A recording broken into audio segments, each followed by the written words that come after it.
Game Day Media broadcast is brought to you by NCC, Tioga Medical Center, Souris Valley Dental Group of Minot, D&L Paraffin, Brad Johnson Insurance, Nesset Consulting Service, Tioga Ace Hardware, Tioga Parts Supply, Tegan's Interiors, Tioga Drug and Soda Shop, Montreal County Health Center, Kyle Hansen, Financial Advisor,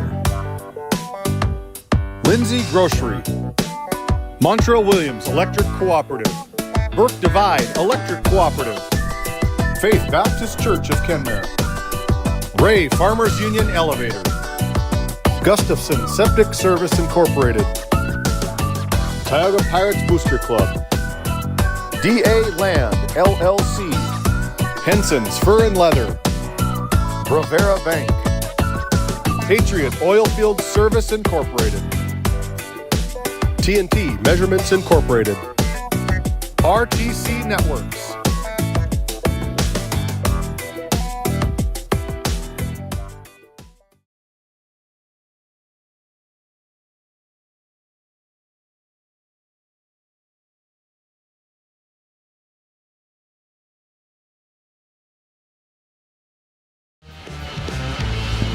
Hey, and welcome back in here to Game Day Media. We're not in Ray, North Dakota anymore, folks. We're down in Watford City, North Dakota for the Region 7 opening round, quarterfinal round of the Region 7 Boys Baseball Tournament. My name's Randy Peterson. I'm privileged to be alongside one of my colleagues for many years, Titus Stenberg, and the Mother Nature kind of controls things, doesn't it, Titus? Yep. The weather around here can change in a hurry, and sometimes once it changes, it doesn't want to change back. And after a very drought-ridden first start to the spring, things have really changed around here. We've had more than 6 inches of rain down here in Watford City area over the last week. And so, yeah, we're going to make use of this artificial turf field down here. And I think I was talking to David, may not be even plan B or C. I think we're down to about plan E or F, but here we go. We're ready to go. Yeah, I know that the tournament managers, Michael Bergstrom and Ben Schaefer, also the head coach for the Ray Jays, have been working their tail off over the last few days trying to find a spot to play this tournament. We were supposed to start on Saturday over in Ray, and of course the weather didn't permit that to happen, and pushed it back to Monday, Tuesday, Wednesday, and that didn't happen. So now here we sit at Tuesday down in Watford City at the beautiful complex down here alongside the Rough Rider Center in Watford City. You got 4 games in store for you this afternoon, including our opening round game this afternoon between the Ray Jays, the number 4 seed in the tournament, against the number 5 seed, the Divide County Maroons. The Ray Jays captured a spot in this region tournament with a victory over the Berthold Bombers last Tuesday by a score of 8-7. And then the Divide County Maroons knocked off the number 4 seed Tioga Pirates on the regular season. The Pirates beat them during the regular season 11-0, but the Maroons, with 6 runs in the top of the 7th inning on Tuesday night, helped the Maroons punch their ticket to this opening game here this afternoon with an 18-17 win over the Tioga Pirates, and they were really excited about that as we look at the Ray Jays finishing up their opening warm-ups. But a lot of good teams, Divide County, Tioga, not Tioga, but Ray in this opening game. Our next game will feature the Kenmare Bowbells Brook Central Honkers, the number 3 seed against the number 2 seed and defending Region 7 champions, the DLB Lakers. And then the number 1 seed, the Renville County Muskrats, will be playing the winner of our opening game here in game number 3. So we're hoping to be able to get 4 games in here from the the Watford City. I don't know if they call it the Rough Rider Field. Glen Wahus Memorial Field here. Yeah, Glen Wahus, beautiful complex, and boy, we're just privileged to be able to be here. Started out with a lot of work by our tournament managers, no doubt, and he's got a lot of staff here today taking care of all the official stuff for the region and the tournaments. I think this tournament has got to be played by Saturday, if I'm not correct, right? The finishing days have got to be Saturday. Michael Bergstrom gives us the nod on that. But, it's a fun time for baseball. It's spring baseball in North Dakota, and it's good to be out on the field. Again, my name's Randy Peterson alongside Titus Stenberg. We're going to send it back to the studio. When we come back, we'll have more of our Souris Valley Dental Group and Tioga Ace Hardware pregame show after this quick timeout.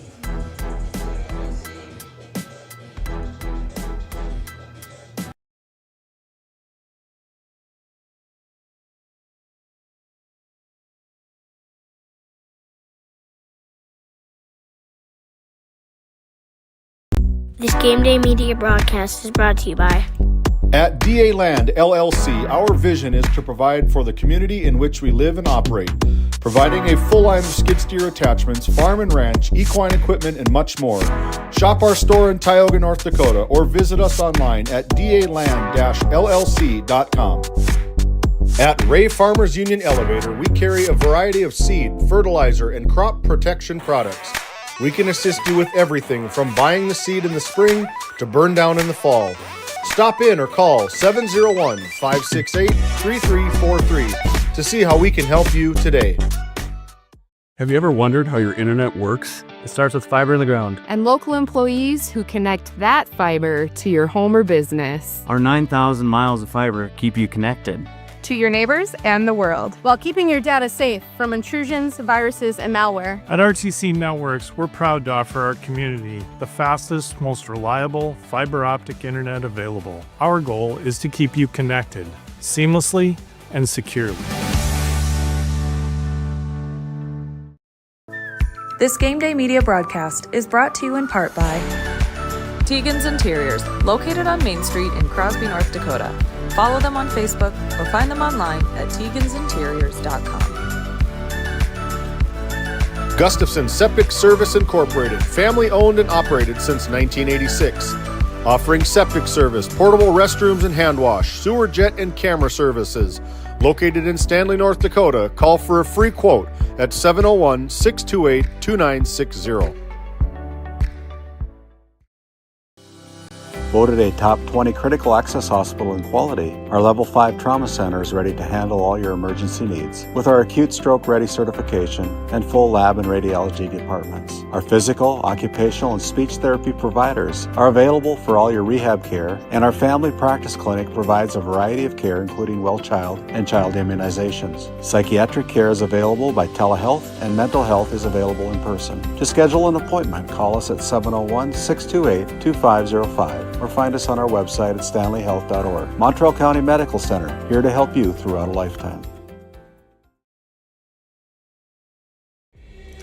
Hey, and welcome back in here to Game Day Media. We're live from Watford City for the opening day of the Region 7 Boys Baseball Tournament.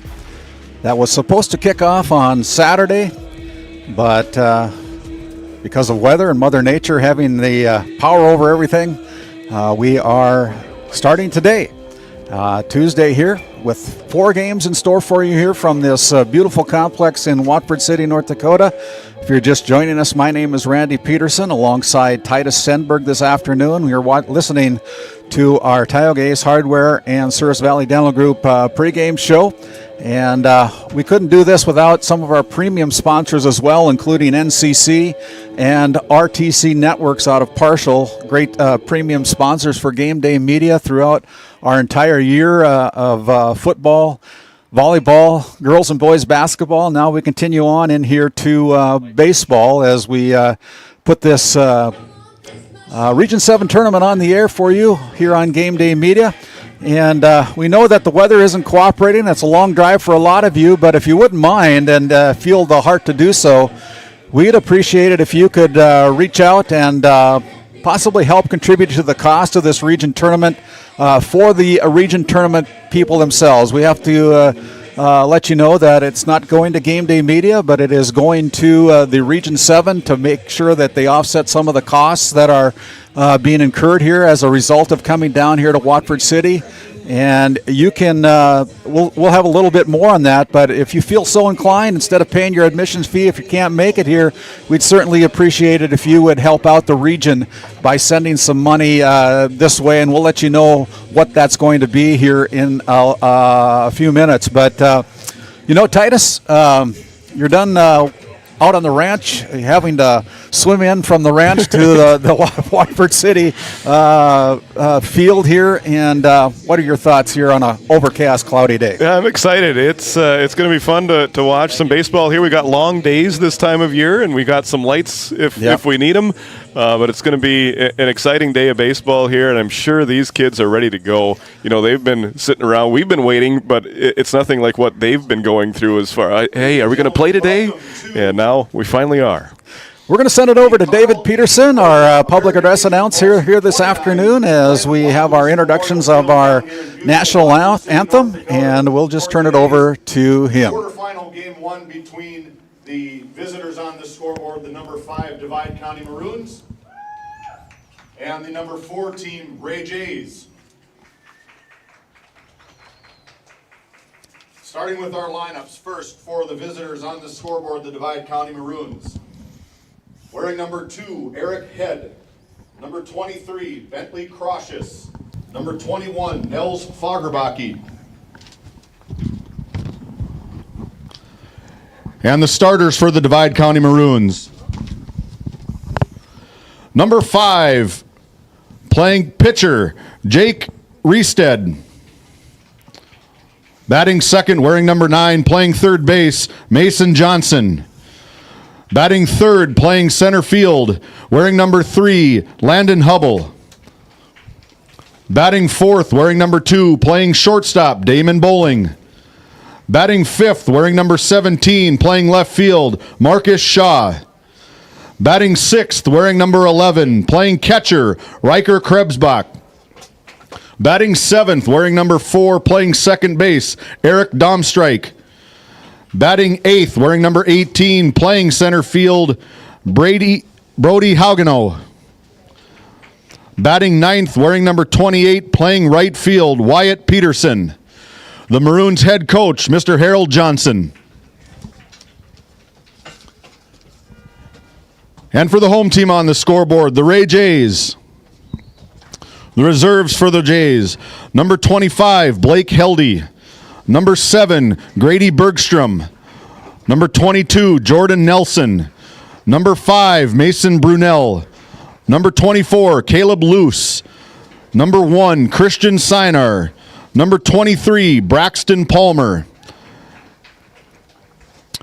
The lineup for the Jays, batting first, wearing number 0, playing left field, Brody Beach.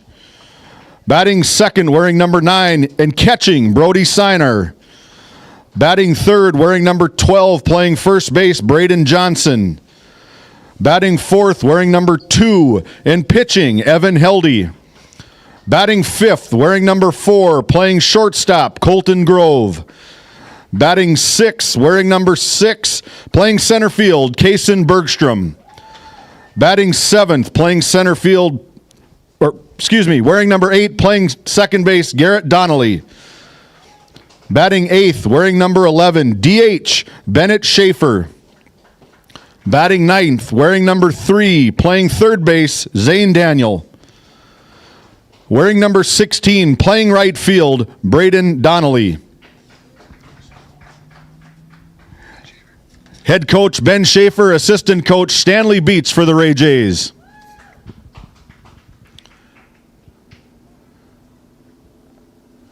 At this time, if you can do so, please rise, place your hand over your heart, and face the flag in right field as we play our national anthem.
And there you have it. The pregame has concluded here. It's time to play some baseball as we bring it back here to the maybe I'll let you know the field and the press box and all that sort of stuff. Glenn Wahus Memorial Field here in Watford City. My name's Randy Peterson alongside Teddy Stenberg. The Maroons will have the first at-bat in the top of the first inning. And we're glad that you are with us as part of our broadcast here this afternoon from the beautiful complex down here in Watford City. And again, if you're just joining us, and welcome into our broadcast here. We were supposed to start this tournament on Saturday over at the Glenn E. Severson Field in Ray, North Dakota, but Mother Nature had something to say about that, and the tournament managers, Michael Bergstrom and Ben Schaefer, have been doing a great job of trying to get this thing played. And today we're going to play baseball, and we're looking forward to that as the Ray Jays will be out in the field on our opening inning. And our first pitch will be sponsored by the Souris Valley Dental Group free throw line. I'm still in basketball mode, guys. Souris Valley Dental Group first pitch, and the Tioga Ace Hardware first pitch. Both of those guys coming on board to help us with the broadcast of these games, along with other great sponsors that are helping us throughout the day. We'll be letting you guys know about who's helping us, and we're looking forward to a great day of baseball here this afternoon. On the hill for the Ray Jays. For the Ray Jays, it'll be number 2, Evan Heldy. And behind the plate is Brody Sinar. And the first batter for the Divide County Maroons will be Jake Riestead. He's the opposite pitcher for the Divide County Maroons. He'll take the hill. He was the pitcher that saved the game down in Tioga on Tuesday and also started the game. So I think his action will be a little bit limited here today because of pitch count and so forth. I know you can have 3 appearances and 135 total pitches, and your opening pitch is a ball high for Braden Johnson. How good are these Ray J uniforms? And yeah, I bet nice. They're happy that it's not record highs today with wearing those black uniforms. The red pinstripes. And a great start here for some good baseball. And, hey, we're going to be going ahead of schedule a little bit here. Look at that. Yeah. Always looking to get things done, get these teams back out on the road. And there's another pitch that is off the mark. The count goes to 2-1 as our officials here this afternoon. I know that Wayne Brackenberry's down at the third base line. Behind the plate, I believe, is Brian Fleur. And inside over the head is a 3-1 count now to the leadoff batter, Jake Riestead. And the first base umpire is Mike Cushman here this afternoon. So they got their hands full here today, too, with 3 games in store for us as Riestead has a called strike, and that brings the count to full. 3-2 on Jake Riestead, the opening batter here for the Divide County Maroons is Braden Johnson. Rocks and fires, and it's a sharply hit to center field over the head of the center fielder, and that'll go for extra bases, and he's still going to run. You can run forever here in Watford City. It's 360 feet down over the center field line, but a great hit, and does that go for a triple?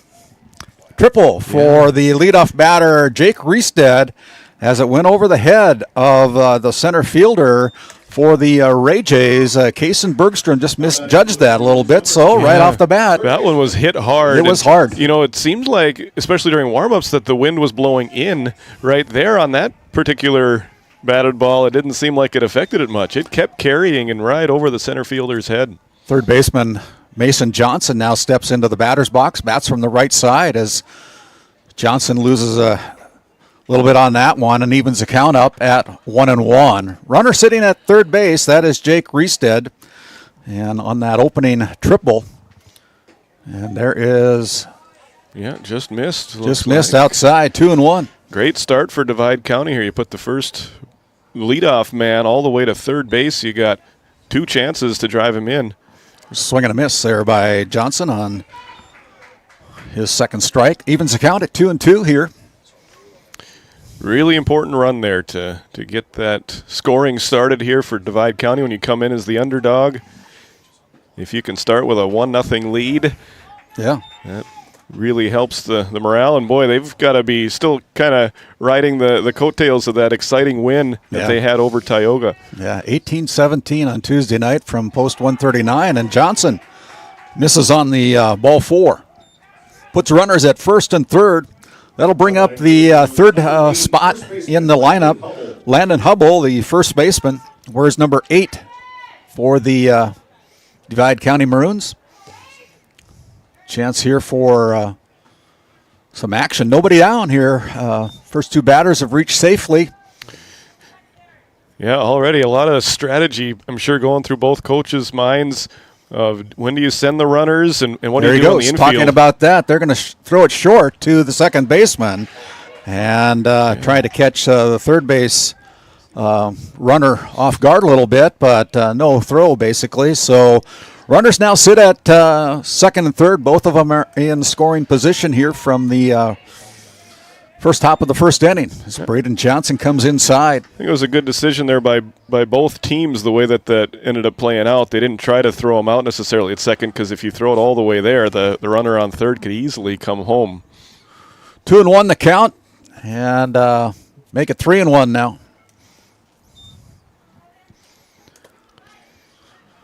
We're in the top of the first inning. Divide County threatening. It's a swing and a miss. Yeah, all the Divide County batters here have been patient so far, and they've worked the count and gotten themselves a good pitch to hit. In the case of the leadoff man, the second guy took a walk. Sharply hit up the middle. That's probably going to score 2. Let's see if Johnson sends him. There's an RBI single for the first baseman, Landon Hubble, with a nice shot up the middle. Plates 1 run. Runners now sitting at first and third. Mason Johnson sits at third base. Landon Hubble at first base brings up the cleanup batter, the shortstop, Damon Bowling. Really a perfect start to the top of the first for this Divide County team. A lot can happen when you get a leadoff triple. Yeah. And they've put the pressure on the Ray defense, and it'll be interesting to see now, do you send the runner again from first in a similar situation to what you had with the last batter up? There's another sharp hit. Drops in there. And that'll plate another run, another RBI single. So 3 hits, 1 bases on ball for the first 4 hitters here for this opening top of the first inning for the Divide County Maroons. And it's a 2-0 score with runners now at first and second. Hubble sits at second. Damon Bowling at first base brings up the left fielder, Marcus Shaw. Nobody out.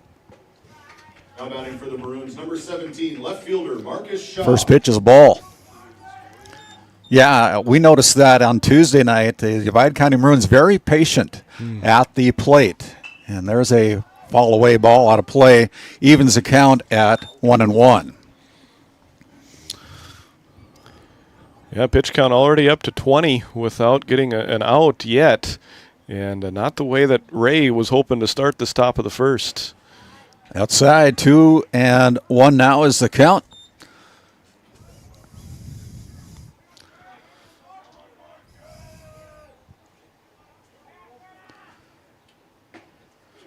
That one's a called strike on the outside corner. Evens the count at 2-2. Home plate umpire Brian Fleur calling that one. Marcus Shaw at the plate, the left fielder for Divide. There's another hit fly ball to center field. Let's see if they can track it down this time.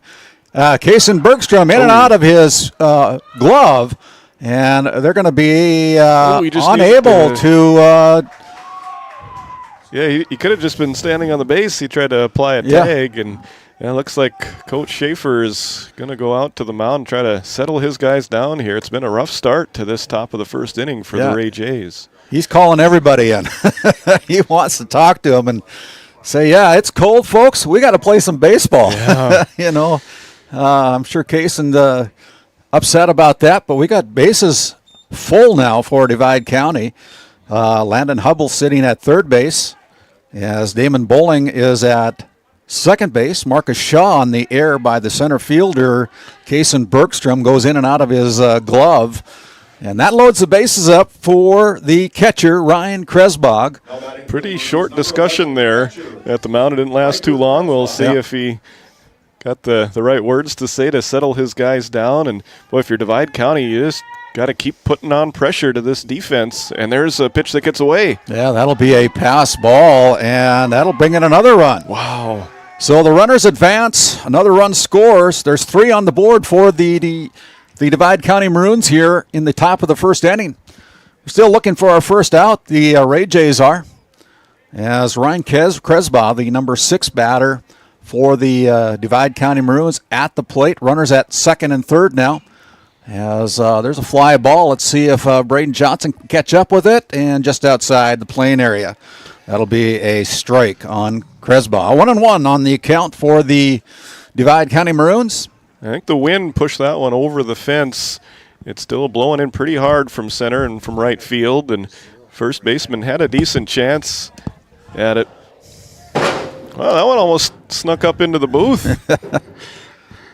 Got around the protective screen and kept on coming, just landed about 2 rows in front of us. 1-2 now for the batter, Ryan Kresbaugh, the catcher for the Divide County Maroons. High evens the count at 2-2. The score is 3-0 right now. The Ray Jays, of course, here in the top of the first inning, the home team. They'll come up after they can retire the Divide County Maroons. Having a little trouble with that right now. And there is a call, looking strike out for Kresbaugh, and the first out for Evan Heldy. And the Divide County Maroons come up with Eric Domstrike, the second baseman, batting now with runners at second and third with 1 down here in the top of the first inning. Fouled away, and it is 0-1 on Eric Domstrike, the second baseman. Where's number 4? And, boy, we're just happy we're up here in this beautiful press box. Beautiful facility here. And glad you've joined us here on Game Day Media. That looks like that is must have missed high. A little bit high. As our home plate umpire evens the count out at 1-1. Domstrike with a swinging strike. Almost took the head off of Damon Bowling. Yeah, they call it the hot corner there, and it's not only the case for the defense, but it's the case for the coach and a base runner if you're down there, too. You got to pay attention. You're just a little bit ahead of that breaking ball. Again, runners at second and third for the Maroons. There's foul tip. Went off the face mask of plate umpire Brian Fleur. And count still remains at 1-2. Pitch count up to 34 right now so far in this top half of the first inning. 3 hits on the inning so far for the. There's a fly ball. Nice catch. Line drive there by the third baseman, Zane Daniel. And a line out there to Daniel for the second out of the inning. Brings up the number 8 batter, wearing number 18, Brody Haugenow. Really important out there Yeah. to save a run when you don't have, when there's less than 2 outs and a runner at third. Makes it a lot easier for the offense to score, but Divide County unable to get that run in. Now they're going to have to try to score with 2 outs and 2 men still on in scoring position. Count is 1-1 on Brody Haugenow, the center fielder for the Divide County Maroons, as the Ray Jays go back on defense now. They were playing in before, but there's a good stop there by Sinar, preventing another run from coming in. They didn't completely block it, but he got enough of it to slow it down to where the base runners were unable to advance. Good play. Always impressed by the way that catchers go to work, and they really have to do a lot of things out there, a lot of responsibilities when you're the catcher. That pitch is outside from Heldy. Makes the count 3-1 on Brody Haugenow. Divide County Maroons here in the top of the first have plated 3 runs. There's a swinging foul ball, and that pushes the count to full count. Something's got to happen here. 3 2 down. balls, 2 strikes, 2 outs. 3 balls, 2 strikes here on the batter Brody Haugenow. They're up the middle, and that's going to find the center field. And another run scores. Damon Bowling comes in as the hot-hitting Divide County Maroons. Doing a great job. Now with runners at first and third. Brings up the number 9 batter, the right fielder, Wyatt Peterson, wearing number 28. 4-0 as the Maroons come down with a mission here. Yeah, bat around inning to the top of the first. Couldn't ask for much more if you're a Divide County fan. Go from winning that play-in game to now taking a big early lead in this matchup. Heldy comes in. The ball goes out of play on a swinging strike by Wyatt Peterson, evening the count at 1-1. 4 hits on the inning for the Divide County Maroons. 4 runs in as well. As the runner goes, and they're going to let that one go through. But Brody Haugenow able to get in there safely at second base. Now with runners at second and third, Wyatt Peterson at the plate. Bats from the right side. As you can see, there's a swinging strike. And the count is 2-2. 2 down here in the top of the first inning for the Divide County Maroons. Off to a great start here in the top of the first. That one's high, and that brings the count to full for Divide County and Wyatt Peterson. Most of these Divide County batters have worked the count full here. Yeah. The pitch count is all the way up to 46. Look at that hit. There's another hit from the number 9 batter, and that's going to they're going to hold the runner at third base, but another RBI for the Divide County Maroons, at this time from Wyatt Peterson on a strong single up the middle, just beyond the second baseman's reach. And the score now is 5-0. That's where most of their hits have gone. They had that leadoff triple by this man right here that went over the center fielder head. Everything else has been right up the middle that they've been able to reach base with and keep the pressure on this Ray defense. Swinging strike for the top of the order now, Jake Riestead, batting for the second time here in the top of the first.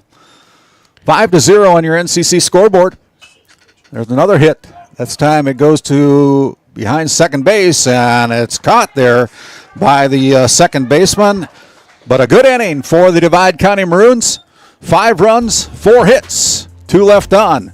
We'll send it to the bottom of the first inning as we continue on here with Game Day Media on our opening day of the Region 7 baseball tournament. Back after this timeout.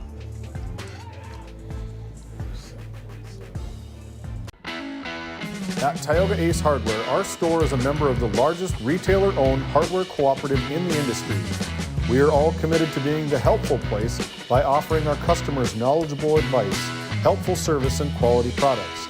As the helpful hardware folks in your community, we promise that helping you is the most important thing we have to do today. Shop the biggest brands all under one roof at 119 North Main Street in Tioga, or shop online at acehardware.com.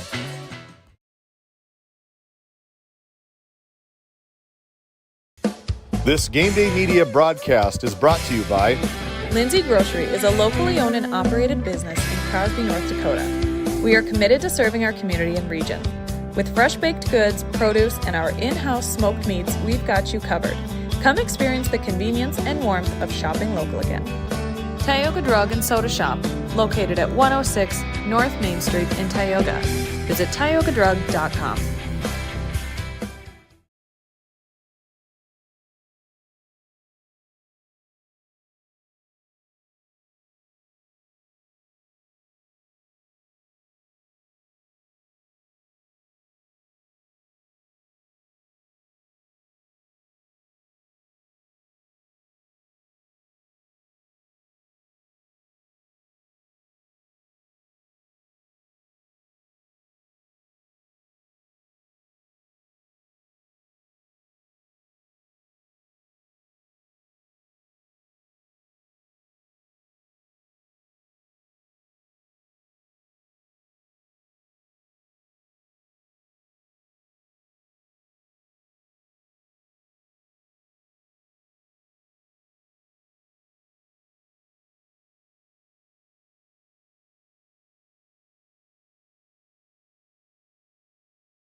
At Souris Valley Dental Group, we've been using modern treatment techniques and products to help families smile since 1968. Voted as the #1 dentist in Minot, our team of expert dentists combine their unique areas of expertise and their experiences to create treatment plans that help each individual patient meet their goals. Contact our dental office at 701-419-8900 or visit sourisvalleydental.com to schedule an appointment today. You can count on us to keep your family grinning from ear to ear for many years to come. This Game Day media broadcast is brought to you in part by Nessa Consulting, located in Tioga, North Dakota. Visit nessaconsulting.com. Community Rewards checking account not only offers cash back, but also gives you... Rivera Bank is an employee and director-owned community bank, here to serve you as you forge your path ahead, offering the robust digital services you want with the warm local feel you expect.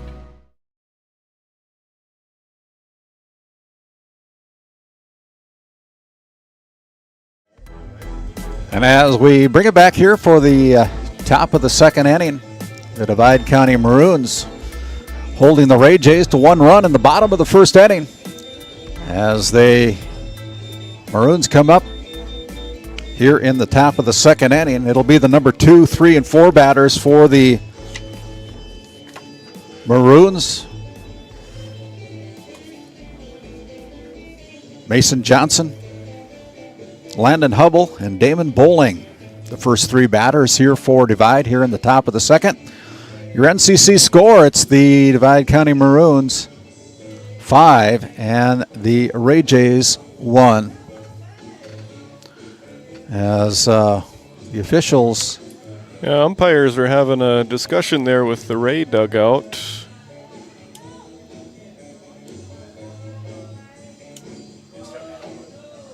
Not sure what's going on, but I don't know if they're talking about pitch count or what they may be talking about, but apparently Wayne Brackenberry, the third plate umpire, and the home plate umpire Brian Fleur have got things straightened out as we go to the top of the second inning. It is Mason Johnson for the Divide County. Johnson pops it up, high fly ball. Heldy taking control of it and is able to catch that one for the first out on a fly ball to the pitcher. 1 strike, 1 out.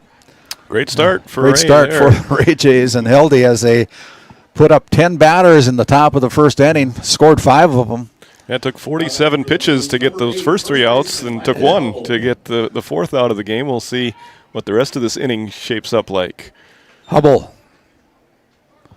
takes ball number 1. Landon Hubble is the first baseman for Divide County. There's a fly ball.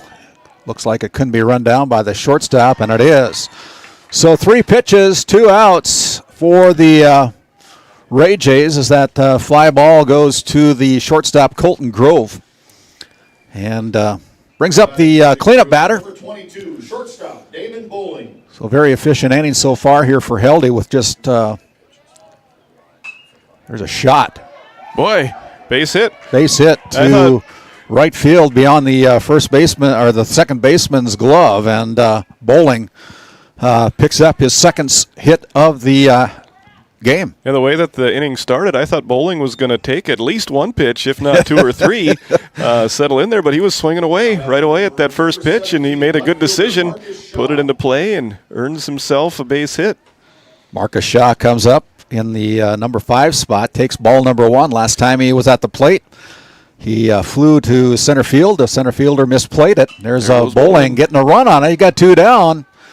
Doesn't matter as the right fielder Braden Donnelly comes up with that. So a very efficient inning for the Ray Jays that inning. No runs, no hits, or 1 hit, excuse me. 1 runner left on. We'll step back. We'll come back for the bottom of the second inning after a few words from our sponsors.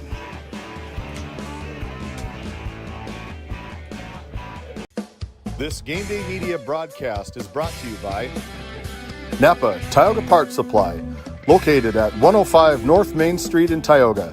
Visit napaonline.com.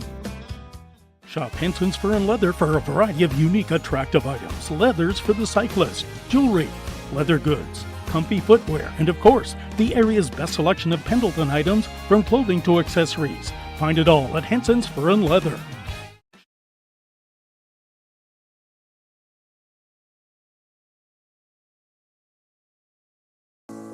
Since 1961, Tioga Medical Center has been providing quality health care to Northwest North Dakota patients. With a newly built clinic in Tioga, where primary care providers along with visiting specialists are caring for patients every day. Primary care clinics in Ray and Powers Lake also.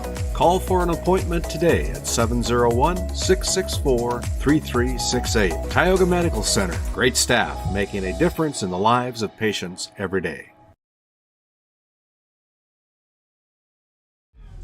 And as we bring it back here for the bottom of the second inning, the Ray Jays order will be the number 5, 6, and 7, Colton Grove, Kason Bergstrom, Garrett Donnelly. And Colton Grove takes ball number 1 inside. The Ray got a little bit of momentum there in the top of the second. We'll see if they can turn it into some runs in the bottom half of the second after scoring 1 to start this long uphill comeback climb. There's a pop fly, and the catcher is going to chase after it, goes into the webbing netting here, and that evens the count for Colton Grove at 1-1. The Divide County Maroons, of course, put 5 runs up in the top of the first inning. Ray Jays countered with 1 run in the bottom of the first. There's an inside pitch to Grove, makes the count 2-1. As Aristid still on the mound for the Divide County Maroons. And the ball fouled away, evens the count at 2-2.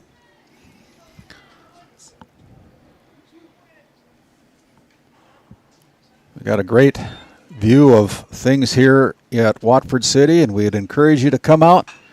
It's a sharp grounder over to the third baseman.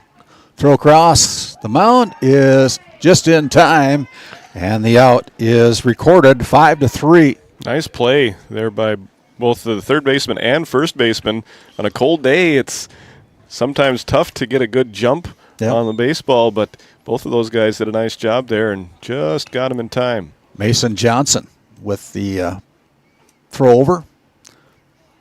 Brings up Kason Bergstrom now, as that first one is inside for ball 1. 1 down here in the bottom of the second inning. Glad you've joined us here on Game Day Media as the batter is hit by a pitch. Didn't make a lot of effort to get out of the way of that one. No. But earns his way onto first base there, and we'll see if Ray can take advantage of a 1-out base runner. And Randy, have you ever seen a bat like this before? Yeah, I did. I saw one down in Chicagoland when my grandson was down there about 2 weeks ago. The pencil bat. I don't know. I think it's about a $400 bat. Ball number 1 on Garrett Donnelly. Ball number 2 as Reestead is high and inside. As long as it hits, that's all that matters. Having fun with a throw over to first base is just to keep the runner alive over there. Yeah, we saw Ray put the pressure on Divide County's defense in the bottom of the first after a walk. They stole second, reached third on an error, and came on in. And so we'll see if they want to keep on going with some more running, finding themselves down 5-1 early in this one. Ball outside. And Garrett Donnelly with the pencil bat. Yeah. With a walk. Moves runners down to second and first. Kason Bergstrom standing at second base. Garrett Donnelly at first base. Brings up Schaefer. Bennett Schaefer, the designated hitter. They go to second base. Delayed throw by the second baseman as Schaefer's able to beat out the throw, but they get the force at second. 6-4 for the second out of the inning. Jays, number 3. As Schaefer Zane Daniel. gets to first base, brings up the bottom of the order, Zane Daniel, as they throw over to third base, keeping Case and Bergstrom alive over there. Head coach Ben Schaefer, screaming his lungs out to get him back. Really important at bat here when there's 2 men on and 2 outs. These are the types of at bats that can change games. If you're Divide County and you get an out, you go to the 3rd inning with the lead of 4 runs. If Ray is able to get a base hit, score at least 1, keep the inning going. There's a drive to center field as the center fielder is able to catch up with it. And that is the 3rd out of the inning. So, despite 2 runners getting on board for the Ray Jays in the bottom of the 2nd, unable to put one across as both teams come away with goose eggs in the 2nd inning. We go to the top of the 3rd. Your NCC scoreboard, the Divide County Maroons coming up with a 4-run lead. They lead 5-1 on your NCC scoreboard back after this timeout. This Game Day Media broadcast is brought to you by TNT Measurements Incorporated, providing oil and gas allocation meter proving, calibrations, and production facility lack provings. To schedule your proving, contact Derek Thompson at 701-421-1351. Located in Crosby, North Dakota, Brad Johnson Insurance has been helping clients find insurance coverage since 1986. Our team is passionate about serving the community in which we live and pride ourselves on getting to know our clients to best serve their needs. Our staff is active in the public and strives to better our community through participation, involvement, and by supporting area events and youth programs. For a quote, visit bradjohnsoninsurance.com or call 701-965-4200 today.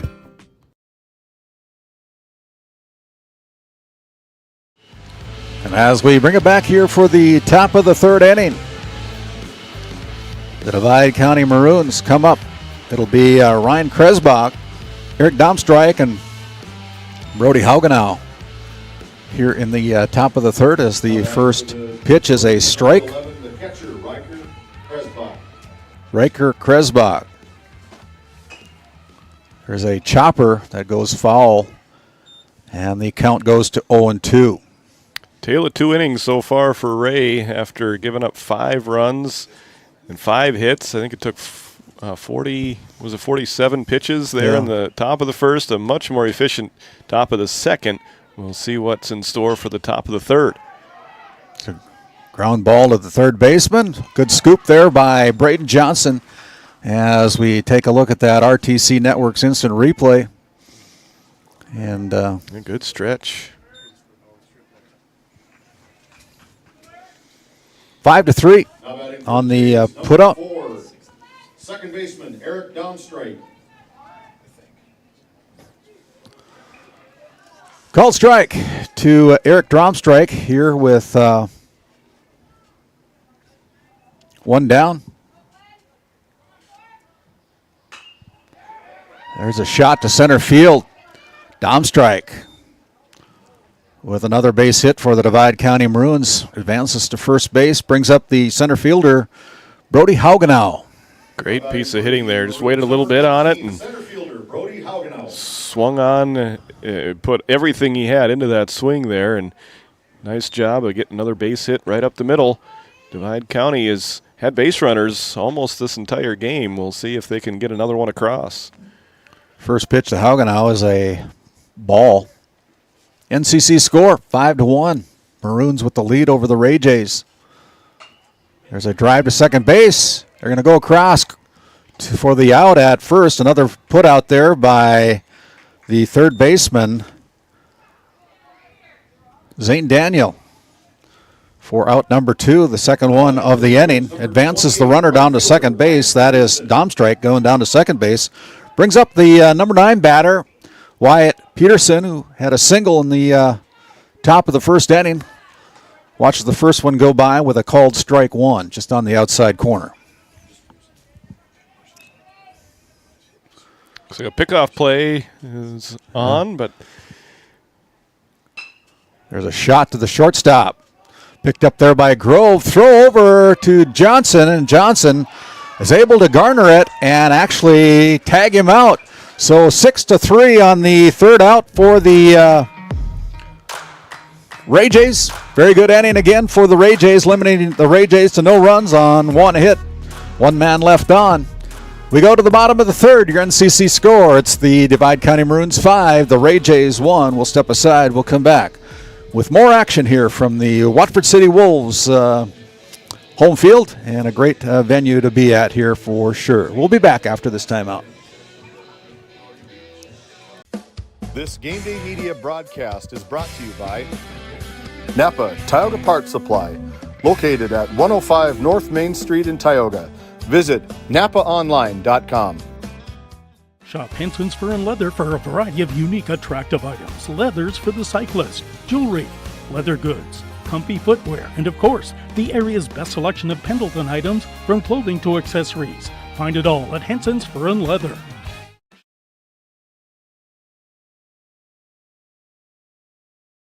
This Game Day Media broadcast is brought to you by Located in Tioga, North Dakota, Patriot Oilfield Service Incorporated is a proud supporter of the Tioga Pirates, supporting the Bakken with hot oil and water hauling services.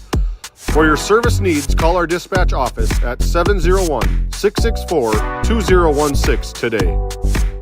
Kyle Hansen is proud to be a thrivent financial professional, providing personalized financial guidance to people of all stages of life. Thrivent believes humanity thrives when individuals make the most of what they've been given, and Kyle is here to help you do just that.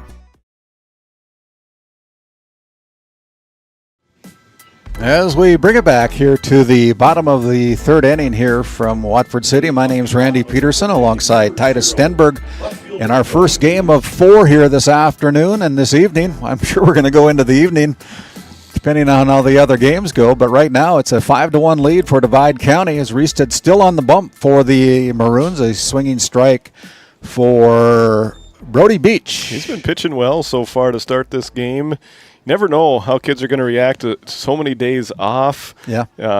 Expected to play on Saturday, then expecting to play Monday, and not being able to play until Tuesday. I bet these two teams are probably excited that they get to play in this early game, at least a little bit less sitting around and waiting than the rest of the teams. 5-1 on your NCC scoreboard. The Maroons with the lead as a swinging and fouling it away out of play. Makes the count 1-2.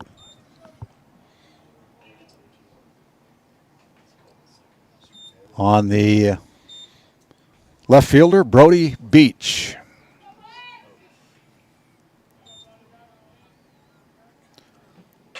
There's a shot, just foul down the first baseline. Brody's talking to himself. Yeah. He liked that pitch, and I think he knew it was coming. Yeah. He knew where he wanted to hit it and just got a little bit too anxious and just got in front of it. Well, he just about straightened that up. He would have had a triple if that would have been a fair ball down the right field line. Another one fouled away by Beach. A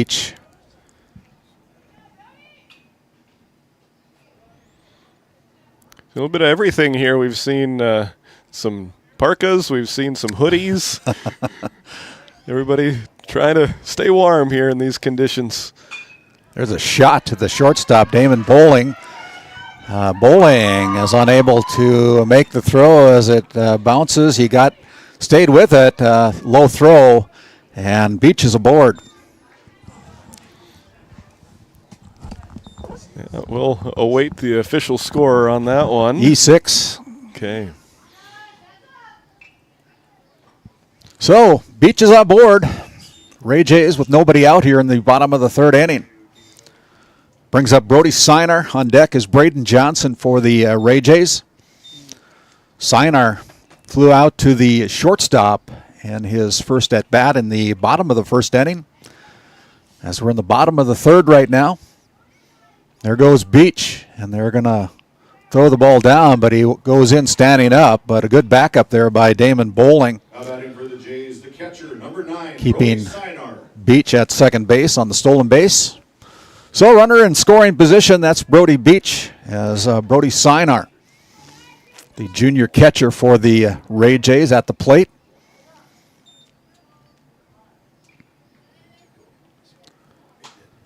And the ball's fouled away, and that is going to be out of play. I believe the count is 1-1. Yeah. There, and we'll see if Coach Schaefer wants to send his base runner in motion again, or if they're content to have him. Yep, there he goes. And it was bunted at. It was attempted to bunt. I think it went off the shin guard of the catcher. Oh, that's what it hit. And okay. That is a bunt attempt that didn't go right, but it allowed the. It worked. Yeah, it goes on a pass ball. Beach goes down to third base. It accomplished the same thing as the sacrifice would have. And foul ball. Yeah, that one was foul, just barely. That was close. That was really close. And I think if he would have waited a little bit, it would have been further over into foul territory. Yeah. I think the way that the ball was spinning, but you never know for sure. And we'll do it again here with 1 ball and 2 strikes. 1-2. Hook comes in just inside, evens the count at 2-2. Yeah, you just got to put it into play somewhere with less than 2 outs and a runner on third base. A ground ball to most anywhere on the infield will get the run home. This will get the run home as Beach comes in, standing up, and a wild pitch went behind the batter. Yeah, so an unearned run there after the base runner gets on due to the error. Steals second.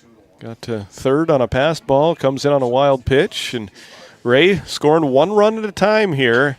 Trying to mount a comeback. Bowling to the shortstop. Goes to first for the 6-3 putout. Good play there by Damon Bowling. Excellent play. And recording the first out. True hops here on this turf infield. Don't have to worry about those bad bounces. Yep, but that was a slow bouncer, so Bowling had to put a little extra on that throw, and he did. He got just enough on there, and not exactly right on target, but close enough, and a good job by the first baseman to make the catch there and record the out, first one of the inning. Braden Johnson at the plate, looks at the first one go by on a called strike 1. Johnson playing first base here this afternoon for the Ray Jays. 1 down here in the bottom of the 3rd inning. 1 run in for the Ray Jays, 5-2 in your NCC scoreboard. Next pitch is a ball, evens the count at 1-1. If you're Divide County, you're probably disappointed that you gave up that run, but boy, the way that the top of the first inning went there, you've given yourself some cushion. So 1 run isn't the end of the world. You're still up by 3. If they can limit the damage here, continuing on in this bottom half of the 3rd inning, they're still in a really good position to pull off the 5-over-4 upset. Score is 2-1. Or the count is 2-1, excuse me. Make it 3-1 as that ball was high. So Braden Johnson, very good pitcher, playing first base here this afternoon in this opening game. And there is a ball 4. So Johnson takes first base. Brings up the cleanup batter and pitcher, Evan Heldy. Heldy grounded out to the pitcher unassisted in the bottom of the 2nd inning. Been doing some good work on the pitcher's mound. We'll see if he can do some damage at the plate here with one teammate aboard. Ray working from behind so far all day today. Ooh. Foul tip. Yeah, strike 1. Late swing on that one. Trying to find that hole to right field. Maybe a hit and run. You never know. I know Coach Schaefer, I think he played baseball for Washburn or somewhere down in that area, I believe. Ended up as a Teton at one time, fellow Teton. And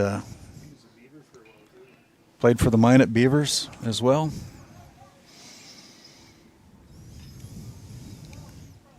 One and two on the count to the cleanup batter, Evan Heldy. 1 down here in the bottom of the 3rd. There's a drive to right field. Wyatt Peterson can't catch up with it. Falls in front of him as there's a base hit by Evan Heldy. With that, the tying run will come to the plate. That'll bring up Colton Grove, the shortstop for the Ray Jays. Next for the Jays, number 4. He wears number 4, plays shortstop. Bats in the number 5 hole with one down here in the bottom of the 3rd inning. Your NCC score, no 5-2. No batting gloves. Yeah, that's cold day. First one is low to Grove. Runners at first and second. Braden Johnson at second. Evan Heldy at first base. On the base hit. There's a swinging strike, even in the count to 1-1. Wind still blowing in from right. I think that one wasn't really a well hit ball, but it was put in a good spot, and it counts as a base hit no matter how you look at it. And that's what Ray needs to do, keep putting balls in play, and with this wind, anything can happen. Called strike. As they going to send the runner at second base. He goes in very easily. Braden Johnson had a running start, but the first base batter or runner didn't take off either, but that one was just stolen on the pitcher there. Yeah, interesting decision there to not send the runner at first, but it worked out well. As Ben Schaefer said, let's go.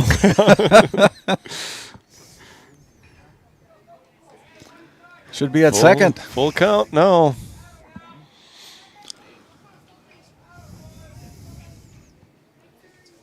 Colton Grove, the batter. So drive to second base. They're going to go to first for the force. That'll allow the run to score.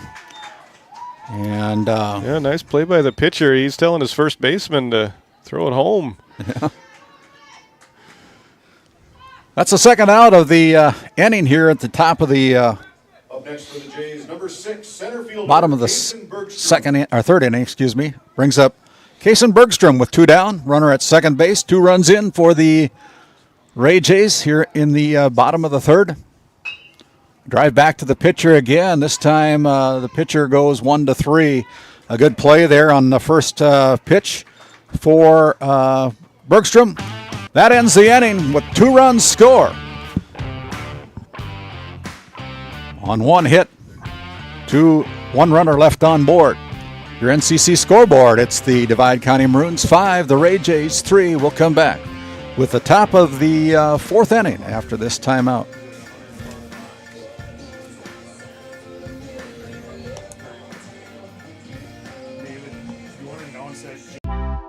D&L Paraffin Incorporated is a local family-owned hot oil company that has been in operation since 1981. We work hard to develop good business relationships with the oilfield companies in the Tioga area. While offering services north of Lake Sakakawea, we focus on integrity, hard work, and safety.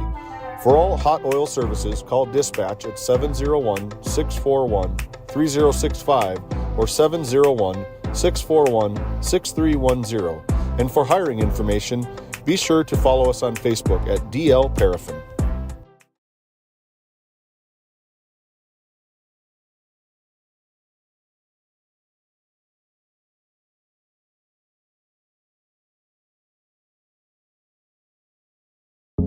At Souris Valley Dental Group, we've been using modern treatment techniques and products to help families smile since 1968. Voted as the #1 dentist in Minot, our team of expert dentists combine their unique areas of expertise and their experiences to create treatment plans that help each individual patient meet their goals. Contact our dental office at 701-419-8900 or visit sourisvalleydental.com to schedule an appointment today. You can count on us to keep your family grinning from ear to ear for many years to come. As we bring it to the top of the 4th inning, brings up the top of the order for the Divide County Maroons, Jake Riestead. Our opening batter. First pitch is a ball offered there by Evan Heldy.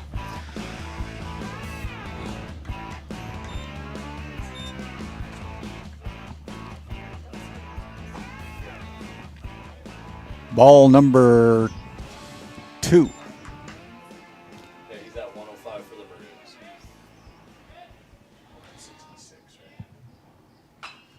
strike. Hit down to third base. Good play there by Daniel again. And he is able to make the throw across the diamond, record the first out. Good play there by Daniel. He's had 3 of them so far down to him, and he's been perfect on every one of them. That was a good throw. He allowed the first baseman to get a true hop there. It wasn't a short hop. It took its time getting over there, and you'll notice that a lot in the pro leagues. They use that turf sometimes, and here's another one. Another chance for him. Daniel, this time with a strong throw over, and another out. Daniel on the hot box. Yeah. Flashing the leather here with 2 outs. Gets some help from his defensive team, Evan Heldy. Very good inning so far here for the Ray Jays, and see if Landon Hubble can get it past the third baseman. I might try to hit it somewhere else the way that he's playing defense out there right now, and I think a wise decision to take a pitch, and saw them work the count so well in the first inning. The ensuing innings, they haven't been quite as patient, it seems like, and probably good credit to the pitcher on forcing them to swing the bat. You throw strikes, you take away the advantage of being patient. There's a fly ball. Shortstop calls for it. No, third baseman's calling for it. There he is again. And there he is. Fly out to the third baseman. It's been the Zane Daniel show here in the top of the third inning. 3 up, 3 down for the Divide County Maroons. Zane Daniel having a part of all 3 outs here in the top of the 4th inning. We'll send it back to the studio.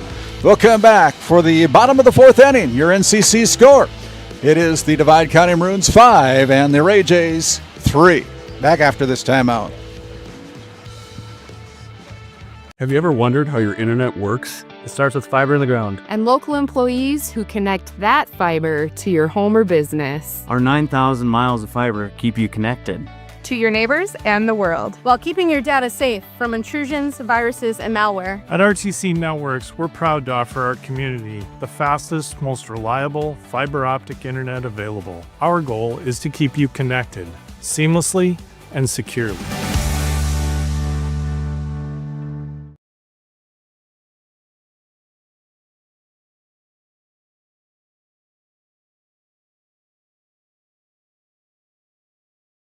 This Game Day media broadcast is brought to you by At DA Land LLC, our vision is to provide for the community in which we live and operate, providing a full line of skid steer attachments, farm and ranch, equine equipment, and much more. Shop our store in Tioga, North Dakota, or visit us online at daland-llc.com. At Ray Farmers Union Elevator, we carry a variety of seed, fertilizer, and crop protection products. We can assist you with everything from buying the seed in the spring to burn down in the fall. Stop in or call 701-568-3343 to see how we can help you today.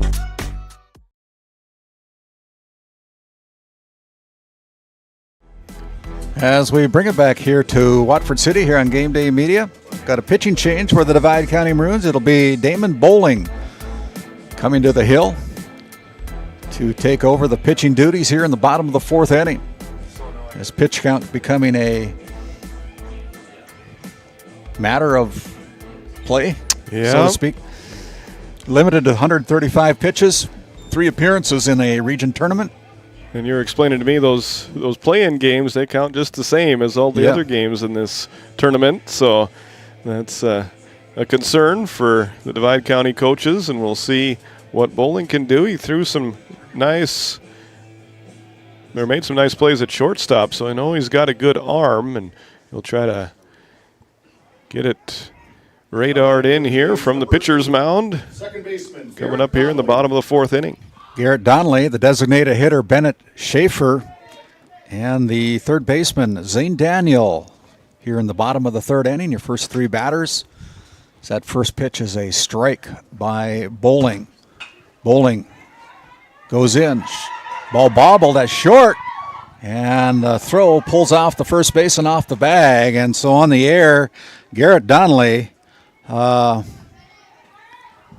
air by Jake Riestead. And runners at first. Pitcher and shortstop trade positions there. And sure do. He automatically got the first ball hit right to him. And now it looks like Ray is going to play some small ball, play for 1, go for the bunt. As they continue this comeback effort, they found themselves down in a big hole early on, down 5-0. They've scored 3 unanswered runs so far. They'd like to keep it going by getting at least one more in this 4th inning. Bennett Schaefer, the designated hitter, in the box. Watches the second pitch from Bowling go across as a ball. It didn't show bunt there on that 0-1 pitch. It may be swinging away after picking up that first strike. Swinging strike for Bennett Schaefer. Count goes to 1-2. Steps back into the batter's box against Bowling. I think Bowling is a junior for the Divide County Maroons. There's a foul ball. Got just enough of it to stay alive. 1-2. I like the way that Bowling is throwing so far. We'll see if he can blow a fastball past the batter here, get a first strikeout. Schaefer with a fielder's choice. Falls off another pitch. Going to get his hacks in. Might as well. It's a cold day. One way to warm up is to just keep on swinging. He's got to be the coach's son, Bennett Schaefer. Looks inside. That's a called strike 3, but a good at bat by Bennett Schaefer, forcing Bowling to use some of his pitches here against the righty. But a called strike 3, got him caught looking. That's the first out here in the bottom of the 4th inning for the Ray Jays. That'll bring up Zane Daniel, the third baseman. Put on a show in the field in the top half of this 4th inning. We'll see if he can help his team with some offense as well in the bottom of the inning. First one is in and out of the glove of the catcher, but Donnelly doesn't take advantage of it, stays at first base. Swinging strike. Evens the count at 1-1. This third baseman, Zane Daniel. Zane Daniel.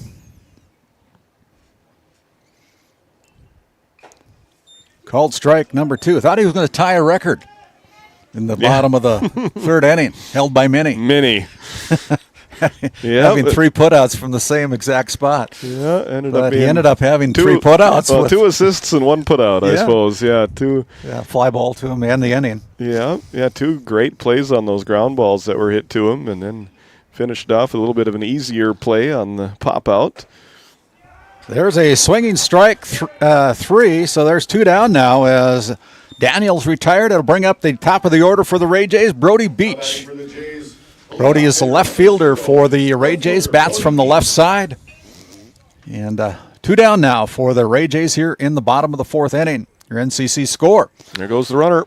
Runner goes. Strong throw down to second base is not in time, and the steal by Garrett Donnelly puts Donnelly in scoring position. Coach Ben Schaefer clapping his hands there as he sees one of his guys get into scoring position, but 2 outs, so they're going to have to earn it at the plate.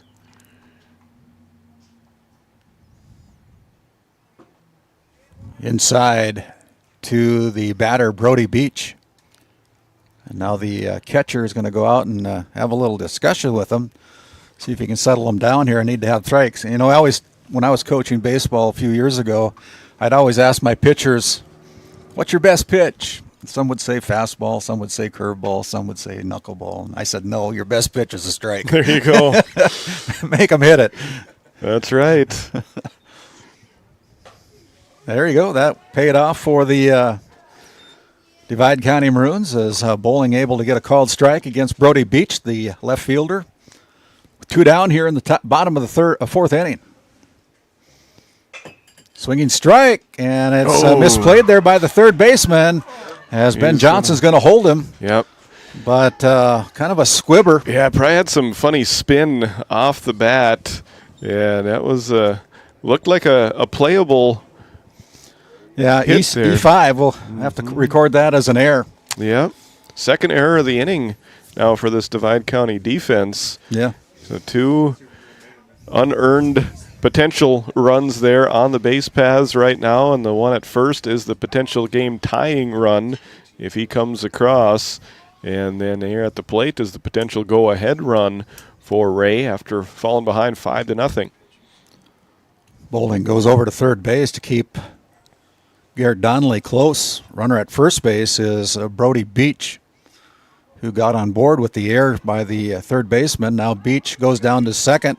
They're going to send the runner from third. They're going to give up the run. And that, as Beach is also able to go on the stolen base. So a good play there by the Ray Jays. They send Beach down to second on the stolen base. It allows Garrett Donnelly to come in with the fourth run of the game for the Ray Jays.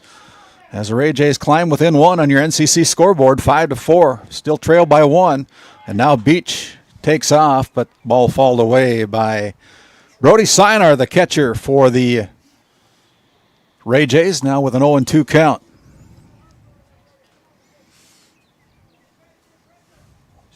Damon Bowling gets the signal from his catcher from the stretch.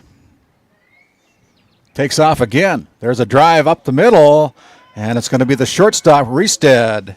And Riestead with the 6-3 putout. That is out number 3. So, 1 run across the board for the Ray Jays. 2 errors. 1 left on. We'll be back with the top of the 5th inning after this timeout. Located in Crosby, North Dakota, Brad Johnson Insurance has been helping clients find insurance coverage since 1986. Our team is passionate about serving the community in which we live and pride ourselves on getting to know our clients to best serve their needs. Our staff is active in the public and strives to better our community through participation, involvement, and by supporting area events and youth programs. For a quote, visit bradjohnsoninsurance.com or call 701-965-4200 today. This Game Day Media broadcast is brought to you by Lindsay Grocery is a locally owned and operated business in Crosby, North Dakota. We are committed to serving our community and region. With fresh baked goods, produce, and our in-house smoked meats, we've got you covered. Come experience the convenience and warmth of shopping local again. Tioga Drug and Soda Shop, located at 106 North Main Street in Tioga. Visit tiogadrug.com.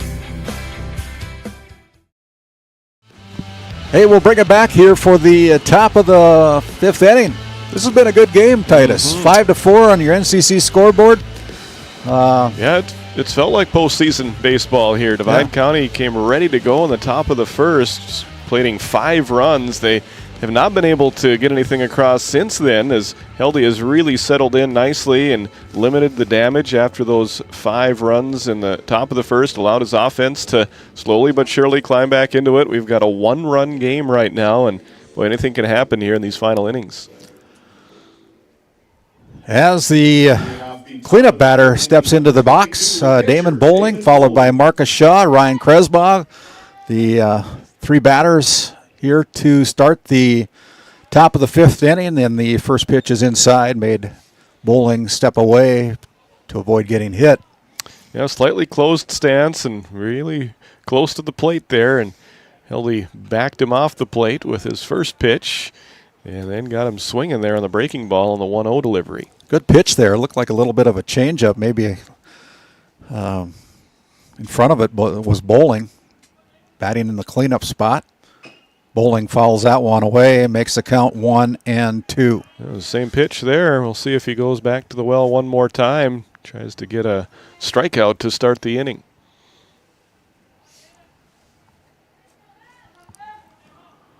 One and two to Bowling. That pitch is outside, makes the count even at 2-2.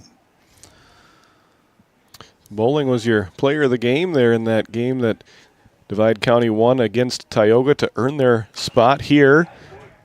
Oh, just foul. Just foul. Got good lick on it. Yeah, by about 9 inches. Yeah. That would have been for extra bases if he could have got that one inside.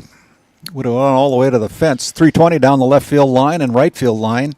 360 to straightaway center. Bowling watches that one go. Good decision. Yeah. And the count is full.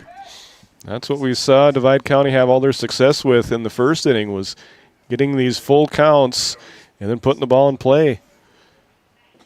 That one bounced in there. So the bases on ball puts Damon Bowling, who come in the bottom of the fourth inning to take over the pitching duties. Now sits at first base with nobody out, one on. As the fifth batter in the lineup, Marcus Shaw steps into the batter's box. It's a really important base runner out there for Divide County. They get the leadoff man on here. They haven't trailed today as he goes there trying to steal second, and he does. Siner's throw down a little bit late, and a stolen base for Damon Bowling.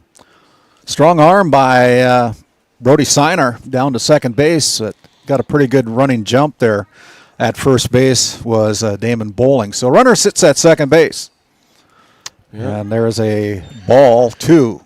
Divide County had the momentum early, but slowly Ray has driven a few runs across, one at a time kind of here. And right now Divide County, if they want to pull off the upset, they're going to have to score more than 5 runs, I think, the way that Ray has been going when their turn has come up to plate. So we got Divide County needs to put some insurance runs across if they want to continue to hold and keep the lead.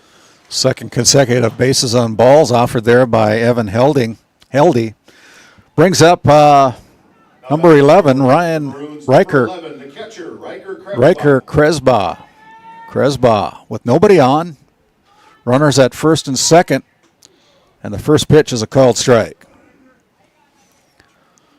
Ray playing back. Looking for a double play ball here on this true turf. Not going to get it there. It's a ball hit into the gap, and that might go a long ways. That'll plate 1 run at least. 2. Maybe 2 if they decide to send them. Nope, they don't. But that's a double for Riker Kresba on an RBI double, plating Damon Bowling. So the first run on the board since the first inning for the Divide County Maroons, with runners now at second and third, and that brings up Eric Domstrike, the second baseman for the Ray Jays, or for the Divide County Maroons. Looks like they're going to come in a little bit on the infield, try to cut down that run at home plate if they get a chance. But here is the left fielder, Beach, with the fly ball out, and not deep enough for the runner to tag. Yeah, good swing, but got under it a little bit more than he wanted to. A good idea, put it in play out into the outfield. A nice play out there by the defense to keep the runners at second and third. 2 on, 1 down. As swinging strike by Hagenau misses. 0-1 with 1 down. 6-4 on your NCC scoreboard. NCC based out of Ray, North Dakota, one of our premium sponsors, along with RTC Networks, another one of our premium sponsor, helping us provide coverage of this Region 7 baseball tournament. And hats off to the tournament managers and the folks at Ray, our hosts here down in Watford City on the called strike. But we've had to juggle venues, and we're hoping to play in Ray, and that got washed away on Saturday, also on Monday, and Watford City opened up, and we're playing baseball down in Watford City, which is good. Good to get the first day, opening day, in the books. 1-2, the count remains on that foul ball out of play by Hagenau. 6-4 on your NCC scoreboard.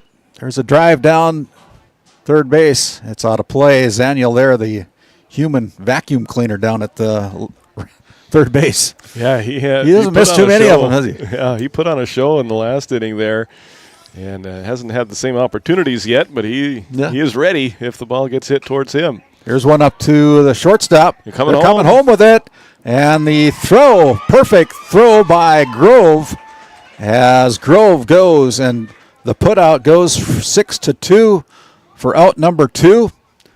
As the fielder's choice by Brody Hagenau.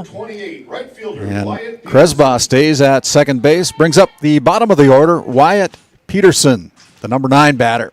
With 2 down now, 2 on for the Divide County Maroons. Yeah, Ray getting a little bit of momentum back with that type of defensive play there. Not only cutting a runner down, but you get it up to 2 outs. And now you got to force a at third, at second, and at first here with 2 outs. One more defensive play, and they'll be out of the inning. Peterson with the damage to 1. Peterson with a single in the first inning. Grounded out 6-3 in the second inning. Drives the ball to the third baseman. Daniel with a heads-up move. Touches third base for the force out at third base for the third out of the inning. 1 run. 2 bases on balls. 1 double by Riker Kresba. Plates 1 run for the Divide County. Your NCC score 6-4. We'll step aside. We'll come back with the bottom of the 5th inning after a few words from our sponsors. At Tioga Ace Hardware, our store is a member of the largest retailer-owned hardware cooperative in the industry. We are all committed to being the helpful place by offering our customers knowledgeable advice, helpful service, and quality products. As the helpful hardware folks in your community, we promise that helping you is the most important thing we have to do today. Shop the biggest brands all under one roof at 119 North Main Street in Tioga, or shop online at acehardware.com.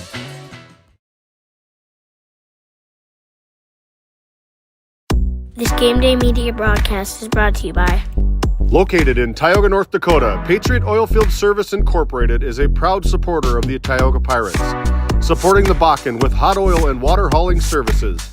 For your service needs, call our dispatch office at 701-664-2016 today. Kyle Hansen is proud to be a thrivent financial professional, providing personalized financial guidance to people of all stages of life. Thrivent believes humanity thrives when individuals make the most of what they've been given, and Kyle is here to help you do just that.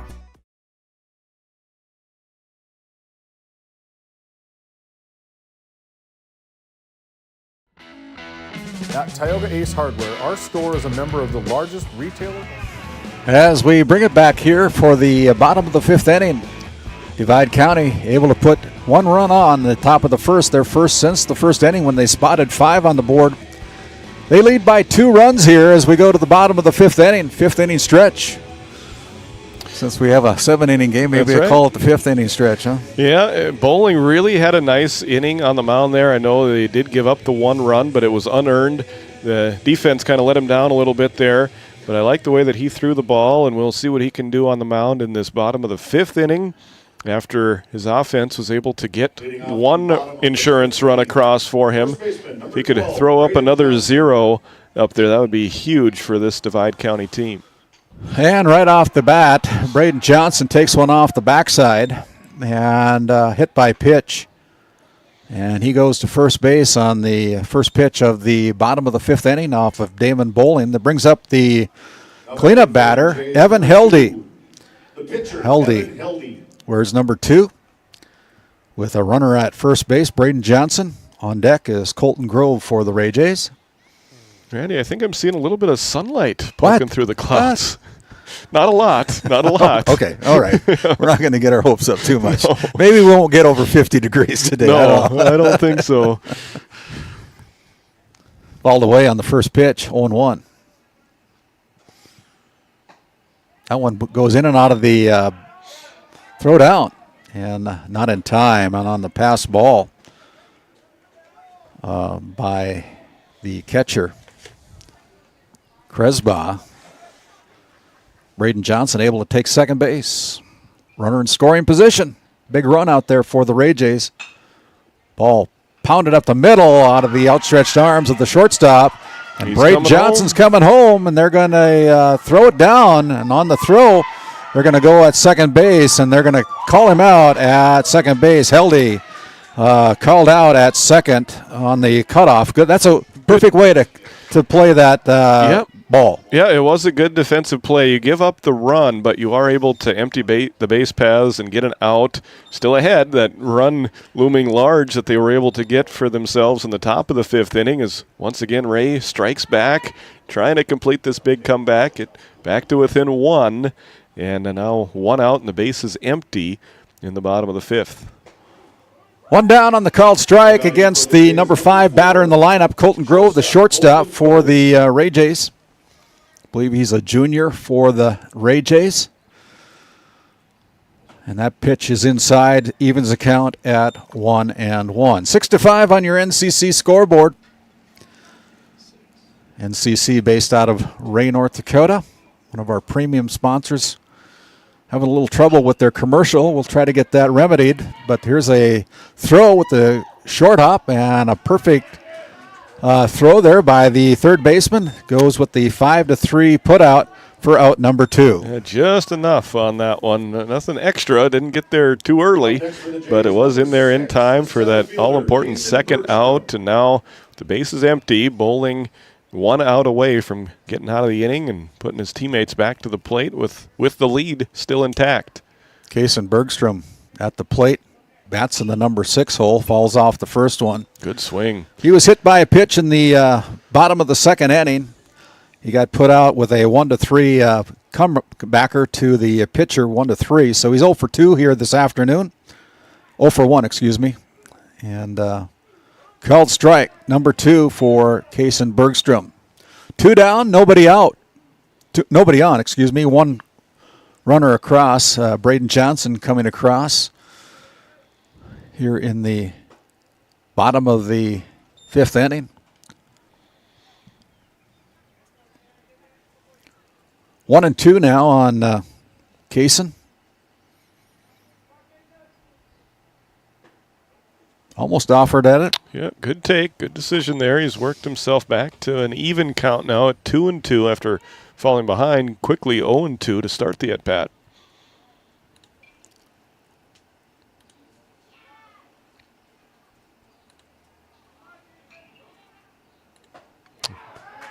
Two pitch, swung on and missed. End of the inning there. Good job by Bowling to come back. Strikeout recorded. But not before the Ray Jays put 1 run across to get within 1 on your NCC scoreboard. It's the Divide County Maroons 6 and the Ray Jays 5 as we come back for the top of the 6th inning after this timeout.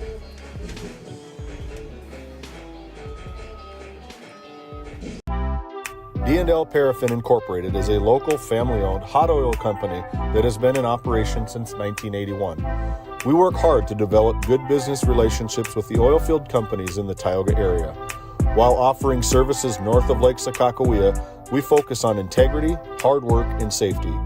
For all hot oil services, call dispatch at 701-641-3065 or 701-641-6310. And for hiring information, be sure to follow us on Facebook at DL Paraffin. This Game Day media broadcast is brought to you in part by Nessa Consulting, located in Tioga, North Dakota. Visit nessaconsulting.com. Community Rewards checking account not only offers cash back, but also gives you... Rivera Bank is an employee and director-owned community bank here to serve you as you forge your path ahead, offering the robust digital services you want with the warm local feel you expect.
play there by the Ray Jays second baseman.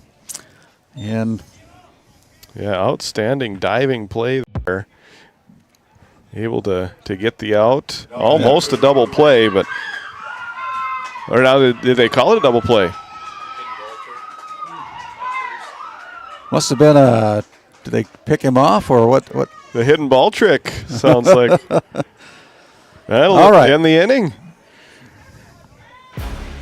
We're going to try to figure that one back out again as we go to the bottom of the sixth inning. No runs, no hits, one walk, 3 outs on the board. We'll send it back to the studio. We'll come back with more action here from Watford City of the Region 7 baseball tournament. We'll be back.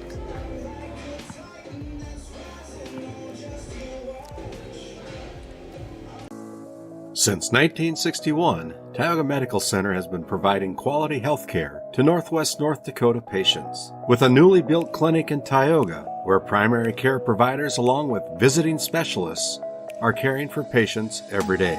Primary care clinics in Ray and Powers Lake also. Call for an appointment today at 701-664-3368. Tioga Medical Center. Great staff making a difference in the lives of patients every day.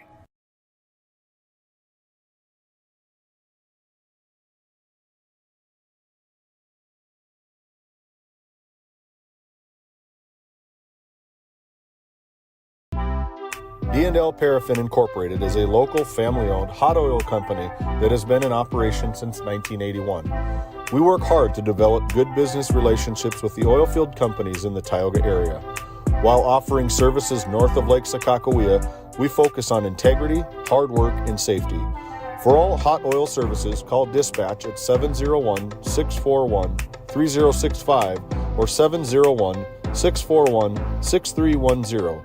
And for hiring information, be sure to follow us on Facebook at DL Paraffin.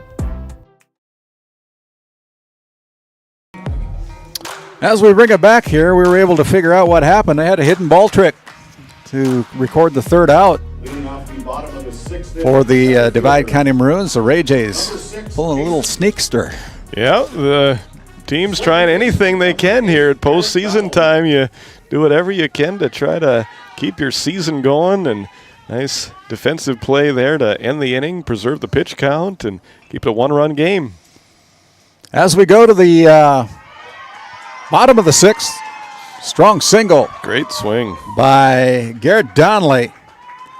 Donnelly puts it in play right in front of the left fielder for a line drive single off of Damon Bowling. Brings up Bennett Schaefer, the designated hitter. Number 11, the designated hitter, Bennett Schaefer. One on, nobody out here. NCC score again, 6-5. The Divide County Maroons on top. Schaefer looks like he wants to bunt it, goes along the first baseline, it goes foul. Trying to sacrifice that himself to get that runner down into scoring position. Garrett Donnelly trots back to first base.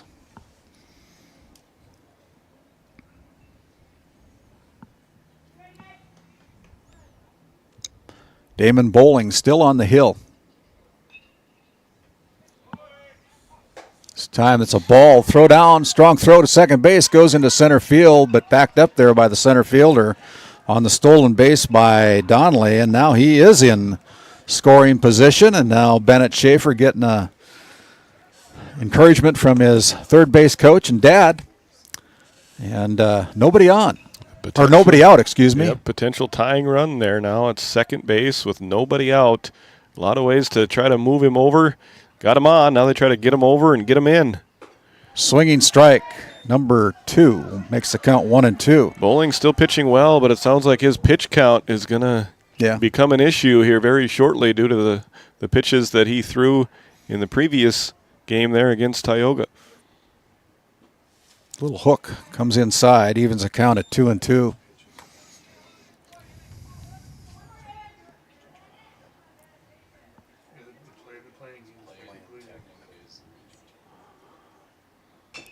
Fouled away, kept alive is Bennett Schaefer. Yeah, he's doing what he can up there, and now has worked the count to 2 balls and 2 strikes. Still nobody out. Looking to put something in play here, especially on the right side of the infield. Look at that. Trying to put it in the right field corner. And fouls away the 7th grader. Battling hard here. And keeping that pitch count climbing. Yeah. Every foul ball, it might not seem like much, but you're taking a pitch away from another batter for bowling. I see the Kenmare Bull Bells Brook Central Honkers are here. Their head coach, Mike Fraunfelter. There's a fly Nice ball catch. back, and they double them up. They don't. Just about. And the second baseman unable to come up with that, but a line drive by Schaefer back to the pitcher. And the second baseman unable to come up with the catch, keeping Garrett Donnelly still in scoring position, bringing up the bottom of the order, Zane Daniel. And Bowling is still frustrated as he looked to the sky. Is he going to have to wipe that play out of his memory? They did get 1 out, not the 2 that they were hoping for, but still got the main priority done there in erasing the batter. And the runner was not able to advance, so now with 1 out in second base, the strategy changes a little bit. Ray is going to have to do some swinging and hopefully get a base hit in order to tie this game. As Daniel crowding the plate on the pass ball. That works too. Yeah. Pass ball there allows Donnelly to go down to third base, and now a fly ball to the outfield will tie this game up if it's deep enough.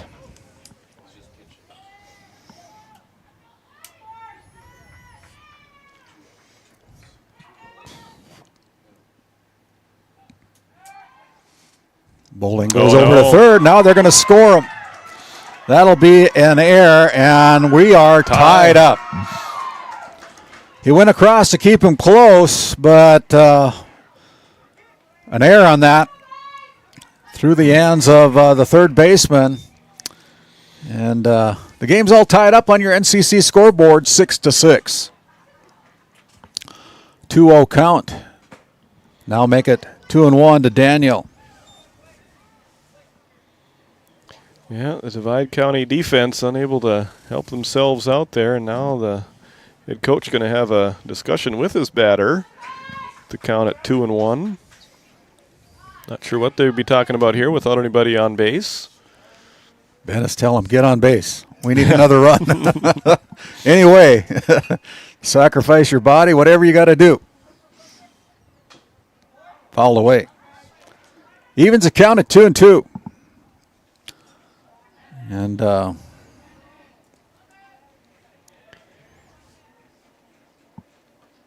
Ray coming close to doing what the Twins did a couple of games ago against the Brewers. There, the Twins were scoring 1 run in every inning. I think it was through the first 6 or 7 innings. Ray skipped the second, and then they scored 2 in the third. Other than that, they've scored exactly 1 run in every inning so far through these first 6. And Divide County putting up 5 in the first and then 1 in the 5th. And they've also put across 6 runs to start this game.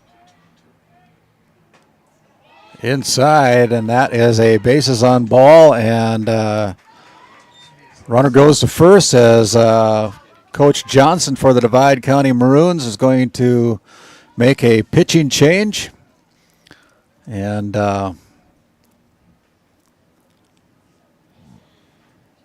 with that, we're going to wait and see who they bring in. We'll send it back to our studios. We'll come back with more action here on Game Day Media.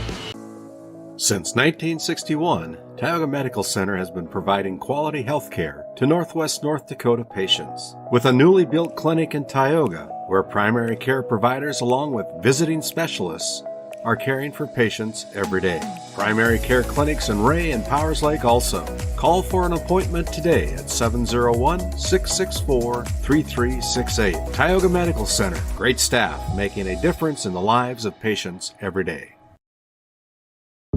At Souris Valley Dental Group, we've been using modern treatment techniques and products to help families smile since 1968. Voted as the #1 dentist in Minot, our team of expert dentists combine their unique areas of expertise and their experiences to create treatment plans that help each individual patient meet their goals. Contact our dental office at 701-419-8900 or visit sourisvalleydental.com to schedule an appointment today. You can count on us to keep your family grinning from ear to ear for many years to come.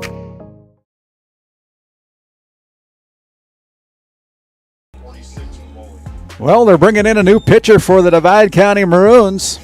It'll be Mason Johnson. Comes in from his third base position to take over the bump for Divide County.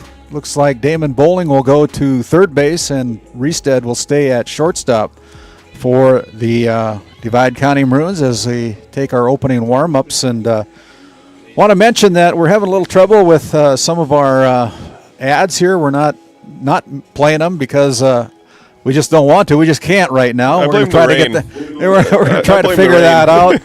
And believe me, you'll get your ads played as soon as we can get that figured out. But I know NCC is we got a little problem with their ad right now. And Burke Divide, Montrell Williams also sponsors here in this Region 7 tournament, having a little trouble with their ad. But we're going to try to get that figured out. When we get a chance and a break and play, maybe between the next two games. Next game, it'll be Brody Breach coming into bat, the top of the order. 1 run in, tied the game up. That was Garrett Donnelly able to score the run as, again, the pitcher, Mason Johnson, goes over to first base for the second consecutive time. There's a swinging strike number 1 on Brody Beach. Yeah, Lakers and Honkers both waiting patiently there down the third base and first base lines respectively, and hoping to have this game end because they want to start their game. Hot shot right up the middle for Beach.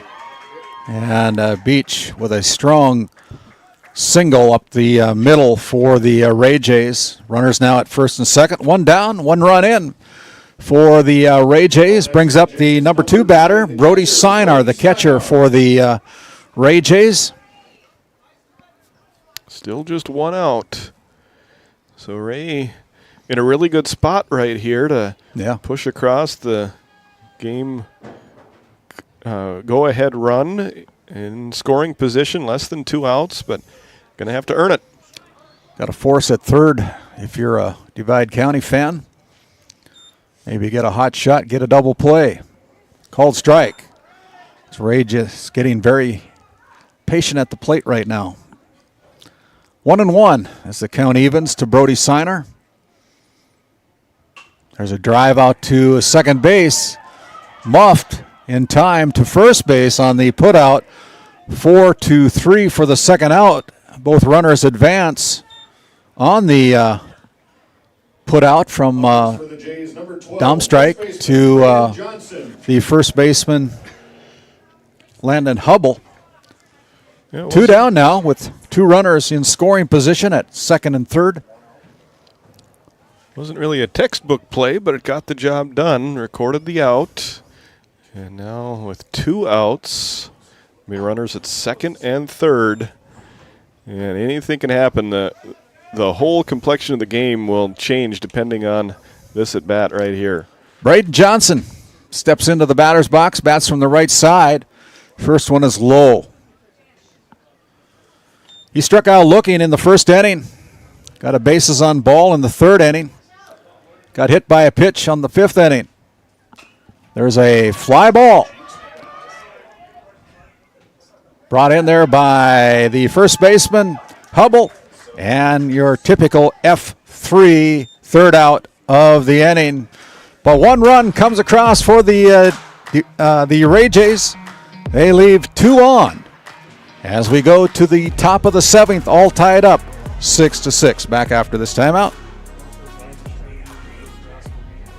This Game Day media broadcast is brought to you by At DA Land LLC, our vision is to provide for the community in which we live and operate, providing a full line of skid steer attachments, farm and ranch, equine equipment, and much more. Shop our store in Tioga, North Dakota, or visit us online at daland-llc.com. At Ray Farmers Union Elevator, we carry a variety of seed, fertilizer, and crop protection products. We can assist you with everything from buying the seed in the spring to burn down in the fall. Stop in or call 701-568-3343 to see how we can help you today.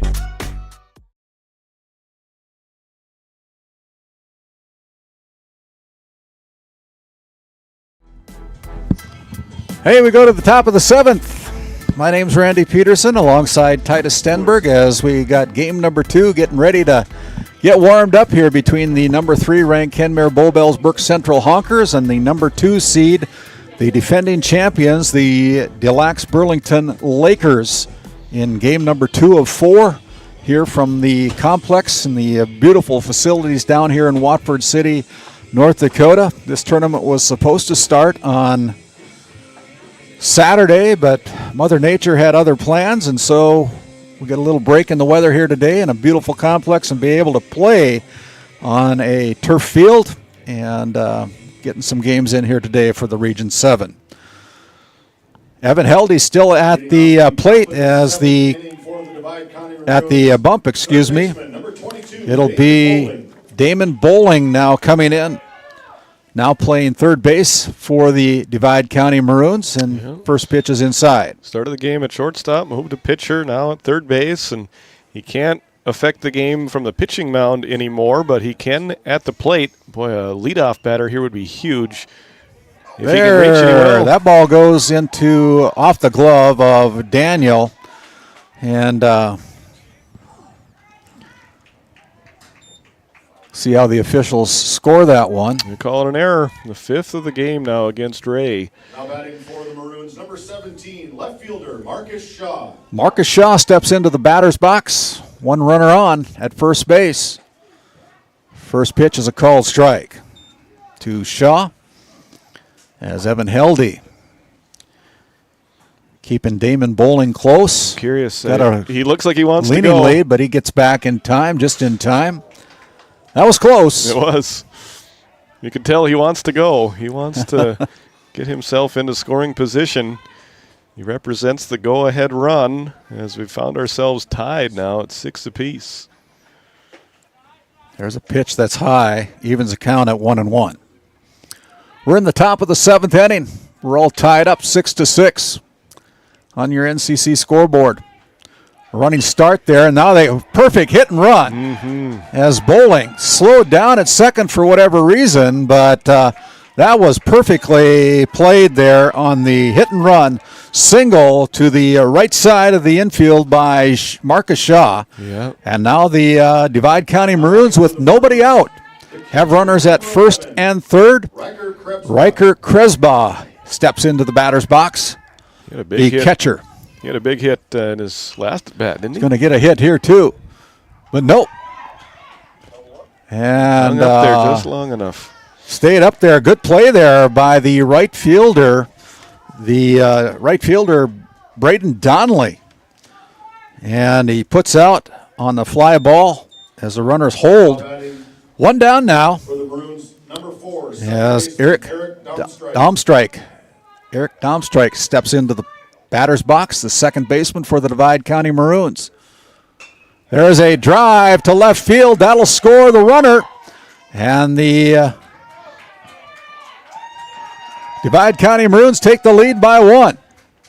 Good bit of hitting there by Eric Domstrike with the second base hit of the inning here in the top of the 7th inning for the Divide County Maroons. Runners now at first and second. Yeah, with that pitch count climbing as a batter, you know that the pitcher has to throw strikes, so can't be too picky. Down the line, they got to force it third. Daniel goes cross, and it's going to be safe. Not in time, but a good play there by the third baseman, Zane Daniel, with the force out.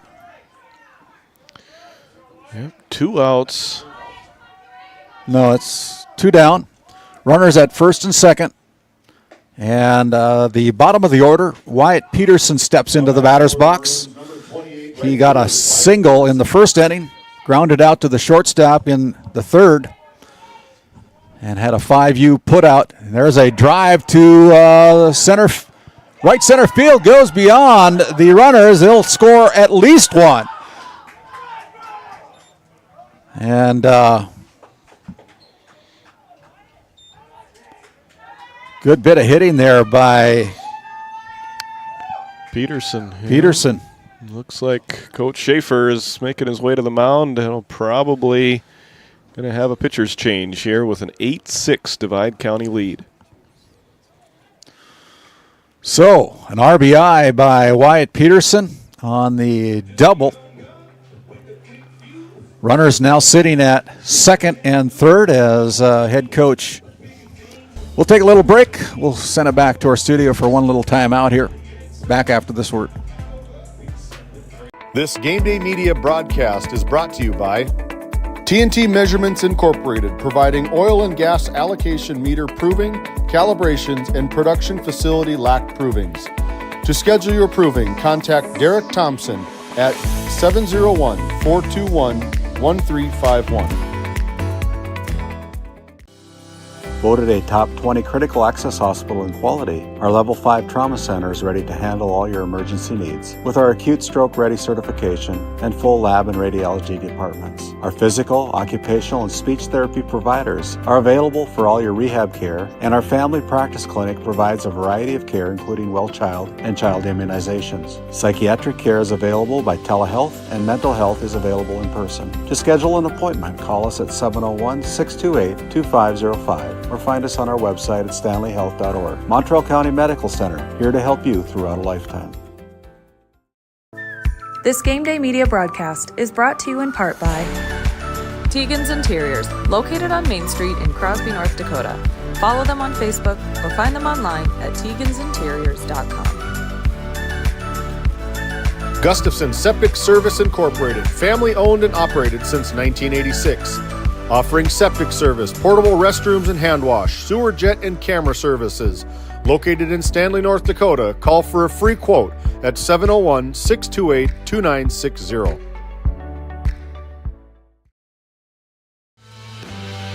Pitching change for the Ray Jays. Freshman Zane Daniel checking in for the second pitcher.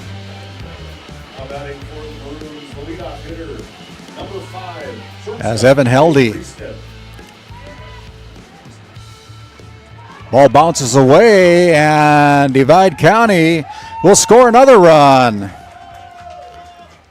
Haugenow with the third run of the inning makes the score 9-6 as that ball got away from Brody Sinar. And the runner advances to third base. That is Wyatt Peterson down there at third. Crooked number put on the board here for the Divide County Maroons. And that one is low by Daniel. Yeah, Divide County playing some of their best baseball of the year right now. Picked a great time to do it. Got a huge win there at Tioga to earn their spot in this game, and right now they're going to go to the bottom of the seventh with a lead. The only question is how big is it going to be? Right now it's at 3 runs. They were the number 7 team out of the regular season. Got past the Tioga Pirates, the number 4 seed, with an 18-17 win in that region playing game. And now hold the lead 9-6 here in this quarterfinal game to try to get in to play the number 1 seed of the tournament, the Renville County Muskrats. Here's a fly ball that looks like it's going to be out of play, and the count is full. 3-2 on the leadoff batter, Jake Riestead. Yeah, the Renville County Muskrats defeating everybody in the region to take the number 1 seed into this tournament, the DLB Lakers. It's a drive to short, and Colton Grove is going to go to first for the out, and got the out. But not before 3 runs score for the Divide County Maroons. Your NCC score. It is the Divide County Maroons 9 and the Ray Jays 6. Come back for the bottom of the 7th inning as the Ray Jays need 3 to tie, 1 to walk it off. We'll be back after this timeout.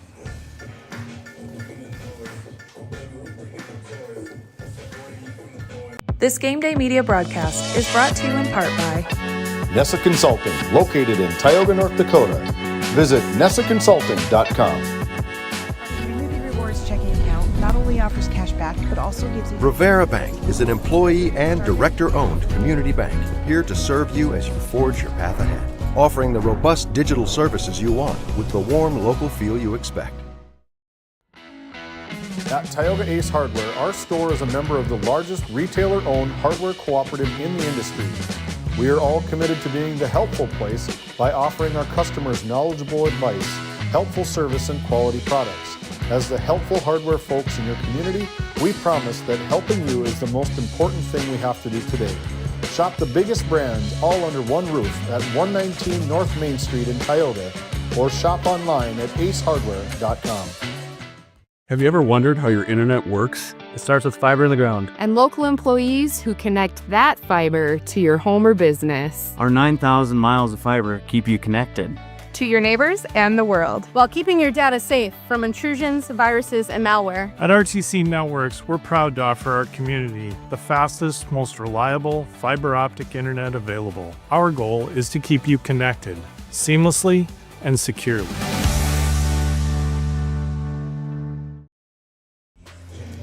Hey, we're going to bring it back here for the bottom of the 7th inning. The Ray Jays' backs are up against the wall. They're down by 3, 9-6 on your NCC scoreboard. They'll bring up Evan Heldy, the cleanup batter, the number 5 batter, Colton Grove, and Kason Bergstrom, the 4, 5, 6 batters for the Ray Jays here in this very, very good baseball game. Been fun to be a part of it. We've seen a lot of different things so far, and Ray is hoping that we see an amazing comeback. Divide County would like to see the upset, just 3 outs away. Yeah, when we went on the air with the start of our game, we mentioned that if you'd like to help with the costs of this region tournament, you can send a check to GameDay Media. We'll make sure that that money gets over to the tournament managers. If you're not able and taking advantage of GameDay Media, we'd encourage you to help out with the costs. Got a few more costs associated with bringing the tournament down to Watford City here, and travel costs for all the teams. And so if you can, we'd really appreciate it. I know we've got great sponsors that help make the broadcast possible, but we'd love for you guys to help out with the cost of this tournament by sending a check to GameDay Media, whatever you want to send across. As the first out recorded, 6-3, as Heldy gunned down at first base. But yeah, send a check to GameDay Media, Box 381 in Tioga, North Dakota. Whatever you would want to send this way, we would make sure that would get to the region tournament officials over in Ray, North Dakota, our hosts for this Region 7 baseball tournament.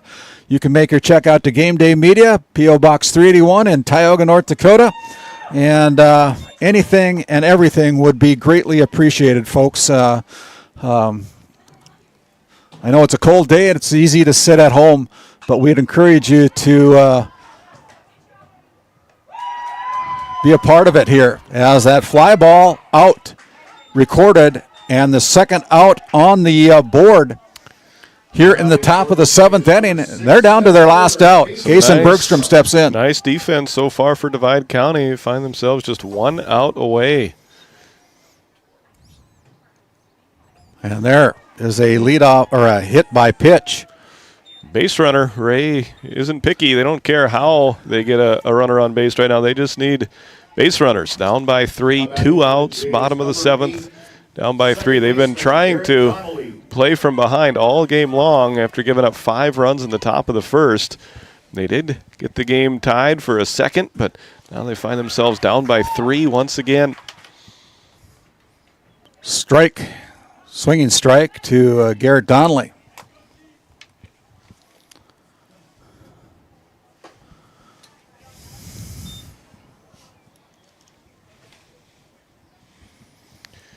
One ball, 1 strike, 1 runner on with 2 men out. Now the Ray Jays are down to their last strike. A couple of dogs in attendance down the right field line, and they get excited every time a foul ball gets hit over they're there. Ready to play ball. They are. I think they're both on a leash, but they both 1 and 2. Runner at first. There's a drive, short little popper to second base, and there you have it. The Divide County Maroons have pulled the upset here, and they take home a win by a score of 9-6 for their right to advance to our 3rd game of the afternoon. It'll be the Renville County Muskrats and the Divide County Maroons doing battle, but This is a double elimination tournament. The Ray Jays are still alive, but with a 9-6 win, the Divide County Maroons get into the quarterfinals. We'll be back. We'll come back, recap with our postgame show after this timeout. This Game Day media broadcast is brought to you in part by Nessa Consulting, located in Tioga, North Dakota. Visit nessaconsulting.com. Community Rewards checking account not only offers cash back, but also gives you... Rivera Bank is an employee and director-owned community bank here to serve you as you forge your path ahead, offering the robust digital services you want with the warm local feel you expect.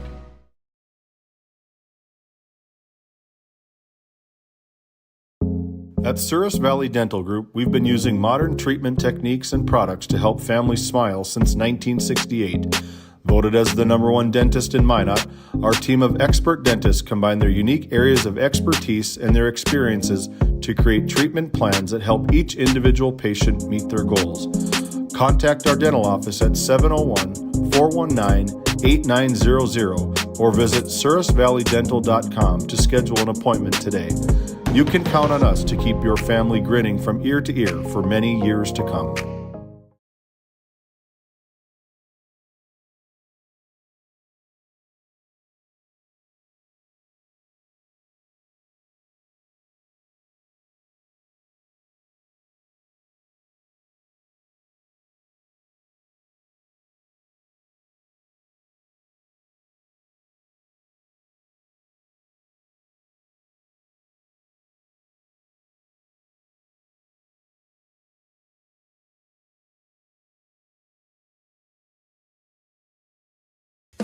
This Game Day media broadcast is brought to you by Napa Tioga Parts Supply, located at 105 North Main Street in Tioga. Visit napaonline.com.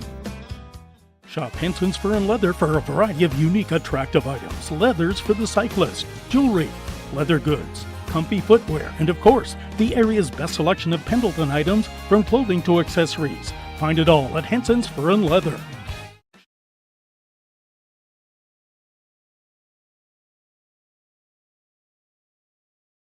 Have you ever wondered how your internet works? It starts with fiber in the ground. And local employees who connect that fiber to your home or business. Our 9,000 miles of fiber keep you connected to your neighbors and the world, while keeping your data safe from intrusions, viruses, and malware. At RTC Networks, we're proud to offer our community the fastest, most reliable fiber optic internet available. Our goal is to keep you connected seamlessly and securely.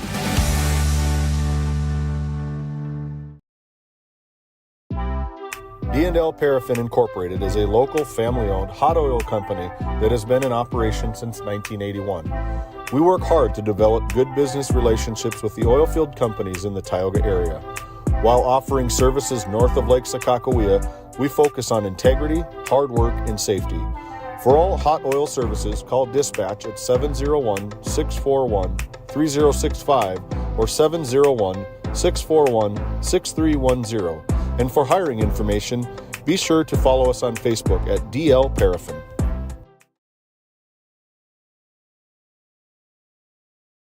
Hey, David, can you hear me? Welcome back to I got to go up there and check something out. Watford City. We're at the Glen Wahoos Memorial Field. You're watching the Region 7 baseball tournament. One game in the books. It was an exciting one. It was Divide County ending up with a 9-6 victory over Ray. So congratulations to the Maroons. And we're going to have more of our post-game show here as we get ready for game number 2, which is going to feature Delax Burlington versus Kenmare Bowbells Burke Central.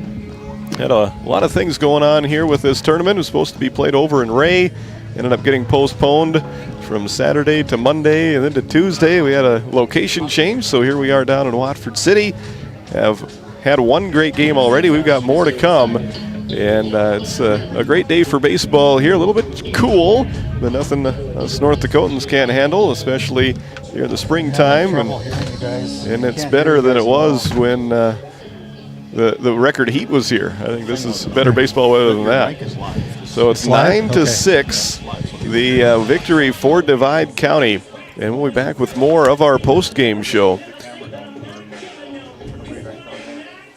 right after this as Randy Peterson is caught up with our Brad Johnson Insurance Player of the Game. We'll be back with that interview right after this.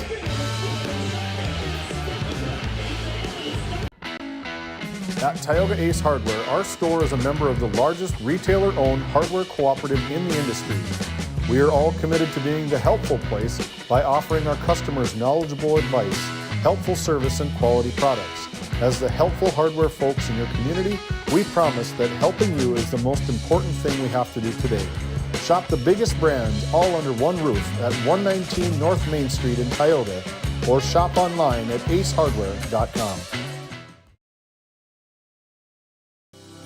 Voted a top 20 critical access hospital in quality, our Level 5 Trauma Center is ready to handle all your emergency needs with our acute stroke ready certification and full lab and radiology departments. Our physical, occupational, and speech therapy providers are available for all your rehab care, and our family practice clinic provides a variety of care including well child and child immunizations. Psychiatric care is available by telehealth, and mental health is available in person. To schedule an appointment, call us at 701-628-2505. or find us on our website at stanleyhealth.org. Montreal County Medical Center, here to help you throughout a lifetime. Titus, can you bring me in? Welcome back to your DNL Paraffin post-game show. My name is Titus Enberg. We got Randy Peterson down on the field with our Brad Johnson Insurance Player of the Game. Randy, take it away. It's on a cold day. The Divide County Maroons were hot. Boy, good performance as the Divide County Maroons, kind of surprising everybody here. You had a fight as the number 7 team to get into the tournament with a victory over Tioga on Tuesday. And now you knock off the number 4 team. Boy, things are going right for you. You're peaking at the right time. This is Riker Kresbaugh, our Brad Johnson Insurance Player of the Game. Congratulations, Riker. Thank you. Yeah, you've got a lot of timely hitting. Your teammates did a great job helping you get to the spot. What can you attribute your win to here today? I'd say it was more of a team effort. Everybody put in their 110. Yeah, it was a good team effort. Like you said, you got 5 runs in the top of the first inning, kind of set the tone. The Ray Jays were able to claw themselves back into the game, but with 3 runs in the top of the 7th inning, boy, you guys advanced to play another game. You'll be taking on the number 1 seed, the Muskrats out of Renville County, but a good feeling. You gotta have a good feeling, don't you? Yeah. Yeah, so this is Riker Kresbaugh, our Brad Johnson Insurance Player of the Game here with the Maroons taking down the Ray Jays in our opening game here on Game Day Media, the Region 7 tournament, 9-6.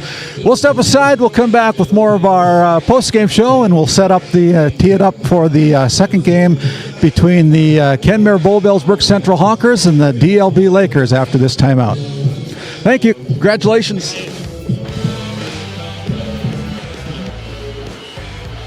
This Game Day Media broadcast is brought to you by At DA Land LLC, our vision is to provide for the community in which we live and operate, providing a full line of skid steer attachments, farm and ranch, equine equipment, and much more.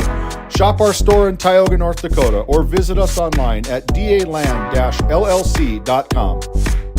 At Ray Farmers Union Elevator, we carry a variety of seed, fertilizer, and crop protection products. We can assist you with everything from buying the seed in the spring to burn down in the fall. Stop in or call 701-568-3343 to see how we can help you today. Hey, welcome back into Game Day Media, the site of our Region 7 Boys Baseball Tournament down here in Watford City, North Dakota. Game number 1 under conclusion. The Divide County Maroons pulled the upset and took down the number 4 Ray Jays with a final score of 9-6. We're going to switch seats, play musical chairs, get Titus Stenberg's voice warmed up for play-by-play for game number 2. They'll recap game number 1. Until then, just enjoy the sights and sounds of Watford City, North Dakota, and high school baseball here on Game Day Media.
Today's Game Day Media broadcast is brought to you by NCC, Tioga Medical Center, Souris Valley Dental Group of Minot, D&L Paraffin, Brad Johnson Insurance, Nessa Consulting Service, Tioga Ace Hardware, Tioga Parts Supply, Tegan's Interiors, Tioga Drug and Soda Shop, Montreal County Health Center, Kyle Hansen, Financial Advisor, Lindsay Grocery, Montreal Williams Electric Cooperative, Burke Divide Electric Cooperative, Faith Baptist Church of Kenmare, Ray Farmers Union Elevator, Gustafson Septic Service Incorporated, Tioga Pirates Booster Club, DA Land LLC, Henson's Fur and Leather, Bravera Bank, Patriot Oilfield Service Incorporated, TNT Measurements Incorporated, RTC Networks.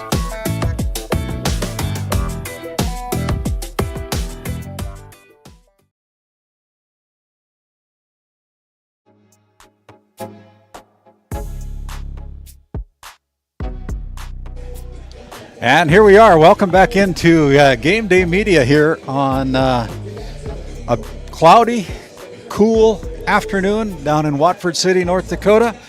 My name is Randy Peterson, and it's our privilege to be fieldside this afternoon for our second game of 4 at the Region 7 Boys Baseball Tournament.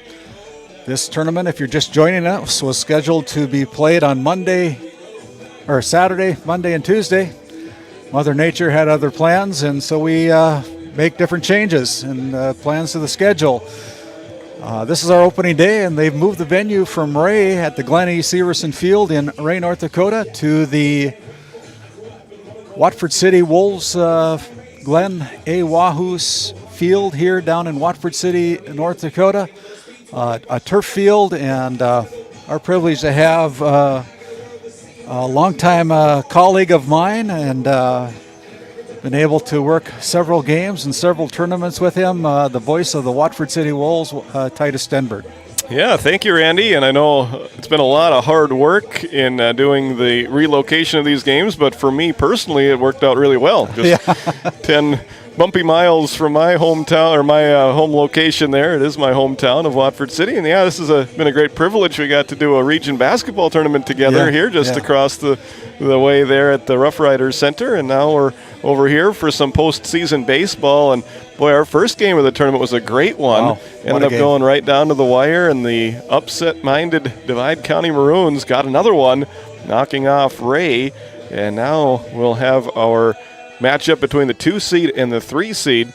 Number 3 seed comes in to this tournament as the Kenmare Bowbells Burke Central Honkers, and they're taking on the number 2 seed, very good Des Lacs Burlington Lakers team, and it should be another exciting one. Here as the head coaches are meeting down with our umpiring crew right at home plate, and we are just a few moments away from the opening pitch of this one between the Honkers and the Lakers. Happy to have you aboard here this afternoon, wherever you're joining us. Thanks for making us a part of your day here on Game Day Media. Yeah, the Kenmare Bowbells Burke Central Honkers coming into this game with a 13-4 overall season record. The DLB Lakers, Des Lacs Burlington Lakers, coming in with a 15-5 overall record.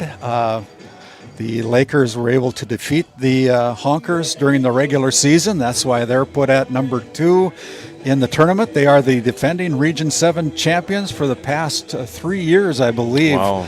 And right now the Renville County Muskrats are ranked number 1, having defeated the Lakers during the regular season in the counter game. And, there's going to be some good baseball here. I know that the Honkers have got a very good pitcher on the bump here this afternoon, TJ Lucy. And I believe the Lakers are going to go with Mr. A.J. Kilborn as the pitcher. I haven't seen him pitch yet. We did do a DLB Laker game at Post 139 Patriot Field in Tioga, North Dakota early on in the regular season. But this is a great venue. I mean, we're warm. It's out on the field right now. It's sitting just under 45 degrees, I believe. Yeah, and I think the wind chill has gotten cooler, if anything. Just the 5 minutes that I was down on the field there, the wind is a little more active. We didn't see it play too much of a role in that first game of the day. I think the wind blowing in from center might be a little bit more of a factor here today as DLB's defense gets ready to take the field here this afternoon. Let's take a look at the batting order for Kenmare Bowbells-Burke Central. Leading off will be Trevor Krecklaw. He's the shortstop. Batting second will be the center fielder Cohen Syme. Peyton Nelson will be the catcher, and he will bat third. Field right here in Watford City, North Dakota, as game number 2 action is just underway. The cleanup batter will be the first baseman Cannon Lallam. Hank Handeland will handle right field as he wears number 3, batting 5th. Logan Heinrich, the designated hitter, will bat 6th. Zach Zorn, the second baseman, will wear number 10, and bat in that 7 spot. Then it'll be the pitcher, TJ Lucy, wears number 24. And batting 9th will be Nate Evenson, the third baseman, wearing number 15. Yeah, thanks for tuning in, and I know that the weather is probably keeping some folks away. The mileage distance is keeping some folks away, but if you could do us a favor, we've got about 140 people that are viewing right now. If you wouldn't be so kind as to drop a check in the mail to GameDay Media, it won't go to us. We're just kind of coordinating the efforts, but there are costs associated with moving the venue from Ray down to Watford City here, and if you could help us out by dropping a check in the mail to GameDay Media, we'll make sure that check gets forwarded on to the tournament managers of this tournament and help offset the costs for travel, umpires, baseballs, and equipment, and rent, and the first pitch is underway. Trevor Krecklaw swings away at that first pitch and hits it foul out of the stadium in an 0-1 count. Those checks can be mailed to GameDay Media, P.O. Box 381 in Tioga, North Dakota 58852. Again, GameDay Media, P.O. Box 381, Tioga, North Dakota 58852. If you got any questions, you can message us on our Facebook page at GameDay Media on our Facebook page. Leadoff base hit for Trevor Krecklaw as he puts that one on the ground in between the first and second baseman, and a leadoff single for the shortstop Trevor Krecklaw. Good start for the Honkers. Perfect bit of hitting there by Krecklaw, going opposite field and through that gap between first and second. It's their second game with two teams wearing black uniforms. Ray wore black with red pinstripes. The Honkers are wearing black with yellow pinstripes as that pitch is fouled off. The runner, Krecklaw, he wanted to steal second, but it was a foul ball, so he'll have to go back to first and await the 0-1 pitch from A.J. Kilborn. His battery mate is Drew Rodacher doing the catching here this afternoon for the Lakers. 0-1, swung and aggressive hit foul again, and now it's 0-2. So Kilborn has the batter Syme right where he wants him with an 0-2 count. Trevor Krecklaw on at first. No score just underway from game 2 of today's action. Another ground ball to the right side of the infield, and that's going to be an error as DLB was thinking about getting 2, and instead they will get none. Yeah, that was a misplay there by the Lakers. Normally fundamentally very sound. Yeah, I think they were rushed. It was Nate Rowe, the second baseman there, I think wanted to set his teammate up for a good throw, and they didn't make the first out at second base and were not able to get any outs. So now 2 on and nobody out. A high fly ball into shallow center, and it'll hang up there long enough for Kyler Fisher to come in and make the catch for the first out of the top of the first inning. That was Peyton Nelson, retired on the F8. Peyton Nelson comes into the game with a 308 average. The cleanup hitter, first baseman, Cannon Lallam. Cannon Lallam now comes in batting .471 on the season. Wow. Titus. That's an impressive stat, especially this late in the season. Swings through the first pitch, 0-1. You mentioned it, Randy. These Honkers have come ready to play here today. They've been swinging early and often in their at-bats. They got 2 on with 1 out, and now an 0-2 count to the cleanup hitter, first baseman Cannon Lallam. And we'll see what Kilbourne decides to throw with an 0-2 count and 2 runners on base. Oh, that was close. Just misses low and outside. Hard to take that one. Yeah, good eye from Lallam. Stays alive, now 1-2. He is a slightly closed stance, gets pretty close to home plate. And the 1-2 is strike 3. Caught looking there for out number 2. First strikeout of the game for Kilbourne. And after the first 2 men reached, a pop out and a third strike looking, called strikeout. And now Kenmare Bowbells Burke Central is going to have to try to score with 2 outs, as that pitch is swung on and missed. 2 down here for the Hawkers. And that one misses the outside corner. I believe it's Hank Handeland at the plate right now for Kenmare Bowbells Burke Central with 2 on and 2 out. The 1-1 is low, 2-1 now, and KBBC looked like they were going to run with the leadoff runner on base. They have not shown any signs of stealing yet with 2 on base. Nope. And that one will travel foul and evens up the count now. 2 balls, 2 strikes, 2 outs, 2 runners on base. Shannon Holter, our plate umpire. At the first base line is Wayne Brackenberry, and on the third base line is Mike Cushman. 2-2 just off the outside corner, and now a full count. 3-2. The runners will get a head start with 2 outs in the inning. DLB trying to throw up a 0 to start the game. Kenmare Bowbells Burke Central trying to get the scoring started. It'll be high and inside for a walk, and the bases will be loaded for Kenmare Bowbells Burke Central. So now it'll be Logan Heinrich coming to the plate as the Honkers have the bases loaded. Swing and a miss. Third baseman, number 11. And we had a change in the lineup here. So this will be Greg Jensen. Greg Jensen at the plate.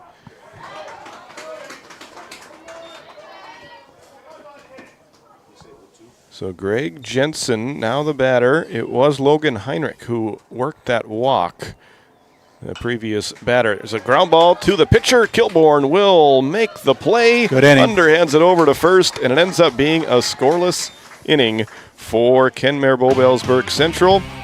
No runs on 1 hit. There was 1 error and 3 runners left on base. Half inning in the books, no score. You're watching the Region 7 baseball tournament on Game Day Media. Have you ever wondered how your internet works? It starts with fiber in the ground. And local employees who connect that fiber to your home or business. Our 9,000 miles of fiber keep you connected to your neighbors and the world, while keeping your data safe from intrusions, viruses, and malware. At RTC Networks, we're proud to offer our community the fastest, most reliable fiber optic internet available. Our goal is to keep you connected seamlessly and securely. This Game Day Media broadcast is brought to you by At DA Land LLC, our vision is to provide for the community in which we live and operate, providing a full line of skid steer attachments, farm and ranch, equine equipment, and much more. Shop our store in Tioga, North Dakota, or visit us online at daland-llc.com. At Ray Farmers Union Elevator, we carry a variety of seed, fertilizer, and crop protection products. We can assist you with everything from buying the seed in the spring to burn down in the fall. Stop in or call 701-568-3343 to see how we can help you today. Welcome back to Watford City in the Region 7 Boys Baseball Tournament. It'll be Drew Rodacher leading off for DLB. Colin Abernathy will bat second, followed by Jake Schaefer. Rest of the DLB lineup looks like this. Kyler Fisher, Easton Anderson, Ryan Ralph, Nate Rowe, A.J. Kilborn, and Cale Rodacher. First pitch to Drew Rodacher is high and inside. Rodacher with a .351 batting average, on base percentage of .431. And it's T.J. Lucy on the mound for Kenmare Bowbells Burke Central. He's got a good arm. Swinging away is Rodacher. Will that one stay in play down the line? It will land foul. The wind pushed that one continuously over there towards the fence, and it ends up being a long strike. I think the wind is picked up here at Glen Wahus Memorial Field, judging by the flags. I think Evenson got a poor jump on that one. And I think the wind didn't help him out at all. Here's the 2-1. That one is high, and now 3-1 from the right-hander T.J. Lucy to the catcher Drew Rodacher. That one's low and a leadoff walk. Good start for the Lakers as Rodacher gets the free trip to first base, and that'll bring up Colin Abernathy. No score, just underway. We're in the bottom of the first inning. Kenmare put 3 runners on base in the top of the first, but could not drive any of them home. And that will be a bunt attempt that goes foul from Colin Abernathy, not wearing any batting gloves here on this chilly May afternoon. Abernathy comes in with a .237 batting average, on base percentage of .384. He has gotten 16 RBIs this year and 21 total hits. Does your stat sheet include sacrifice bunts or sacrifice hits? Yeah, he's had 2 of them. 2 of them, okay. He'll take the 0-1 pitch. No sign of bunting there. And it's strike 2 on the inside corner. Now 0-2 with Rodacher on first. Over. They check on him over there. He's back in there safely. The Honkers defense looks like this. T.J. Lucy is the pitcher, throwing to his catcher, Peyton Nelson, as that one is hit fair down the third base line, and everybody will be safe. E5. Hit to Greg Jensen, the third baseman, unable to make the play. And now, just like the Honkers, the Lakers put their first 2 base runners on. That'll bring up Jake Schaefer. So 2 on, no outs for DLB. And this kid coming up to bat is Jake Schaefer, and he's got a .548 batting average. He's a good player, good baseball player. Been around for a long time.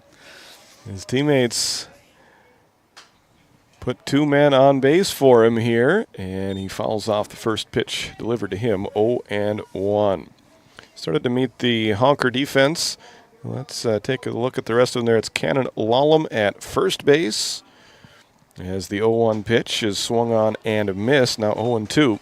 Zach Zorn plays at second base. Greg Jensen over at third with Trevor Krecklaw at shortstop.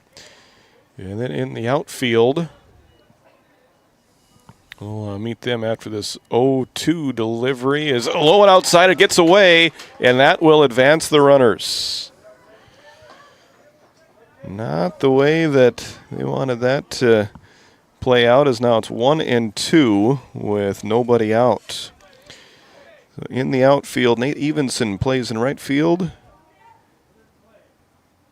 Kyler Setliff out in left field, and Cohen Syme is the center fielder for Kenmare. Runners now at second and third. 1-2 taken high, off-speed pitch, evens the count up 2-2 from T.J. Lucy to Jake Schaefer, the talented shortstop for Des Lacs Burlington. Swing and a miss! Big strikeout for TJ. First, got a little hook there. First out of the game, and it comes in a huge spot as Lucy is able to strike out Jake Schaefer with 2 men on in scoring position. Another 500 hitter batting .521. Kyler Fisher steps into the batter's box, the cleanup batter. Still 2 men on, now 1 out.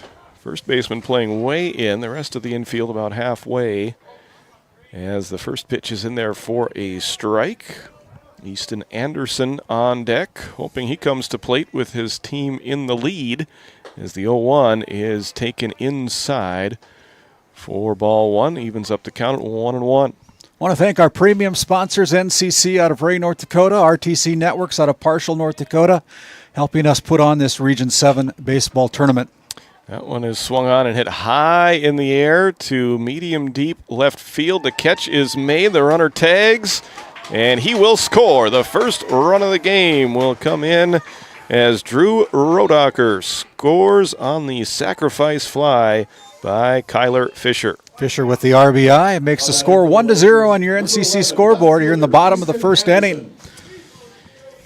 Easton Anderson will come to the plate now with a runner at second base and 2 outs. And these Lakers are loaded with 500 hitters. He bats .525. Oh, man. 3, 4, and 5 hitters, all with 500-plus batting averages. That's quite a lineup to deal with if you're a pitching staff. And nice swing on that, and it will drop. And that will be the second run of the game. It keeps on rolling. He's going to go to third, and he will make it standing up. An RBI triple by Easton Anderson makes it 2-0 Lakers. So Colin Abernathy scoring from second base on that play. Now batting for the Lakers, number 6. And that'll bring up third baseman Ryan Ralph. Still 2 down here in the bottom of the first inning. 2 runs on the board for the Lakers. That was the first hit of the game for DLB as the first 2 men reached, one on a walk and one on an error. As the 1-0 pitch is swung on and missed. Now 1-1 with 2 outs and a runner at third base. That is Easton Anderson. 1-1, foul tip into the glove, and now 1-2. As T.J. Lucy has his pitch count up to 18, he would like to end this half of the inning with his pitch count at 19. We'll see if he can. The 1-2 is fouled off and out of play. It remains 1-2. 2-0 early lead for DLB.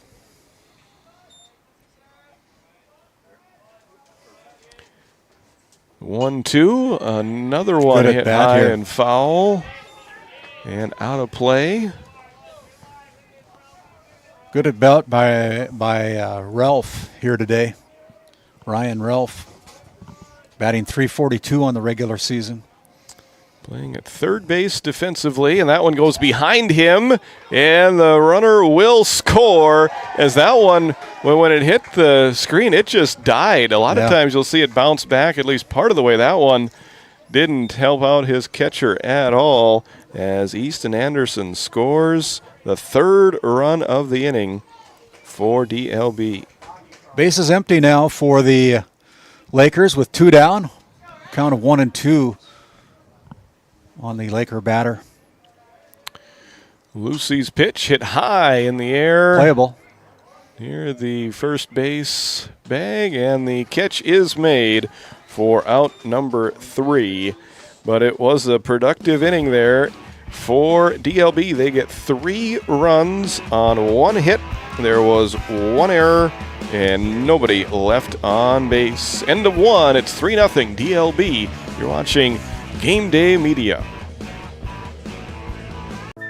This Game Day Media broadcast is brought to you in part by Tegan's Interiors, located on Main Street in Crosby, North Dakota. Follow them on Facebook or find them online at tegansinteriors.com. Gustafson Septic Service Incorporated, family owned and operated since 1986. Offering septic service, portable restrooms and hand wash, sewer jet and camera services. Located in Stanley, North Dakota, call for a free quote at 701-628-2960.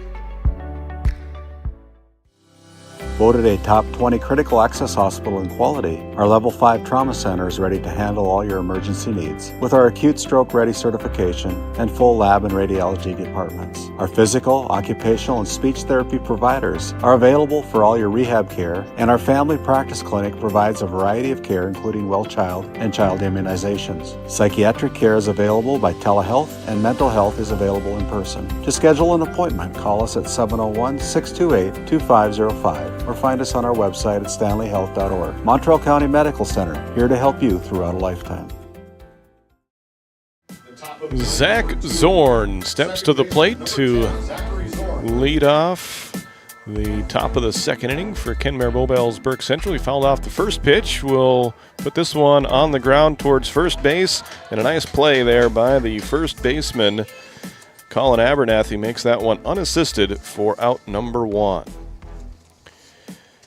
One up, one down for Kenmare Bowbells Burke Central. It'll bring up the pitcher, TJ Lucy. He'll be followed by Nate Evenson as the number 8 hitter swings away at the first pitch and fouls it off 0-1. Not bad when you can have an 8th batter in the lineup batting .440. Wow. And he's pitching here today, doing a little bit of everything as he swings away at the 0-1, and that one's also foul, now 0-2. As Evenson waits on deck, well, we saw a team with a big first inning in our first game. That was Divide County putting up a 5 spot in top half of their first inning as they went on for a 9-6 victory. Here, DLB putting up a 3 spot in the bottom half of their first inning. And we'll see what Kenmare Bowbells Burke Central can do as they try to mount a comeback. Ground ball hit to second, and the play will be made.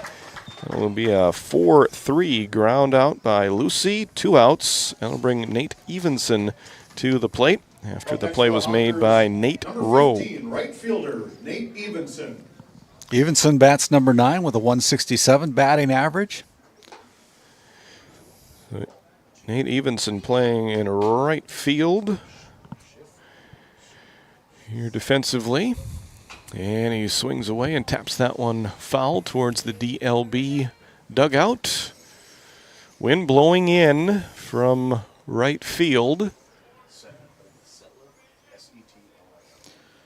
If you're just joining us, the Divide County Maroons with the upset win over the Ray Jays, 9-6 in our opening game here down at the Region 7 tournament to advance to the quarterfinal round against the number 1 seed Renville County Muskrats after the completion of this game before us, and there's a strikeout. Swing and a miss, a 1-2-3 inning as Kenmare Bowbells unable to get anybody on base there in the top half of the second inning. So 1.5 innings are in the books.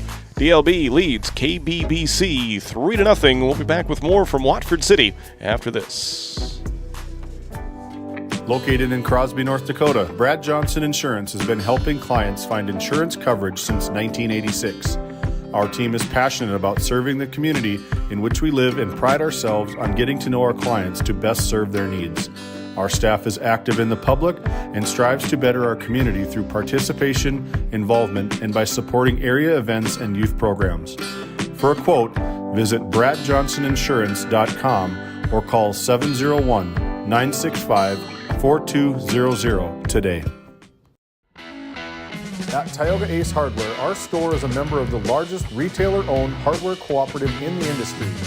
We are all committed to being the helpful place by offering our customers knowledgeable advice, helpful service, and quality products.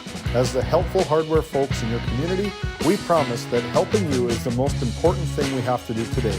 Shop the biggest brands all under one roof at 119 North Main Street in Tioga, or shop online at acehardware.com. Hey, and we bring it back here to the bottom of the second inning after the Honkers went scoreless in the top of the second. Turn it back over to the voice of the Watford City Wolves and Game Day Media, Titus Stenberg. Nate Rowe swings away at the first pitch offered to him. It hits it high in the air to left field, and the catch is made out there for out number 1. 1 pitch and 1 out for TJ Lucy. We'll bring up his counterpart on the mound today, A.J. Kilborn, wears number 14. Starting pitcher for the Delax Burlington Lakers, takes ball 1 outside. Kilburn with a .233 batting average on the regular season. Cale Rodacher will bat next after Kilborn. TJ Lucy on the mound. His pitch count now stands at 26 after giving up 3 runs in the bottom of the first inning. That was a strike. Hook there. Yeah. Now 2-1. The count to the right-handed swinging A.J. Kilborn. Swings and misses on that one. It's now 2-2. Lucy delivers inside. Now 3-2. Full count to A.J. Kilborn. 3 runs on 1 hit back in the first inning for the Lakers. Ooh. Did he check? He did not. That'll be a swinging strike 3.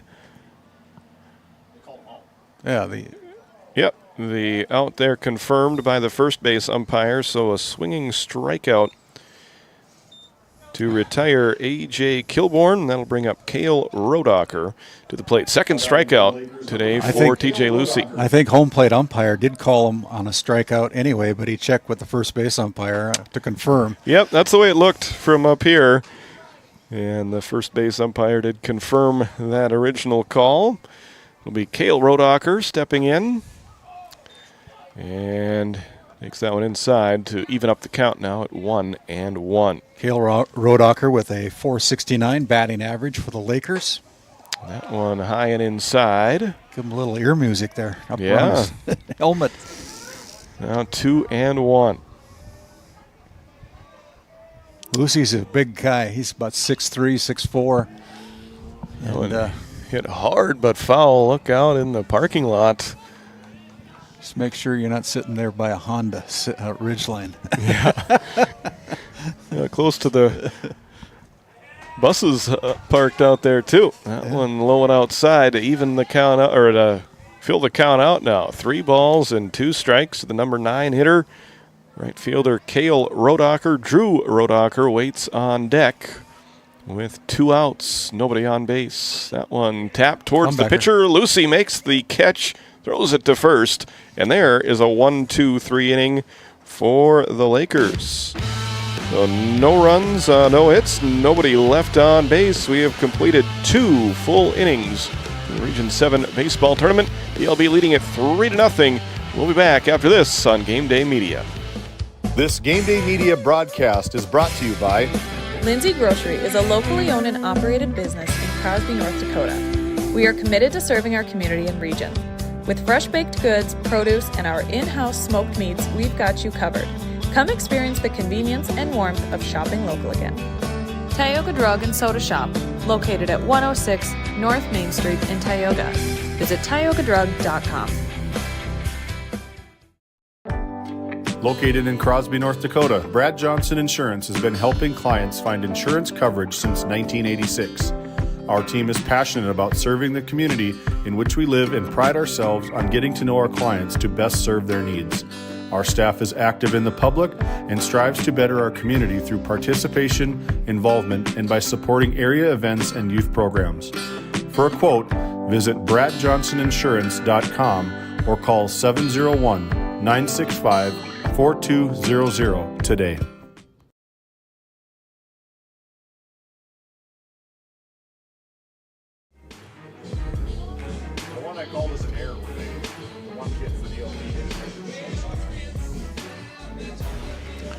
Welcome back to Glen Wahoos Memorial Field here in Watford City, Region 7 baseball tournament.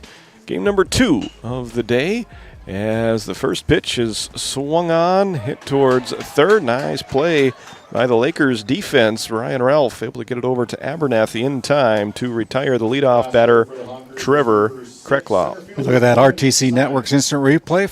Typical 5-3 put out. One down for the Lakers here in the top of the third. Cohen Syme steps to the plate, and he will bunt the first pitch, but it rolls foul for strike number one. Syme with an even 500 batting average. He got a lot of quickness. We saw that in the playoff game between the Alexander Comets and the Kenmare Bullbells Honkers last fall. Yeah, that was a fun game. Putting his talents here on the baseball field, right down Broadway. Now 0-2 as Kilborn has settled down nicely after giving up 3 base runners in the first. He has not allowed a base runner since. A 1-2-3 second inning, and now a leadoff out to start the third, working against Syme, who was one of those 3 base runners that reached after he put the ball in play and reached on an error in the first. This will be a ground ball to short. Nice scoop. Throw over to first in time for a 6-3 put out. And Schaefer 2 up, 2 down. With an easy throw over to first base. Up next for the Honkers, number 5. Good shortstop. Just a good baseball player. Peyton Nelson, the catcher, will step into the right-handed batter's box as Kilborn is ready to go. He is on a roll right now for Delax Burlington. Not wasting any time. First pitch, high. Let's get back in the heaters. Yeah, the dugouts are That's right.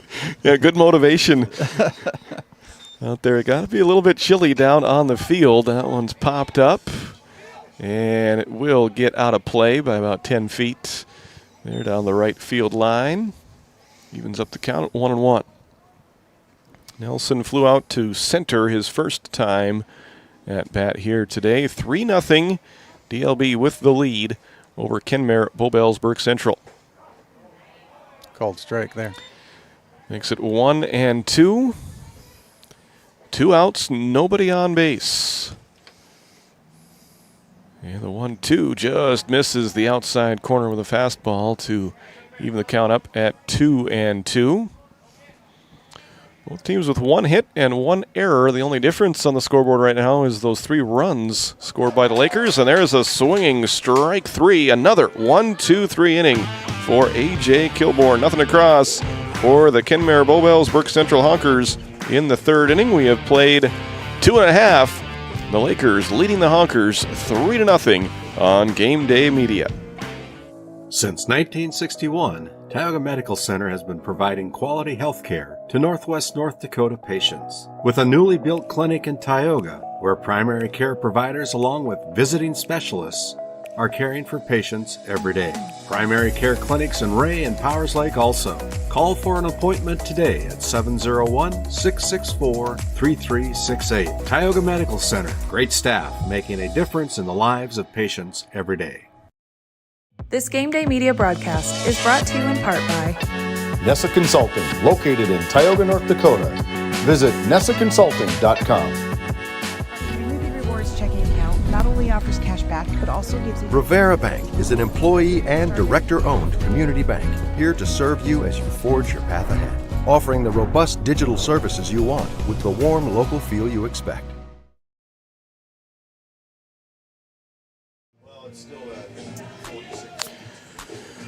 Welcome back to Game Day Media's coverage of the Region 7 Boys Baseball Tournament. My name is Titus Stenberg alongside Randy Peterson, coming to you from Watford City.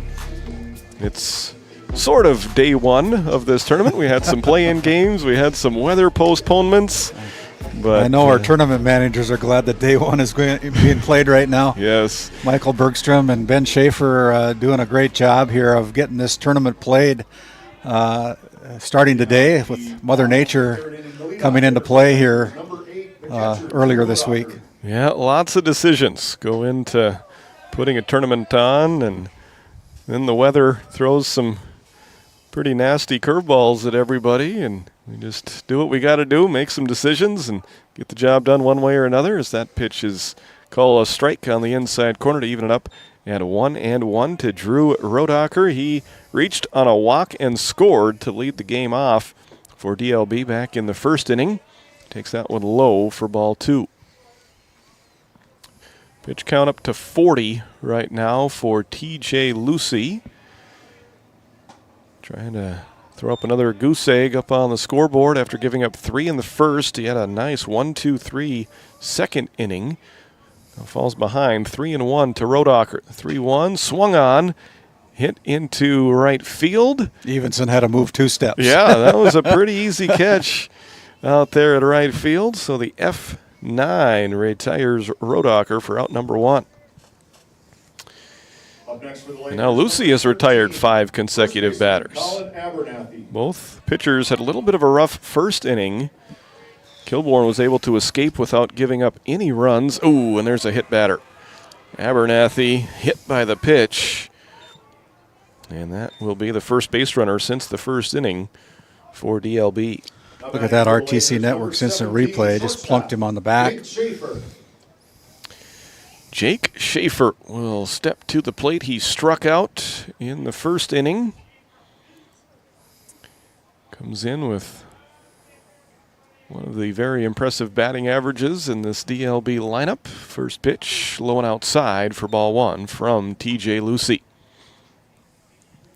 Number 2 seed, Lakers, defending champions of this region. Ooh, throw over to first, close play, but almost got him sleeping down there. Yeah, but Abernathy able to get back in there safely.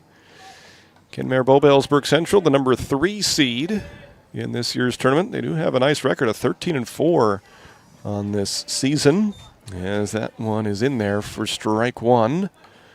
Evens the count up at 1-1 with 1 out in the bottom of the 3rd inning. That one taken inside. Ball gets away from the catcher momentarily, but Abernathy stays put at first base. And now Schaefer will have a 2-1 count to work with. Jake Schaefer with 22 RBIs during the regular season this year. Takes that one off the outside corner. Now works ahead in the count, 3-1. Quick throw over to first. Again, Abernathy back in there safely. Schaefer's also scored 30 runs to equal Kyler Fisher's run total on the regular season. Did he check his swing? He did, and that'll be another walk. So a hit batter and now a walk have put runners at first and second for Des Lacs Burlington. Kyler Fisher got the scoring started for Des Lacs Burlington with a sacrifice fly deep to left field back in the first inning.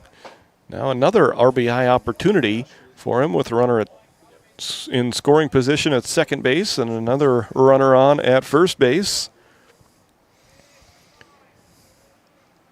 The 1-0 pitch, a check swing that's going to stay in fair territory, and that will be an out, 3 unassisted.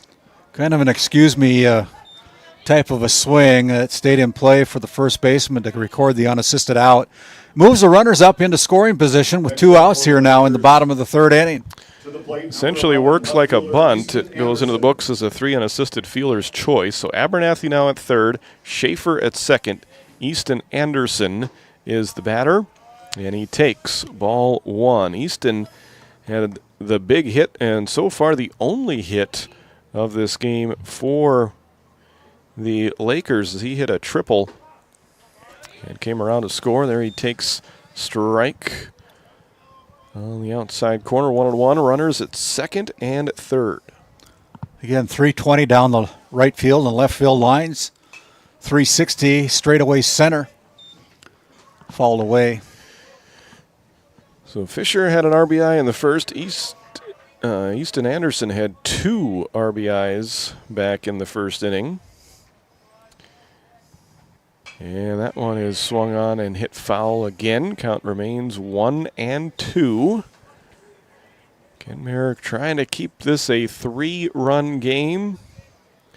Easton Anderson trying to extend this 3-0 lead for the Lakers. Takes that one high on the breaking pitch now, 2-2.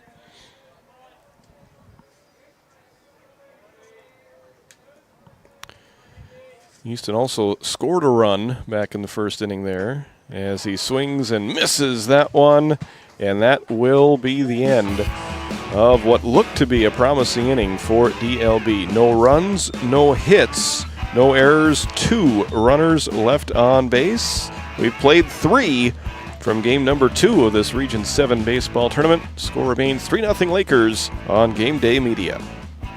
This GameDay Media broadcast is brought to you by Napa Tioga Parts Supply, located at 105 North Main Street in Tioga. Visit napaonline.com. Shop Henson's Fur and Leather for a variety of unique, attractive items. Leathers for the cyclist, jewelry, leather goods, comfy footwear, and of course, the area's best selection of Pendleton items from clothing to accessories. Find it all at Henson's Fur and Leather. At Souris Valley Dental Group, we've been using modern treatment techniques and products to help families smile since 1968.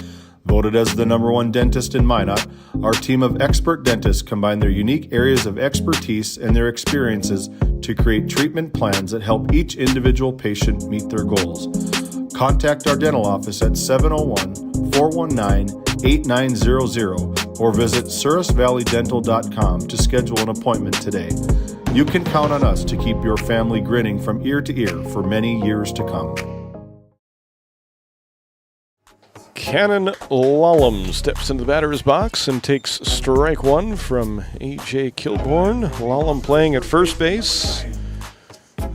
Made one of the nice defensive plays there for Kenmare Bowbellsburg Central in the bottom of the third. Now leads off the top of the 4th inning. Struck out looking his first at bat.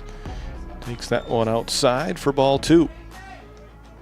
Logan Heinrich and Greg Jensen, the scheduled batters after Cannon Lallam. Swing and a miss.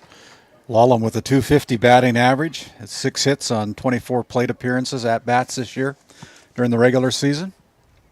2-2 pitch, low, and now 3-2, a full count to the big first baseman.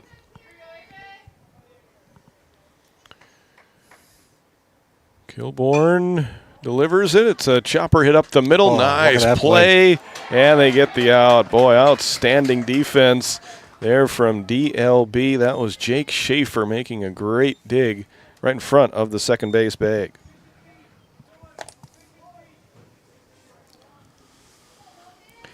So Lallam erased on the 6-3 ground out.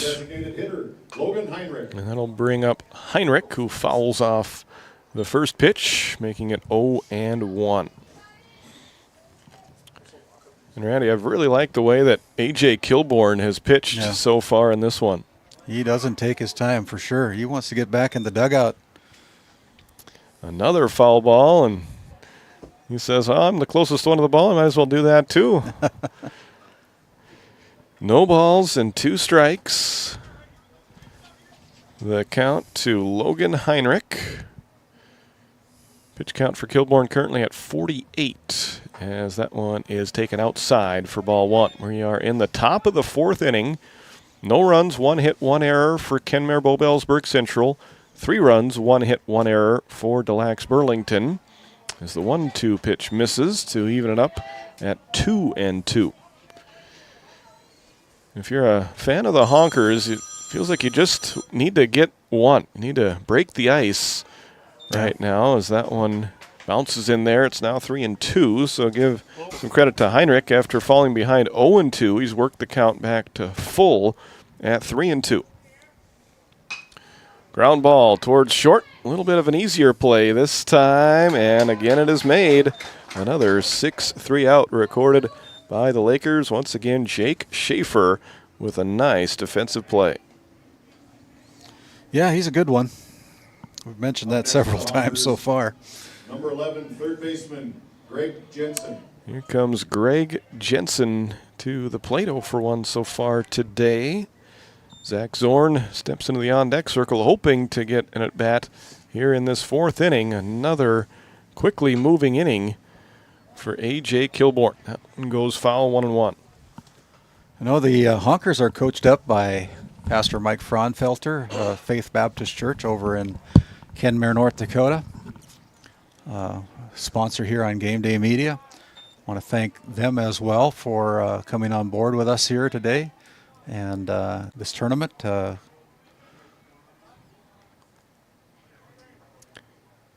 Make things happen. That 2-1 is fouled off, almost hits the on-deck batter, Zach Zorn. He got out of the way, and the ball actually did find its way into the dugout. It's tough to do from that angle. 2 balls and 2 strikes, 2 outs, nobody on. That one low. Count goes full at 3-2. Also want to thank the Tioga Pirates Booster Club for helping us put on this tournament. Proud supporter of the Tioga Pirates and the Williams County Firestorm. There's a strikeout recorded there by Kilborn. Swing and a miss as Jensen strikes out another inning-ending strikeout for A.J. Kilborn. As Kenmare Bowbells, Burke Central, no runs, no hits, no errors, and nobody left on base. Score remains 3-0. We'll be back with the bottom of the 4th inning after this.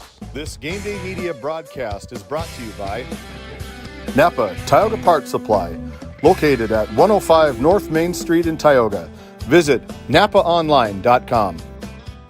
Shop Henson's Fur and Leather for a variety of unique, attractive items. Leathers for the cyclist, jewelry, leather goods, comfy footwear, and of course, the area's best selection of Pendleton items from clothing to accessories. Find it all at Henson's Fur and Leather.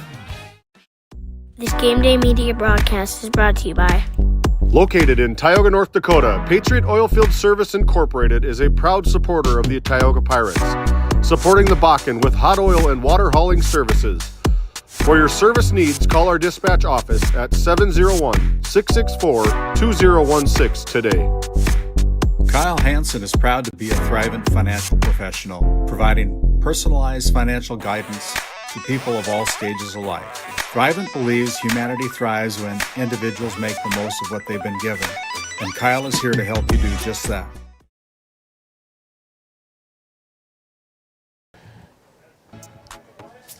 Welcome back to Watford City. Third baseman, Ryan Ralph steps to the plate to go up against the right-handed pitcher T.J. Lucy from Kenmare Bowbells, Burke Central. That one lined up the middle, base hit. Second hit of the game for DLB. This one comes from Ryan Ralph, the third baseman. Good start to the inning for Delax Burlington. Right up the middle, a solid hit to center field. Up next for the Lakers, That'll bring up 7, Nate Rowe. Second baseman, Nate Rowe. Flew out to left field, his first at bat today. A leadoff hit for the Lakers. Shows bunt, pulls it back in time to take ball 1. Kenmare third base coach is Jeremy Hanlon down there doing, he's the assistant coach with Pastor Mike Fraunfelter, the head coach, for Delax Burlington. It's B.J. Karhoff. That one is bunted, but it goes foul, and it's now 1-1. So the Lakers seem to be content to play some small ball here, looking to add on some insurance runs, currently leading at 3-0. We've not seen any runs since the first inning, and that was the only runs that we saw. It was a 3-run bottom of the first inning for DLB. Both teams got 3 base runners on in the first inning, but Kenmare Bowbells Burke Central stranded all 3 of them. As this one is bunted, and it's a good one. Lucy going to have to hurry. Race to the base, and he is safe. Bunt base hit for Nate Rowe, and that gets the Lakers fans fired up here this afternoon. So back-to-back singles, one hard hit to the outfield. That one just perfectly placed down the right side of the infield. So 2 on, nobody out. Kilborn wants to bunt. Try it again. And nobody's at first. Nobody covered first base as both the first baseman and the pitcher went to the baseball, and that will be Piranhas. Kilborn. Yes, that's exactly right. So one hard hit, base hit to the outfield, and then 2 bunt hits by Nate Rowe and A.J. Kilborn have loaded the bases for the number 9 hitter, Cale Rodacher. nobody out as he takes the first pitch for a strike. And DLB right on the precipice of a huge inning as that one is swung on and missed. Now 0-2. We'll see if Lucy can perform a Houdini and get out of this one with the bases loaded and nobody out. The 0-2 hit on the ground towards second, bobbled, picked up, and the out recorded at first. 1 run comes in, so it'll be an RBI ground out for Rodacher. And he is erased as Ryan Ralph comes in with the 4th run of the game. Nate Rowe moves over to 3rd. And Kilborn moves up to 2nd. So 2 out, or rather 2 on, 1 out. And the batter will be Drew Rodacher. Up next for the Lakers, number 8. After the Lakers score their 4th run of the game. 0-1 high for ball 1. Rodacher reached on a walk and came around to score in the 1st inning to lead off the game. He then flew out to right field in the 3rd inning. Throw to 3rd and it gets away. 1 run will score. It might score 2. I think 2 runs are going to score easily. Well, that's one way to empty the bases. Throwing error brings in both Rowe from 3rd and Kilborn all the way from 2nd. And the Lakers have now opened up a 6-0 lead. So 3 singles to start the inning, and all 3 of those base runners come around to score for DLB. And it's now 6-0 with a 2-1 count to Drew Rodacher. Another crooked number up there for the Lakers with 3 runs so far here in this inning with only 1 down. A big league pop-up on the right side of the infield, and it will be caught. Lallam with the play catch by Cannon Lallam to record out number 2. Now batting for the Lakers, number 13. We'll go into the books as an F3. Brings up Colin Abernathy, who has reached safely both times. First time reached on an error. Second time he was hit by a pitch. He has scored 1 run. And now steps in with nobody on base and 2 outs. That one way inside. He just able to get out of the way of that one. And it's now 2-0. Jake Schaefer on deck. Lucy would like to leave him on deck as that one goes behind Abernathy. And a little smile on his face. The scouting report is to pitch inside on him, apparently. And he's been hit, almost hit twice here in this at-bat. The 3-0 is low for ball 4. So Schaefer will get an opportunity with 2 outs. Number 17, shortstop, Jake Schaefer. Schaefer has struck out and walked in his first 2 plate appearances. Comes to the plate trying to add to the 6-0 Lakers lead in the bottom of the 4th. The runner goes. And that one is tapped foul towards his own dugout. 0-1 to Jake Schaefer. Kyler Fisher is on deck. This is game number 2 of 4 here this afternoon. It'll stretch into evening. We've got long days this time of year, and we've also got lights if we need them here today in Watford City. Check on the runner at first. Diving back in safely is Colin Abernathy. Count remains 1-1. 2 outs for the Lakers as that pitch is taken outside for ball 2. If you're just joining us, game number 1 went to Divide County as the 5th-seeded Maroons defeated the 4th-seeded Ray by a final score of 9-6. 2-1 pitch, swung on and missed. 2-2. 3 runs already in for Delax Burlington in the bottom of this 4th inning. And Jake Schaefer at the plate. 2-2 hits him. Another hit batter, so Abernathy will stroll on down to second. Jake Schaefer hit by the pitch. Number 3, the center fielder, That brings up Kyler Fisher. Officially 0 for 1 today. And he also has an RBI. He had a sacrifice fly for the first RBI of the game for DLB, and then he grounded out to the first baseman back in the third inning. 8th man to bat for Delax Burlington in what has been an already productive bottom half of the 4th inning.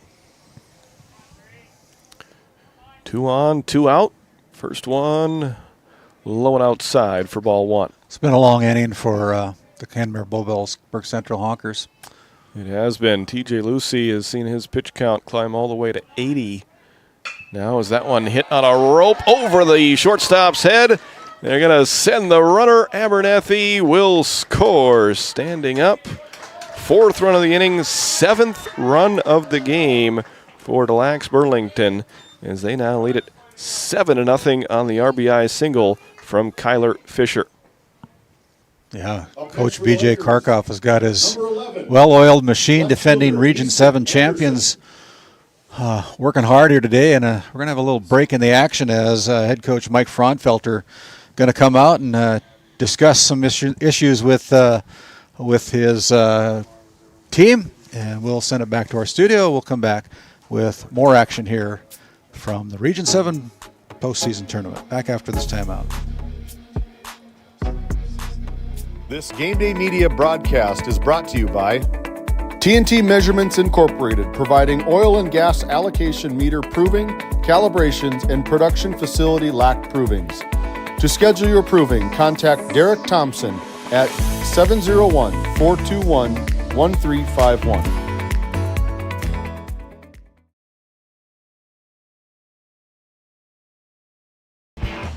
As we bring it back here, head coach Mike Fraunfelter is going to make a pitching change. Has 81 pitches by TJ Lucy. It'll be Zachary Zorn coming in to take over the bump here in the bottom of the 4th inning. 4 runs on the board already for the Lakers. 2 down.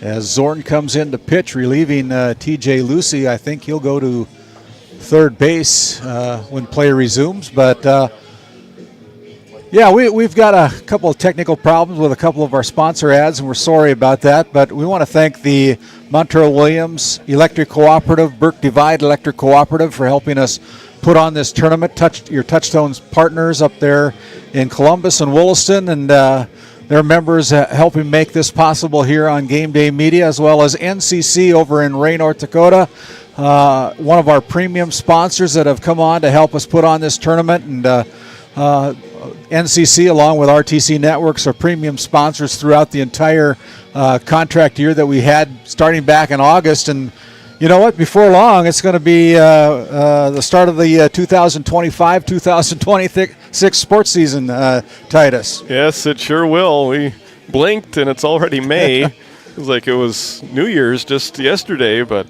yeah, that's how fast time flies. And here we are nearing the end of another school year. Yeah, I know some schools across the state have already had their graduation, a lot more coming up this weekend. And it's that time of year. And the weather has certainly made things interesting. We went from record highs a couple of weeks ago to some record rainfall now. And that has messed with some of the scheduling for this tournament. But we are good to go here from Game 2 of this Region 7 boys baseball tournament. So 2 inherited runners for Zach Zorn, as there's runners at first and third. It's Jake Schaefer at third, Kyler Fisher at first. Easton Anderson is the batter, and they've got him picked off. No, it's a balk. A balk. They call a balk. Okay, so the balk has been called, and that will bring home the 5th run of the inning. Schaefer scores from third. Fisher advances to second. You know, when you got that lead like they have, they can do some things that normally you wouldn't be seeing done. as the runner took off, trying to get that throw over to first, probably score the guy from third base on the throw over, but it didn't matter because the pitcher balked. And so that allowed each runner, the runner from third to score and the runner from first to go to second. 0-2 misses high, now 1-2. And yeah, the Lakers scoring 3 in the first, put themselves in a good position. And now they have really taken control of this game in the bottom of the 4th inning with already 5 runs in and potential 6th run of the game standing out there at second base. Lakers with 17 players on their roster. The 2-2 pitch is fouled straight back. Count remains 2-2. It's Zach Zorn, the new pitcher, into the game for head coach Mike Fraunfelter and the Honkers. Here's the 2-2. Swung on another foul ball. Count remains 2-2. Easton Anderson with a triple RBI back in the first inning. Honkers looking for their third out. And just about got it there, but that one misses just off the inside corner. Now 3-2 to Easton Anderson. The left fielder swings away. It's at foul. Kyler Fisher getting his sprints in out there now with a full count and 2 outs. 8 runs on 6 hits. 1 error so far for the Lakers. Pickoff attempt goes through the legs of the runner, and he is going to stroll into third base. And now he'll be 90 feet away. I'm surprised Coach didn't send him test the arm of the center fielder. It was a pretty hard turn there at third base. I think Fisher wanted to be sent. But he ends up stopping at third. Still 3 balls and 2 strikes. So that one misses high. So a bat around inning for DLB as Anderson works the walk. Up next for the Lakers, That'll bring up Ryan Ralph. He started this inning with a leadoff single. Came around to score the first run of the inning, the 4th of the game for DLB. Now he's got 2 teammates on base. And he narrowly gets out of the way of the first pitch to him. It's now a 1-0 count from Zach Zorn to Ryan Ralph. 1 for 2 with a run scored so far today for Ralph. 8 runs on the board for the Lakers. And now ball 2 misses up and in. TJ Lucy started, went the first 3 2/3 innings, ran into some trouble in the 4th. Check on the runner at first, back in there safely.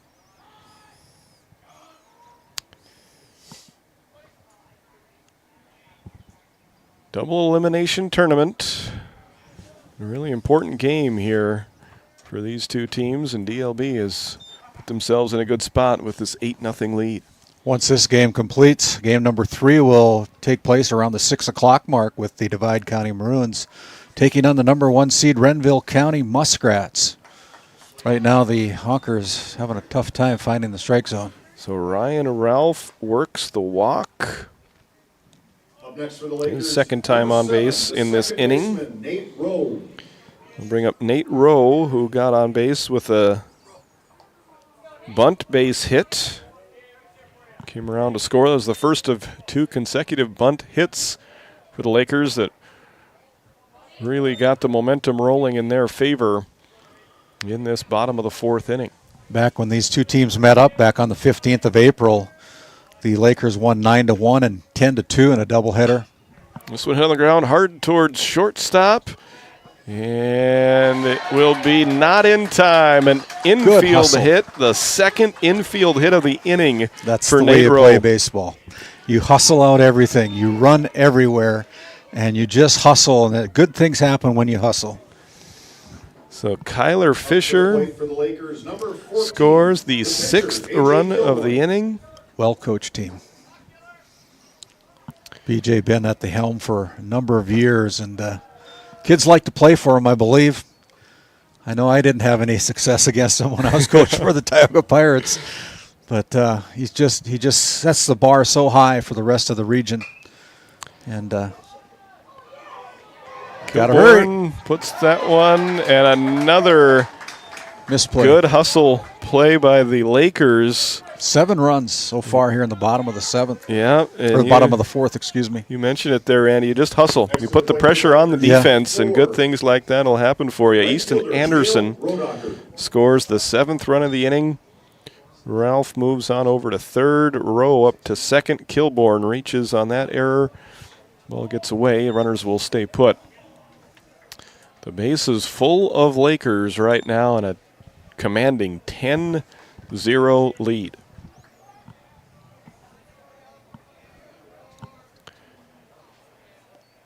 Righty versus righty. That one on the outside corner for a strike. Cale Rodacher 0 for 2 with an RBI. He had an RBI ground out to second base earlier in this 4th inning. This one hit high in the air down the line, and that will travel out of play. We've mentioned it before, but with the costs of moving this tournament down here to Watford City, there is additional costs that have been incurred by the region, and if you're at home enjoying the broadcast here today on Game Day Media, we'd invite you to help out this region with these tournament costs. Pay the price of admission if you were coming down here, the price of gas to get down here.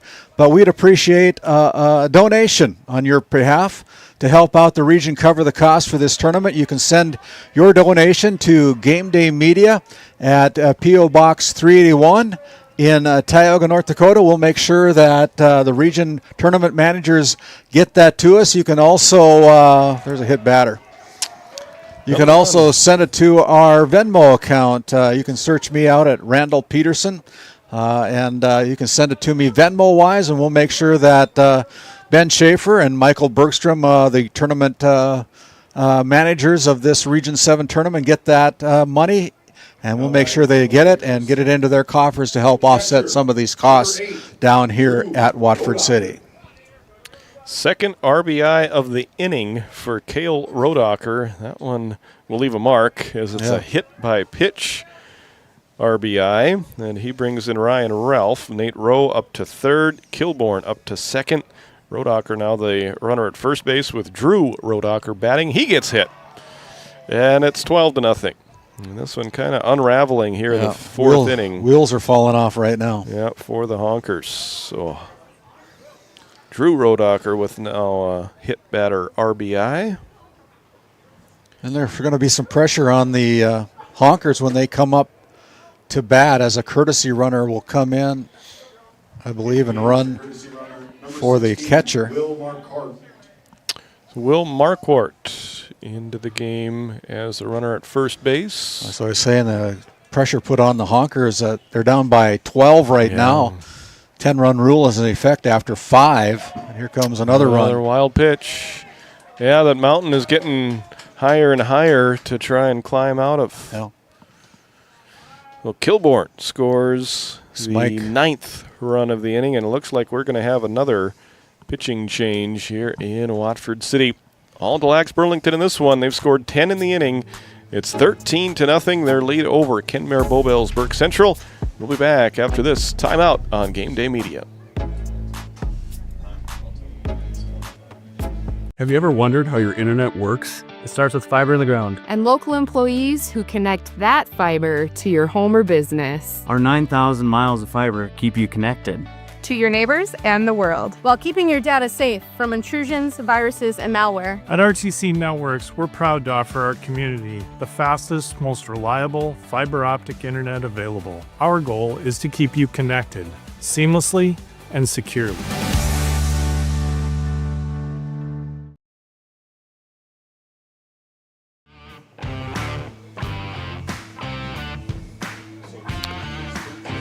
Welcome back to Watford City. It does not look like there was a pitching change. Zorn, number 10, staying out there. So just a team-wide meeting there for Kenmare Bowbells-Burke Central. Once again, it's a double elimination tournament, so a loss here does not mean your season is over. Just makes it a little bit tougher to continue it. But the Team that does come up short in this matchup will play against Ray in our final game of the day from Watford City. There's a strike in there to Colin Abernathy. Abernathy has reached 3 times. And this will be... They got to tag him. Yeah. He's safe. There was not a force play at third. And that will be an error. And another run on the comes board. in. Wow. TJ thought the bases were loaded, I think. Well, there had been a wild pitch before that. Shortstop, Jake Schaefer. So Cale Rodacher scores. Drew Rodacher moves over to third. Catcher indifference there allowed the first base runner to run down to second with no throw. Yeah, so what do we call that on the previous play? A fielder's choice and an error? I would say that's almost. Yeah. Yes. I don't know. We'll see what the official score says about that last play, Mr. Matt. Put him on the. He's indifferent. Well, Jake Schaefer will swing away and hit that one foul. It's off our roof. Yeah, it's now 1-2. Boy, what an inning for DLB here. They've plated 11 runs to go up by 2 touchdowns after getting a field goal in the first. A lot of Parkers in the stands. Ouch. There's another hit batter. Schaefer frustrated. He wanted to bat. Yeah. That's the second time he's been hit this inning. Got a target on his back. Yeah. 1 walk, 1 strikeout. And this time there's going to be a pitching change. 14-0. All Delax Burlington in this matchup. We'll meet our new pitcher after this timeout on Game Day Media.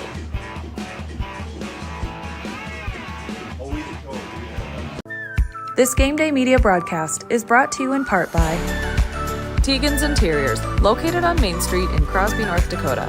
Follow them on Facebook or find them online at tegansinteriors.com. Gustafson Septic Service Incorporated, family owned and operated since 1986.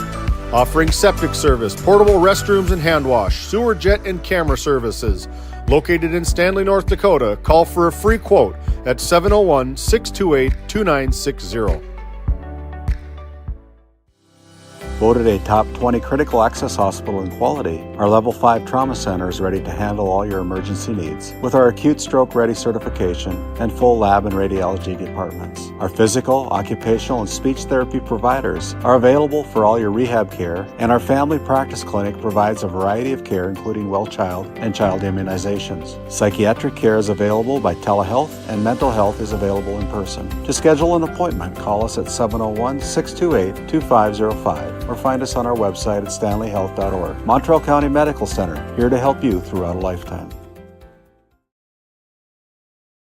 This Game Day Media broadcast is brought to you by TNT Measurements Incorporated, providing oil and gas allocation meter proving, calibrations, and production facility lack provings. To schedule your proving, contact Derek Thompson at 701-421-1351.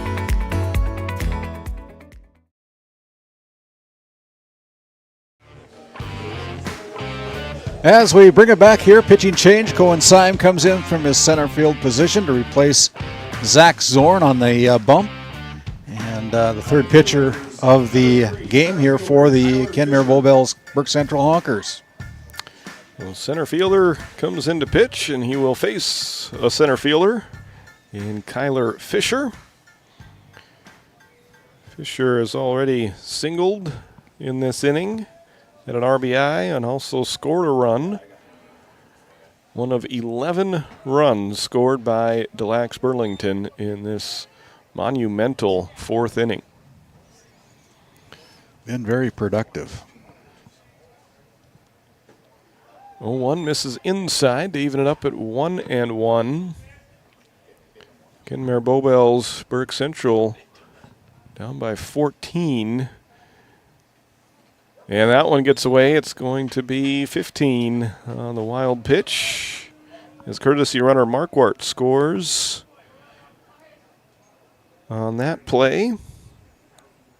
Now 15-0, and that mountain just gets steeper and steeper for KBBC to try and even extend the game once we get to the 5th inning.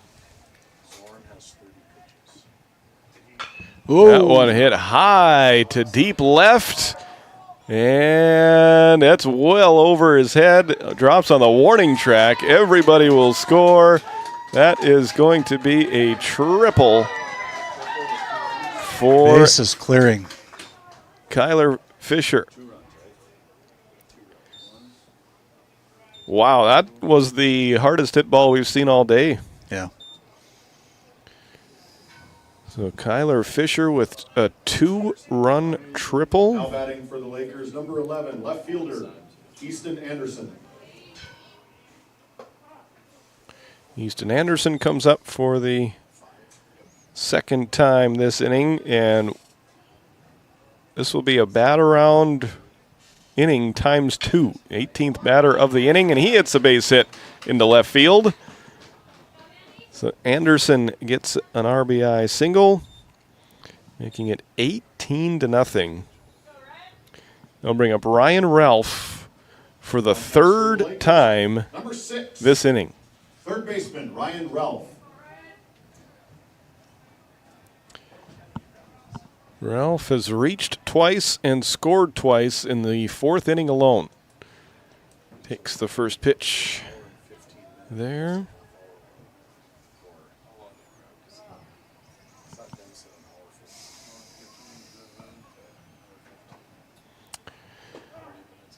First pitch there is a strike.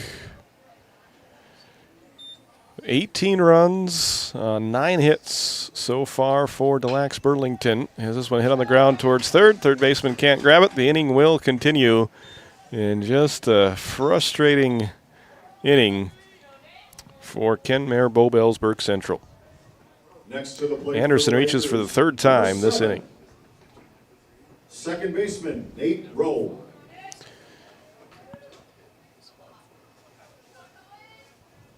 Nate Rowe will be the batter.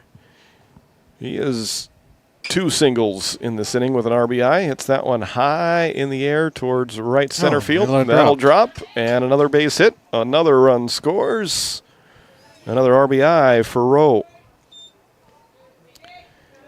And that will bring in Anderson. Up next for the Lakers, number 14, the pitcher, A.J. Kilborn. And now A.J. Kilborn will come to the plate with his team leading at 19-0. Tap foul to the on-deck player, Cale Rodacher. Kilborn has reached twice in this inning and scored twice. One single, one time reaching on an error.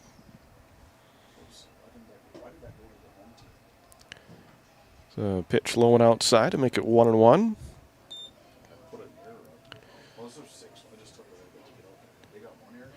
Nate Rowe is the 20th batter of the inning. Hits it softly towards short. And that play is made, and the inning is over. For Delax Burlington, they get 16 runs on, I believe, 10 hits. And I think there was three errors in the inning and 2 runners left on base. It's 19-0. Delax Burlington with the lead as we head to the top of the 5th inning. This Game Day media broadcast is brought to you by Located in Tioga, North Dakota, Patriot Oilfield Service Incorporated is a proud supporter of the Tioga Pirates, supporting the Bakken with hot oil and water hauling services. For your service needs, call our dispatch office at 701-664-2016 today. Kyle Hansen is proud to be a Thrivent financial professional, providing personalized financial guidance to people of all stages of life. Thrivent believes humanity thrives when individuals make the most of what they've been given, and Kyle is here to help you do just that.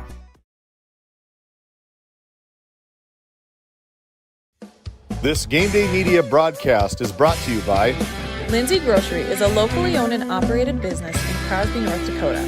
We are committed to serving our community and region. With fresh baked goods, produce, and our in-house smoked meats, we've got you covered. Come experience the convenience and warmth of shopping local again.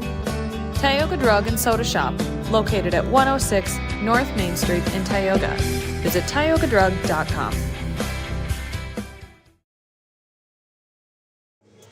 As we bring it back here, my name's Randy Peterson alongside the voice of the Watford City Wolves, Titus Stenberg, helping us out with the broadcast of this Region 7 baseball tournament down here in Watford City. Great complex, allowing us to have our opening day of the Region 7 baseball tournament. So the Honkers coming to the plate here, down 19-0.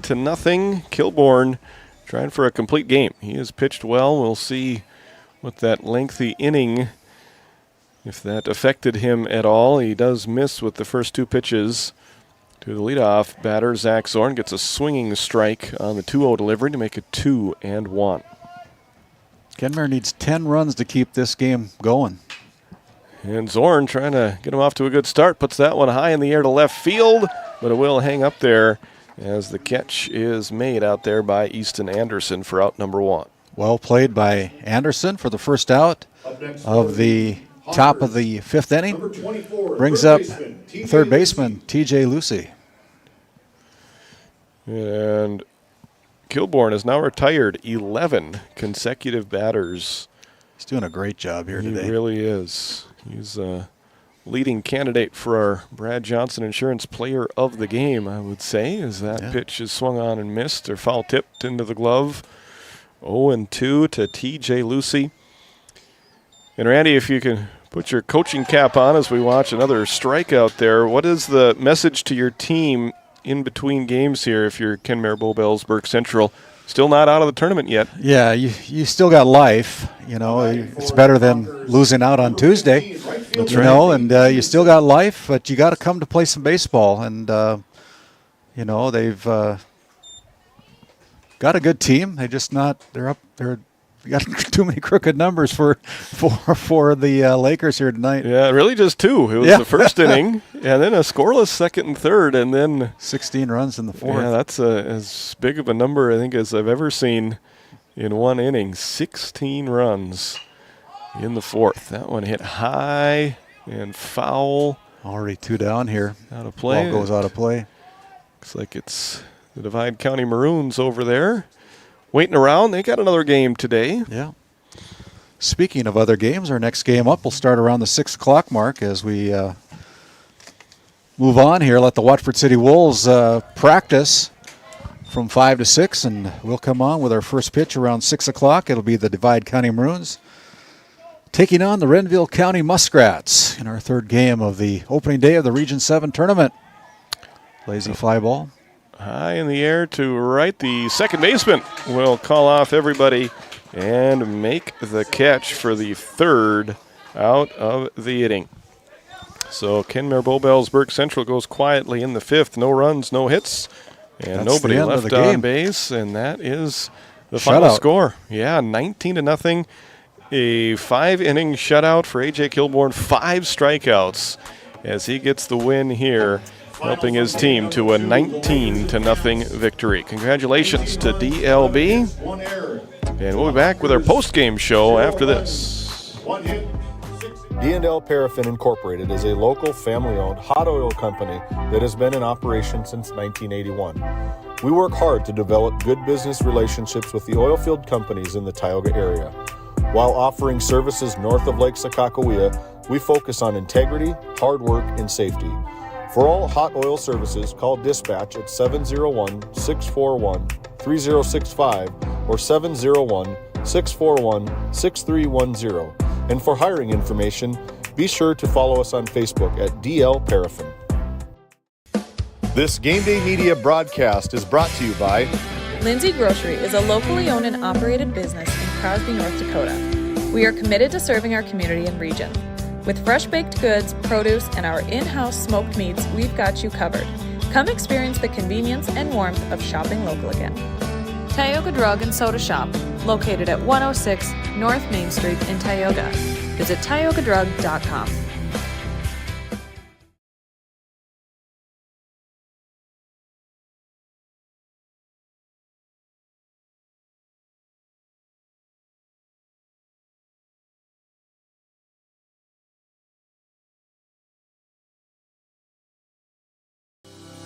Voted a top 20 critical access hospital in quality, our Level 5 Trauma Center is ready to handle all your emergency needs with our acute stroke ready certification and full lab and radiology departments. Our physical, occupational, and speech therapy providers are available for all your rehab care, and our family practice clinic provides a variety of care including well child and child immunizations. Psychiatric care is available by telehealth, and mental health is available in person. To schedule an appointment, call us at 701-628-2505 or find us on our website at stanleyhealth.org. Montreal County Medical Center, here to help you throughout a lifetime.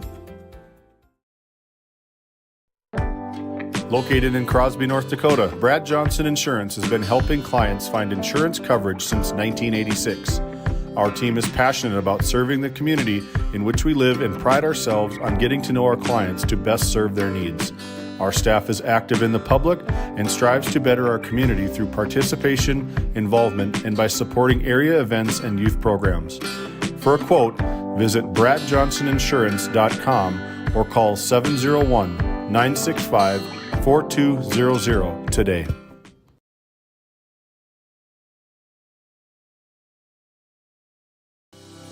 Voted a top 20 critical access hospital in quality, our Level 5 Trauma Center is ready to handle all your emergency needs with our acute stroke ready certification and full lab and radiology departments. Our physical, occupational, and speech therapy providers are available for all your rehab care, and our family practice clinic provides a variety of care including well child and child immunizations. Psychiatric care is available by telehealth, and mental health is available in person. To schedule an appointment, call us at 701-628-2505 or find us on our website at stanleyhealth.org. Montreal County Medical Center, here to help you throughout a lifetime.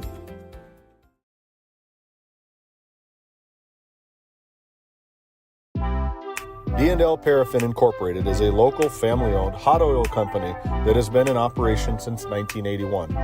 We work hard to develop good business relationships with the oilfield companies in the Tioga area.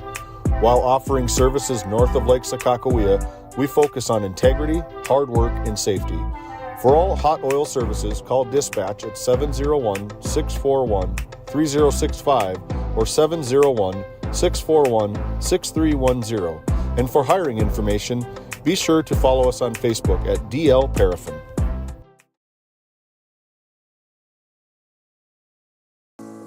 Since 1961, Tioga Medical Center has been providing quality health care to Northwest North Dakota patients. With a newly built clinic in Tioga, where primary care providers along with visiting specialists are caring for patients every day.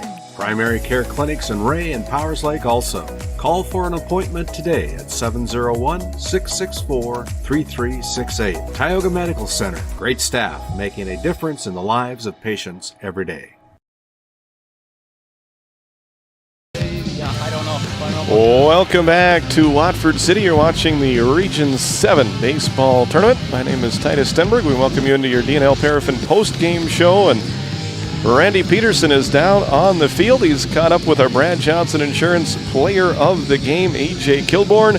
Randy, whenever you're ready, take it away. Hey, thanks, Titus. As we have a wrap-up here of the post-game on our D&L Paraffin post-game show, we got our Brad Johnson Insurance Player of the Game, AJ Kilborn. And AJ, pretty strong performance. We noticed up in the press box that you guys and your team, you wanted to get back in the dugout and get by those heaters, didn't you? It was cold out there. Yeah, it was a little chilly, but not as bad as we were expecting, so that was nice. Boy, you got some good teammates that helped make this all possible for you too. You know, you were setting them up and putting them down, and things got kind of out of hand there for the Honkers in that fourth inning. But you guys are really fundamentally sound. You're well coached, and I'm saying that in front of your coach here. He's got I coached against him. I didn't have any success against him either as a Tioga Pirates coach. But you guys are the defending region champions for a reason. You got a very good team. Yeah. Yeah, we've been working on this all year long, and we always discipline. We handle hard. That's all we do. Well, thanks for the time. We'll let you get back with your teammates and enjoy the victory as we bring in head coach BJ Karhoff. And BJ, like I said, I've been coaching against you when we first got going with the Tioga program, but you guys got a well-balanced team. You got hitters that can hit the ball. You got pitchers. You're very deep. kind of a nice luxury to have as a Laker coach. Yeah, I got boys that love the game, and they've worked hard at this for many, many years. This doesn't just happen in a year, and that's a kudos to them. And they kind of buy into the things that we've said very, very well. These 4 seniors that we have, they understand and they teach the younger kids very well, and it makes for a very fluid situation for me. Makes my life a lot easier, and they deserve some success. Yeah, and one of the things that we noticed that AJ wanted to work very fast today on the hill. He was right around the plate all the time. He got good defensive effort by the rest of the team, and you guys were able to pound the ball a little bit too. And things got kind of out of hand for the Honkers in that 4th inning, but you set the tone early and got up early and never looked back. Yeah, AJ did a great job up there. We talked before the game about the importance of pitch count in region tournaments. Where it's not a fun thing to worry about, but that's the state of our state right now, and those pitch counts matter. And first strike's very important. Well, we'll see if we can play tomorrow. You guys got a date for tomorrow or whenever it's going to be down the road here, but. For the time, Coach, we'll let you get back. Congratulations on the win. We'll send it back to you, Titus, as we wrap it up here in our DNL Paraffin postgame show from Watford City. We'll come back with our 3rd game after when we finish up with the postgame show here. Back to you, Titus. All right. Thank you very much, Randy. Great job down on the field there. Once again, the final score in this one, DLB 19, KBBC 0. DLB scoring 19 runs on 11 hits. And just 1 error. Kenmare Bowbells, Burke Central, no runs, 1 hit, and 6 errors here today. The Kenmare Bowbells, Burke Central is still alive, as this is a double elimination tournament. So we have had 2 games in the books with 2 more to go. Make sure you stick around right here on Game Day Media. We've got 2 more coming up in a little over an hour. It will be game number 3 of the day. And that will feature the victorious Divide County Maroons, who beat Ray to start the action today as they're taking on Renville County. And then our final game of the day will be between Ray against Kenmare Bowbells Burke Central. Stick around. We've got way more great baseball action for you on the way here from Watford City on Game Day Media. Thank you for joining us here for our DNL Paraffin post-game show.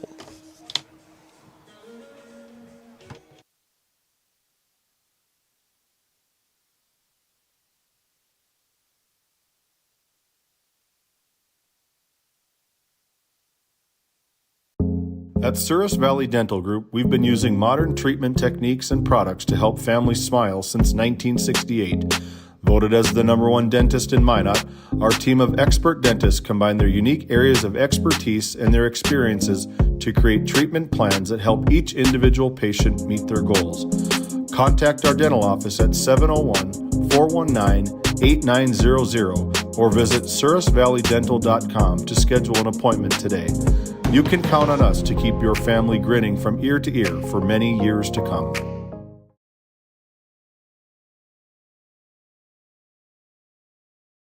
This Game Day Media broadcast is brought to you by At DA Land LLC, our vision is to provide for the community in which we live and operate, providing a full line of skid steer attachments, farm and ranch, equine equipment, and much more. Shop our store in Tioga, North Dakota, or visit us online at daland-llc.com. At Ray Farmers Union Elevator, we carry a variety of seed, fertilizer, and crop protection products. We can assist you with everything from buying the seed in the spring to burn down in the fall. Stop in or call 701-568-3343 to see how we can help you today. And as we bring it up here and finish up with our DNL Paraffin postgame show from game number 2, very convincing win by the defending Region 7 champions, the DLB Lakers, as they took down the Kenmare Bowbells Burke Central Honkers here this afternoon with a final score of 19-0. And so that sets the stage and sets everything up for game number 3. We're going to take a little break in the action while the Watford City Wolves have a little bit of a practice here as they continue on with their season. But Titus Stenberg has got some stats for you to wrap up our DNL Paraffin post-game show. Very impressive 4th inning there for DLB, totaling up their totals of 19 runs on 11 hits. They were the beneficiary of 6 different errors by Kenmare Bowbells Burke Central. They didn't leave many on base because they brought them all around in to score. It was an interesting game there in the second and third innings where the pitchers really settled in. Yeah. Neither team able to dent the scoreboard there. But the first inning set the tone when DLB got their first 2 base runners on, and then it looked like they might get out of the inning. But a strikeout and then a sacrifice fly brought in the first run of the game. Easton Anderson then hit a big triple to bring in the 3rd run of the inning and get the scoring started. And then after those scoreless innings, then it was the 4th inning that really made the difference in this one as they sent 20 men to the plate and they brought in 16 runs in that inning alone. So 19 runs on 11 hits with 1 error for DLB and an outstanding pitching job by A.J. Kilborn. He went all 5 innings, only gave up 1 hit, and had 5 strikeouts. Also provided some offense in the that inning as well, that 16-run inning for the Lakers. For Kenmare Bowbells Burke Central, T.J. Lucy pitched the first 3 2/3 innings, and he really settled in there for the second and third, just could not get that 3rd out of the 4th inning. Needed some relieving help from Zach Zorn and Cohen Syme before that inning was able to be completed. Their offense did not score. Their best chance came in the 1st inning when they put 3 runners on base. Trevor Kreklau had a single. He was the first man to bat in the game for Kenmare Bowbells Burke Central, and he reached, but never got any further than 3rd base as Cohen Syme reached, and Logan Heinrich worked a walk to load the bases in the 1st inning. That was the first of 5 scoreless innings for Kenmare Bowbells Burke Central. But they still have a chance to extend their season.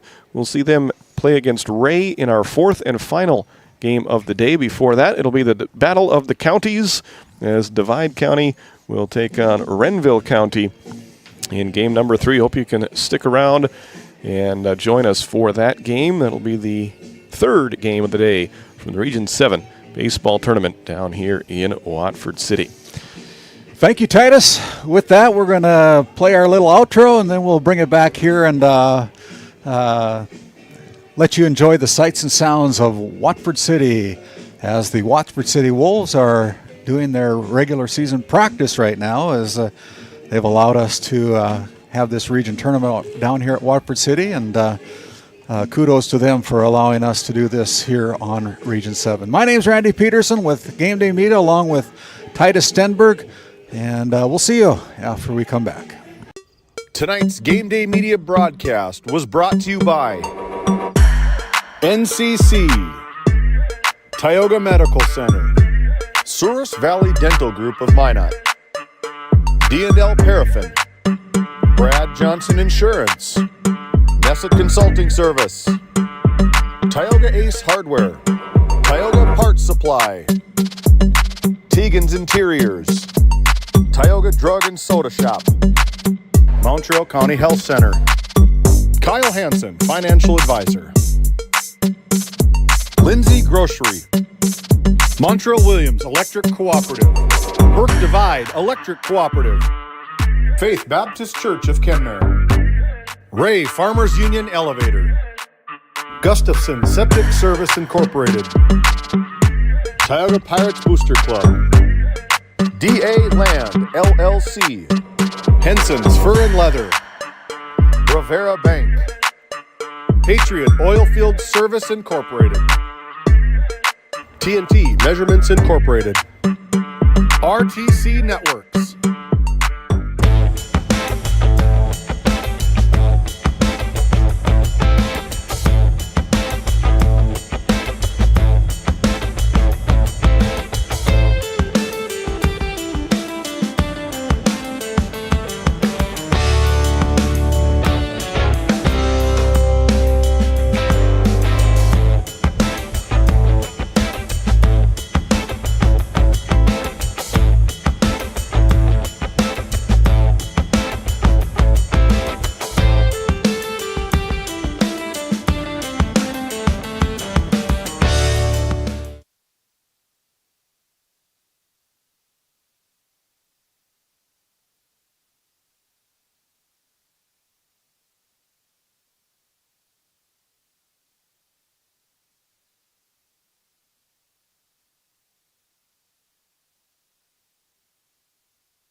Hey, Dad, will you check the cows?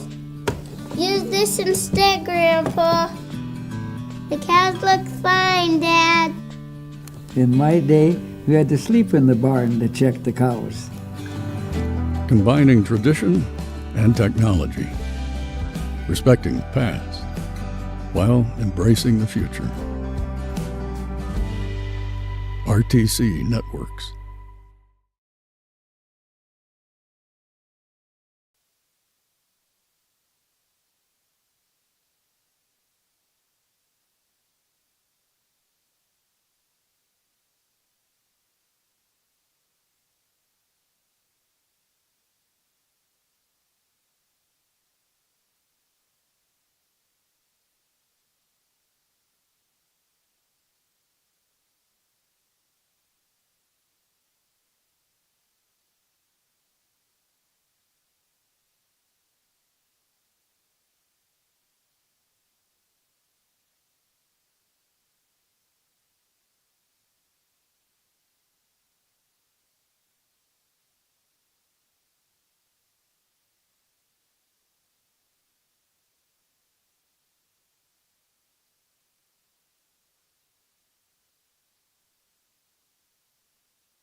NCC Video is everything you love about cable TV in a portable package.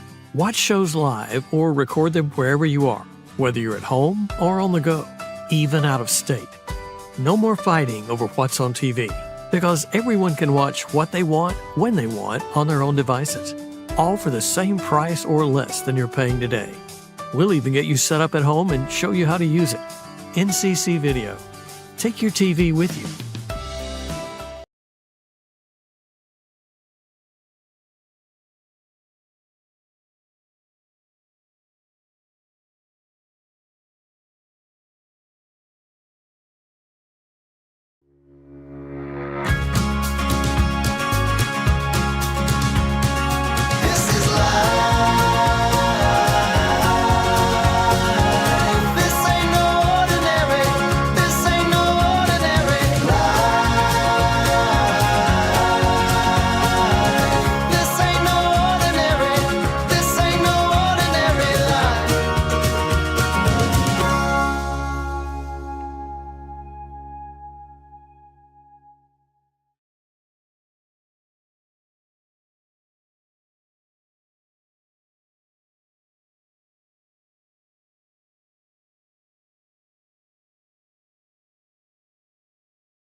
At NCC, Northwest North Dakota is our backyard. The individuals and businesses who rely on NCC's services aren't just our customers. You're our neighbors, our friends, and our families. That's why we're committed to providing the high-quality internet, video, phone, and security systems you need to stay connected with the friendly, local service you deserve. NCC, making connections in Northwest North Dakota. Born and raised amidst the small-town love of Northwest North Dakota, we at Northwest Communications Cooperative understand the joy of being part of a great community. That's why we choose to pour back into the people who pour into us. At NCC, we offer internet, telephone, video, and security services that are industry standard, top of the line. Based in Ray, North Dakota, we consider Northwest North Dakota our neighborhood. Let us know how we can serve you. Local, fast, reliable. Making connections, locally committed.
Today's Game Day Media broadcast is brought to you by NCC, Tioga Medical Center, Souris Valley Dental Group of Minot, D&L Paraffin, Brad Johnson Insurance, Nesset Consulting Service, Tioga Ace Hardware, Tioga Parts Supply, Tegan's Interiors, Tioga Drug and Soda Shop, Montreal County Health Center, Kyle Hansen, Financial Advisor, Lindsay Grocery, Montreal Williams Electric Cooperative, Burke Divide Electric Cooperative, Faith Baptist Church of Kenmare, Ray Farmers Union Elevator, Gustafson Septic Service Incorporated, Tioga Pirates Booster Club, DA Land LLC, Henson's Fur and Leather, Bravera Bank, Patriot Oilfield Service Incorporated, TNT Measurements Incorporated, RTC Networks.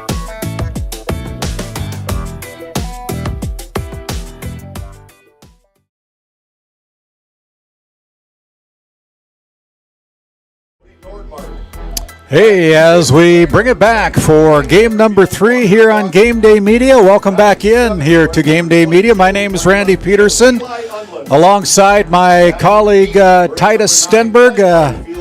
We've got 2 games in the books, and that's to say a lot here in Region 7, considering all the weather that we have been through the last few days. But in our first game of the afternoon, it was the Divide County Maroons upsetting the Ray Jays by a score of 9-6.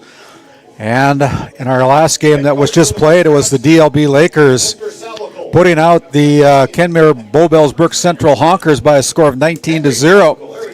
And so that will put us at game number 3 with the Divide County Maroons taking on the Renville County Muskrats. Renville County, the number 1 team coming out of the regular season. And, of course, the Divide County Maroons putting together a great postseason as they've won the play-in game against the Tioga Pirates last Tuesday and a week ago, and then they have knocked off the Ray Jays here this afternoon to get into this quarterfinal match here this afternoon. And Titus, welcome back into the broadcast. Thanks for being a part of our broadcast here today. Absolutely. Thank you very much. This will be a fun game. Taking a look second time at Divide County, and our first look here at this tournament of Renville County. Of course, one of the best athletes in the state playing there for Renville County. Walker Broughton, will be fun to see him. Got to see him play football, basketball, and now baseball. Yep. So we'll see what he has in store today. And Divide County peaking at the right time, playing some of their best baseball of the year right now, getting 2 upsets already and hungry for a third. Yeah, talking about Walker Broughton, I talked with him a little bit before we went on the air.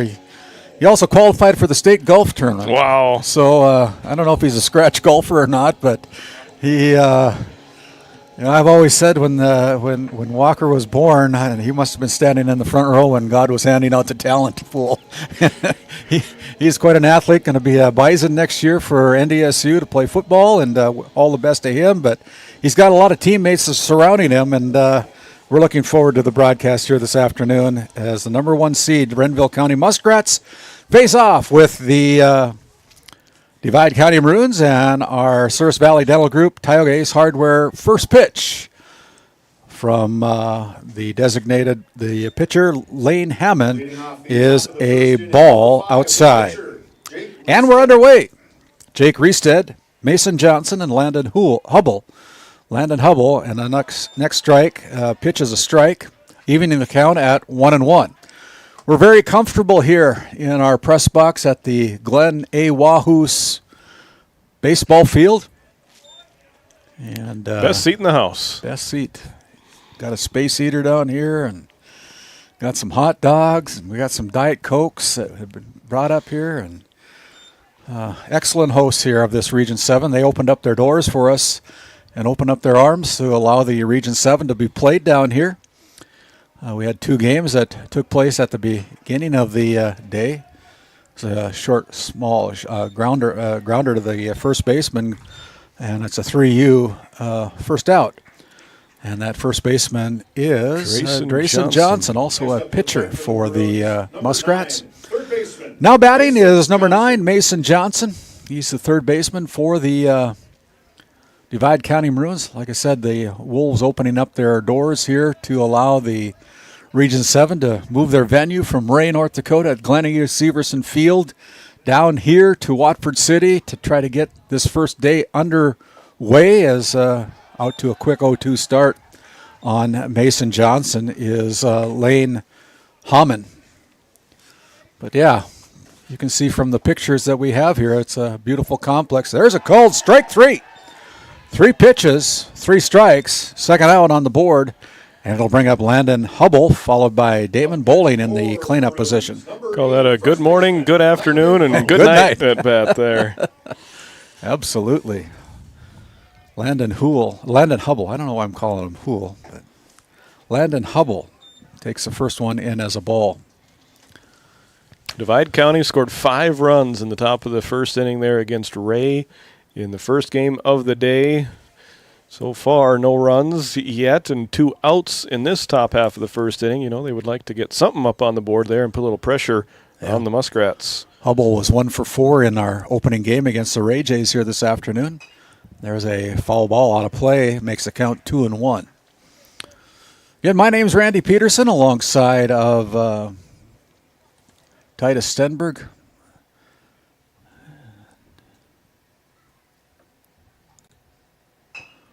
There's a chopper to shortstop. Durr to throw over to Johnson. And 3 up, 3 down. Easy inning for the Muskrats as they put up 3 outs right away. That sends us to the bottom of the first inning. No hits, no errors, no runs for the Divide County Maroons. Your NCC score, it's the Divide County Maroons 0 and the Renville County Muskrats coming to the bat at the bottom of the first. Back after this timeout. NCC Video is everything you love about cable TV in a portable package. Watch shows live or record them wherever you are, whether you're at home or on the go, even out of state.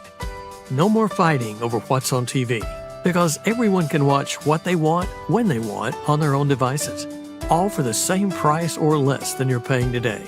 We'll even get you set up at home and show you how to use it. NCC Video. Take your TV with you.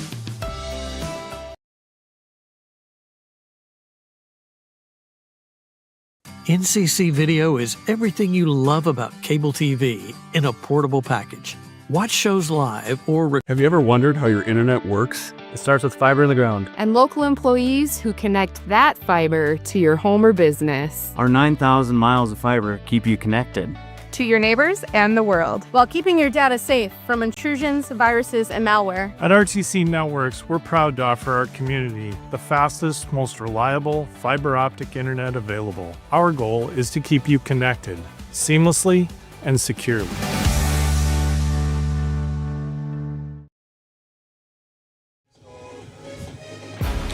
As we bring it back here to the Glen A. Wahoos Field in Watford City, North Dakota, the Divide County Maroons put 3 up, 3 down. And it'll be the bottom half of the first inning with Aiden Deer, Hunter Tolstead, and Will Arts coming up to bat. First 3 batters in the lineup for the Muskrats. Again, if you're able to do so, we'd appreciate if you would consider making a donation to the Region 7 baseball tournament. Having to move their venue down here costs a little bit more for every team to get down here. Great facility, got expenses that incur down here. But if you'd be so kind as to send a check to GameDay Media, we would make sure that gets sent and forwarded on to the tournament managers over at Ray, Ben Schaefer, and Michael Bergstrom to offset some of these extra costs that are being incurred with this tournament being played in Watford City. Fly ball by Deer out to center field. Damon Bowling's got an eye on it, puts it down for the first out of the night. For the Muskrats, that brings up Hunter Tolsted, the second baseman. Next up to the plate for the Muskrats, number 13. He wears number 13, member of that very successful boys basketball team up at West Hope Newburgh. And he leads the team in batting average here, coming in with a .489 batting average. High fly ball. Going to be in play if they can catch up with it. And it's going to fall, and it's Tolsted going into second base. Sliding, and he's going to go to third base on the throwing error. And he may go to home. No, he's going to stop there. Two-base hit with an error, allowing him to go to third base on the throw as he comes into third base. And right now the Muskrats are threatening with one down. Brings up the third batter, Will Arts. Third baseman, Will Arts. Another member of that very successful Sioux basketball team. Swing and a miss on the first strike. And also the football team. Yeah. These guys had a lot of success. These guys have had a lot of success up there. And throw over there, check the runner at third base. But he's back in time. Hunter Tolsted, excuse me. That pitch is outside. Evens the count at 1-1. Again, we're under pitch count considerations for this region tournament. I think you can have a maximum of 135 pitches. Swinging a foul ball there for Will Arts. And our pitcher this afternoon is number 9. That's Mason Johnson, pitching for the Divide County Maroons. Hoping for a strikeout here. Leave that runner at there third. It is. Hey. Broadcaster's curse. Two down now on the swinging strikeout of Will Arts. That brings up the cleanup batter, Drayson Johnson, the first baseman. First baseman, Drayson Johnson. Wearing their white uniforms, the Muskrats. Leads the team first one off with 21 RBIs. Wow. And he's got a chance with a teammate down at third to give his team the early lead. We'll see if he can get him home. 17 games that they played this year. There's a fly ball. It's going to be tracked down there by Bowling. Bowling under it, makes the grab for the third out of the inning. That ends the inning with no runs on one hit and one error by the Divide County Maroons. We'll be back. We'll come back after this word from our sponsors.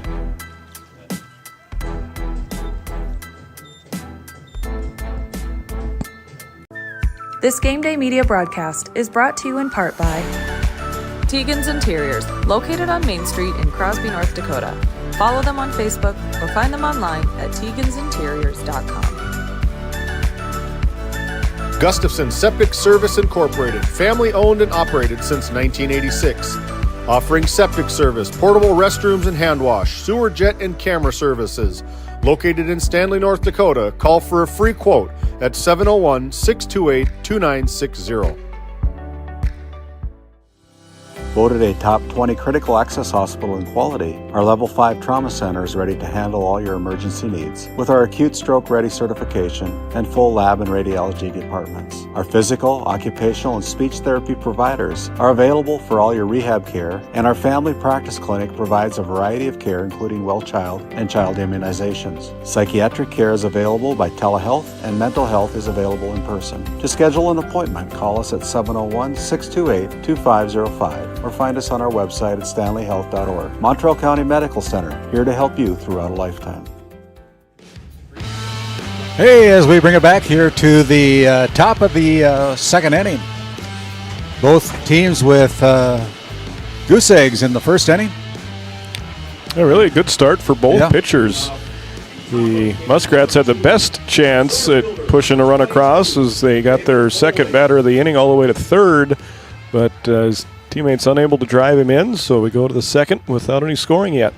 Damon Bowling steps into the batter's box and fouls it away, and the ball is out of play. Strike one on the cleanup batter, Damon Bowling. He's been fun to watch. He's had a great postseason already. You think Renville County, they're just getting their postseason started.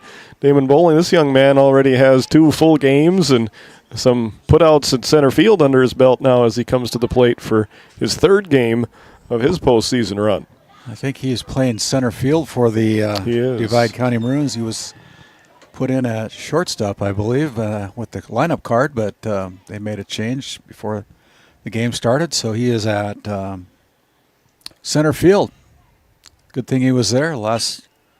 There's a single powered through the gap, and Bowling.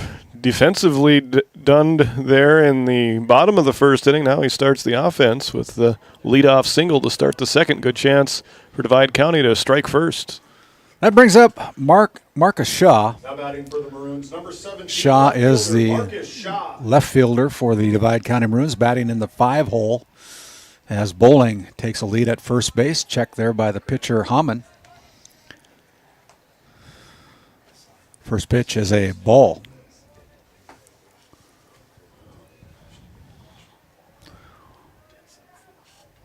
Swing and a miss. Evens the count out at 1-1.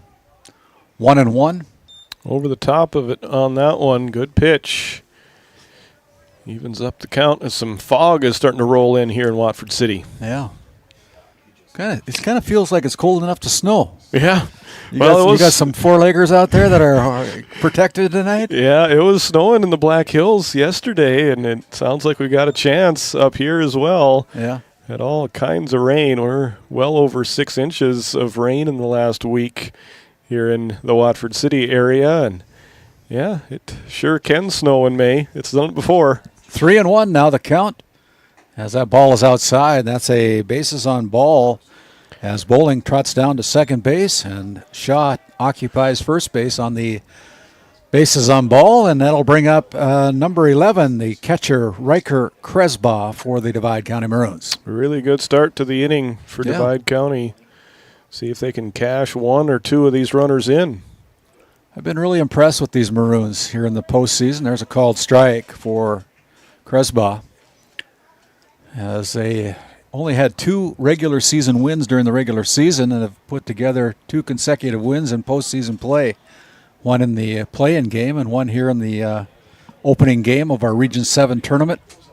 And both of them have been pretty dramatic. They're a 1-run high-scoring win over Tioga, and then in the first game of the day here today, they jumped out to a 5-0 lead and held on for dear life, and then they needed some extra runs after Ray came back to tie it at 6, and they scored 3 to pull away and end up winning it 9-6.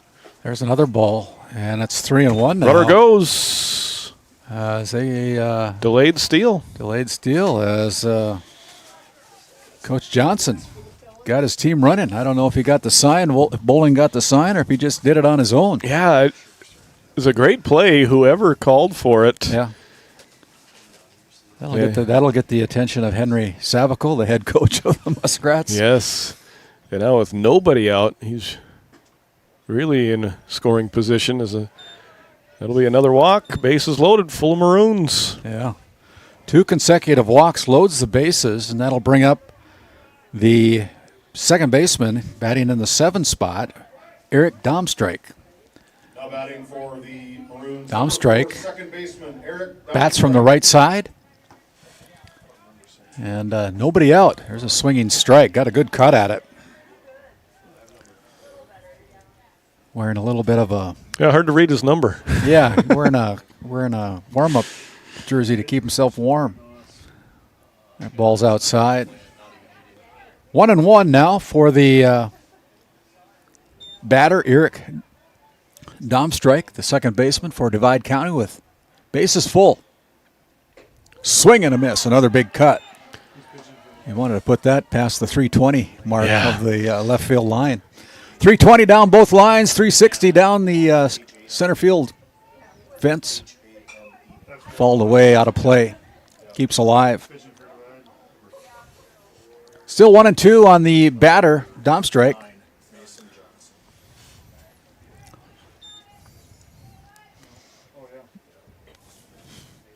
Hammond rocks and fires. There's a strike. Breaking pitch. Called strike for out number 1. Huge first out. Needed that one. Next for the Maroons, number 18, Well, third baseman. You'd like to do that again or else get a double play and get out of the inning after Divide County able to load the bases with nobody out. Brody Haugenow steps into the plate, and the first pitch is off the mark, ball 1. Glad you've joined us here on Game Day Media. My name's Randy Peterson alongside Titus Stenberg here for game number 3 of 4 here tonight. The lights are on. And that ball is high. Ball number 2 again. We had talked about this in our first game, Titus. Very patient batters for Divide County. You look up at the scoreboard and already see a 32 there in the pitch count. Up the middle, base hit. Well-placed base hit. That drives in a run, and from center field. Ooh, they just about got him. They were testing Walker Broughton's arm, and he dropped the ball. But RBI single brings in the Divide County Maroons' Damon Bowling for the first run of the game. Bases are still loaded. Yeah, runners had to wait to see where that ball would land. Yeah. And Broughton just about made him pay with a force out at third. I've seen the kid throw football, and you don't want to test that arm too often, I don't think. There's a swing and a miss. Good pitch there by Hammond for the Muskrats. Wearing number 26. I know another pitcher they got is the first baseman, Draylon Johnson. Also a top-notch pitcher for these Muskrats. There's always a lot of strategy in baseball, but boy, in tournament baseball, when you think of pitch counts and stuff, it really becomes even more difficult. They got a tag at home, and they do. What a perfect play there. 1 with a put out, 1U, and then 1-2-2 on the third out of the inning. But 1 run crosses the plate on 1 hit, and no errors. And 3 men left on base. We'll step aside. We'll come back with the bottom half of the second inning after this timeout.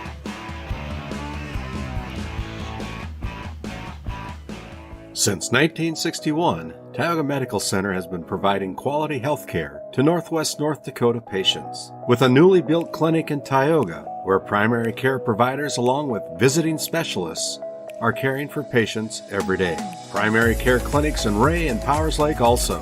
Call for an appointment today at 701-664-3368. Tioga Medical Center. Great staff making a difference in the lives of patients every day.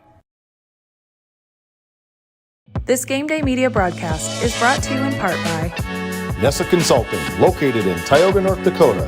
Visit nessaconsulting.com. Not only offers cash back, but also gives you... Rivera Bank is an employee and director-owned community bank here to serve you as you forge your path ahead, offering the robust digital services you want with the warm local feel you expect.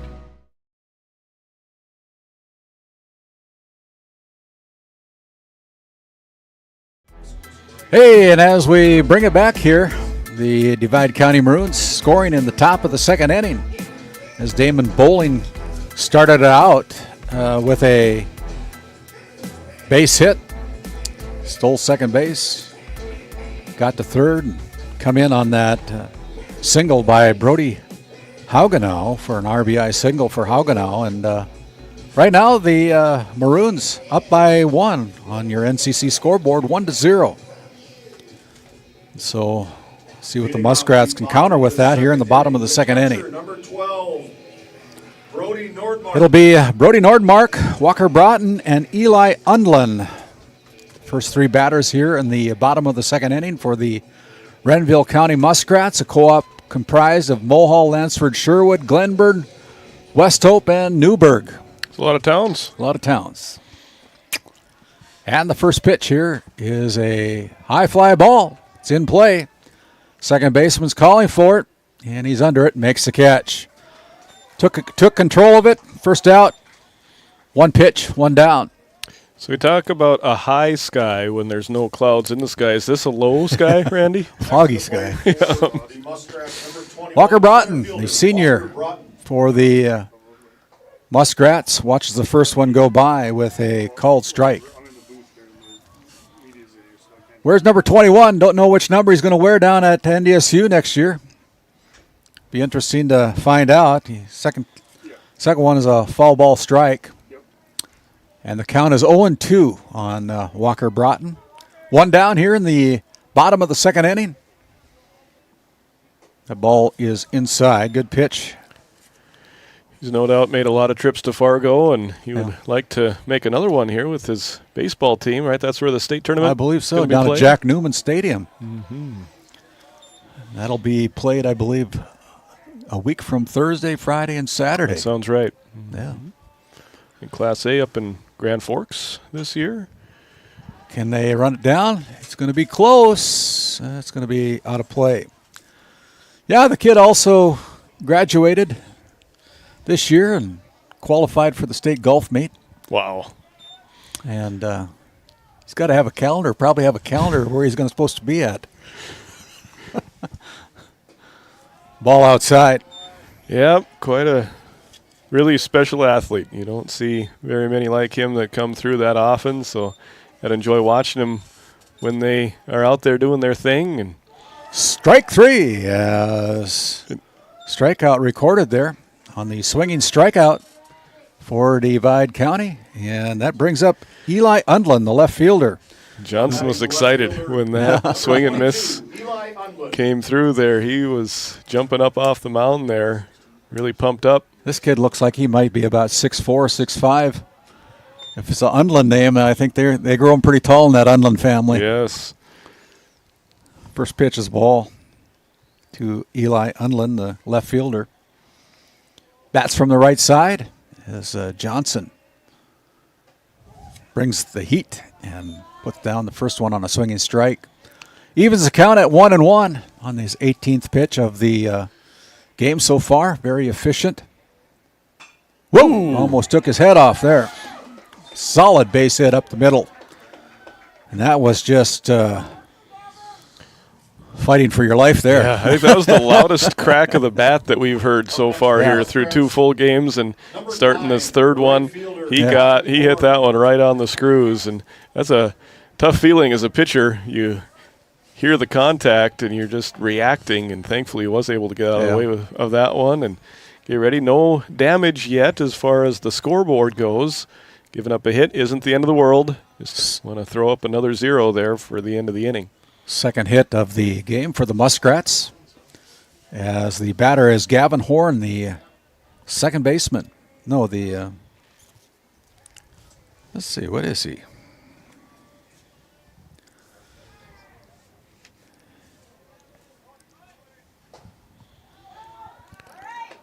Stolen base.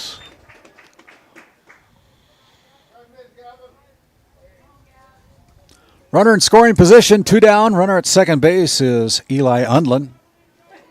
It's Gavin Horn at the plate for the Muskrats. 6 RBIs so far on the season for Horn. There's a grounder to Reestead. Reestead over to first base, and the 6-3 put out for the Maroons keeps the Muskrats off the board. 1 hit, no runs, and no errors for the Divide County Maroons. We go to the top of the third with your NCC scoreboard. The Divide County Maroons 1, the Renville County Muskrats 0. We'll send it back to our studios, come back with more action here from Watford City. At Souris Valley Dental Group, we've been using modern treatment techniques and products to help families smile since 1968. Voted as the #1 dentist in Minot, our team of expert dentists combine their unique areas of expertise and their experiences to create treatment plans that help each individual patient meet their goals. Contact our dental office at 701-419-8900 or visit sourisvalleydental.com to schedule an appointment today. You can count on us to keep your family grinning from ear to ear for many years to come. This Game Day media broadcast is brought to you by Located in Tioga, North Dakota, Patriot Oilfield Service Incorporated is a proud supporter of the Tioga Pirates, supporting the Bakken with hot oil and water hauling services. For your service needs, call our dispatch office at 701-664-2016 today. Kyle Hansen is proud to be a Thrivent financial professional, providing personalized financial guidance to people of all stages of life. Thrivent believes humanity thrives when individuals make the most of what they've been given, and Kyle is here to help you do just that. Top of the order comes up for the Divide County Maroons here in the top of the third inning. It'll be Reestead, Mason Johnson, and Landon Hubble. Jake got put out in the first inning with a grounder to the first baseman unassisted. First pitch to him is a ball from Lane Hammond. Second pitch is also off the mark. So quick 2-0 at bat for the pitcher for Jake Reestead. And that's a called strike. Again, very patient at the plate, these Divide County Maroons. 2 hits so far for the Maroons. 1 error, 1 run. So we're in the top of the third. There's a line drive to the second baseman. And for out number 1. That'll bring up the pitcher. Number 9, the pitcher, Mason Johnson. Mason struck out looking in the first inning. Watch the first one go high above his head. Ball 1. Ray J's already starting to warm up over there. Or else they're trying to keep warm, one of the two. Yeah, probably both. Yeah, it hasn't warmed up any as the day has gone on here. We have stayed dry for the most part, but certainly still some humidity and moisture in the air. 45 degrees out. A little bit of humidity out there right now. 2-1 the count. But it does look like we're going to get all 4 games in at least here today, and we'll play the next few days by ear.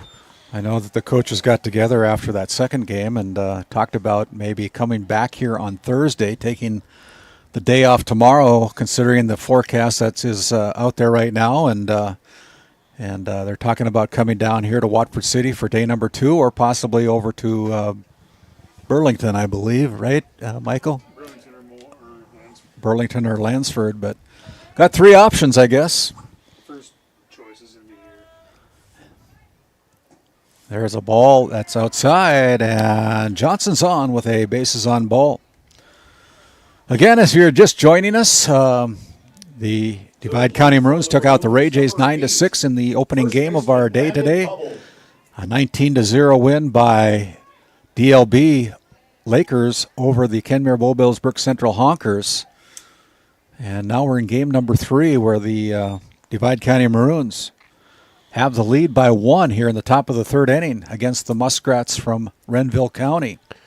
Baseball can be a funny game. Yeah. Once you switch that momentum around, that can do some incredible things. And right now, Divide County just riding that wave of momentum. It started with that high-scoring, close win over Tioga. They kept it going in that game against Ray, and right now leading the number 1 seed in the tournament. Could be trouble. No, it goes foul. Right fielder unable to catch up with it over there. In right field, that is number 9, Gavin Horn.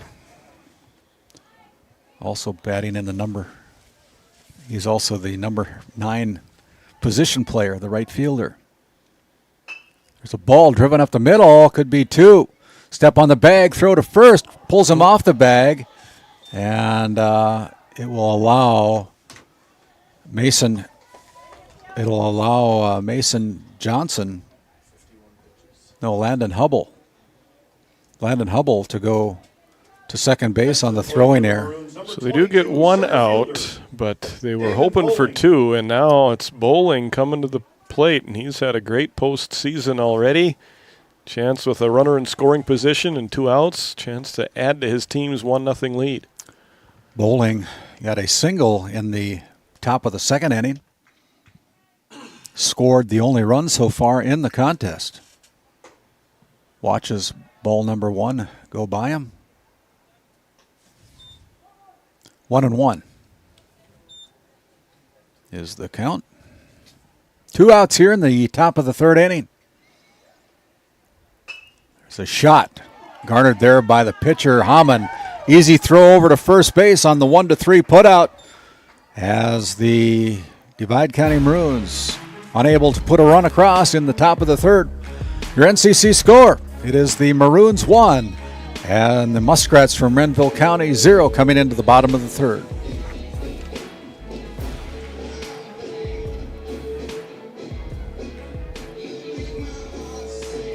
This Game Day media broadcast is brought to you by Located in Tioga, North Dakota, Patriot Oilfield Service Incorporated is a proud supporter of the Tioga Pirates, supporting the Bakken with hot oil and water hauling services. For your service needs, call our dispatch office at 701-664-2016 today. Kyle Hansen is proud to be a Thrivent financial professional, providing personalized financial guidance to people of all stages of life. Thrivent believes humanity thrives when individuals make the most of what they've been given, and Kyle is here to help you do just that. This Game Day media broadcast is brought to you by Napa Tioga Parts Supply, located at 105 North Main Street in Tioga. Visit napaonline.com.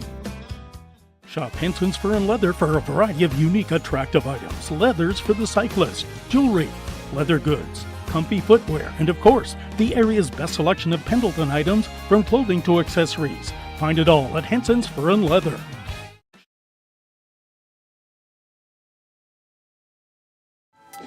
As we bring it back here, my name's Randy Peterson with Game Day Media alongside of Titus Stenberg, the voice of the Watford City Wolves, helping us out here with tournament coverage down in Watford City. And Titus, all in all, despite the colder weather, it's been a good day for baseball. It has been, yeah. Divide County started off with a nice win in their first game, trying to go 2-0 on the day, 3-0 for their tournament. It's funny the way that brackets get set up. Some teams end up getting a lot more games in than others, and we see that on display right here, with it being Divide County's third game of the postseason, Renville County's first. Ty Arts, the designated hitter, steps into the box. First pitch is a ball.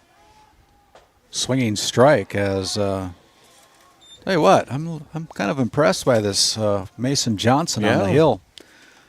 He finished up the game against the Ray Jays and started this game and around the strike zone quite a bit. Keeping that pitch count low so far, right at 24 right now as he goes to work in the bottom of the third inning. Another strike. Evens the count at 2-2. Right now, Johnson. Where's number 9? To the number 9 batter, Ty Arts.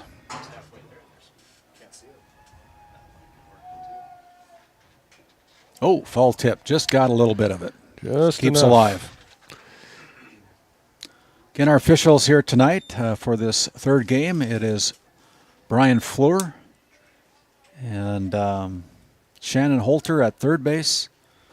Behind the plate is Michael Cushman. Brian Fleur at first base. The count is full. 3-2 to Ty Arts, the number 9 batter. You watched that one the whole way. Decided to let it go wisely. Full count.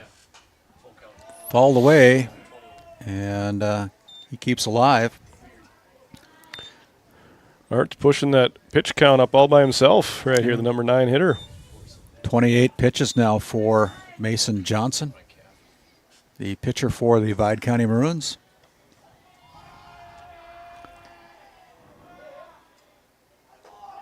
That one's high. Great plate appearance there to lead off the inning. Bases on ball to the number 9 batter. That'll bring up the top of the order for the Muskrats, Aiden Deere. On deck will be Hunter Tolsted, followed by Will Arts. Nobody out here in the bottom of the third inning. Leadoff hitter number 1, shortstop, Aiden Deere. Tied for the team lead in hits coming into action here today with 23. Got a bunt. Can they get it out on the speedy Deere? He's got to hurry. And he's safe. And he just beat that one flat, beat that one out. So that puts runners at first and second. Next to the plate for the Muskrats, number 13, second baseman Hunter Tolsted. Base hit for Deere, and the batter is now Hunter Tolsted, the second baseman. As the officials move to their respective spots. Runners at first and second, nobody down here in the bottom of the third inning as the Muskrats are threatening. Line shot down the line, out of the reach of the third baseman. It's going to go all the way to the fence, and he can run forever. He's going to try for 3, and he'll stop at third base, sliding in with a triple. Big bat for Hunter Tolsted, driving in 2 as the Muskrats plate 2 on the 2 RBI triple for Hunter Tolsted. Third triple of the season. RBIs 19 and 20 for him. That one got down the line in a hurry, and it went all the way to the fence. Number 2, third baseman, Will Arts. Will Arts now, the third baseman, steps into the batter's box. Arts struck out the first time in his first plate appearance. Fouled away. And that evens the count at 1-1.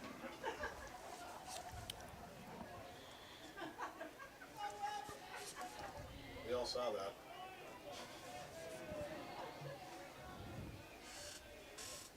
Swing and a miss on the pitch by Johnson. Makes the count 1-2. 1 strike away from getting out of the inning.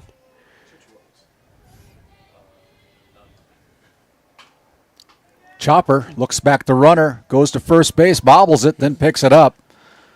And good play there by the first baseman on a underthrown ball. That's the first out as the runner stays at third. It brings up the cleanup batter, Drayson Johnson, the first baseman. The cleanup hitter, number 10. Also played quarterback for the Mulhall, Lansford, Sherwood Mavericks, I believe. It's pretty good to have 2 starting quarterbacks on your baseball team. There's a plop fly ball. Could be trouble. Second baseman going out, and he grabs it. He's going to go tags. coming home. There's going to be a play at the plate. No. Great decision there. Yeah. Tag up. It's a difficult play for the second baseman. He's going away from home plate. Has to try and measure and make that catch and then set himself and throw it home. Got to have a little mustard on it, too, to get it home. Yep. But 3 runs now, crooked number on the board for the Muskrats. They're up 3-1 as ball is fouled away. Judging by the flag, the wind has picked up here as this game has gone on, so that made that play even tougher on the second baseman. It was a good catch, but not able to get the ball back to the plate in time. Brody Nordmark steps into the plate, falls away the first one.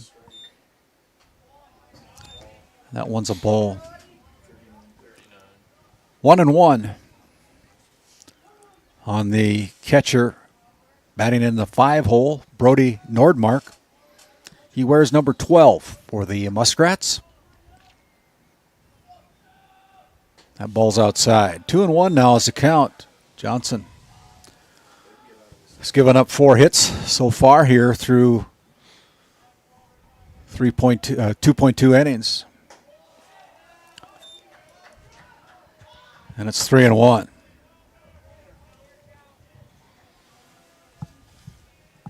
Ty Art started out the inning with a bases on ball, come around to score. Fouled away now. The count is full. Aiden Deere got to first base as he beat out the throw. And then Hunter Tolsted with a triple to the left field corner all the way to the fence brought in Deere and Arts. And Tolsted scored on the fly ball out to second base for the 3 runs for the Muskrats. And now there's a walk that's issued. And so a runner back at first base again. Brings up number 21, Walker Broughton. Broughton struck out swinging in the second inning. As Johnson bears down, faces the senior Walker Broughton. Good lead over there at first base by Brody Nordmark. They do over and check him. And he's back in there safely. Glad you've joined us here on Game Day Media. My name's Randy Peterson alongside Titus Stenberg. The throw down to second. It's not going to be in time. And a stolen base for Brody Nordmark. So a runner in scoring position now for Broughton, who comes in hitting .481 on the season, including 16 RBIs. I was reviewing the stats. I think he's had 3 home runs this year, too. So he got a little power, and he gets boinked there. And he's checking his neck there. But, he's holding right below his helmet. Yeah. It's like above the jersey and below the helmet. That's a terrible place to get hit.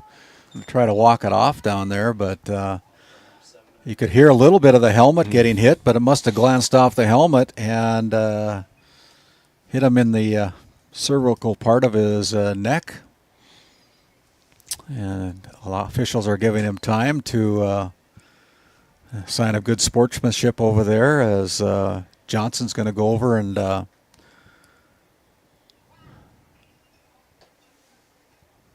tell him sorry about it, didn't mean it. And then the coach, Henry Savicle, comes out to check on his center fielder, Walker Broughton. Everything's good as we're all ready to go. Runners at first and second. Again, if you're just joining us, we had to move this tournament down to Watford City. That was originally scheduled to be played in Ray, but because of weather, it made it impossible to play opening day on Saturday, as that first pitch to Eli Undlin is a ball. And if you would like to do so, we would appreciate it if you would be so kind as to send a donation in. If you're not able to make it down here,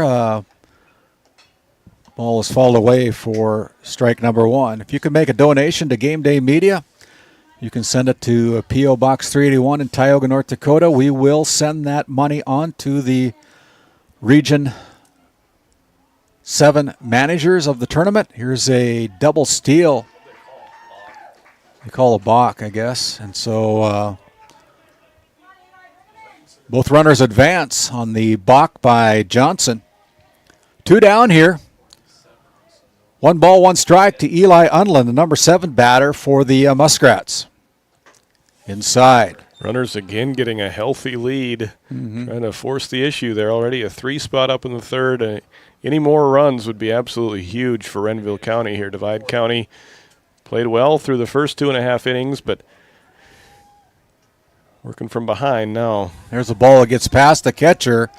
That'll allow Nordmark to score from third base, as Walker Broughton will go to third base on the pass ball.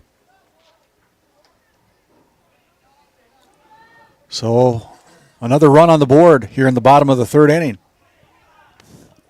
for the Muskrats. The count is 3-1 on Eli Undlin, the number 7 batter. And he drives that ball straight up the middle, all the way into center field, as Walker Broughton trots in from third base for the 5th run of the game. All of them here in the bottom of the third inning on a solid single by Eli Undlin for the Muskrats. Brings up the 9th batter of the inning, Gavin Horn, the right fielder for the Muskrats. Up next to the plate for the Muskrats, number 9. 2 down. Right fielder Gavin Horn. 50 pitches now on the board for the pitcher, Mason Johnson. And the first pitch is outside.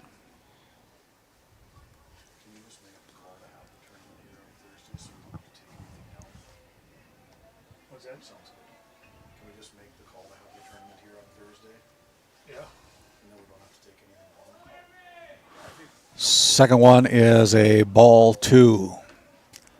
2-0 as Johnson getting behind in the count, allowing the Muskrats to be more selective on some of their pitches. It's talking to one of our coaches in between games. He says it's so important.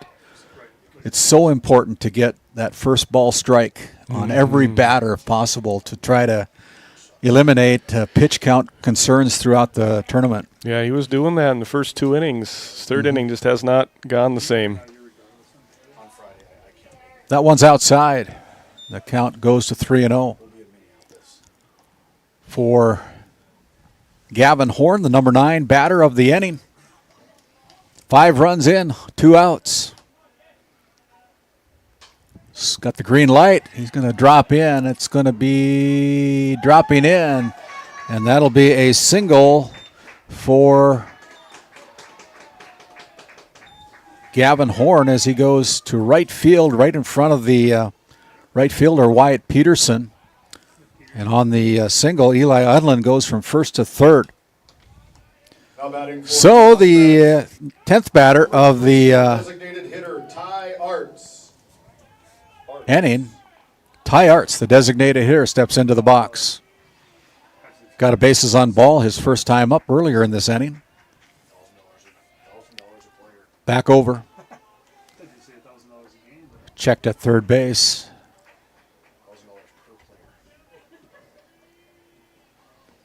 Now they're going to go back over again. I don't know if the third baseman was ready for it. No, it didn't look like it. What are you doing? Brody Haugen now. Let's play ball. It's time. There's a hit up the middle. Picked up there by the shortstop, Riestad, and a 6-3 putout of Ty Arts. That's the third out of the inning. And a good inning for the Muskrats. 5 runs. 6 hits, no errors for the Muskrats through 3. We'll be back after this timeout.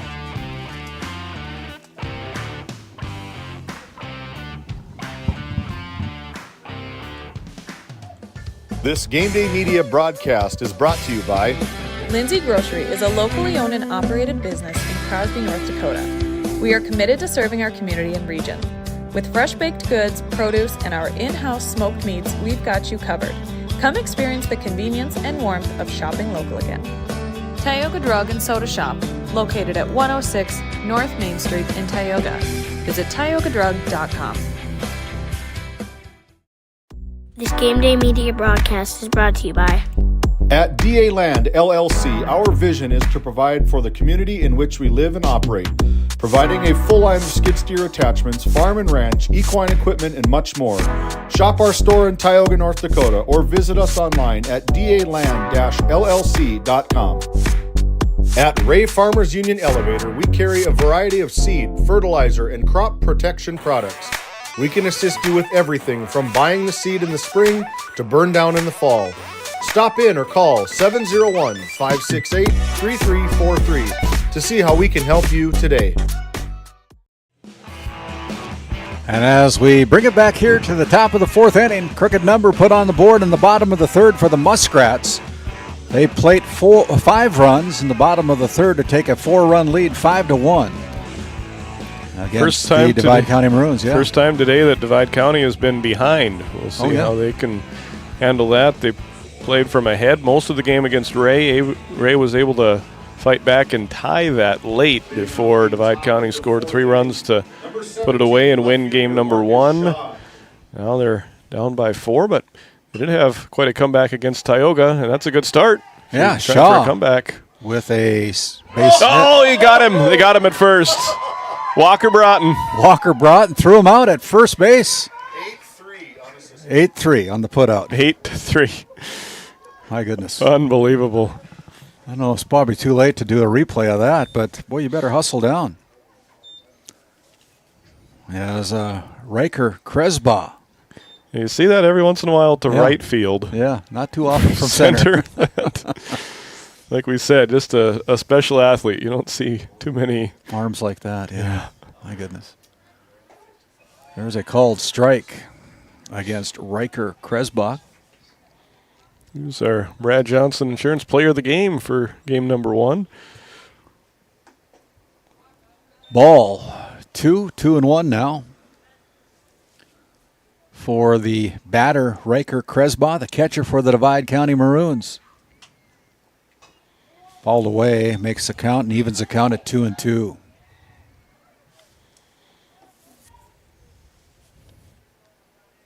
Six hits on the board for the Muskrats.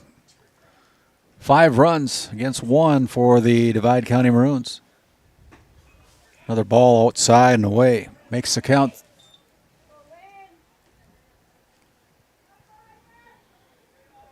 Full count.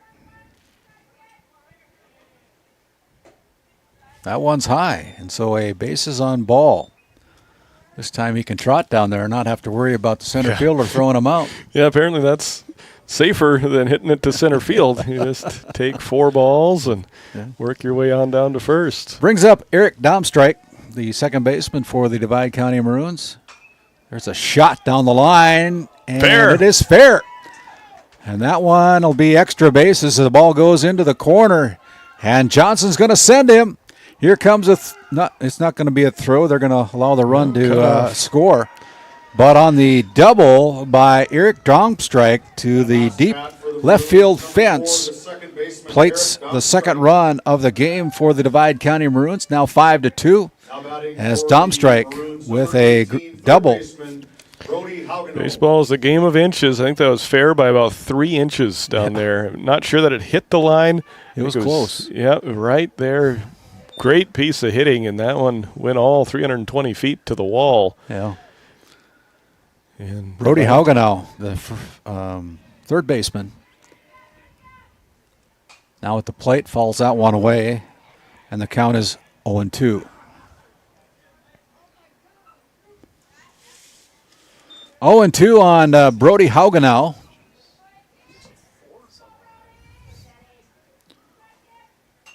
Again, kept alive there on a foul tip. Watch out for the cars. Ray J's got to be careful down there as well. Got to pay attention to what's going on. 0-2, one down here in the top of the fourth inning. Ball outside, good pitch, waste pitch for the pitcher, Lane Hammond. Pitch count up to 66 right now. Sure, Coach Savical only wants to use one pitcher today if necessary. There's going to be a foul ball. It's going to be captured and caught there by the first baseman in foul territory, Drayson Johnson. Drayson Johnson. So that's the second out on the board for the Divide County Maroons. Brings up the number 9 batter, Wyatt Peterson, the right fielder for Divide County, with a runner in scoring position. Eric Domstrike stands at second base. First pitch is outside, gets away from the catcher, but no advancement there by Domstrike.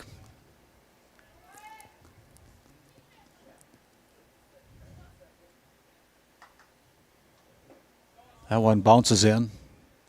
60 feet 6 inches from the pitcher's rubber to the home plate. That one's about 59 feet 6 inches. Yep. There's a shot down the left field line. That's foul. So 2-1 on Wyatt Peterson.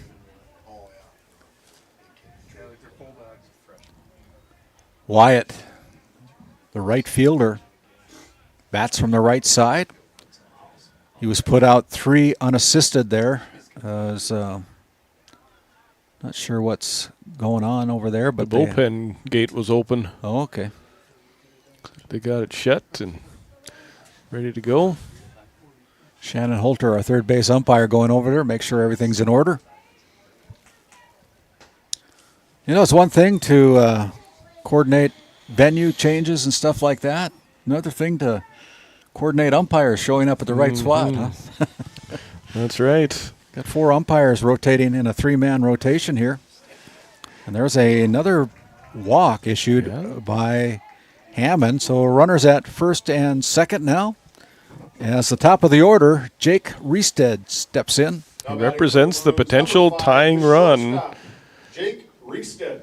Love to get a base hit here, maybe drive a teammate or 2 in and get himself on base and keep the line moving. Hit behind the runner. Second baseman gets over there, gathers it in, throws him out for a 4-3 putout of Riestead, and that ends the inning.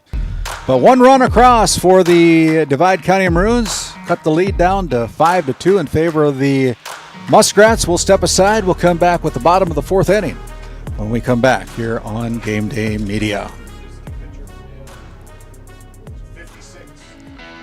At Tioga Ace Hardware, our store is a member of the largest retailer-owned hardware cooperative in the industry. We are all committed to being the helpful place by offering our customers knowledgeable advice, helpful service, and quality products. As the helpful hardware folks in your community, we promise that helping you is the most important thing we have to do today. Shop the biggest brands all under one roof at 119 North Main Street in Tioga, or shop online at acehardware.com. Located in Crosby, North Dakota, Brad Johnson Insurance has been helping clients find insurance coverage since 1986. Our team is passionate about serving the community in which we live and pride ourselves on getting to know our clients to best serve their needs. Our staff is active in the public and strives to better our community through participation, involvement, and by supporting area events and youth programs. For a quote, Visit bradjohnsoninsurance.com or call 701-965-4200 today.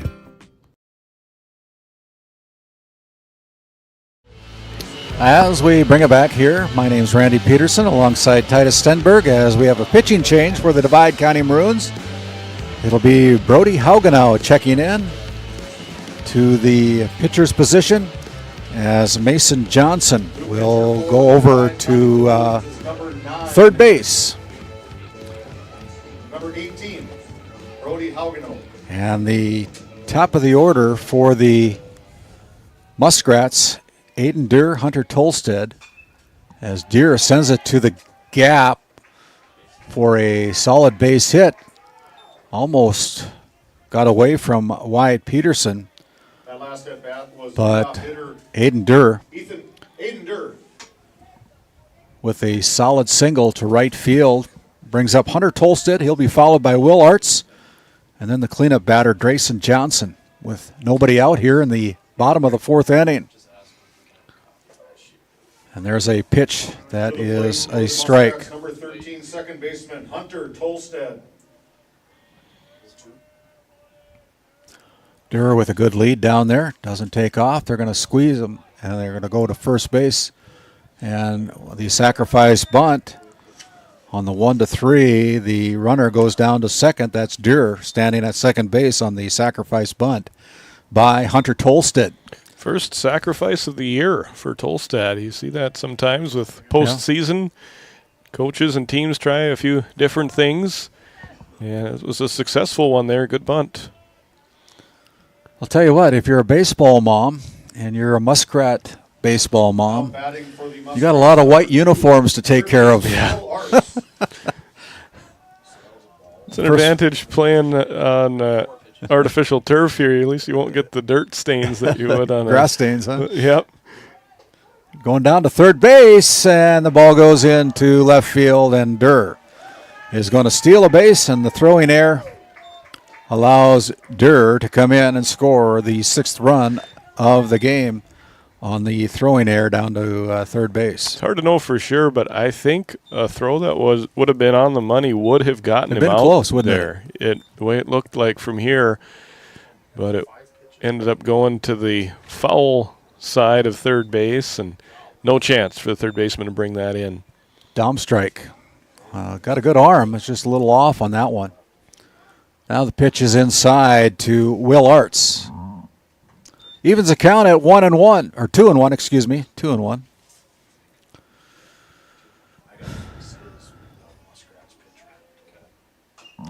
Fouled away.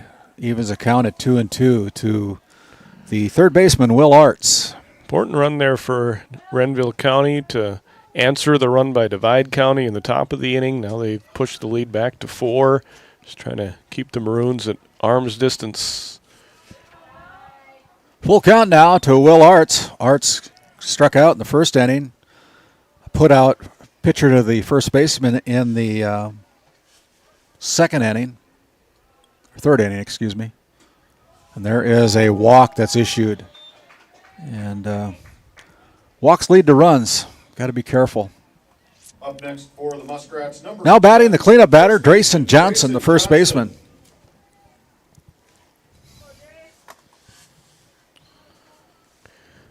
.392 hitter coming in with 20 base hits through the regular ball season. To shortstop. Get 2. There's 1 on the force. Too late on the throw down to first to get Johnson.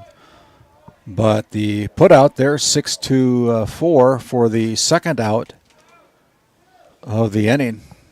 And now that brings up the catcher, Brody Nordmark. Now batting for the Muskrats, number 12, the catcher, Brody Nordmark. Wearing those long baseball socks. Inside pitch is ball number 1. You know, Twins got rid of that first baseman a year ago that used to almost wear jumpers or whatever they called it. Carlos Santana. Carlos Santana. Yeah. Haven't seen that look here in high school baseball yet, but runner check by Haugenow. I'd never seen a pencil bat until today, so you never know what you're going to see when you come out to the ballpark. Ball outside, 2-0 now on the count to the fifth place batter, the catcher Brody Nordmark.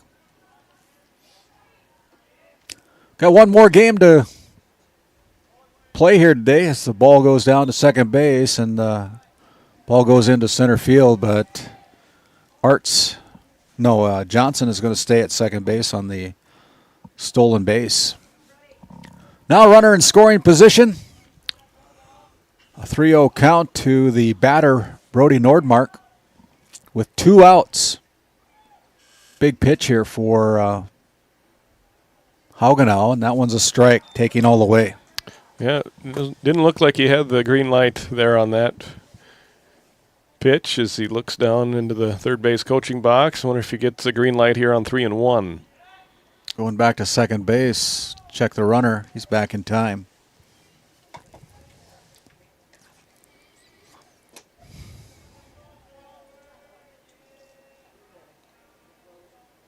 Three-one pitch down to left field, or down to the third baseman, and it's unable to be played there by Johnson. That'll be an E5 as third baseman Drayson Johnson gets into third base. Runners now at first and third, brings up the sixth place batter, Walker Broughton. He was hit by a pitch last inning. Struck out in the first inning as there's no throw on catcher's indifference. So runners at second and third. Broughton with a called first strike on the first pitch thrown to him.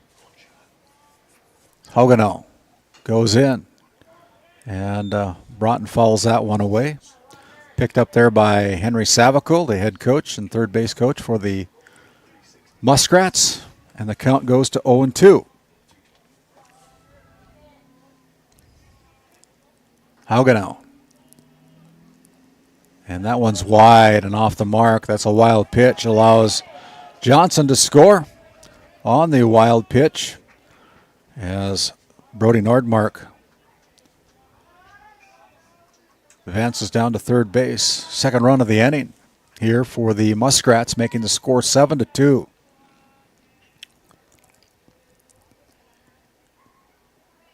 There's a swinging strikeout as Walker Broughton has been retired for the third out of the inning as he strikes out for the second time.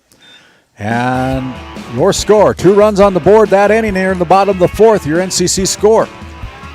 It is the Muskrats 7 and the Divide County Maroons 2 come back for the top of the fifth after this timeout.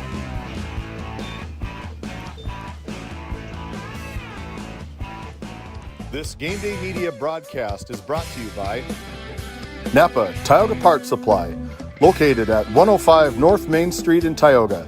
Visit napaonline.com. Shop Henson's Fur and Leather for a variety of unique, attractive items. Leathers for the cyclist, jewelry, leather goods, comfy footwear, and of course, the area's best selection of Pendleton items from clothing to accessories. Find it all at Henson's Fur and Leather. This Game Day Media broadcast is brought to you by TNT Measurements Incorporated, providing oil and gas allocation meter proving, calibrations, and production facility lack provings. To schedule your proving, contact Derek Thompson at 701-421-1351. D&L Paraffin Incorporated is a local family-owned hot oil company that has been in operation since 1981. We work hard to develop good business relationships with the oilfield companies in the Tioga area. While offering services north of Lake Sakakawea, we focus on integrity, hard work, and safety.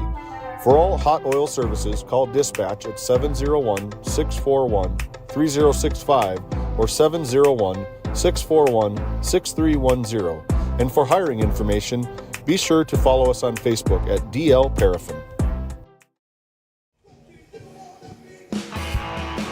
Hey, as we come to the top of the fifth inning, Divide County Maroons at the plate, trailing by 5, 7-2 on your NCC scoreboard. And the first pitch from the pitcher, Lane Hammond, is a ball outside. Mason Johnson, Landon Hubble, and Damon Bowling in that order here in the Top of the 5th. Lazy ground ball to second base on the 4-3 put out. And there's one down. That brings up Landon Hubble, the first baseman for Divide County. Where's number 8? Bats from the right side. Number 8, first baseman Landon Hubble. The Muskrats with 7 hits. The Maroons with 3 hits so far in this game. The first pitch offering is a ball outside. That is pitch number 75. 76. Make it 77 now on the second ball. That's high and away. There's pitch count rules that come into play in these postseason tournaments. As 3 balls in a row by the pitcher Lane Hammond. 78 pitches now. I believe you can have 120 in one day. Or 3 appearances. Total of 135 pitches, I believe, is what the count is.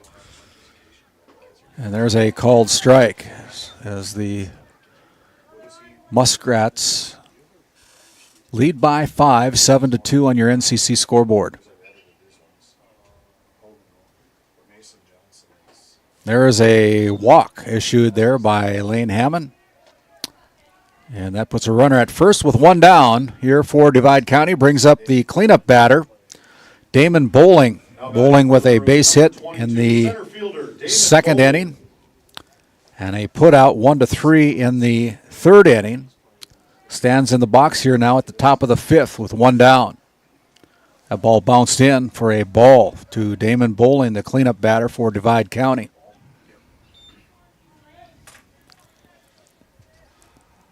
Fog getting a little bit thicker here. We'll see what the conditions are like for the rest of this game. And then we got one more game to go yet after this one goes final.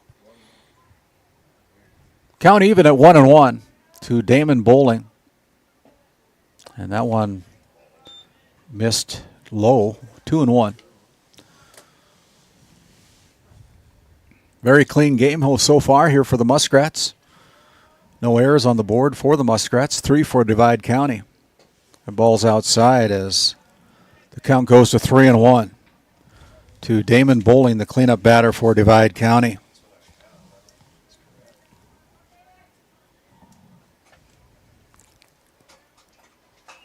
It's a drive to left field on the 3-1 count. Looks like the center left fielder is going to be under it. Captures it in. And that's the second out recorded of the inning. 2 down now as Damon Bowling flies out to the left fielder.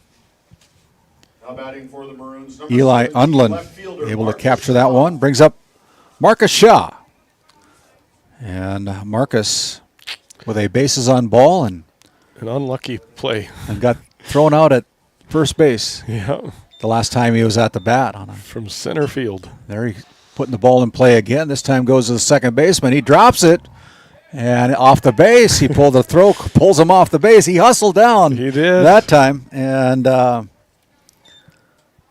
it's funny, E4. Funny how things average out in baseball. You hit a line drive rocket to center field and don't reach base. Just a soft, about a 3-hopper to the second baseman there. You run it out, and he made it safely. The catcher, Riker Kresba, checks back in, or to the batter's box. He had 2 bases on ball, scored 1 run for Divide County. Puts this ball into play, goes to center field. Broughton underneath it, brings it in safely for the final out of the inning. So on 2 runners left on, but no score for the Divide County Maroons. Your NCC score, it's the Muskrats 7 and the Maroons 2. Come back. We'll go to the bottom of the 5th after a break for our sponsors.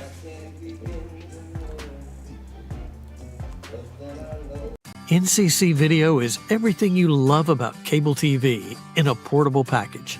Watch shows live or record them wherever you are, whether you're at home or on the go, even out of state. No more fighting over what's on TV, because everyone can watch what they want, when they want, on their own devices. all for the same price or less than you're paying today. We'll even get you set up at home and show you how to use it. NCC Video. Take your TV with you. Have you ever wondered how your internet works? It starts with fiber in the ground. And local employees who connect that fiber to your home or business. Our 9,000 miles of fiber keep you connected. To your neighbors and the world, while keeping your data safe from intrusions, viruses, and malware. At RTC Networks, we're proud to offer our community the fastest, most reliable fiber optic internet available. Our goal is to keep you connected seamlessly and securely.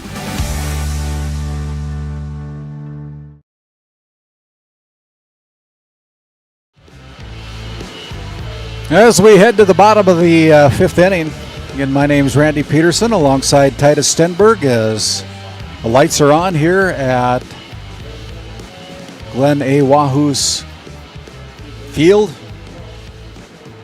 in Watford City, North Dakota. This great facility down here, the Gem of the West.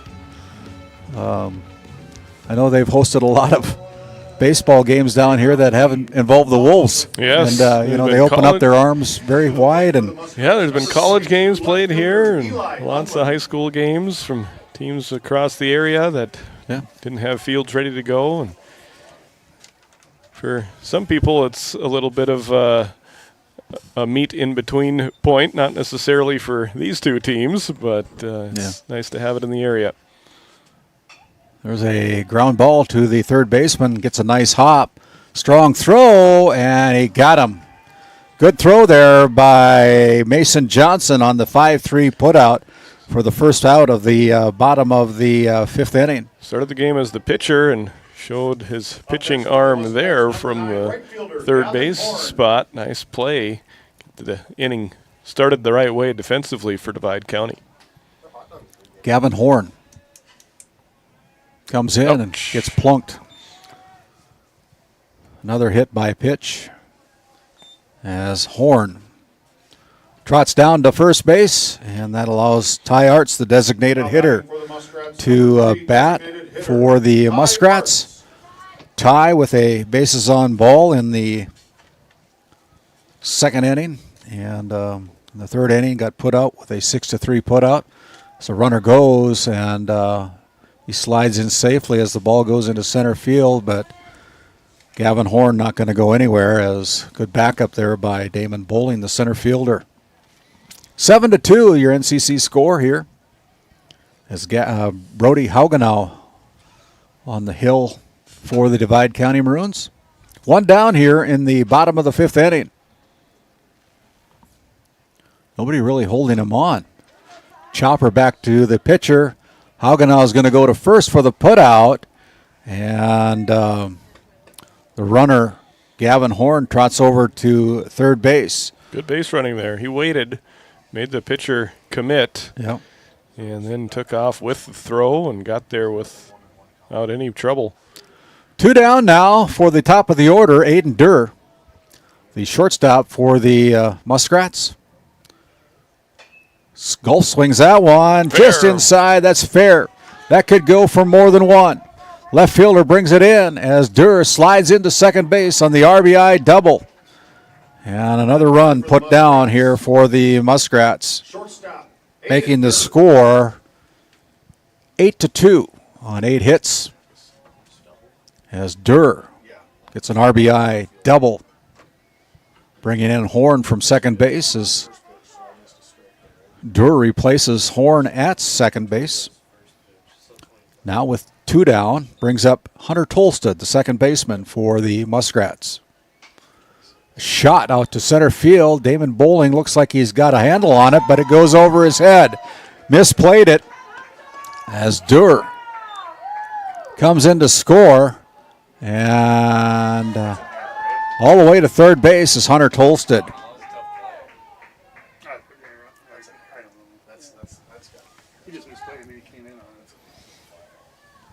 That should be an error, according to our tournament officials. Brings up Will Arts. Arts watches the first one go inside. Ball one. Two down for the Muskrats. 2 runs in here in the bottom of the 5th inning, making the score 9-2. As Haugenow searching for home plate. First 2 pitches to Will Arts are balls. Kind of a sidewinder. Mm-hmm. Yeah, an unconventional delivery there, and at times he's looked good, and then other times he's kind of lost control of the strike zone, and now he finds himself in a hole at 3-0. 4 pitches on a base on ball, brings up the cleanup batter. Drayson Johnson, who flew out to center field, flew out to second base, got on a fielder's choice in the last at bat. In the bottom of the 4th inning, come around to score. Now over to first base. First baseman, Drayson Third base, Johnson. excuse me. They check the runner at third.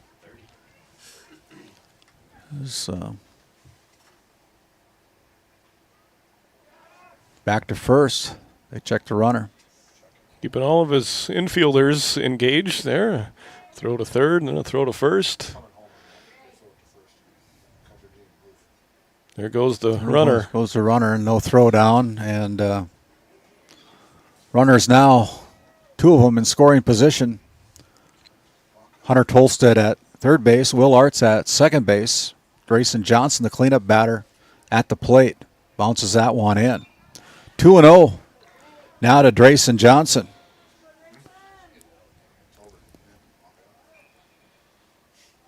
.32 pitches now for the pitcher, Brody Haugenow. They go over to first and had him leaning a little bit, but I don't know if the third baseman was knowing that the play was on. 2-0 to the cleanup batter, Drayson Johnson, the first baseman for the Muskrats. Little chopper. It's going to be trouble.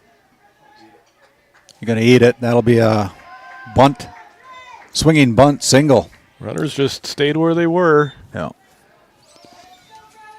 Yeah, I don't know. You can pound the ball pretty hard sometimes and not get anywhere, and then you dribble it off the bat, and you get a base hit out of it. Yep. Brody Nordmark steps to the plate with bases loaded, 2 down here in the bottom of the 5th inning. 3 runners on. Nordmark chops one. Foul play, strike 1.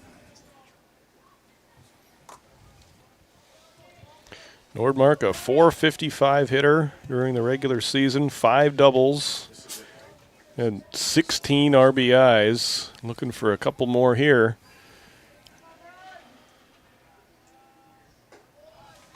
Ball is high, 1-1.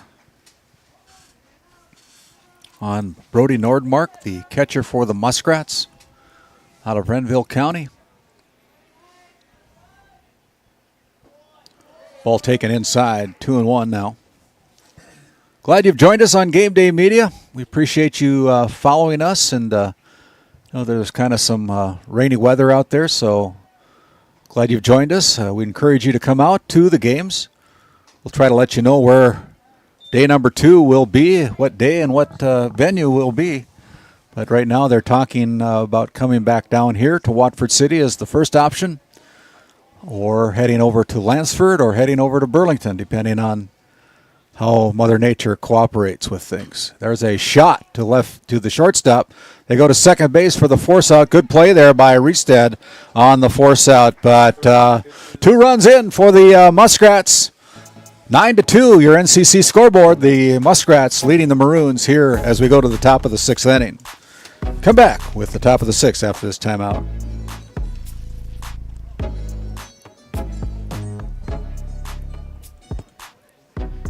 NCC Video is everything you love about cable TV in a portable package.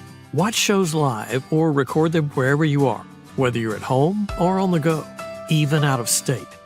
No more fighting over what's on TV, because everyone can watch what they want, when they want, on their own devices, all for the same price or less than you're paying today. We'll even get you set up at home and show you how to use it. NCC Video. Take your TV with you.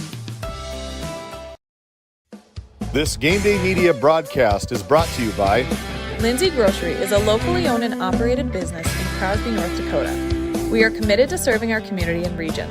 With fresh baked goods, produce, and our in-house smoked meats, we've got you covered. Come experience the convenience and warmth of shopping local again. Tioga Drug and Soda Shop, located at 106 North Main Street in Tioga. Visit tiogadrug.com.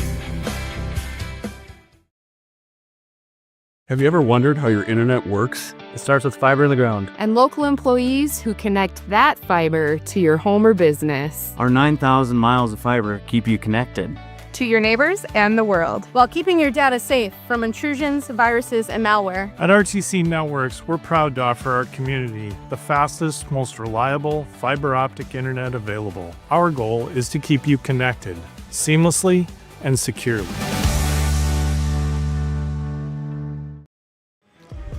Hey, we bring it back here for the top of the 6th inning. Another good inning for the Muskrats as they put up a crooked number. Both teams scoreless in the first inning. The Maroons with a 1-0 lead in the end of the second inning, and then the Muskrats put up 5 runs in the bottom of the third.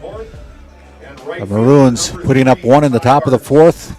Muskrats counter with 2 in the bottom of the fourth, and then the Muskrats add 2 on here in the bottom of the fifth to take a 9-2 lead on 9 hits, 4 errors by Divide County. 2 runs on 3 hits and 1 error for the Divide County Maroons. Second baseman Eric Domstrike steps into the batter's box. Bats from the right side, swinging miss, got a good cut. Kind of pulled his head a little bit.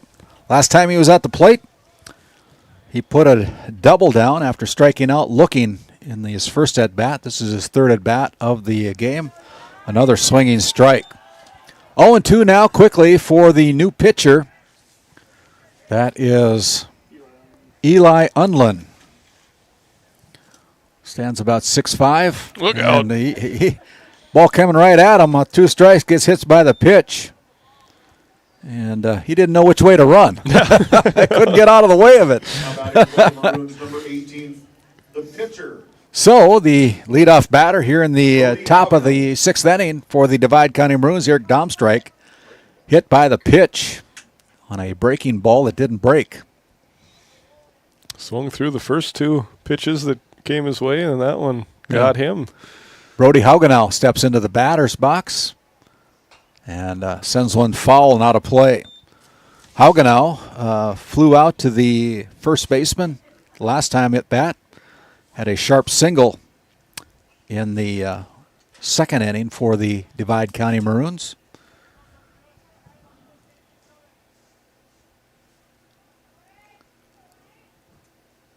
Haugenau. Durr dives from his knees, throws it. Oh, man. And what a play there as we take a look at our RTC Networks instant replay. And here we go. Aiden Durr, what a great play there. From his knees, throwing out. Incredible throw. Haugenau. It's a long throw to make from that spot on the field. Yeah, it is. Deep.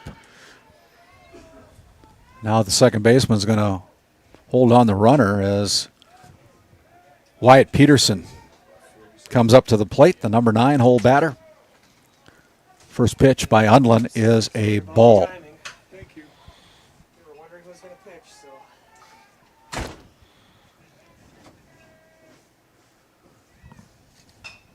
There's a floater, and it's captured there by the second baseman. Good play. Another great play by the second baseman, Hunter Tolsted, for out number 2.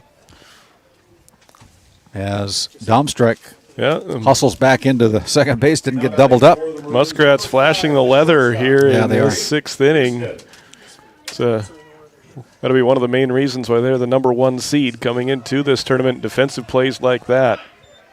There is a pass ball. It went off the shin guard. I think it went off the glove and then the shin guard and bounced all the way to the Divide County dugout as Domstrike goes to third base on the first pitch ball to Jake Reset. I think the catcher and the pitcher are trying to get on the same page here, and I'm not sure what the deal is, but they're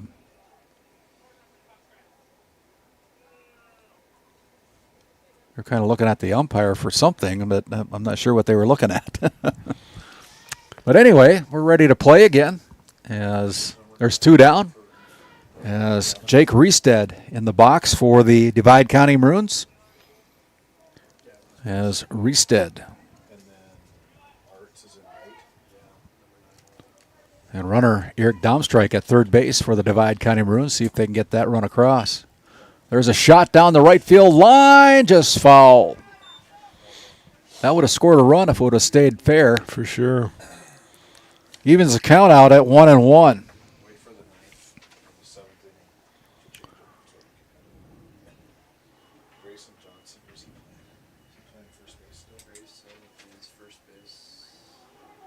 As Eli Unlin coming in relief for Lane Hammond.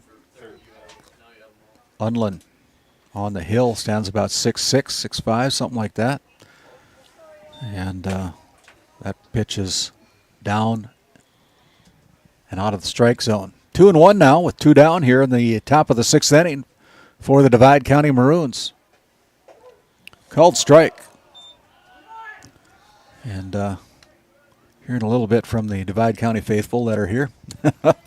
Didn't agree with that call, but the count's even, 2-2. That one is a ball. Full count. Kind of looked like it was in the same spot. 3-2, full count for Riestead. Chopper back to first base. An easy play for Unlin as he underhand throws it over to first base on the 1-3 putout for the 3rd out of the inning. So no runs on no hits, no errors for the Muskrats. As we go to the bottom of the 6th inning, your NCC score, it's the Renville County Muskrats 9 and the Divide County Maroons 2.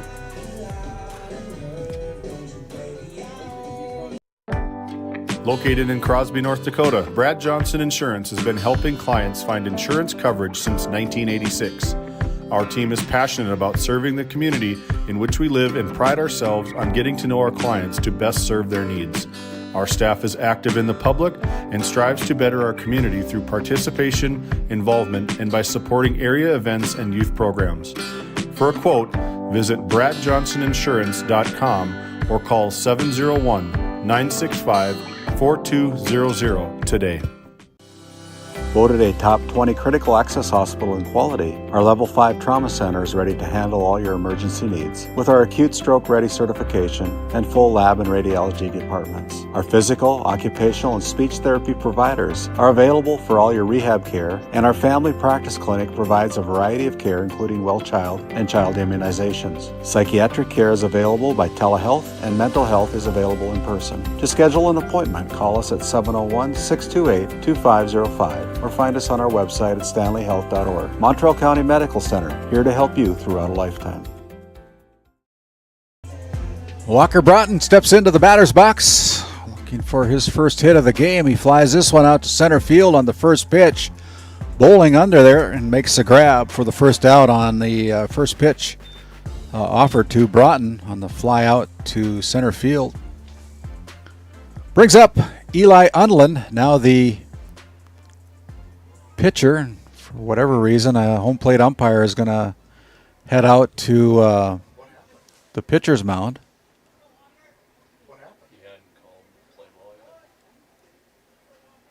Oh, I guess that one doesn't count as the Is that a no pitch, Blue? No pitch there, and so now we get to play ball. Just like it didn't happen. So we're going to have to figure out. And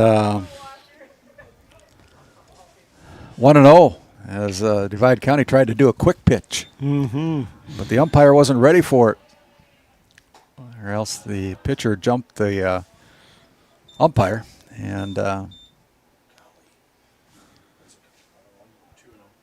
2-0 on the count to Walker Broughton. 3-0 now as Broughton has struck out twice swinging. been hit by a pitch, looking for his first hit of the tournament.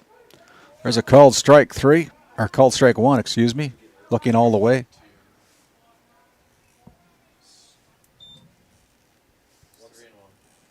And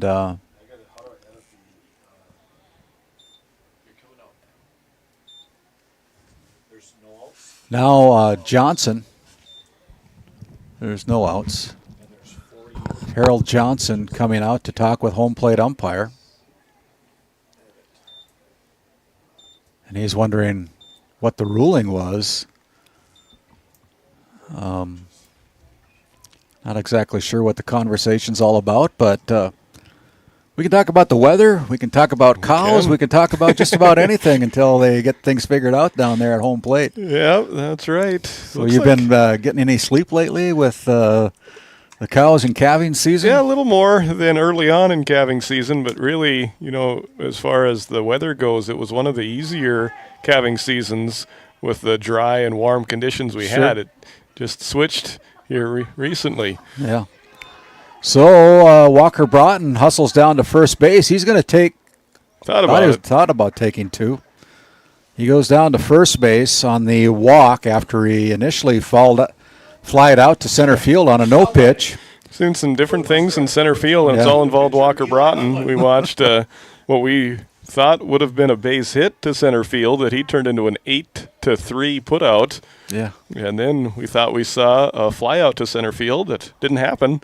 He works a walk. Here's a fly ball. It's in play. Second baseman looking for it and makes the grab on Eli Unlin for the first out of the inning. And that one will count. Yeah, that is an out. I already had a F8 for Walker Broughton down on that first one, but I also had a base hit for, was it Haugenow that got thrown out at first? Shaw, I think it was. Marcus Shaw. Now they got a pickle going on here. They better throw the ball in a hurry. Safe. And he's safe. He's under the slide as Walker Broughton makes his way to second base. Had him picked off. Didn't execute the pickle. And with the quickness of Walker Broughton, he stands at second base now in scoring position for the number 8 batter, Gavin Horn, right fielder for the Muskrats. First pitch is a ball inside. 4 games is a lot to do in one day, Titus. Yeah, a little bit later start than we were expecting when the tournament first got scheduled. We're going to have a 10 a.m. start, and with the weather today, got pushed back to 1 o'clock, so makes for a later day. But got lots of daylight this time of year. Can't say sunlight. It looked like the sun was going to poke through for a second. I got him picked off again. Let's see if they can finish this. Somebody better start backing up somebody. And there they got him out. And he's picked off. And that goes to a pickoff. We'll just call it a pickoff. I don't know how many different throws. There must have been 3 throws there, right? Yeah, it went 1, 2, 3. It was 4. Okay. So out number 2 is in the books as they pick off Walker Broughton, trying to advance to third base. And Horn at the plate. And it's 3-0 for Gavin Horn. 2 down. There's a foul ball that's going to land out of bounds, out of play. Had the green light on the 3-0. Mm-hmm. The number 8 batter with a 7-run lead. Kind of a nice thing to do. Probably going to get a good pitch to hit, and no sense in letting it go by you. That's right. He put a good swing on it, just a little bit out in front. Ends up walking. Gavin Horn does. The right fielder trots down to first base. That'll bring up the designated hitter, Ty Arts, into the game. Now batting for the Muskrats, number 3, right fielder, Ty Arts. Ty Arts is batting. That one's going to be over the head of the shortstop. Drop in there for a single. A single for Ty Arts as Gavin Horn trots down to second base Next for the Muskrats, number 2 down here in the Aiden bottom of the 6th inning. The winning run at the plate, if he can put it over the fence, as the top of the order, Aiden Durr, comes in and takes ball number 1. 10-run rules are in effect here in this region tournament, and if you have a 10-run rule after 5 innings of play, your night is done. As Durr gets a hold of it as Bowling camps underneath, and just like Byron Buxton, able to capture it and bring it home.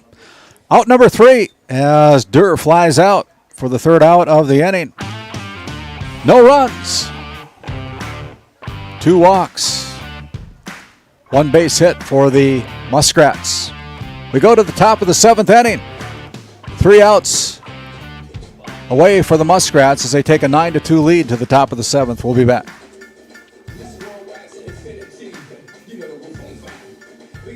This Game Day Media broadcast is brought to you by TNT Measurements Incorporated, providing oil and gas allocation meter proving, calibrations, and production facility lack provings.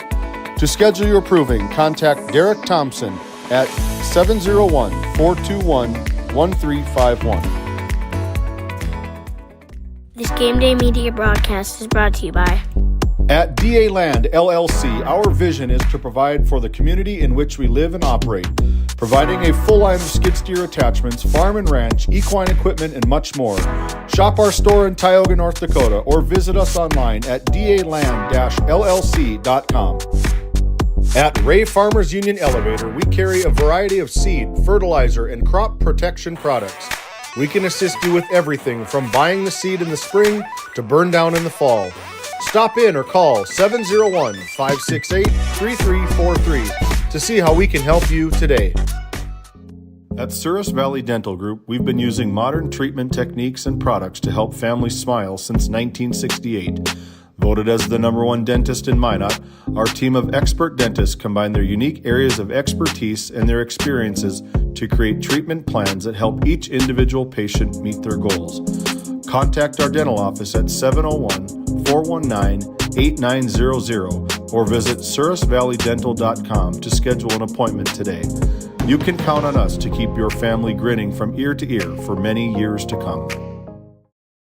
Third baseman, Mason Johnson. As we go to the top of the 7th inning, the Muskrats lead by a score of 9-2 on your NCC scoreboard. Last chance for the Divide County Maroons to extend their postseason winning streak to 3.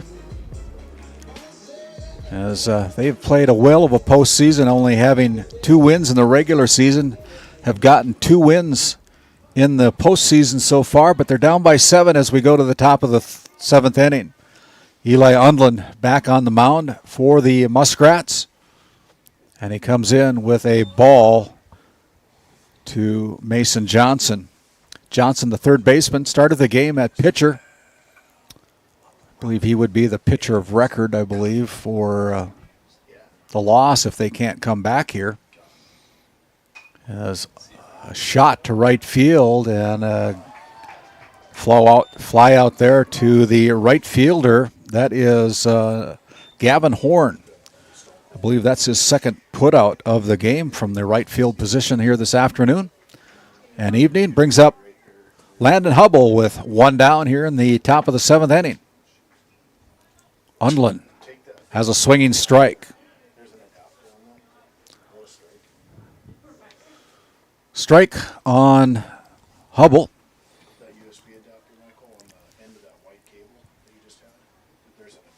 And that one bounces in there for ball. 1-1 evens the count as Eli Undland, the right-handed pitcher, come in for the Muskrats a couple innings ago, I believe, after a great performance by the starting pitcher, Lane Hammond.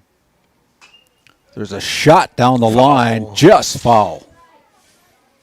That was hard hit. 1 foot, I think, was all that was fouled by. I'm noticing some chalk out in left field. Is that like for softball? Must be. Softball I think pitcher's so. mound with a plate area in the left field corner down Yep. there. Mm-hmm.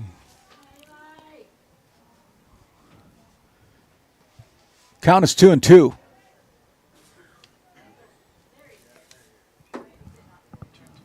Two and two on the count. As called strike three, looking. So they cleanup batter, Damon Bowling, comes up. Last chance for the Maroons to get a little rally going on here. Let's see if the rally hats are on for the Divide County fans. As the Maroons down to their last out.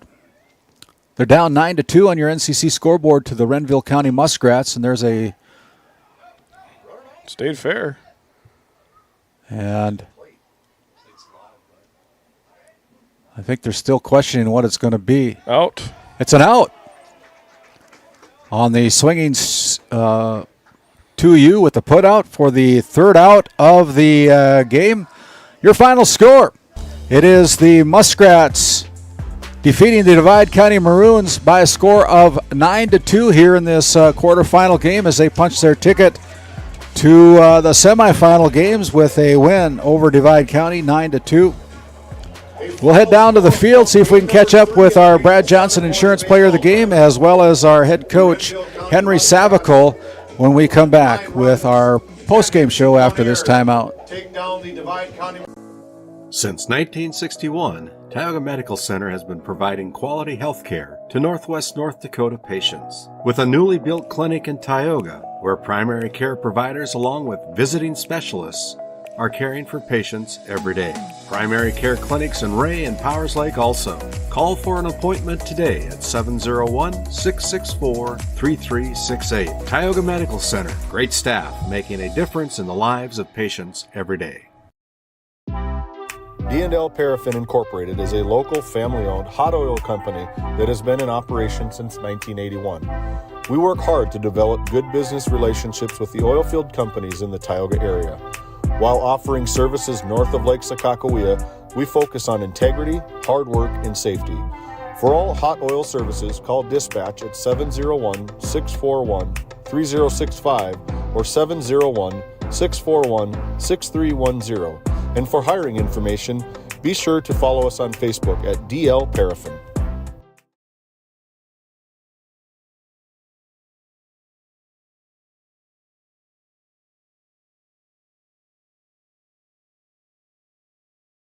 This Game Day Media broadcast is brought to you by TNT Measurements Incorporated, providing oil and gas allocation meter proving, calibrations, and production facility lack provings. To schedule your proving, contact Derek Thompson at 701-421-1351. Located in Crosby, North Dakota, Brad Johnson Insurance has been helping clients find insurance coverage since 1986. Our team is passionate about serving the community in which we live and pride ourselves on getting to know our clients to best serve their needs. Our staff is active in the public and strives to better our community through participation, involvement, and by supporting area events and youth programs. For a quote, visit bradjohnsoninsurance.com or call 701-965-4200 today. NCC Video is everything you love about cable TV in a portable package. Watch shows live or record them wherever you are, whether you're at home or on the go, even out of state. No more fighting over what's on TV, because everyone can watch what they want, when they want, on their own devices, all for the same price or less than you're paying today. We'll even get you set up at home and show you how to use it. NCC Video. Take your TV with you. This Game Day Media broadcast is brought to you by Lindsay Grocery is a locally owned and operated business in Crosby, North Dakota. We are committed to serving our community and region. With fresh baked goods, produce, and our in-house smoked meats, we've got you covered. Come experience the convenience and warmth of shopping local again. Tioga Drug and Soda Shop, located at 106 North Main Street in Tioga. Visit tiogadrug.com.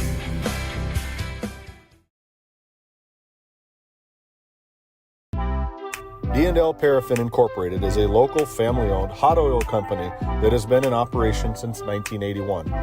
We work hard to develop good business relationships with the oilfield companies in the Tioga area. While offering services north of Lake Sakakawea, we focus on integrity, hard work, and safety. For all hot oil services, call dispatch at 701-641-3065 or 701-641-6310. And for hiring information, be sure to follow us on Facebook at DL Paraffin. This Game Day Media broadcast is brought to you by Napa Tioga Parts Supply, located at 105 North Main Street in Tioga. Visit napaonline.com. Shop Henson's Fur and Leather for a variety of unique, attractive items. Leathers for the cyclist, jewelry, leather goods, comfy footwear, and of course, the area's best selection of Pendleton items from clothing to accessories. Find it all at Henson's Fur and Leather. Welcome back to Watford City. Titus Stenberg with you here. Thanks for joining us on Game Day Media. Welcome into your D&L Paraffin post-game show. The Muskrats of Renville County victorious in our third game of the day. Randy Peterson is down on the field. He's caught up with our Brad Johnson Insurance player of the game. Randy, take it away. Yeah, thank you, Titus. I have caught up with the Brad Johnson Insurance player of the game, Aiden Durr of the Renville County Muskrats. And one of the reasons that we giving you this award tonight, Aiden, is at the plate. You were 3 for 5 with 2 singles and a double, but you made a whale of a play at shortstop, throwing out a runner from your knees. You guys had a click in there. It took you a little while to get going, but once you got going, things went pretty well for you. Yeah, that's kind of been the focus. We've been really trying to get better at this. End of the year is really starting hot, and we didn't get that today, but we got the bats going when we needed to, and we did what we did. Yeah, and so one of the things that I thought your starting pitcher tonight did a very good job of getting you some quality pitches and allowed some of your maybe like Drayson and your other pitchers that normally are your top 1-2 pitchers, but he did a great job for you tonight. Absolutely. We put Lane in a spot that he's not really used to, and he showed up. He did what we needed him to do. Defense played their hearts out, did what we needed us to do, and we just played our game. Hey, thanks for the time. We'll let you get back to your teammates as we bring in Coach Savicle. Thank you, Aiden. Congratulations. Thank you. And Coach Savicle, Henry Savicle of the Muskrats here at Renville County. Pretty complete game for your Muskrats tonight. Day when you always good day when you can get less than 2 runs. And I thought your winning pitcher tonight, Lane Hammond, did a pretty good job for you tonight, give you a quality start. Eli come in and, brought some quality pitching in for you as well. And you had some defense. We were talking about Aiden Durr with that throw out from shortstop, one of the plays there. But timely hitting tonight, just an all-around good game and a very cold game. Yeah, great game. A win's a win in the tournament. You move on. Good job to Lane showing up. He's normally not in the starting 9, so hats off to him showing up, big spot, getting us out of it when pitch counts matter in a tournament. I'll let you get back to the Warriors. Congratulations. We'll see you down the road here in day number 2. Yep. Congrats. And we'll send it back to you, Titus. All right, thank you very much, Randy. Good job down on the field. We've played 3 games. We have 1 more to go. And we are just a few moments away from the pregame show there for game number 4 of the day. That'll feature Ray against Kenmare, Bowbells, Burke Central. Fog is starting to roll back in here in Watford City. We'll see what the weather is like and what the baseball is like for game number 4. As Randy is making his way back up to the booth, he'll have some stats and info for you to wrap up game number 3. We'll be back with more on your D&L Paraffin post-game show right after this. You're watching Game Day Media.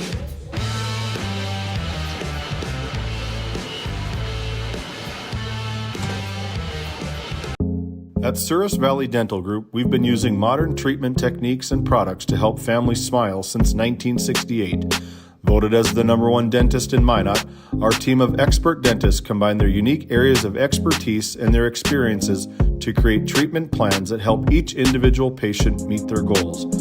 Contact our dental office at 701-419-8900 or visit SourisValleyDental.com to schedule an appointment today. You can count on us to keep your family grinning from ear to ear for many years to come.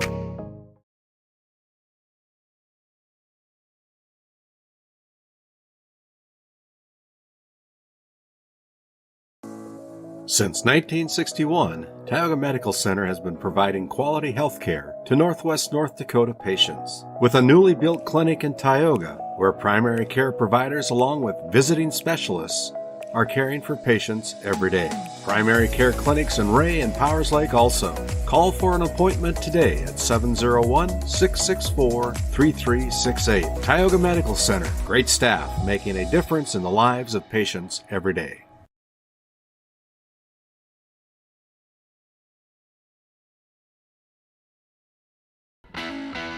At Tioga Ace Hardware, our store is a member of the largest retailer-owned hardware cooperative in the industry. We are all committed to being the helpful place by offering our customers knowledgeable advice, helpful service, and quality products. As the helpful hardware folks in your community, we promise that helping you is the most important thing we have to do today. Shop the biggest brands all under one roof at 119 North Main Street in Tioga, or shop online at acehardware.com.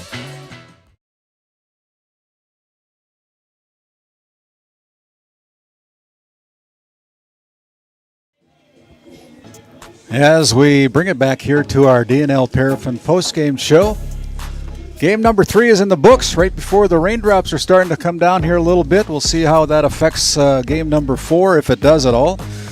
But as we look at our D&L Paraffin postgame show, your final score, it was the Divide County Maroons falling to the Renville County Muskrats by a score of 9-2. That scoreboard is off, so we'll get rid of that. And it was 9-2, trust us. It was 9-2 on the Muskrats. They had 9 runs on 10 hits, only committed 1 error during the game. And for the Divide County Maroons, they had 2 runs on 3 hits, and they committed 4 errors in the game here tonight. Our Brad Johnson Insurance Player of the Game goes to Aiden Durr, who had 2 singles and a double. Made a great defensive play at shortstop, throwing out a runner at first base from his knees in that play. And so that being said, your final score in game number 3, as the recapping everything here that has taken place here today, as Renville County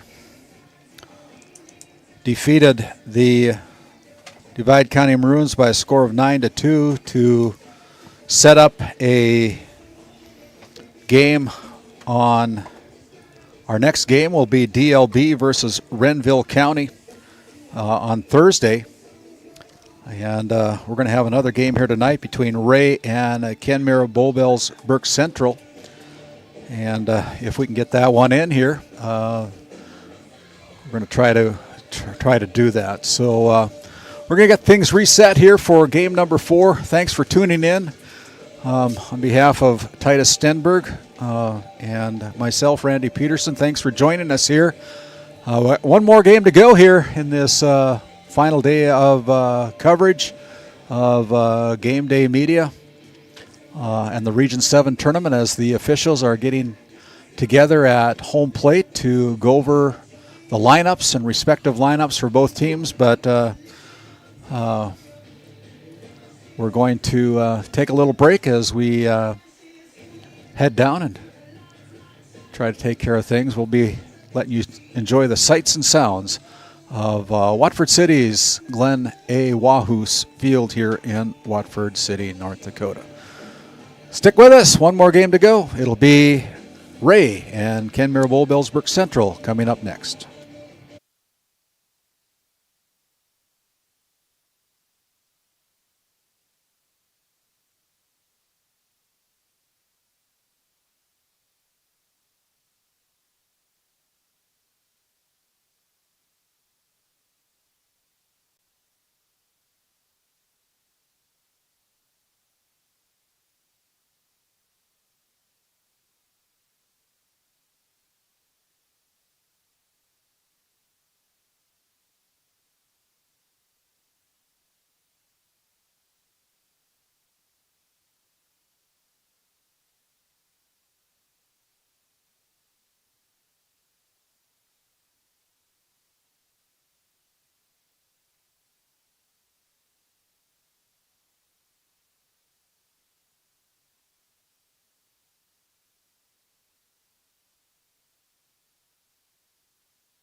Ray Jays are head coached by Mr. Ben Schaefer and assisted by Mr. Stanley Beach.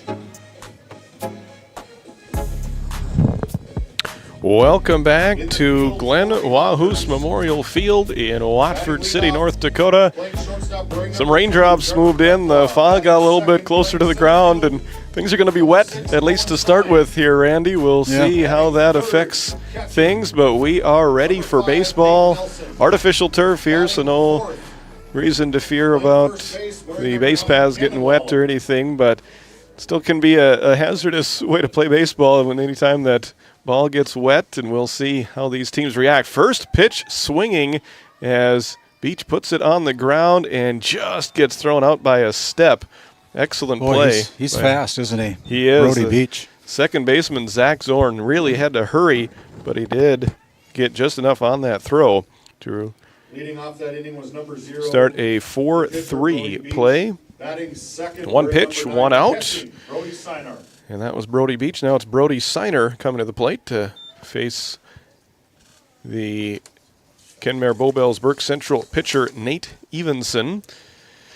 Both of these teams lost earlier today, trying to keep their season alive with a win in the rain and the fog here in our fourth and final game of the day. We did have quite a long pregame here in this game as they're trying to get this one in before weather shuts it down, and so playing in a hurry here. I think 3 of our 4 games have started early here today. Doesn't always happen during a baseball tournament. As that pitch is grounded towards the left side of the infield and not caught. It looks like it'll be an error charged to Logan Heinrich on that slow bounding ball towards the third baseman, and Brody Siner is aboard. I'll bring up the third baseman, Braden Johnson. Where's number 12? Third baseman, Braden Johnson. Evan Hildy will be in the on-deck circle for the Ray Jays. They fell to Divide County in our first game of the day. And Kenmare Bowbells-Burke Central lost to Des Lacs Burlington in game number 2. As the runner goes on the first pitch, it's lunged at, swung at, and hit foul for an 0-1 count. Ben Schaefer had the hit and run going there as Braden Johnson was protecting his batter, or his runner, excuse me, trying to poke that into right field. One down here in the top of the first inning. Check on the runner over at first. He's back in there safely. You're watching the Region 7 baseball tournament live from Watford City on Game Day Media as the runner goes on the 0-1 pitch. And, just about had him caught stealing. The fielder was not able to make the catch on the bounce there, so it ends up being a stolen base for Brody Siner. Count evens up at 1 ball and 1 strike, 1 out, and an error on the board so far as there is a strike at the knees on the outside corner to make it 1-2. Wayne Brackenberry, our home plate umpire this evening, final game. Shannon Holter down the first base line. There's a runner going. Ground ball to short, and the out will be recorded as the runner able to advance to third on the fielder's choice. So Braden Johnson retired 6-3, and with 2 outs now the batter will be Evan Hildy. Brian Fleur, the third base umpire. It's Trevor Krecklaw making the play there. So a runner at third, but now 2 outs for the cleanup hitter, Evan Hildy. Saw him pitch in Ray's first game today. Trying to get the scoring started in the top half of the first inning. In their second game, they got the runner picked off. Play at the plate. No throw. Wow. So Brody Siner steals home. Yeah, that's a good way to start the scoring if you're a Ray J fan. 1-0. Top half of the first inning. Randy, do you know why there was no throw to the plate? I don't know if the third baseman just lost it in his glove or figured, I don't know. 1-1 pitch fouled off. Makes it 1-2. I don't know if he saw the batter probably in his throwing lane, I don't know. But he scores. Number on the board for the Ray Jays. Swing and a miss, and that will be a strikeout to end the inning as Heldy strikes out swinging. So the Jays get 1 run, no hits. There was 1 error and nobody left on base. So 1 unearned run for Ray as they take the lead going into the bottom of the first inning. Half inning in the books. Ray 1, Kenmare Bowbells, Burke Central coming to bat. You're watching Game Day Media. NCC Video is everything you love about cable TV in a portable package. Watch shows live or record them wherever you are, whether you're at home or on the go, even out of state. No more fighting over what's on TV, because everyone can watch what they want, when they want, on their own devices, all for the same price or less than you're paying today. We'll even get you set up at home and show you how to use it. NCC Video. Take your TV with you. Have you ever wondered how your internet works? It starts with fiber in the ground. And local employees who connect that fiber to your home or business. Our 9,000 miles of fiber keep you connected. To your neighbors and the world, while keeping your data safe from intrusions, viruses, and malware. At RTC Networks, we're proud to offer our community the fastest, most reliable fiber optic internet available. Our goal is to keep you connected seamlessly and securely. This Game Day Media broadcast is brought to you by TNT Measurements Incorporated, providing oil and gas allocation meter proving, calibrations, and production facility lack provings. To schedule your proving, contact Derek Thompson at 701-421-1351. Welcome back to Watford City. Go to the bottom of the first inning. Kenmare Bowbells, Burke Central trying to respond to the run after Ray took an early 1-0 lead. They will send Trevor Kreklaw to the plate to lead off the inning. He's the shortstop. He'll be followed by center fielder Cohen Syme and the catcher Peyton Nelson. On the mound for Ray is Brody Beach. He led off the top of the first, and now he steps to the mound to throw to Kenmare Bowbells Burke Central.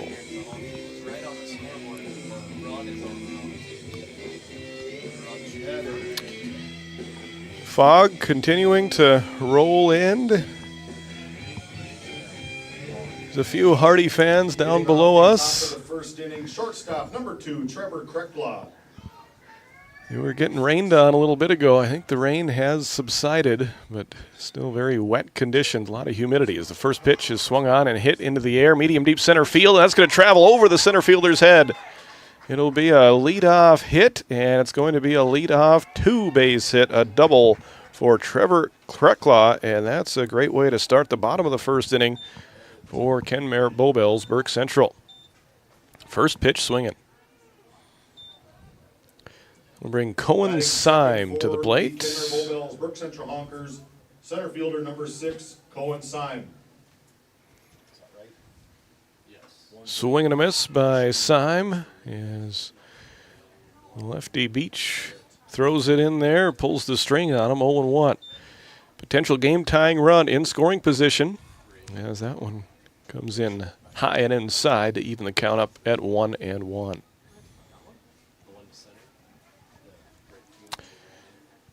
1-1 pitch, swung on and missed, 1-2. Your NCC scoreboard shows Ray 1, Kenmare nothing.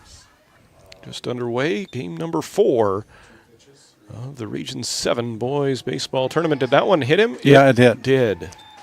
He got hit, and he advances down to first base, and now runners for the Honkers at first and second as Brody Beach with nobody out. Got some speed out there, and now Peyton Nelson will try to drive one or two of his teammates in.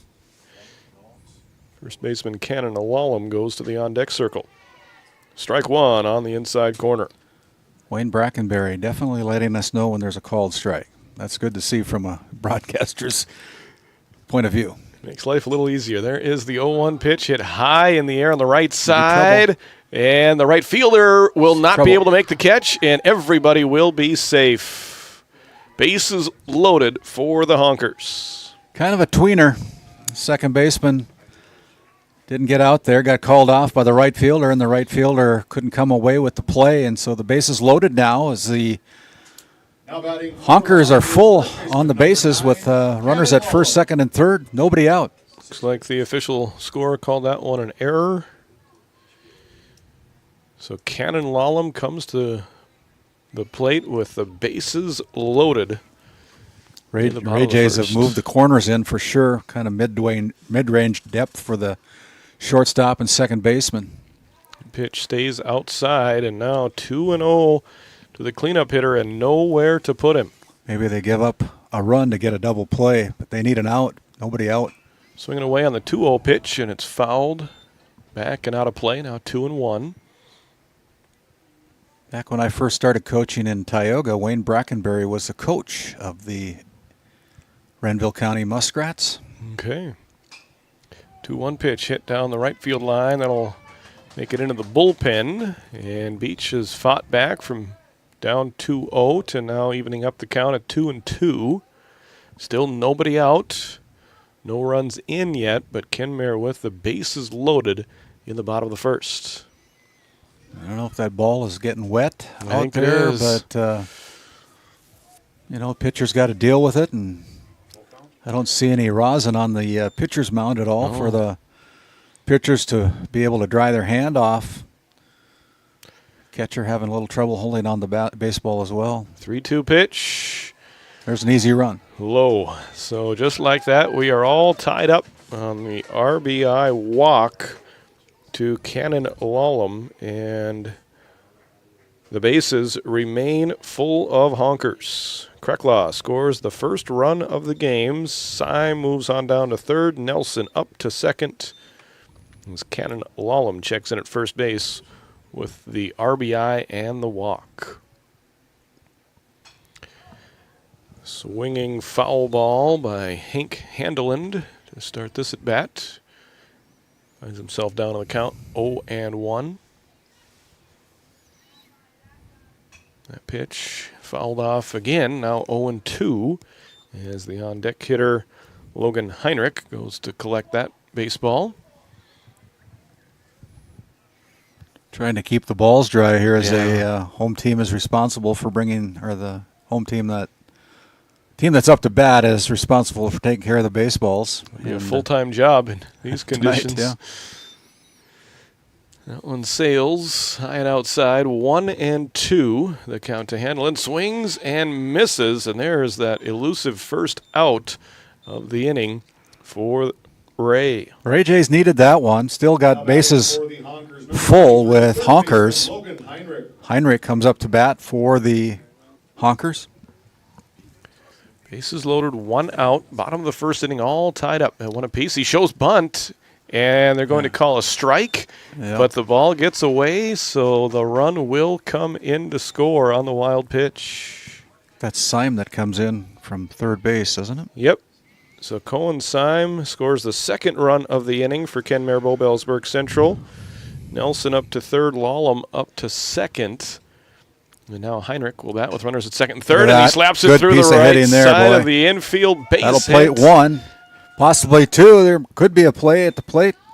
Throw to third, and he is out. He came off the base. He is off the base, and Brian Fleur calls him off. Good call there by Brian Fleur down there at the third base line, and as the even base running changes when it's wet like that. He probably would have been safe and able to keep his foot on the bag under normal conditions, but even that gets slippery when it's wet like this.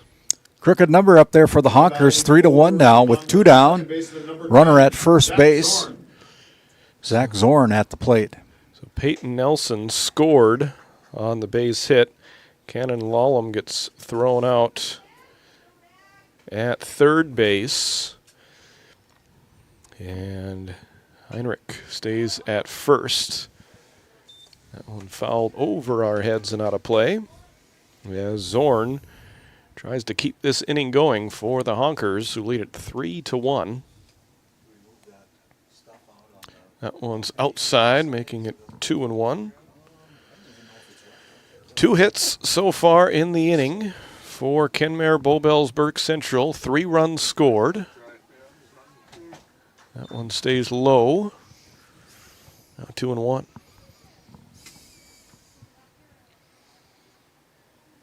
NCC scoreboard, the Honkers 3 and the Ray Jays 1 here in the bottom of the first inning. One hit foul, just a couple of steps behind the first baseman. We've seen some tweeners. Yeah. That was almost one of them. A little bit of wind continuing to blow in from right field, and that might have been the difference between a fair ball and a foul ball. Yeah. Also may have been the difference between a catch or not, as that one is taken low and outside for ball 4. And the inning does continue for Kenmare Bowbells Burke Central as Zorn works the walk. A lot of these players on both sides of the field are wearing hoodies or travel tops. It's hard to say who's out there. It is. And that pitch is swung out. Some are wearing hoodies over their uniforms, some under. Yeah. And for a broadcaster, it'd be nice if they were all under. And even so, I think they're both wearing black uniforms, as that one is ripped down the third base line, just barely foul. Got around on it. And that's now 0-2 to TJ Lucy. He started game number 1 on the mound for Kenmare Bowbells Burke Central, playing in left field tonight. Wayne Brackenberry goes over to the home team dugout, try to come up with some more baseballs. Yeah, pitch count up to 26. I imagine the field's a little bit wet. They got to have a towel to dry them off a little bit. Got a legitimate spitters out there right now, huh? Ooh, good pitch. Strike 3 called on the outside corner to end the inning. An eventful inning for Kenmare Bowbells Burke Central. They score 3 runs on 2 hits. I believe there was 2 Ray errors, 2 men left on base. And after 1 inning of play, Kenmare Bowbells Burke Central leads Ray 3-1. We're back with more from Watford City after this timeout. This Game Day media broadcast is brought to you in part by Tegan's Interiors, located on Main Street in Crosby, North Dakota. Follow them on Facebook or find them online at tegansinteriors.com. Gustafson Septic Service Incorporated, family owned and operated since 1986. Offering septic service, portable restrooms and hand wash, sewer jet and camera services. Located in Stanley, North Dakota, call for a free quote at 701-628-2960. Located in Crosby, North Dakota, Brad Johnson Insurance has been helping clients find insurance coverage since 1986. Our team is passionate about serving the community in which we live and pride ourselves on getting to know our clients to best serve their needs. Our staff is active in the public and strives to better our community through participation, involvement, and by supporting area events and youth programs. For a quote, visit bradjohnsoninsurance.com or call 701-965-4200 today.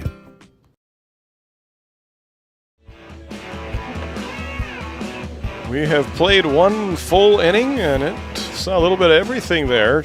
3 runs for the Honkers. They had 2 hits. And it's now a 3-1 lead.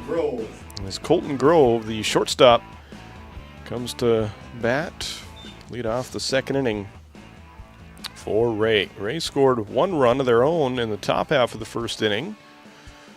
Now trying to come from behind, as the first inning has not been kind to Ray so far today. Yeah. Gave up 5 runs to Divide County in the top of the first. 1 ball, 1 strike. The count to the shortstop, Grove. He goes golfing for that one. Hits it high in the air on the right side of the infield, and Lallam will make the play near first base for out number 1. 1 down in the books here in the top of the second inning as the Ray Jays got 1 in the first, but they gave up 3 in the bottom of the first. They trailed by 2, 3-1 on your NCC scoreboard. Grove retired on the F3, brings up center fielder Kaysen Bergstrom. He will swing away at the first pitch, hit it foul down the first base line.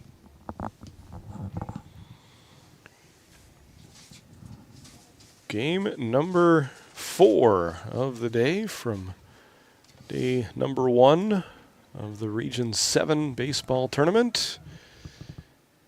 As that one goes outside to even up the count at 1-1.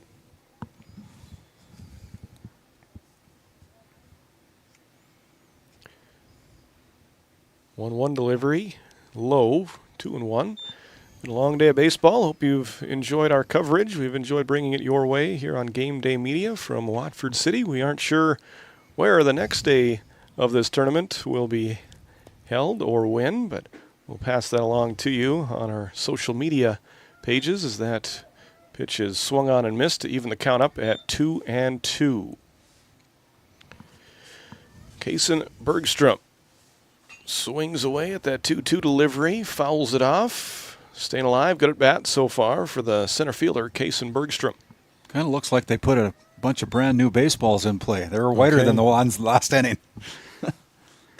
That one squared up and hit through the right side of the infield for a base hit, a one-out hit for Kaysen Bergstrom. First hit of the game for Ray. That'll bring up the second baseman, Garrett Donnelly, representing the tying run. Here comes that pencil bat. Yeah. Now batting for the Jays, number 8, second baseman, Garrett Donnelly. Runner on first as that pitch is fouled off. Ray batters swinging early.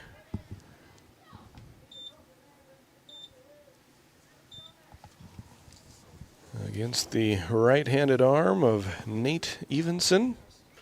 Did not allow a hit back in the first inning. And that one got him. Throw down to second. He's out. Yeah, base runner was hoping that the batter would be able to get the bunt down. Good throw there. It was not a good pitch to bunt as it went almost over his head. Outstanding play by the catcher, not only to make the catch initially, but then the throw down to second base. And they were able to record that out. Great play by Peyton Nelson. Unable to make the catch on that one, but that one doesn't really matter when there's nobody on base. Yeah.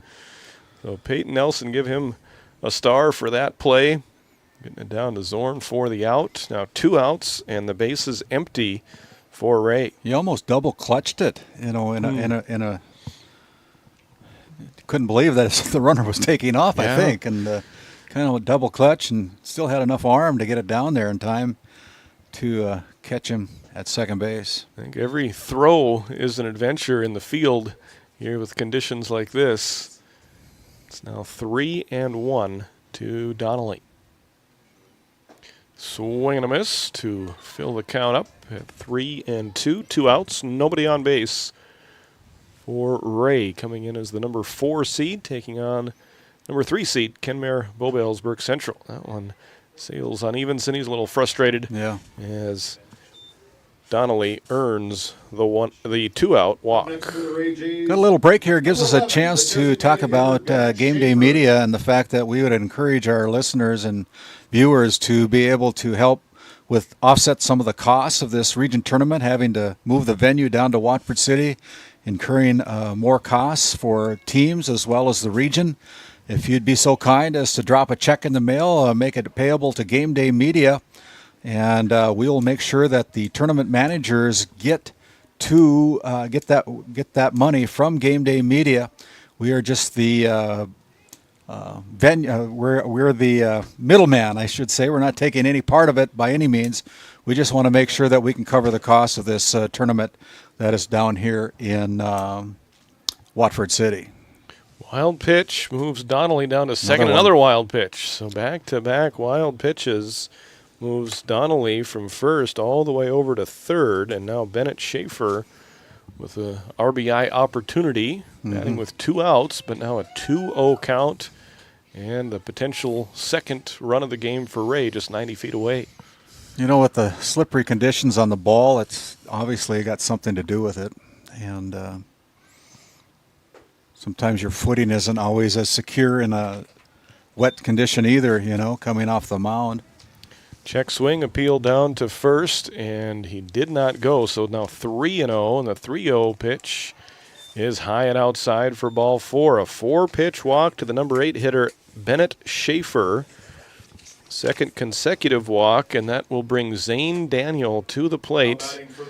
Left fielder, wearing a bright red hoodie on the outside of his uniform. Mm-hmm. He'll be the last one that we lose sight of if the fog gets really thick. Pretty much everybody else wearing black. Just thinking about that, helping us out with the cost of this Region 7. You can also Venmo the money to either myself, Randall Peterson, or David Peterson as a blooper by Daniel brings in a run for the Jays. RBI single, 2 out. RBI single, nice piece of hitting by Zane Daniel, just getting his bat out there and making a play. So Donnelly scores easily from third, second run of the game for Ray. Schaefer moves up to second base as the number 9 hitter, the left fielder Zane Daniel, drives in the second run of the game for Ray. Umpires holding up play here. We have a courtesy runner. Into the game Yeah, speaking of, just to recap that, if you want to Venmo the money to either myself, Randall Peterson, or to David Peterson, we're both with GameDay Media, we will ensure that any donations that you provide through our Venmo accounts gets paid over to the Ray Tournament Managers to help offset the costs of this additional cost of coming down to Watford City, a little bit farther for some of the teams to travel, and a little bit of cost to be able to play on this beautiful field here, as they've been so gracious to open up their arms to allow this Region 7 to take place on this opening day here at Region 7. We'd appreciate your contribution, however big or small that might be. We'd appreciate that. Brody Beach, now the batter, stepping in there with the runner at second, runner at first, and a 3-2 deficit. He is the pitcher today. He could really help his own cause out here with a 2-out base hit. Jays have scored 1 run in the first, 1 run in the second. Still got 2 outs, got 1 out to go. Runners at first and second. That pitch swung on and hit in the air towards second base, and that will be a catch by the second baseman, Zach Zorn, for out number 3. In the second inning for Ray, they score 1 run. They had 2 base hits, and they leave 2 runners on base. End of an inning and a half. Kenmare Bowbells, Central 3, Ray 2. You're watching Game Day Media. This Game Day Media broadcast is brought to you by At DA Land LLC, our vision is to provide for the community in which we live and operate, providing a full line of skid steer attachments, farm and ranch, equine equipment, and much more. Shop our store in Tioga, North Dakota, or visit us online at daland-llc.com. At Ray Farmers Union Elevator, we carry a variety of seed, fertilizer, and crop protection products. We can assist you with everything from buying the seed in the spring to burn down in the fall. Stop in or call 701-568-3343 to see how we can help you today. At Souris Valley Dental Group, we've been using modern treatment techniques and products to help families smile since 1968. Voted as the #1 dentist in Minot, our team of expert dentists combine their unique areas of expertise and their experiences to create treatment plans that help each individual patient meet their goals. Contact our dental office at 701-419-8900 or visit sourisvalleydental.com to schedule an appointment today. You can count on us to keep your family grinning from ear to ear for many years to come. And as we come back here for the bottom of the second inning, the Ray Jays trailing the Kenmare Bowbells Brook Central Honkers by a score of 3-2. Turn it over to Titus Stenberg. Gavin Offworth into the left-handed batter's box. Lefty versus lefty matchup against the Ray J pitcher, Brody Beach. Takes 2 pitches out of the strike zone to start this at bat.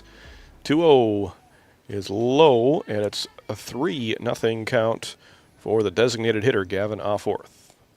We also want to mention that we haven't been able to play one of our sponsor ads, Montreal Williams Electric Cooperative and Burke Divide Electric Cooperative. We got a little technical glitch, but we want to thank them. They're your Touchstone Energy partner in Montreal and Williams and Burke and Divide counties, supporting Game Day Media in this region tournament here today. Offworth works the walk. We'll bring Krecklaw to the plate. He started the game with a double for Kenmare Bowbells Burke Central. Came around to score the first run for the Honkers. Takes that pitch and gets out of the way. And that one goes all the way to the backstop as Offworth moves up to second base on the wild pitch. Good job by Krecklaw to avoid getting hit by that one. And he allows his teammate to move up a base, and he can keep batting here with a 1-0 count. With nobody out, he'll bat with a runner in scoring position and ahead in the count at 2-0. 33rd pitch for Brody Beach. He's been struggling with his control early on in this second inning. There's a strike at the inside corner. Make it 2-1.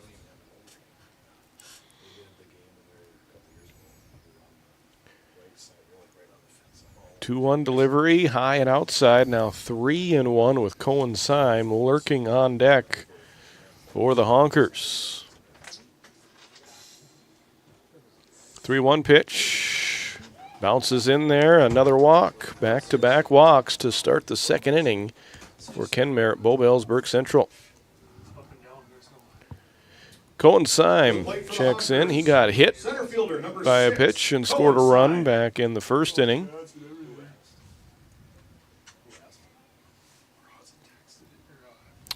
That one will be Good low job and there. inside. Yeah. Good job there by Sinar from blocking that one and keeping the runners at first and second for the Honkers. 1-0 swung on and hit high behind the plate and out of play. 1-1. 3-2 on your NCC scoreboard. The Honkers with 3 runs on 1 hit. And there's a bunt down the first base line. He looked to third and then throws it into right field. 1 run will score.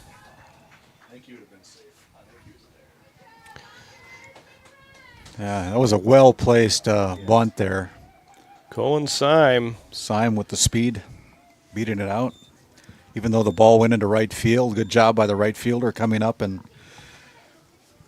keeping more damage from being done for sure. So Offworth scores the 4th run of the game, and it looks like Coach Schaefer is going to go out and have a discussion at the mound. Catcher number 5, Peyton Nelson. We have a break in the action. We're going to send it back to the studio, try to come in with a few more commercial ads from some of our great sponsors making this all possible. We'll come back. This Game Day Media broadcast is brought to you in part by Nessa Consulting, located in Tioga, North Dakota. Visit nessaconsulting.com. Community Rewards checking account not only offers cash back, but also gives you... Rivera Bank is an employee and director-owned community bank here to serve you as you forge your path ahead, offering the robust digital services you want with the warm local feel you expect.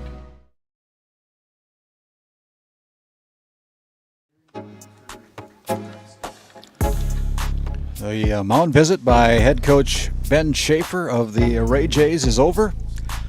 Brody Beach stays in the pitcher's spot as the Honkers continue on with nobody out here in the bottom of the second inning. Peyton Nelson shows bunt. Runner goes down to second. The runner at third will stay put. So Syme into scoring position now after the bunt single. He steals second. Krecklaw remains at third with a 4-2 Kenmare Bowbells Burke Central lead. A 1 pitch hit on the ground towards short. Play will go to third, and he's safe. Yeah. 5-2 Honkers. Fielder's choice for the batter. Run 1 scores. Now the Honkers have doubled up the Jays at 5-3 now. 5-2, excuse me. 5-2, yep. So RBI on the fielder's choice for Nelson. Krecklaw scores the second run of the inning, his second run of the game. Symes safe at third. And the runner will go, and he'll get there without a throw. Nelson into scoring position now, as Cannon Lallam will bat with 2 on, still nobody out. In the bottom of the second inning, we've seen at least 1 run in every half inning so far. Kenmare's numbers have been a little bit bigger than Ray's so far, now leading at 5-2. It was the 43rd pitch of the game for Brody Beach. An 0-2 pitch stays high, makes it 1-2. Hank Handeland in the on-deck circle. Cannon Lallam walked and had an RBI. It was a bases-loaded walk, and he fouls that one off of his foot. Wayne Brackenberry, the home plate umpire, giving him a little extra time to be able to get the numbness out of his foot and the pain out of his foot, and it doesn't look like it's going away anytime soon. No, that would hurt when it's sunny and 75. Yeah. Hurts a little bit extra when the wind It's chill 44 and degrees. damp and 44. Possibly snow on the way later on tonight. Well, I think the farmers should be happy out there, Titus. They should I think be. the ranchers are very happy down in Yes, this we part are. of the state. Yeah, we never turn down a rain. I think your cows are going to be especially happy. They will be, especially that first really sunny day after a rain like this. The grass is you can go out there and watch it grow. But until then, we'll deal with their muddy corrals and pens and muddy boots, muddy roads. That's all right in the grand scheme of things as that pitch stays high. I'd much rather deal with some mud than those dust storms or the fires that we've had both last fall and this spring. 2-2 pitch. Bounces in there. A full count now. 3-2. As Wayne Brackenberry takes out the ball and puts a new one into place here for Brody Beach, the pitcher for the Ray Jays. Jays are down by a score of 5-2 on your NCC scoreboard. Hey, tell your friends and family that we're on the air here. Another foul ball. Did he hit his own foot again? He's still got a smile on his face, but he's going to be black and blue in the morning. Yeah.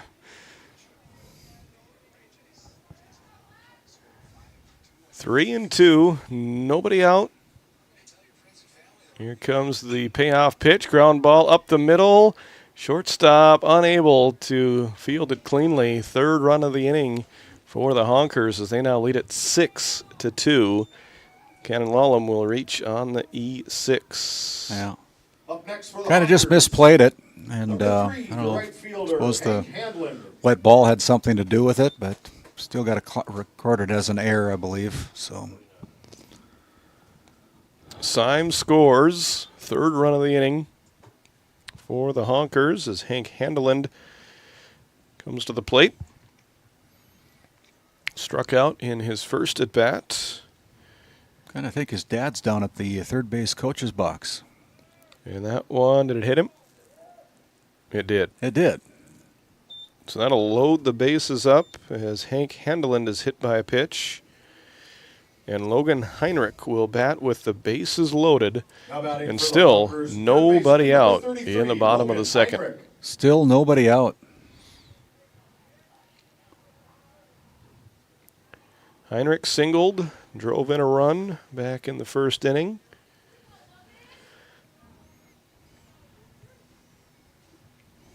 Chance to put a little more separation on the scoreboard between the Honkers and the Jays in this Battle of the Birds, the Region 7 baseball tournament.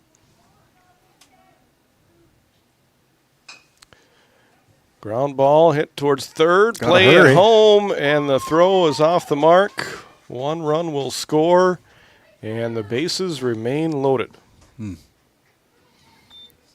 right idea. I think they had time to make the play at home. They just did not execute on that play. Peyton Nelson scores the 4th run of the inning. For the Honkers, second baseman number 10, Zach Zorn. 7-2 on your NCC scoreboard. The Honkers still with nobody out. Bases are loaded. Inside on the first pitch to Zach Zorn, who reached on a walk back in the first inning. The winner of this game will advance to day number 2. Ground ball is short, play to third. There's a force out there at third base. They got that elusive first out. It'll go as a ground ball. 6-5. RBI, fielder's choice out. A little bit of everything there on that play for Zorn. 5th run crosses the plate here in the bottom of the 2nd, though, for the Honkers. Number 24, Trying to spread it out. Cannon Lallam. And brings TJ Lucy to the plate. He struck out looking to end the first inning. Swings away at the first pitch. First baseman will be able to make the play just a few steps into foul territory. Nice catch there by Evan Heldy for out number 2. Runners stay put. So runners at first and second. Another crooked number inning for the Honkers with 5 runs so far. And that is the second out of the inning. Now batting for the Honkers, the designated Heinrichs number at 4, second, Gavin Zorn at Offworth. first, Gavin Offworth for his second plate appearance of this inning. Swings and misses on the first pitch. He walked, came around to score the first run of this inning. Honkers leading at 8-2. That pitch low and outside for ball 1. Pitch count up to 58 now for Brody Beach. Ooh. That one hit him. Another hit by pitch batter. Loads the bases up once again. So Offworth reaches for the second time this inning. Zorn up to second. Heinrich over to third. Up next to the plate for the Honkers, shortstop number 2, Trevor Krekla. And Trevor Krekla comes to the plate. He has reached twice. He's had a double, a walk, scored 2 runs. His third at bat. And that one hits the pitcher right off of his knee. And everybody will be safe. Hard hit ball. And we've got an injury timeout there on the field. So Krekla with the hard hit single there off the pitcher to make it 9-2.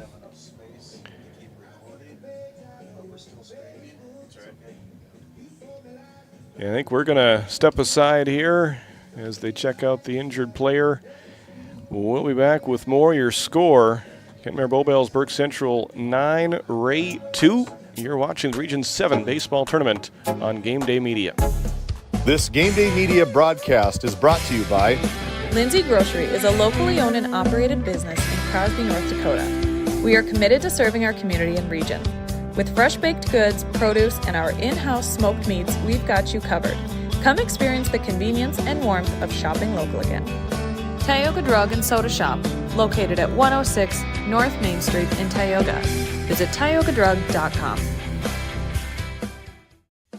This GameDay Media broadcast is brought to you by Napa Tioga Parts Supply, located at 105 North Main Street in Tioga. Visit napaonline.com.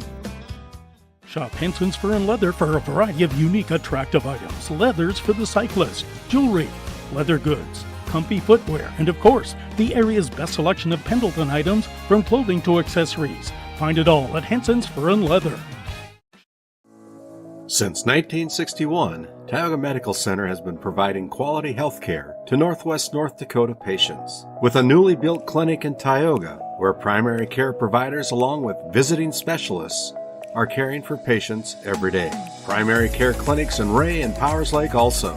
Call for an appointment today at 701-664-3368. Tioga Medical Center. Great staff making a difference in the lives of patients every day. At Tioga Ace Hardware, our store is a member of the largest retailer-owned hardware cooperative in the industry. We are all committed to being the helpful place by offering our customers knowledgeable advice, helpful service, and quality products. As the helpful hardware folks in your community, we promise that helping you is the most important thing we have to do today. Shop the biggest brands all under one roof at 119 North Main Street in Tioga, or shop online at acehardware.com.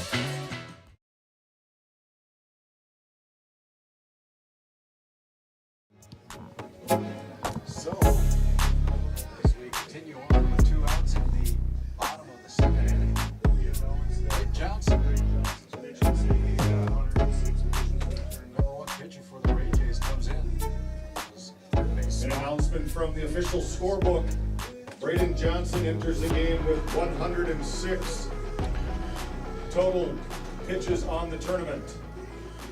So Beach forced to leave after getting hit by that batted ball. Looked like it caught him near the knee, and he was in a lot of pain. So new pitcher. Sounds like he's starting this with a pitch count of 106. So Johnson won't have a lot of pitches to work with here, but he'll try to at least get his team out of this inning and into the next one. Finds himself and his team down 9-2 with 2 outs in the bottom of the second inning. Getting his last few warm-up pitches in. 24 is in left field.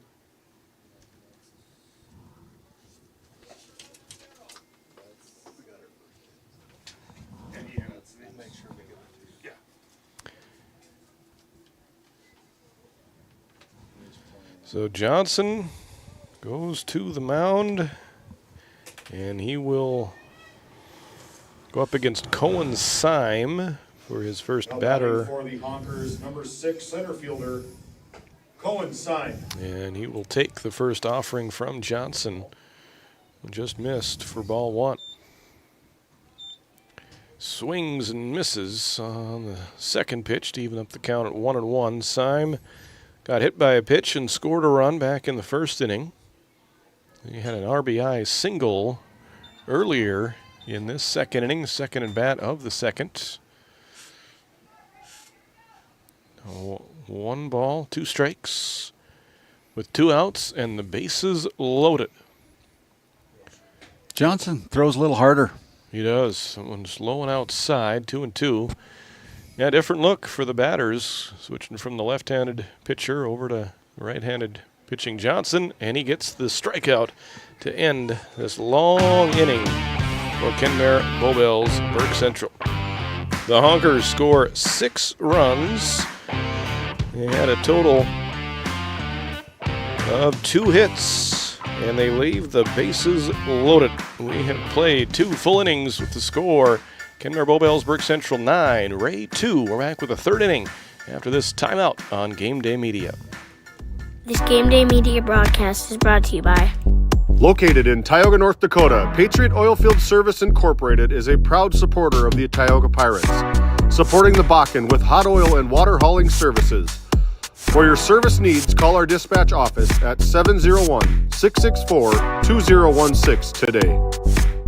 Kyle Hansen is proud to be a Thrivent financial professional, providing personalized financial guidance to people of all stages of life. Thrivent believes humanity thrives when individuals make the most of what they've been given, and Kyle is here to help you do just that. D&L Paraffin Incorporated is a local family-owned hot oil company that has been in operation since 1981. We work hard to develop good business relationships with the oilfield companies in the Tioga area. While offering services north of Lake Sakakawea, we focus on integrity, hard work, and safety. For all hot oil services, call dispatch at 701-641-3065 or 701-641-6310. And for hiring information, be sure to follow us on Facebook at DL Paraffin.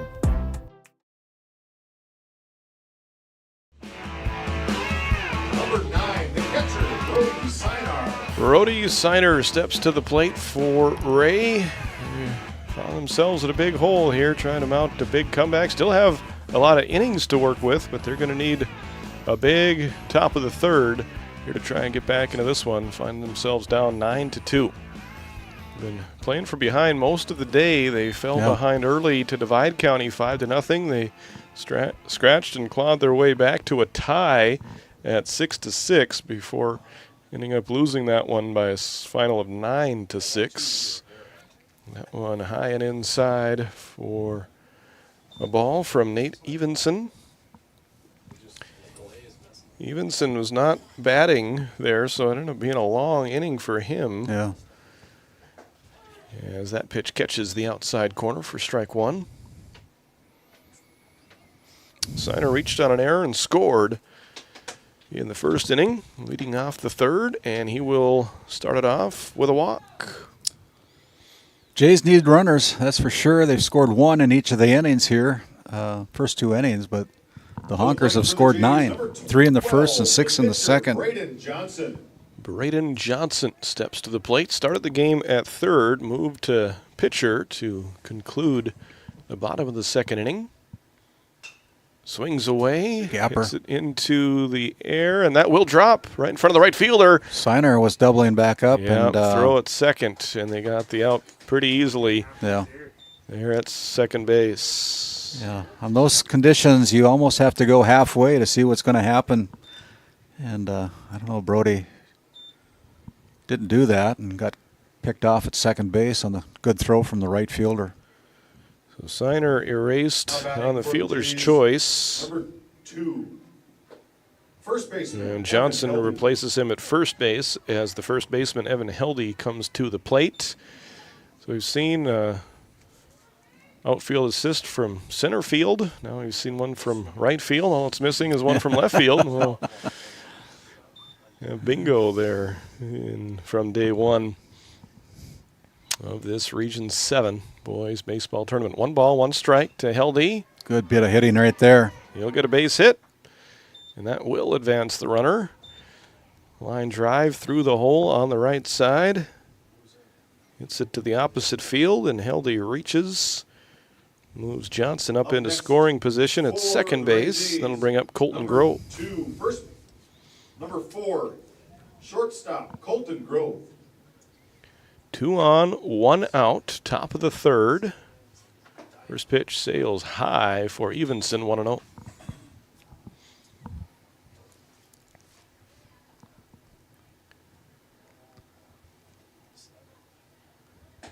Strike on the outside corner, evens it up at 1-1. No batting gloves for Grove.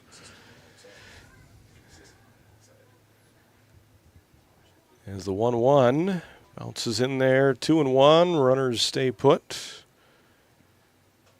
As the next pitch from Evenson will be his 50th so far today.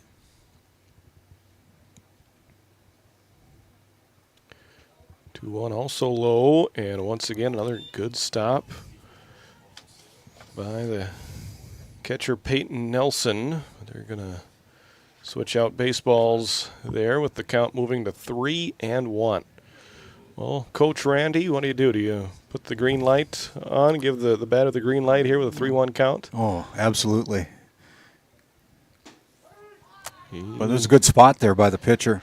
Good pitch on the outside corner to now fill it up. 3 balls, 2 strikes, 1 out. 2 men on base. Ground ball too short. Get 2 if they can do it. Throw to second for 1. Good Relay scoop. to first. They got him. Got him. A Double play to end the inning. Outstanding defense to end the top half of the third inning. A promising inning for the Jays, but they end up scoreless. No runs. There was 1 hit, no errors, and 2 runners left on base. We played 2.5 innings. Your score: Kenmare, Bobelsburg Central 9, Ray 2. We'll be back with the bottom of the third after this. You're watching Game Day Media. Voted a top 20 critical access hospital in quality, our Level 5 Trauma Center is ready to handle all your emergency needs with our acute stroke ready certification and full lab and radiology departments. Our physical, occupational, and speech therapy providers are available for all your rehab care, and our family practice clinic provides a variety of care including well child and child immunizations. Psychiatric care is available by telehealth, and mental health is available in person. To schedule an appointment, call us at 701-628-2505 or find us on our website at stanleyhealth.org. Montreal County Medical Center, here to help you throughout a lifetime. NCC Video is everything you love about cable TV in a portable package.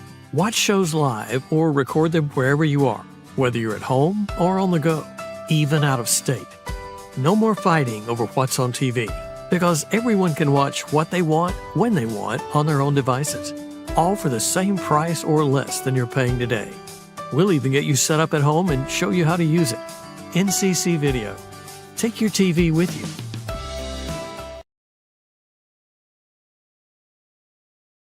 Peyton Nelson. Peyton Nelson steps to the plate, swings through the first delivery from Johnson. Makes it 0-1. Nelson has reached twice, reached on an error, scored a run in the first, reached on a fielder's choice, stole second base, and scored a second run of the game for him in the second inning. Was behind in this at bat, 0-2. Chopper back to Johnson on the mound, makes the catch, throw to first, and plenty of time for a 1-3 ground out to start the bottom of the third inning. Really important for Johnson to have an efficient inning as his tournament-long pitching count continues to mount. Faith Baptist Church up in Kenmare, North Dakota, proud sponsor of this Region 7 baseball tournament, along with the Tioga Pirates Booster Club, helping us put on this coverage for our viewers and listeners across the area. And thank you for your support of Game Day Media and Region 7 baseball. 1-0 pitch is swung on and missed by Cannon Lallum. Cleanup hitter had an RBI walk in the first inning to get the scoring started for Kenmare Bowbells Burke Central. Behind the count, 1-2. The 1-2 delivery. Strike three called on the inside corner. Excellent pitch. Good pitch there by Braden. You can find us on Facebook at Game Day Media. And if you haven't heard already, we're taking donations through Game Day Media. You can Venmo at Randall Peterson or David Peterson for helping to offset the cost of this region tournament that has been delayed by a couple days and have been brought down to a new venue down here in Watford City. We're grateful for the open arms that has been provided by Watford City. And, of course, with that, there's always extra travel costs for the teams and extra travel costs for umpires and travel costs for everybody involved. And so if you would be so kind as to drop off a check or Venmo to Randall or David Peterson, you can send a check to Box 381 in Tioga, North Dakota, made out to Game Day Media. Put Region 7 baseball in the memo. We'll make sure that the tournament managers get your donation to help offset some of these costs of Region 7 baseball. We'd appreciate that. Handelin working ahead in the count, now at 2-1. Hank Handelin struck out in the first, got hit by a pitch in the second. 2-1, swing and a miss to make it 2-2. And now Johnson one pitch away from a quick 1-2-3 third inning. See if he can put Handelin away. Oh, he does. Perfect Strike three pitch. called. What a great pitch. 2 strikeouts in the inning for Johnson as Kenmare goes quickly and quietly in the third inning. No runs, no hits, and nobody left on base. We've played 3 full innings from Watford City, the Region 7 boys baseball tournament. It's Kenmare Bowbells Burke Central 9, Ray 2. We'll be back with the 4th inning after this timeout. This Game Day Media broadcast is brought to you by At DA Land LLC, our vision is to provide for the community in which we live and operate, providing a full line of skid steer attachments, farm and ranch, equine equipment, and much more. Shop our store in Tioga, North Dakota, or visit us online at daland-llc.com. At Ray Farmers Union Elevator, we carry a variety of seed, fertilizer, and crop protection products. We can assist you with everything from buying the seed in the spring to burn down in the fall. Stop in or call 701-568-3343 to see how we can help you today. So we bring it back to the top of the fourth inning. The Ray Jays are down by 7, 9-2 against the Kenmare Bowbells Burke Central Honkers. Both teams held scoreless in the third inning as we go to the top of the fourth. To bring you all the action, play-by-play, Titus Stenberg.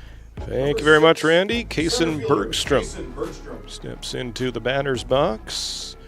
He had a single, got caught stealing back in the second inning. Takes a ball off the inside part of the plate.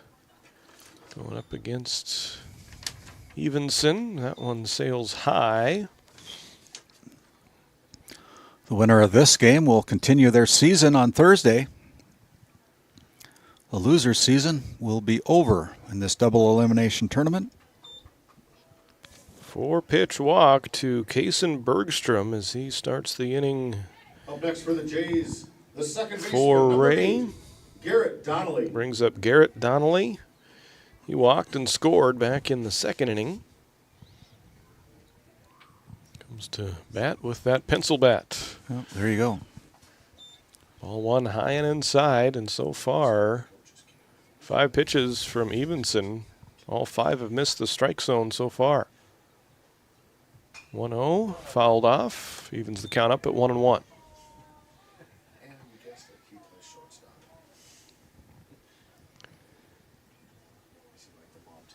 Nine runs for Kenmare Bowbells Burke Central after giving up 19 in their first game against Lax Burlington. Looks like they've put that game in their rearview mirror and want to continue their season. Ray, of course, would like to continue their season as well, but they're going to have to do it in comeback fashion as they find themselves down 9-2. That will help the comeback effort as the pitch sails over everybody's head, allowing Bergstrom to advance to second base on the wild pitch. Donnelly now with a 3-1 count, nobody out, and a runner at second base. And that one's taken low and outside. It gets away. The runner will advance to third. Bergstrom all the way over to third, and Donnelly takes his base with the second walk of the inning. Mike Fraunfelter coming out to talk with his pitcher, Nate Evenson. It gives us a chance to go back to the studio and hear a few words from some of our great sponsors. This Game Day Media broadcast is brought to you by Lindsay Grocery is a locally owned and operated business in Crosby, North Dakota. We are committed to serving our community and region. With fresh baked goods, produce, and our in-house smoked meats, we've got you covered. Come experience the convenience and warmth of shopping local again. Tioga Drug and Soda Shop, located at 106 North Main Street in Tioga. Visit tiogadrug.com. At Tioga Ace Hardware, our store is a member of the largest retailer-owned hardware cooperative in the industry. We are all committed to being the helpful place by offering our customers knowledgeable advice, helpful service, and quality products. As the helpful hardware folks in your community, we promise that helping you is the most important thing we have to do today. Shop the biggest brands all under one roof at 119 North Main Street in Tioga, or shop online at acehardware.com. This Game Day Media broadcast is brought to you by Napa Tioga Parts Supply, located at 105 North Main Street in Tioga. Visit napaonline.com. Shop Henson's Fur and Leather for a variety of unique, attractive items. Leathers for the cyclist, jewelry, leather goods, comfy footwear, and of course, the area's best selection of Pendleton items from clothing to accessories. Find it all at Henson's Fur and Leather. This Game Day Media broadcast is brought to you by TNT Measurements Incorporated, providing oil and gas allocation meter proving, calibrations, and production facility lack provings. To schedule your proving, contact Derek Thompson at 701-421-1351.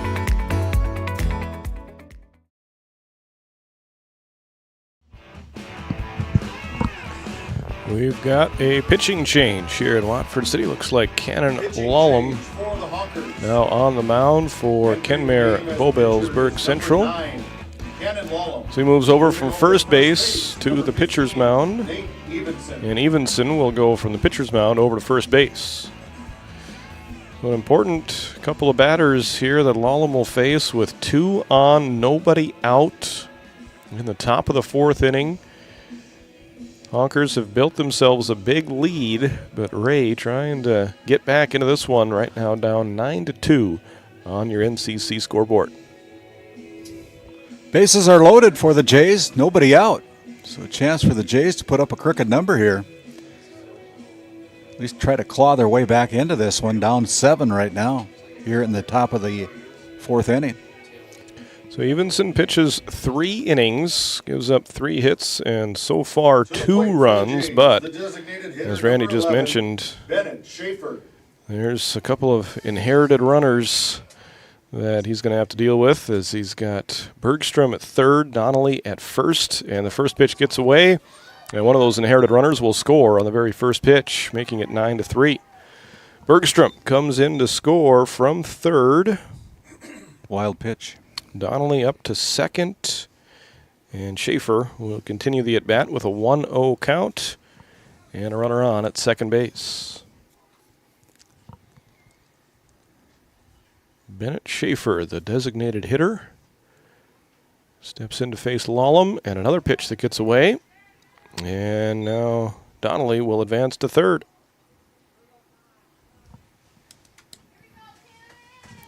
2-0 count now to Schaefer with Zane Daniel looming in the on-deck circle. Schaefer walked back in the 2nd and is halfway to another walk with a 2-0 count. That one sails outside as well, and now it's 3-0. In jeopardy of loading the bases again here for the Ray Jays. They're going to be very patient at the plate.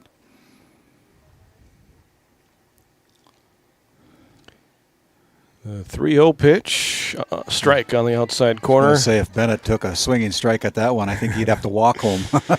Yeah. Dad would make him walk home.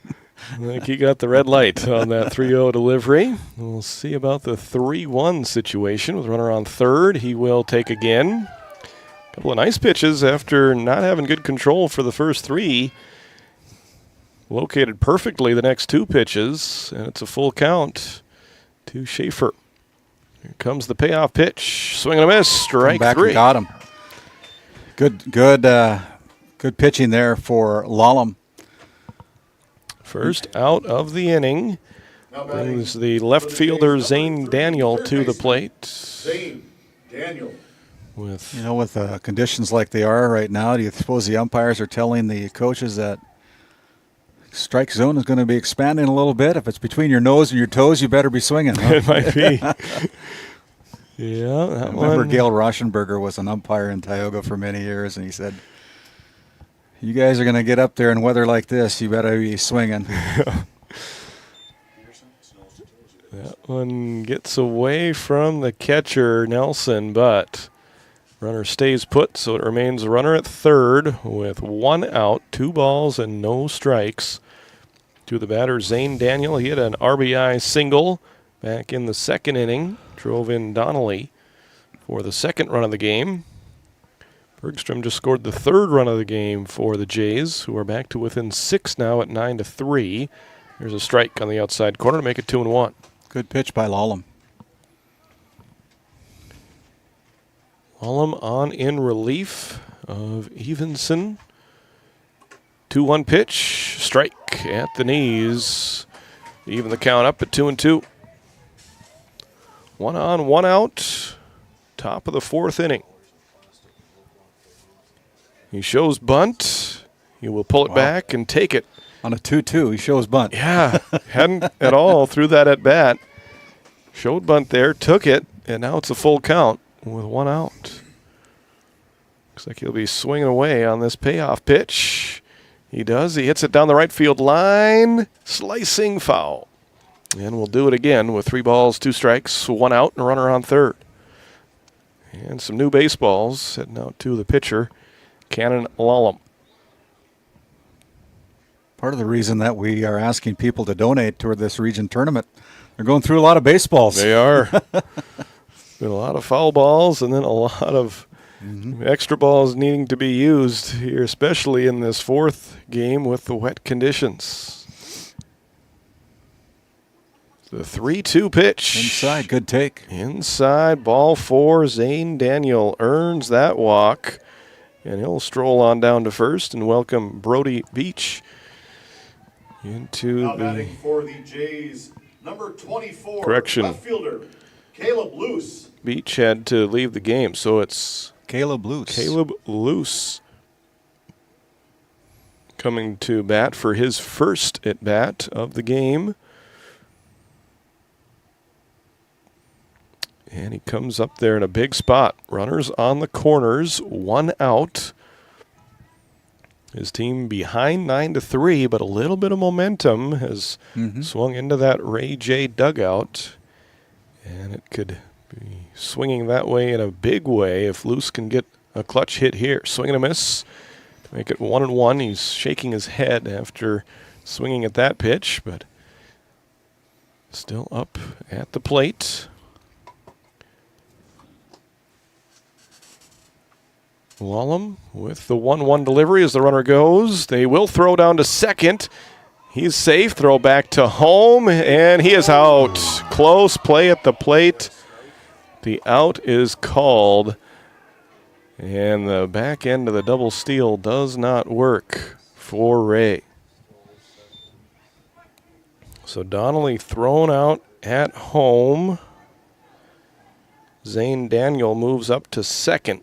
But now it's 2 outs for Caleb Luce. That one goes to the backstop. Low and outside out of the strike zone. Daniel scampers on down to third. And now it'll be a 2-ball, 2-strike count with 2 outs. Runner at third. Jays still down 9-3 on your NCC scoreboard.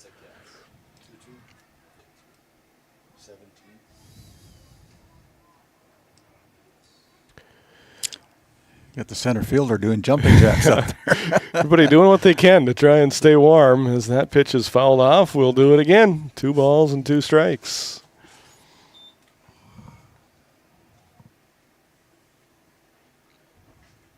It's been a long inning for the Honkers defenders as Daniel faked like he was going to run home from third. Ends up going back to third as that pitch is high and inside. Now full count. He'll get a head start again, it looks like, as he takes a big lead off of third. Here comes the 3-2 pitch. Swinging a chopper off the pitcher. Nice play by the shortstop. Throws on to first. In time, and the out is recorded. Close play all around there. But Kenmare Bobel's Burke Central escapes, only allowing 1 J run. So they get 1 run, no hits, and they leave 1 runner on base. We have played 3.5 innings from Watford City with your score. KPBC 9, Ray 3. We're back with the bottom of the 4th after this timeout. Located in Crosby, North Dakota, Brad Johnson Insurance has been helping clients find insurance coverage since 1986. Our team is passionate about serving the community in which we live and pride ourselves on getting to know our clients to best serve their needs. Our staff is active in the public and strives to better our community through participation, involvement, and by supporting area events and youth programs. For a quote, visit bradjohnsoninsurance.com or call 701-965-4200 today. At Souris Valley Dental Group, we've been using modern treatment techniques and products to help families smile since 1968. Voted as the #1 dentist in Minot, our team of expert dentists combine their unique areas of expertise and their experiences to create treatment plans that help each individual patient meet their goals. Contact our dental office at 701-419-8900 or visit sourisvalleydental.com to schedule an appointment today. You can count on us to keep your family grinning from ear to ear for many years to come. As we bring it back here for the bottom of the fourth inning, Braden Johnson still on the bump for the Ray Jays. Want to thank our premium sponsors, NCC and RTC Networks, helping us to provide coverage of this Region 7 baseball tournament from Watford City. Turn it over to Titus Stenberg. Logan Heinrich swinging away at the first pitch from Johnson. Missed it, 0-1. Johnson's pitch count climbing for the tournament. Probably his last inning of work that we'll see him out there. Mm-hmm. And it's now 1-1. Heinrich, Zorn, and Lucy to bat for the Honkers. That one a high pop-up. And it's going to drop behind the pitcher's mound in front of the second baseman. The third baseman, Daniel, went over there from third, but nobody got there. And Heinrich will reach with a leadoff error. If you're Ben Johnson, that's got to pull your hair out. Nobody took control of the baseball, and they allowed it to drop in amongst themselves. And got a runner at first base now for the Honkers. Zorn will come to the plate. He walked back in the first inning and then had a second baseman, number 10, RBI fielder's choice in the second. And second inning has been the difference so far. A 6-run second inning for Chance for Kenmare two. Bowbells Burke Central. They get one, throw on to first, not in time. So Heinrich erased 6-4 on the fielder's choice. And Zorn will replace him at first base. And now with one out, TJ Lucy will be the batter. Ben Schaefer's coming out to see if there was interference on the throw, but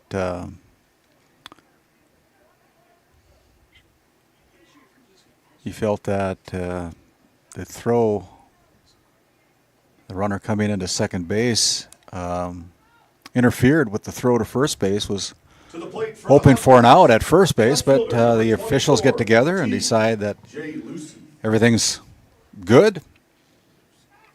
Throw over to first. Diving back in safely is Zorn. DJ Lucy to the plate, 0 for 2 with a strikeout looking and a pop out to the first baseman in foul territory. So far trying to add on to this 9-3 lead. He shows bunt, takes it. Ball gets away from the catcher. And advancing up to second base is Zach Zorn. Seen lots of wild pitches here in this one, the final game of the day. And it's been the wettest game of the day as well. Didn't rain for very long, but it is still some mist and fog in the air as Lucy lifts that one foul out of play down the right field line. Evens the count up at 1-1 with one out, one on. Bottom of the fourth inning. Honkers trying to extend their season. They put themselves in a good spot to do so with the 6-run lead. And TJ Lucy at the plate. Gavin Offorth in the on-deck circle. Braden Johnson's a good pitcher for the Ray Jays. He is, and unfortunately for Ray, he is about run out of pitches, but he gets the strikeout there. Yeah. Second strikeout of TJ Lucy. Third strikeout of the game for Johnson. Now batting for the Honkers. Pitching in relief of Brody Beach. Gavin Offorth. Offorth batted twice in the second inning. Reached both times, walked and scored. And then he got hit by a pitch. And he takes strike one.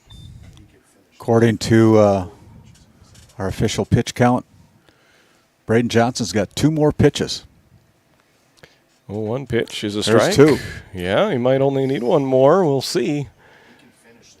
That would be great for Coach Schaefer to have Johnson out there to finish this inning. The runner goes. Strike three call. Throw down. Didn't need it. No. But 3 up, 3 down. Good morning, good afternoon, and good night. It was, yeah. A second strikeout of the inning.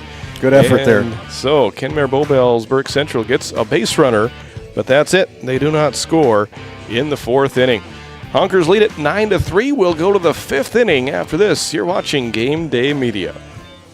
Voted a top 20 critical access hospital in quality, our Level 5 Trauma Center is ready to handle all your emergency needs with our acute stroke ready certification and full lab and radiology departments. Our physical, occupational, and speech therapy providers are available for all your rehab care, and our family practice clinic provides a variety of care including well child and child immunizations. Psychiatric care is available by telehealth, and mental health is available in person. To schedule an appointment, call us at 701-628-2505 or find us on our website at stanleyhealth.org. Montreal County Medical Center, here to help you throughout a lifetime. This Game Day media broadcast is brought to you in part by Nessa Consulting, located in Tioga, North Dakota. Visit nessaconsulting.com. Community Rewards checking account not only offers cash back, but also gives you... Rivera Bank is an employee and director-owned community bank, here to serve you as you forge your path ahead, offering the robust digital services you want with the warm local feel you expect. As we bring it back here and go to the top of the 5th inning, the Ray Jays. Brody Siner comes up. Try to get the Jays some runs here in the top of the 5th inning. They're down by 6, 9-3. As we turn it over to our play-by-play guy, Titus Stenberg. Brody has reached twice, trying to make it third time. Hits it foul to his head coach there. Ben Schaefer, thinking he's a Teton again, gobbling it up. Probably feels good to feel the ball and make a throw in conditions like this. Stay active, do what you can to try and stay warm. He's got about 2 parkas on down there and a stocking hat. 0-1, lifted foul, now 0-2. Yeah, days like this feel a little colder after we hit some record highs earlier in the month. We were up in the 90s down here.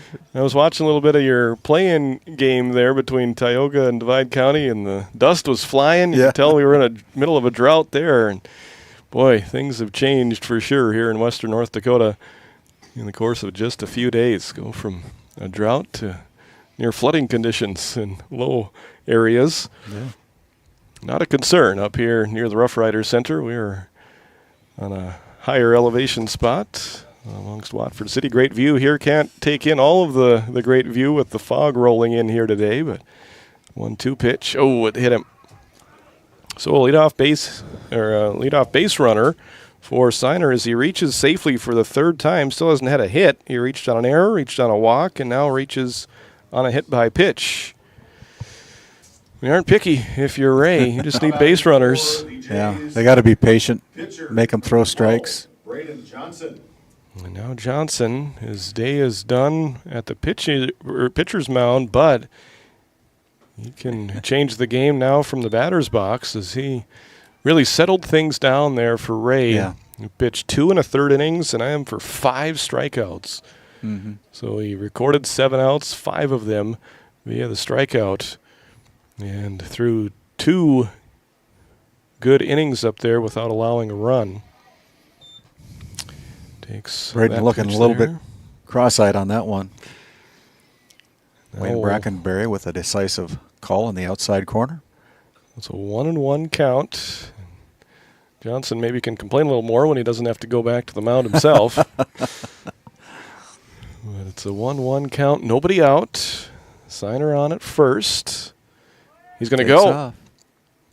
Good pitch to throw as it was outside. Almost worked like a pitch out, but Siner's speed able to get him into second base safely with a stolen base.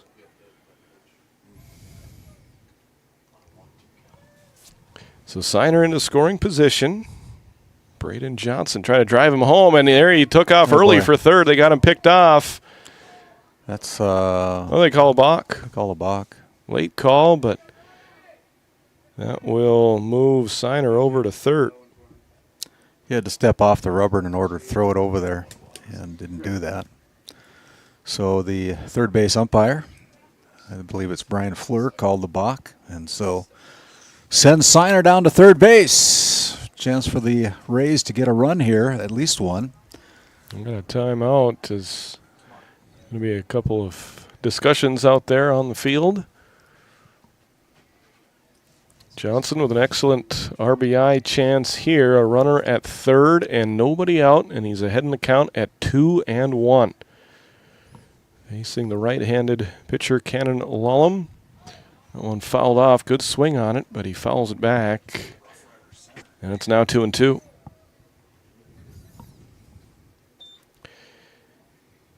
Johnson 0 for 2, reached on a fielder's choice back in the third inning. Takes that one, almost gets hit himself, but stays out of the way of it. Now a full count. Signer at third. Johnson now working with a full count. Swings away, hits it foul down the third base line. Count remains 3-2. Another nice play by Ben Schaefer. Yeah, needs to give him a uniform. Let him sign up here. Human vacuum cleaner down there at the third base line. Evan Heldy waiting patiently on deck. Hoping to watch Braden Johnson reach base in front of him. The 3-2 pitch. High and inside. Runners at the corners. Still nobody out. And here comes Heldy. To the plate for the Jays. Runners now at first and third for the Ray Jays. One runner across so far. Nobody out here in the top of the fifth inning for Ray. Titus Stenberg, Randy Peterson here with Game Day Media. Glad you've joined us here this evening.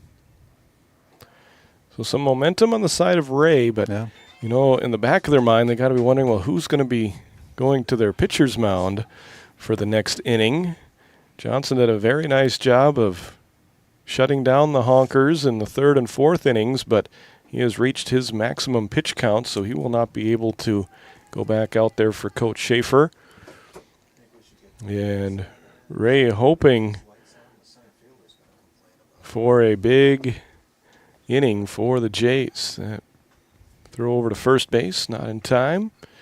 2-0 the count to Heldy. He is 1 for 2, singled back in the third inning.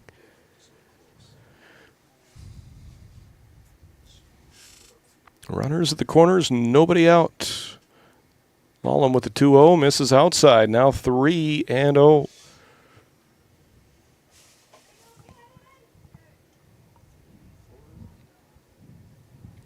Colton Grove in the on-deck circle.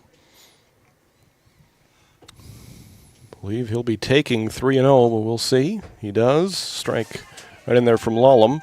Makes it 3-1. 35th pitch of the game from the relief pitcher Cannon Lallam for Kenmare Bow-Balesburg Central. Hit batter and a walk so far in this inning. Oh, they got him picked off. And the third baseman bobbles it, throws home in time. They got him out. It's a good tag there by the catcher. Good throw by the third baseman. Brody Signer gets picked off at home. I hope our cameras caught that. The left fielder did a backflip out there, or a cartwheel. I think it was a cartwheel that he did. So Signer erased on the pickoff. Johnson moves up to second, 1 out now for Heldy. And a 3-1 count. He will take, and it's now runners at first and second with 1 out. Second walk of the inning. After a hit batter to start. And now Colton Grove will bat. Runners on at first and second. Grove takes a strike on the outside corner, 0-1. Now batting for the Jays, number 4, the shortstop, Colton Grove. Grove 0 for 2, popped out to the first baseman, then hit into a 6-4-3 double play. In the third inning, takes ball 1 high and outside. Count evens up at 1-1. 9-3 on your NCC scoreboard. Honkers leading the Jays as the 1-1 pitch is swung on and missed. 1-2 from Lallam to Grove. Ray has had base runners. I've got him with 5 men left on base so far. And that one high and inside to even the count up at 2-2.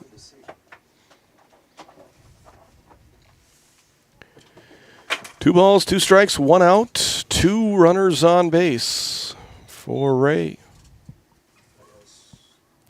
Lallam with the pitch, way outside, and now 3-2. Full count to Grove. Case and Bergstrom lurking on deck.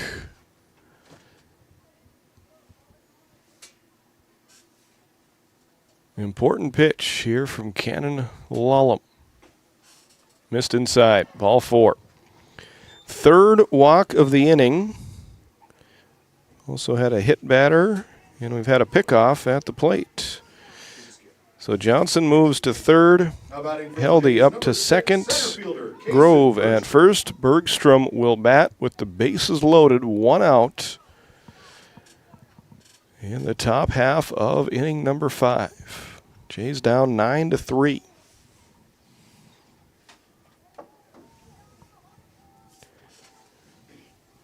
Bergstrom, multicolored bat. Bats from the right side, swings with no batting gloves. And the first pitch is a strike at the knees, 0-1 from Cannon Lallam. What was that first pitch? Strike. 0-1 is swung on and missed. 0-2. Center fielder Bergstrom finds himself down in the count with Garrett Donnelly waiting on deck.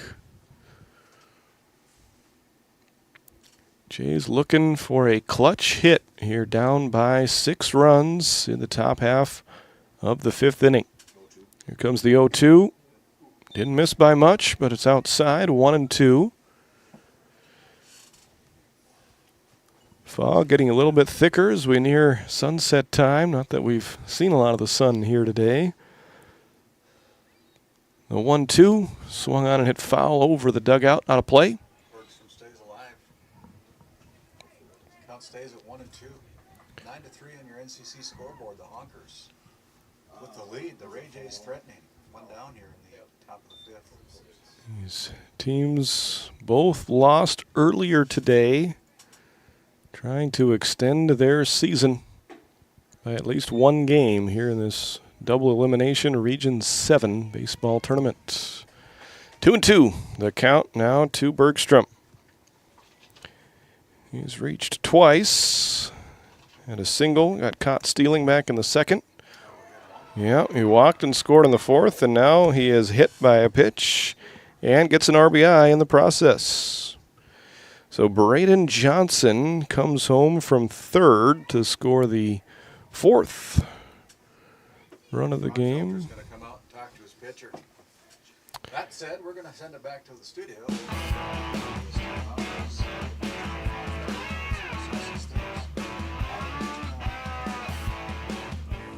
Since 1961, Tioga Medical Center has been providing quality health care to Northwest North Dakota patients. With a newly built clinic in Tioga, where primary care providers along with visiting specialists are caring for patients every day. Primary care clinics in Ray and Powers Lake also. Call for an appointment today at 701-664-3368. Tioga Medical Center. Great staff making a difference in the lives of patients every day.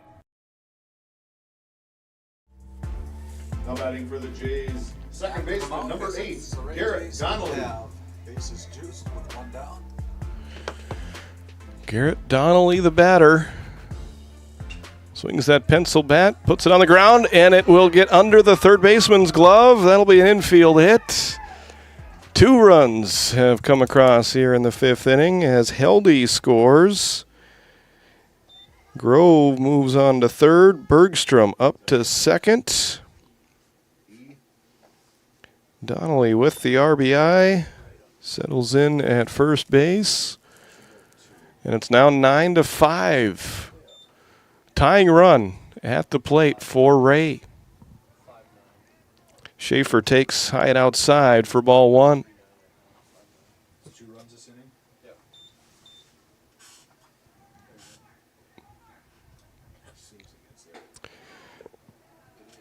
That one high and outside. So Ray trying for a comeback here after being down 9-2. They have scored the last 3 runs, including 2 in this inning. Still batting with just 1 out. And that 2-0 pitch misses. Boy, probably some It has been, yeah. And I think some butterflies probably flying around in the stomachs of the Kenmare Bowbells Burke Central Honkers. Yeah, they thought that they had this one wrapped up when they scored 6 in the second to go up 9-2. Right now, Ray with the momentum. Takes a 3-0 pitch there. Right in there for strike one. Bennett Schaefer 0 for 1 with a walk. He has walked and struck out in his first 2 plate appearances.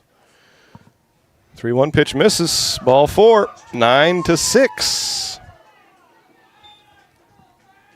So RBI and a walk for Schaefer. 7th grader. Wow. So Grove comes in to score. Bergstrom moves to third. Zane Daniel. Donnelly up to second. Schaefer at first. Daniel is the batter.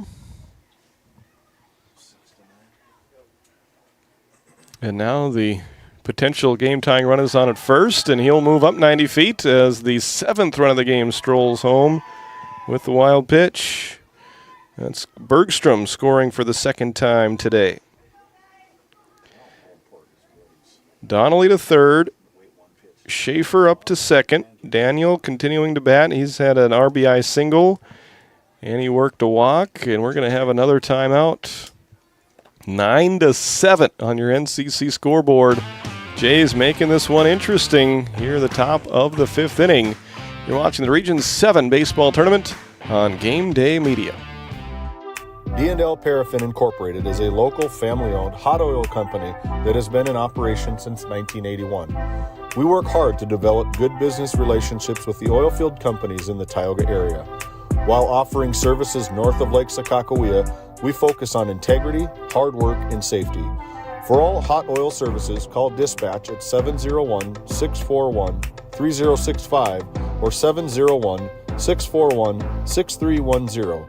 And for hiring information, be sure to follow us on Facebook at DL Paraffin.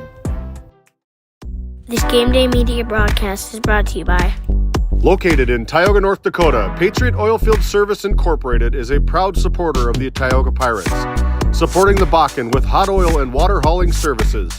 For your service needs, call our dispatch office at 701-664-2016 today. Kyle Hansen is proud to be a thrivent financial professional, providing personalized financial guidance to people of all stages of life. Thrivent believes humanity thrives when individuals make the most of what they've been given, and Kyle is here to help you do just that.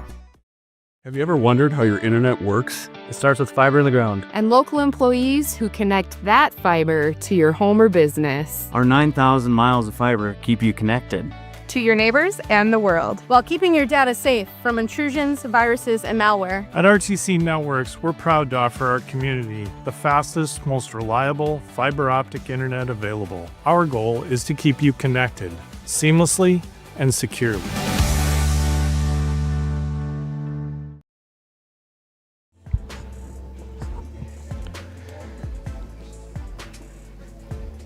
Welcome back to Watford City. We've got some lineup changes for Kenmare Bowbells Burke Central. Honkers at the pitching position. Number 6, Cohen Syme. So Cohen Syme takes over at the pitcher's spot. 3rd pitcher of the game for Coach Fraunfelter and the Honkers. Nate Evenson started with the first 3 innings. Cannon Lallam goes 1 1/3 of an inning. And now Syme will inherit 3 base runners. Number 3, third baseman, Zane Daniel. And a 9-7 lead. In a pretty precarious position for a relief pitcher to come into. And he misses. So Zane Daniel batting with a 2-0 count. The potential tying run at second base, and now he's going to get to third. 1-run game, Randy, just like that. Just like that. They were down 9-2 and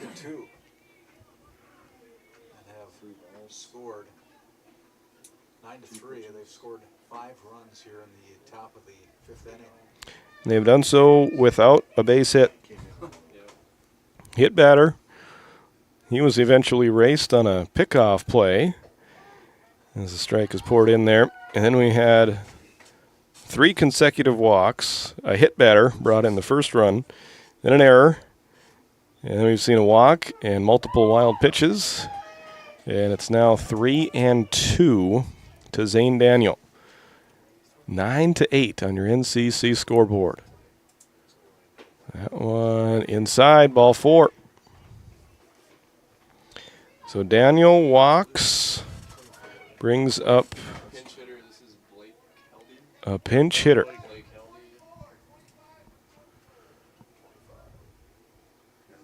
Batting for the Jays, number 25, Blake Heldy. Blake Heldy will get his first at bat of the game with the bases loaded, the tying run at third base. What's your message to your pinch hitter here if you're coach? Well, it depends on what he's done throughout the season. If he can hit the ball, fly ball to the outfield to tie the game up, a walk will do the same thing. Strike on the outside corner. He hasn't shown any indication of swinging at the first 2 pitches, but now a 1-1 count. Probably be swinging away here with 1 out. Potential tying run at third base. He takes outside, now 2-1. Brody Siner started this inning getting hit by a pitch. Got to third base and then was halfway home from third and then got picked off. It is a ground ball to first. The out at first. Throw down to second. The tag. And what's the call? He is safe. The runner scores. Force out at first. Ken Mayer really thought that they had the runner out at second, but they did not, and Schaefer sends the runner from third. Schaefer scores. Daniel safe at second. So Heldy out, but he gets the fielder's choice RBI ground out to tie up the game. Both teams have now had a 6-run inning, and we're all tied up at 9 apiece. That one hit on the ground. The pitcher unable to grab it, but the shortstop does throw on to first in time. And that is the end of a wild 5th inning. Ray gets 6 runs without a base hit.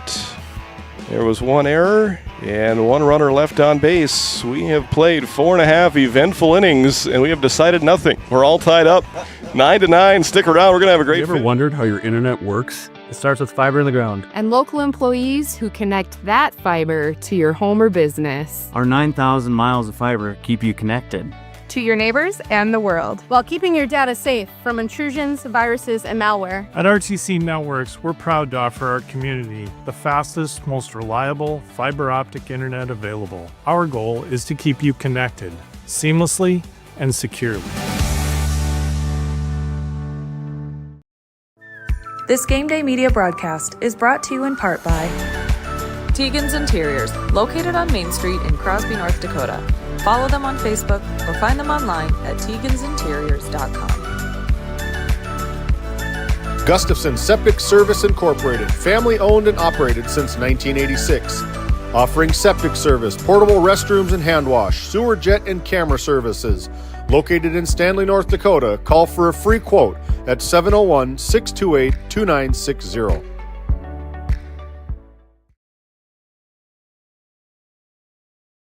As we bring it back here, we want to thank the Montreal Williams Electric Cooperative and the Divine Electric Cooperative for their support of this Region 7 baseball tournament. We've got one Powers in their ad to play, and so we are doing live mentions for them, and appreciate their willingness to be a part of our Region 7 coverage here on GameDay Media. We also want to thank a couple of our live read sponsors, including the Tioga Pirates Booster Club, supporting the Pirates, New pitcher for the Jays, Firestorm, and everything that they do. Also Also want to number thank 9, the Faith Baptist Brody Church over in Siner. Kingman, North Dakota, with Pastor Mike Fraunfelter, also the head coach here for the Hawkers, supporting Game Day Media from the Faith Baptist Church. Worship service at 11 o'clock. Sunday school each Sunday at 9:45. Stop by and visit Faith Baptist Church. Position changes for the Jays. Out in left field, Zane New Daniel. pitcher out there. Johnson had extended all the way to his limit in the pitch count category for the tournament. So Brody Siner comes on in relief of Johnson. He'll be the third pitcher of the game for Ray. The Jays with the momentum right now. And they'll see if they can put up a 0 there and go back to the bat rack, keeping this game tied. Head coach Mike Fraunfelter of the Canberra Bullbellsburg Central Hawkers just making sure everything is on the up and up for the all the substitutions and the changes that have been made here. Make sure their book is okay. Brody Siner back on the bump in the hill for the Ray Jays as we begin the bottom of the fifth inning. All tied up. Shortstop, number 2. Trevor Krecklaw comes to bat. He's reached all 3 times. He's got doubled and scored to lead the game off, and then he walked and scored in the second inning, and then also had another single in the second inning. Long second inning for Kenmare Bowbellsburg Central that saw them build a 9-2 lead, but they have not scored since. As that 2-0 pitch misses inside, now 3-0. So one of these teams will be eliminated here tonight in this game. The winner of the game will advance as the runner gets a bases on ball to start things out here at the bottom of the 6th for the Hawkers. Up next for the Hawkers. 3-0 pitch misses. Leadoff walk. Cohen Syme. And that'll bring Cohen Syme to the plate. And going to have a look out at the mound. Looks like Ben Schaefer is going to go over to the Honkers dugout for a discussion. Score remains 9-9. Turning into a long day for these umpires as well.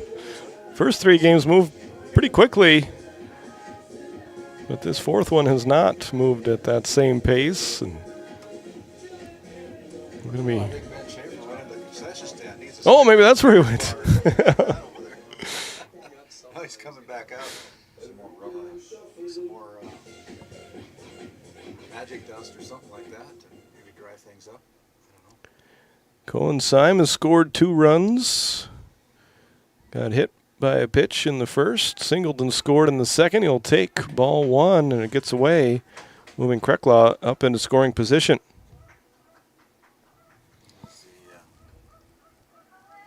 Bring out a bag of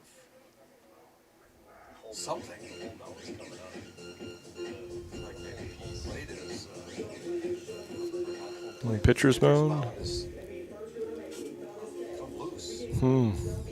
While they tend to the field, we're going to step aside. We'll come back with more action here from the Region 7 baseball tournament after this time.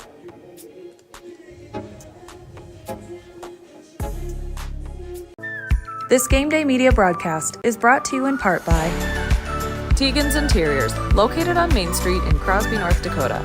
Follow them on Facebook or find them online at tegansinteriors.com. Gustafson Septic Service Incorporated, family owned and operated since 1986. Offering septic service, portable restrooms and hand wash, sewer jet and camera services. Located in Stanley, North Dakota, call for a free quote at 701-628-2960. Located in Crosby, North Dakota, Brad Johnson Insurance has been helping clients find insurance coverage since 1986. Our team is passionate about serving the community in which we live and pride ourselves on getting to know our clients to best serve their needs. Our staff is active in the public and strives to better our community through participation, involvement, and by supporting area events and youth programs. For a quote, visit bradjohnsoninsurance.com or call 701-965-4200 today. Voted a top 20 critical access hospital in quality, our Level 5 Trauma Center is ready to handle all your emergency needs with our Acute Stroke Ready certification and full lab and radiology departments. Our physical, occupational, and speech therapy providers are available for all your rehab care, and our family practice clinic provides a variety of care including well child and child immunizations. Psychiatric care is available by telehealth, and mental health is available in person. To schedule an appointment, call us at 701-628-2505 or find us on our website at stanleyhealth.org. Montreal County Medical Center, here to help you throughout a lifetime. This Game Day media broadcast is brought to you by At DA Land LLC, our vision is to provide for the community in which we live and operate, providing a full line of skid steer attachments, farm and ranch, equine equipment, and much more. Shop our store in Tioga, North Dakota, or visit us online at daland-llc.com. At Ray Farmers Union Elevator, we carry a variety of seed, fertilizer, and crop protection products. We can assist you with everything from buying the seed in the spring to burn down in the fall. Stop in or call 701-568-3343 to see how we can help you today. So they got the pitcher's mound taken care of, and we are ready to go. Everybody got a little bit of a break there with a 1-0 count. And Syme at the plate. Potential go-ahead run up at second base in Trevor Krekla.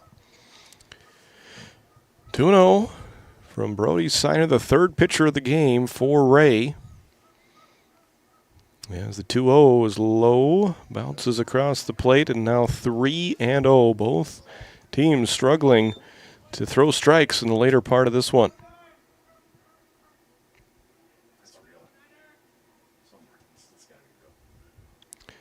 3-0 misses. Another walk. Second walk of the inning for Kenmare. We'll bring the catcher, Peyton Nelson, to the plate with 2 on and nobody out. Catcher number 5, Peyton Nelson. Let's be patient. Make them throw strikes. And that one, not a strike, gets away. Runners will advance. Wild pitch puts Krekla to third, moves Syme up to second. So Ray scores 6 in the top of the 5th to tie it up at 9-9, but now they are in danger of giving the lead right back to Kenmare Bowbells Burke Central. Here's the 1-0. There's a strike at the knees. Good fastball from Siner, ties up the count at 1-1.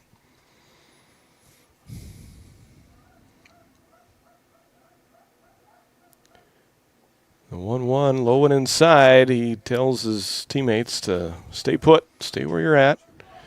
Good bit of batting there by the Kenmare Honkers, telling his teammate to stay at third base. Peyton Nelson, the catcher, at the plate with a 2-1 count, takes outside, ball gets away, but once again the runners will stay put. Now 3-1. Cannon Lallam waits on deck.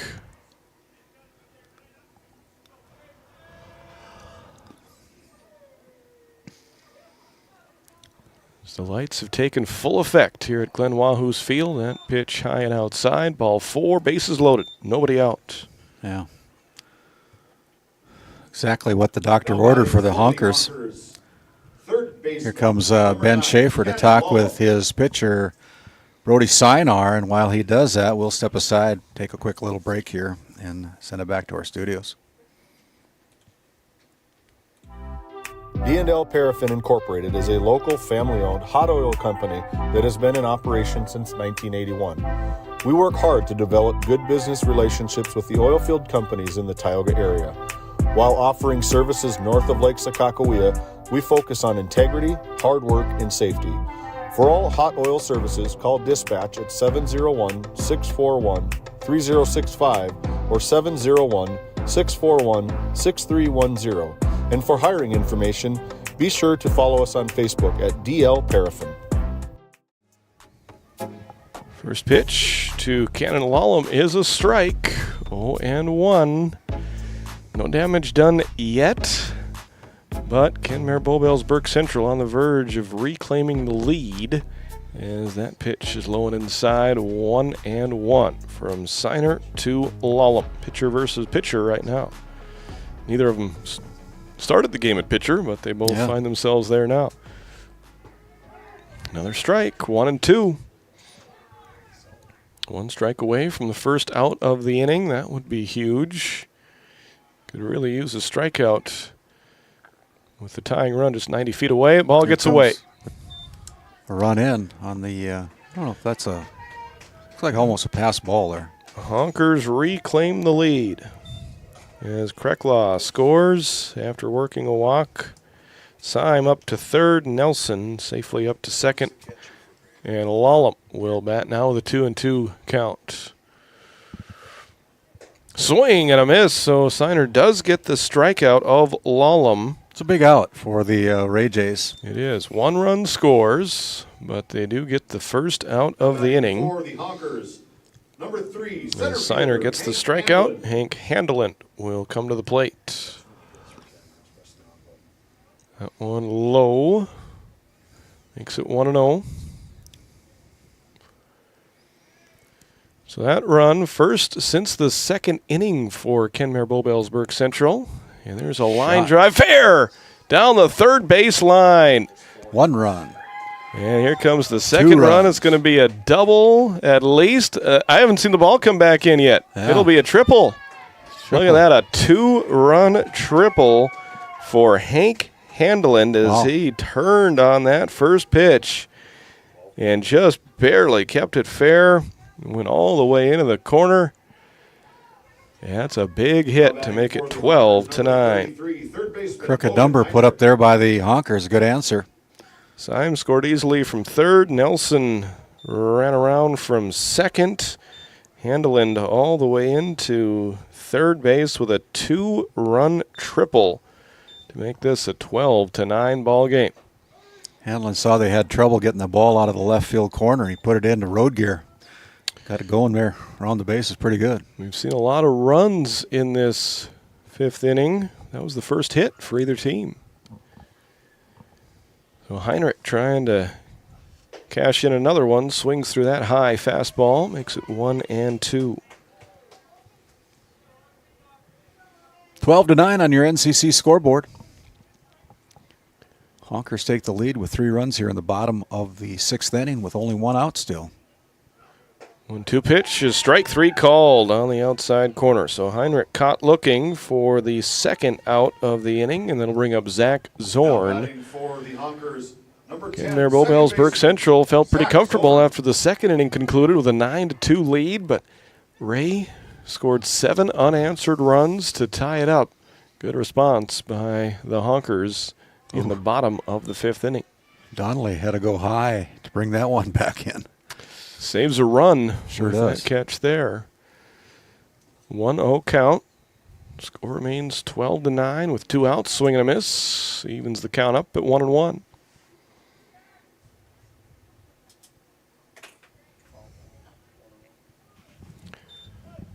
One ball, 1 strike, 2 outs, 1 on, 3 in so far in this bottom of the 5th. Still got a ways to go yet. Playing 7-inning games here at the Region 7 baseball tournament. 1-1. Hit foul. 1-2. Zach Zorn, the batter. TJ Lucy on deck. One of these teams will have their season come to an end here tonight. The winner of this one will advance to day number 2. Swinging a ground ball off the pitcher, gobbled up by the second baseman, throw on to first in time. Your typical 1-4-3 out. It is. So the Honkers score 3 on 1 base hit, and they leave 1 runner on base. They have reclaimed the lead after 5. It's 12-9 Honkers. We'll be back with the 6th inning after this timeout. At Tioga Ace Hardware, our store is a member of the largest retailer-owned hardware cooperative in the industry. We are all committed to being the helpful place by offering our customers knowledgeable advice, helpful service, and quality products. As the helpful hardware folks in your community, we promise that helping you is the most important thing we have to do today. Shop the biggest brands all under one roof at 119 North Main Street in Tioga, or shop online at acehardware.com. NCC Video is everything you love about cable TV in a portable package. Watch shows live or record them wherever you are, whether you're at home or on the go, even out of state. No more fighting over what's on TV, because everyone can watch what they want, when they want, on their own devices, all for the same price or less than you're paying today. We'll even get you set up at home and show you how to use it. NCC Video. Take your TV with you. This Game Day Media broadcast is brought to you by TNT Measurements Incorporated, providing oil and gas allocation meter proving, calibrations, and production facility lack provings. To schedule your proving, contact Derek Thompson at 701-421-1351.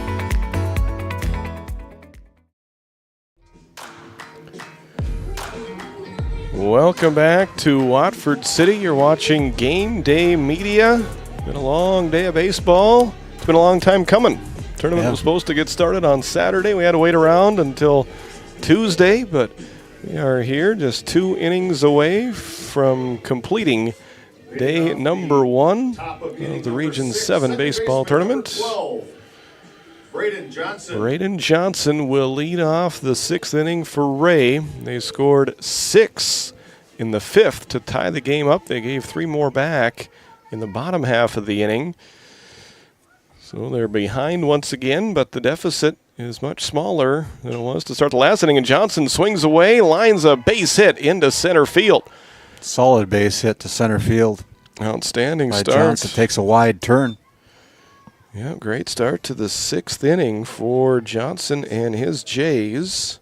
Now batting for the Jays, number 2. Both teams have scored 6 runs. The Honkers scored 6 runs in the 2nd inning. The Ray Jays with 6 runs in the top of the 5th.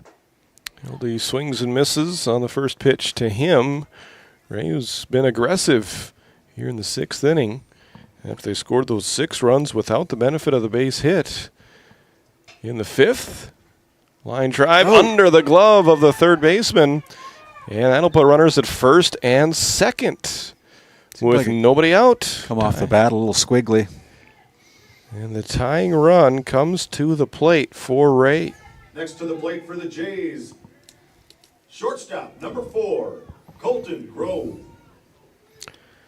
I think I was talking to Mike Fraunfelter back in the football season. I think he played baseball collegiately in Ohio as a catcher, I believe. I recall my conversation with him. Catchers do make the best coaches, it seems like. They are involved in every aspect of the game, pitching, defense, and offense. We've got 2 former collegiate players here, Ben Schaefer for the Ray Jays and Mike Fraunfelter for the Honkers. Here comes the 1-1 pitch, hit up the middle, off the pitcher. Syme retrieves it, throws to third, in time for the out. Good play there by the third baseman. And a great recovery by the pitcher to make the play. So 1-5 put 1-5. 1 down now. And you're in the top of the 6th inning. That erases Johnson. So Grove reaches on the fielder's choice. 6, center fielder, Kason Bergstrom. Helde moves up to second. Bergstrom goes to the batter's box and takes strike 1 on the inside corner. Bergstrom has been on all 3 times. He's singled, he's walked, he's been hit by a pitch, he's scored 2 runs. Takes a strike on the outside corner with runners on at first and second. Now 1 out. Pitch from Syme gets away. Runners will advance second and third now. That really changes the complexion of this at bat. With less than 2 outs, runners at second and third. Bergstrom now in an excellent RBI opportunity position.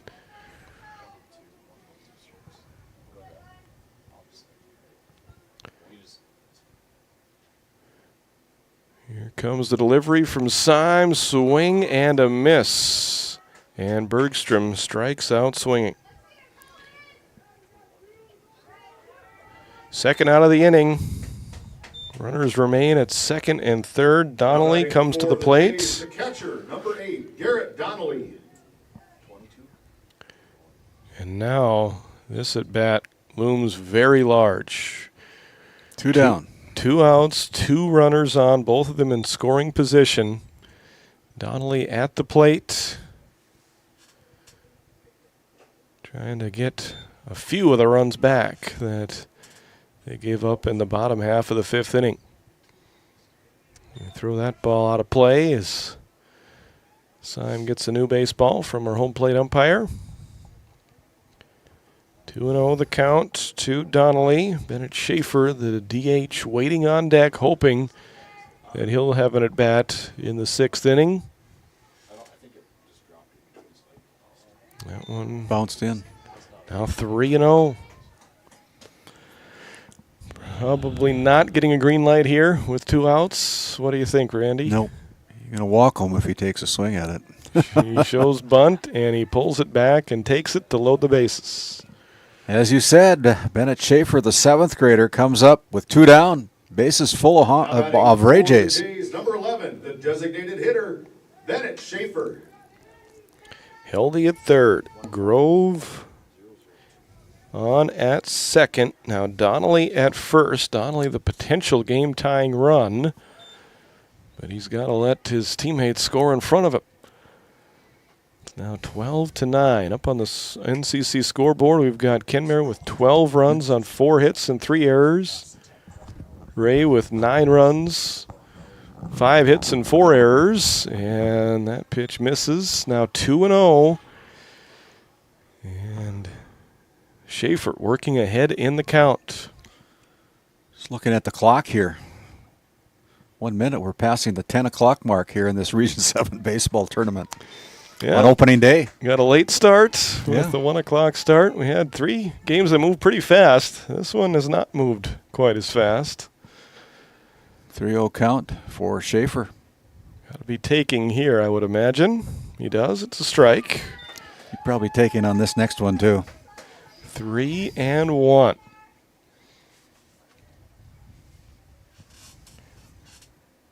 That one misses. Yep. 1 run comes in. Another Both RBI teams. for the 7th grader. Both teams now into double figures as Donnelly.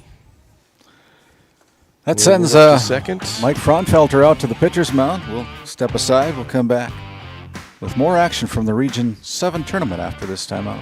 This Game Day media broadcast is brought to you in part by Nessa Consulting, located in Tioga, North Dakota. Visit nessaconsulting.com. Community Rewards checking account not only offers cash back, but also gives you... Rivera Bank is an employee and director-owned community bank, here to serve you as you forge your path ahead, offering the robust digital services you want with the warm local feel you expect. Since 1961, Tioga Medical Center has been providing quality health care to Northwest North Dakota patients. With a newly built clinic in Tioga, where primary care providers along with visiting specialists are caring for patients every day. Primary care clinics in Ray and Powers Lake also. Call for an appointment today at 701-664-3368. Tioga Medical Center. Great staff making a difference in the lives of patients every day. At Souris Valley Dental Group, we've been using modern treatment techniques and products to help families smile since 1968. Voted as the #1 dentist in Minot, our team of expert dentists combine their unique areas of expertise and their experiences to create treatment plans that help each individual patient meet their goals. Contact our dental office at 701-419-8900 or visit sourisvalleydental.com to schedule an appointment today. You can count on us to keep your family grinning from ear to ear for many years to come. As we bring it back here, 2 outs as we have a pitching change. Trevor Krecklaw coming in for head coach Mike Fraunfelter and the Honkers. And Cohen Syme venturing over from the pitcher's mound to the shortstop position. And Krecklaw's first opponent that he'll face will be Zane Daniel And what a spot right here for Daniel. Comes to the plate, his team behind 12-10 with 2 outs. He swings and misses on that pitch to make it 1-1. Bases full of Jays. 1-1 pitch, strike. Now 1-2.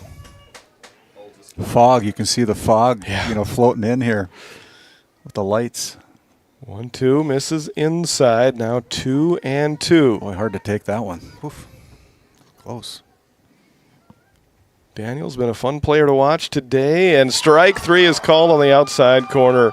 So Krecklaw gets the job done. He comes in relief and gets the strikeout to strand 3 runners on base. 1 run for the Jays. And they had 1 hit, and they leave 3 men on base. A 2-run game as we go to the bottom of the 6th. This Game Day Media broadcast is brought to you by Lindsay Grocery is a locally owned and operated business in Crosby, North Dakota. We are committed to serving our community and region. With fresh baked goods, produce, and our in-house smoked meats, we've got you covered. Come experience the convenience and warmth of shopping local again. Tioga Drug and Soda Shop, located at 106 North Main Street in Tioga. Visit tiogadrug.com. This Game Day Media broadcast is brought to you by Napa Tioga Parts Supply, located at 105 North Main Street in Tioga. Visit napaonline.com. Shop Henson's Fur and Leather for a variety of unique, attractive items. Leathers for the cyclist, jewelry, leather goods, comfy footwear, and of course, the area's best selection of Pendleton items from clothing to accessories. Find it all at Henson's Fur and Leather.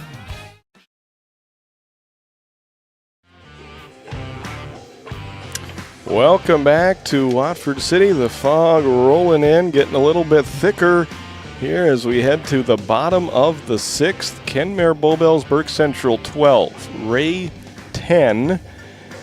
Randy, how does our bracket look over there? Well, as we look at the brackets, we started out with Game 1 with a Divide County win over the Ray Jays 9-6. Game number 2, the DLB Lakers all over the Kenmare Bowbells, Burke Central Honkers 19-0. Renville County taking down Divide County 9-2 in our 3rd game of the evening. And our 4th game now just about in the books here. Right now it's a 12-10 lead for the Honkers over the Ray Jays. TJ Lucy at the plate trying to get on base to get his team some insurance runs. They have not trailed for long in this game. Ray did score a run in the top of the 1st to make it 1-0. But since then, the Honkers have held the lead, scoring 3 in the bottom of the 1st, 6 in the bottom of the 2nd, made it 9-2. Ray came back to tie it up. Honkers answered with 3 in the bottom of the 5th. Gave 1 back in the top of the 6th, and that adds up to our current NCC scoreboard of Kenmare Bowbells Burke Central 12, Ray 10. Here is the 1-2 delivery. Bounces in, 2-2. Lucy has struck out twice and fouled out to the first baseman. Good at bat so far. Worked the count to 2-2. Chokes up a little bit with 2 strikes. Swings away, fouls another one off. Stays alive. Count remains 2-2. Offworth and Krecklaw to follow Lucy here in the bottom of the 6th inning. Swinging a chopper, hit foul down the third base line. Signer still out there on the mound for Ray. Third pitcher of the game for Ray is Brody Beach. Pitched 1 2/3 innings. Braden Johnson came in and really settled things down with his 2 1/3 innings. Signer has completed 1 inning so far. That one missed well inside. Now 3-2, full count to the right-handed swinging TJ Lucy.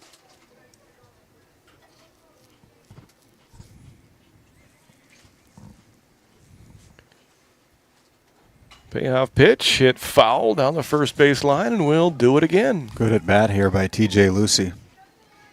Fighting off that inside pitch, couldn't let it go. Too close to being a strike, so he fouls it away. Still a full count for Lucy, the senior for the Honkers. Signer gets the sign. And he gets the call. Strike 3 called on the outside corner. 1 up and 1 down. It was a battle. Yeah. But Signer emerges victorious in that at bat against TJ Lucy. And he gets the first man out. Gavin Offorth steps to the plate. Batted twice in the second inning. Scored a run after he worked a walk. Takes ball 1 well outside. He struck out in the 4th inning. And now works ahead 1-0 with Krekla on deck. 1-0 pitch in there for strike 1. Everybody but the pitcher for the Ray Jays have got some sort of hoodie on or over their uniform. Well, I guess Braden Johnson doesn't have one at second base there. He started the game, or he came in and did pitch at one point. Yeah. 2-1.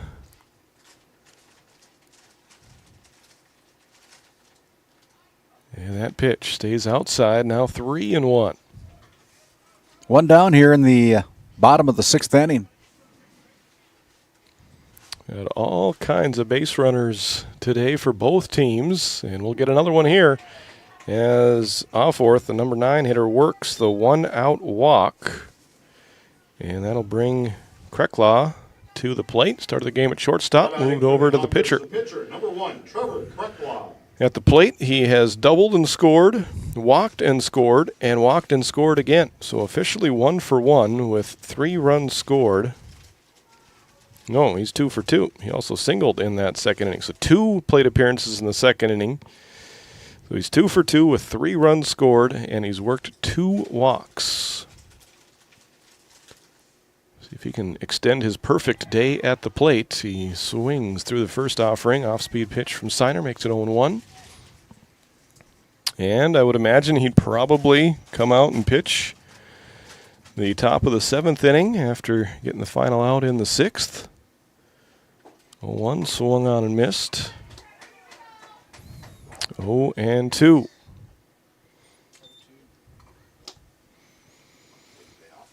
One on, 1 out. Krekla puts it in play. What a good scoop there. Throw to second. They get the lead runner. No relay throw back to first, so that'll be a 3. That's a great play by Braden Johnson. Almost kind of didn't realize that. I don't know. He caught the ball and had to make a split decision on whether to go to second base for the force or give up the base runner at second and take the out at first. But he made the right decision, getting the lead runner. So 3-6 put out. Erases the base runner Offorth. Krekla reaches on the fielder's choice, and he steals second.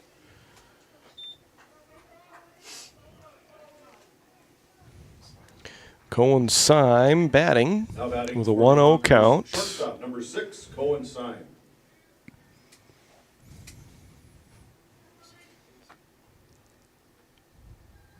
Signer delivers outside. Now 2-0.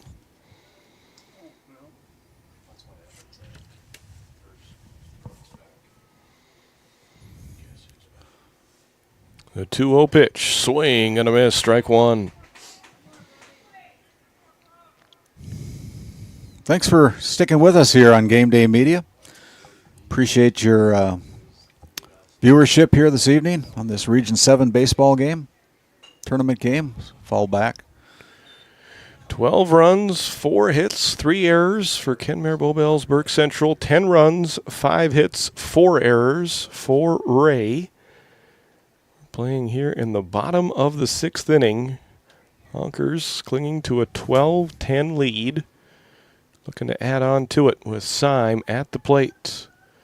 2-2 pitch, high, 3-2. Another full count. Yeah, been a lot of them all day. A lot of full counts all day long.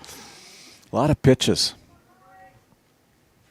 Something's got to happen here. 3 balls, 2 strikes, 2 outs. A runner at second. Swing and a miss. And Signer gets his second strikeout of the inning. So it's a scoreless sixth for Kenmare Bowbells. No runs, no hits, and one runner left on base. We have played 6 complete. Honkers lead it 12-10. We'll be back with the top of the 7th inning after this on Game Day Media. This Game Day Media broadcast is brought to you by... Located in Tioga, North Dakota, Patriot Oilfield Service Incorporated is a proud supporter of the Tioga Pirates, supporting the Bakken with hot oil and water hauling services. For your service needs, call our dispatch office at 701-664-2016 today. Kyle Hansen is proud to be a thrivent financial professional, providing personalized financial guidance to people of all stages of life. Thrivent believes humanity thrives when individuals make the most of what they've been given, and Kyle is here to help you do just that. NCC Video is everything you love about cable TV in a portable package. Watch shows live or record them wherever you are, whether you're at home or on the go, even out of state.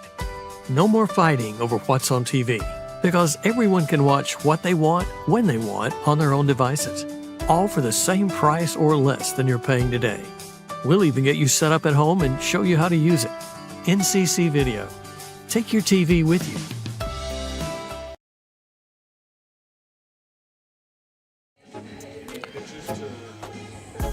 Here we go. It is 12-10 as we have made it to the top of the 7th inning. One of these teams is playing in their final game of the year. The winner of this game will advance to day 2 of the Region 7 boys baseball tournament. The top of the 7th inning. It will be back to the top of the order and back to Brody Beach. Started the game on the mound. Now is moved to left field. And he works against Krekla and takes ball 1. Name of the game right now is the base runners. The Jays need 2 runs to tie, 3 to reclaim the lead after they've held one brief lead. Today it was 1-0 after the top half of the first inning. 1-0 pitch, swing and a miss, 1-1. They were behind Divide County 5-0 after the first inning in their first game of the day. Came back all the way to tie that one up at 6 apiece as this one is hit high in the air behind second base. Center fielder coming in, he won't get there. And it's a lead-off single for Brody Beach. Tying run comes to the plate. Brody Signer. He has been involved in a lot of the action here today. He has scored a run. Reached on an error, reached on a walk, reached on a hit by pitch. Fans getting nervous. Yeah. Brody Signer. You can feel the end of the game coming on. One of these teams going to have their season come to an end in the next few moments. Ray trying to keep this game going. Down 12-10. Pitch is high. Count moves to 2-0. Krekla on the mound. Runner goes. Ground ball hit to short, and they aren't going to get him. Throw on to first. It gets away. Playing a snowball fight here right now. Second and third with nobody out. That's why you send the runner there. Yeah. Put the pressure on the defense. Yeah. And the defense did not make the correct play. They would have had an out if they would have gone to first. Yeah. Jays, number 12. Yeah, now they got 2 runners in scoring position. They're down by 2, 12-10 on your NCC scoreboard, bringing up Braden Johnson. Yeah. Braden will take ball 1 outside. He has put together a pretty good campaign for Brad Johnson Insurance Player of the Game, the way that he came in and settled things down on the mound. A big hit here would be absolutely huge. 1-0 pitch hit high but foul. Out of play. Home plate. Now 1-1. Krekla, pretty good candidate for Player of the Game from the Kenmare side of things, as He's done some damage at the plate. Now trying to finish this one off on the mound. High fly ball into left center. It will hang up there for the center fielder. That will bring 1 run home. Sacrifice fly by Braden Johnson. 1-run game. 1 down. So Beach scores. Signer stays at second. This, Now batting for the Jays, number 2. So Johnson out on the sac fly F8. Out number 1. So both teams kind of happy with the way that turned out there. Ray happy to get a run. Kenmare Bowbellsburg Central happy to get an out. And we play on with a 1-1 count. Big lead, but the runner does stay put as batter Evan Heldy takes that pitch to now work ahead in the count, 2-1. That one sails high and inside, now 3-1. Colton Grove on deck.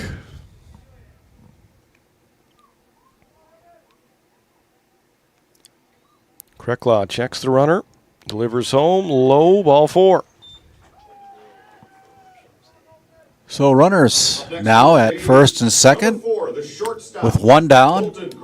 Colton Grove steps up to the batter's box. See if we can keep this momentum going. He walked and scored back in that lengthy 5th inning.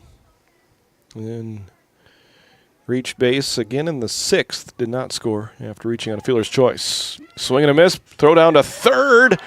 It gets into left field. And the runners will move up 1 base. So now runners at second and third. Whew.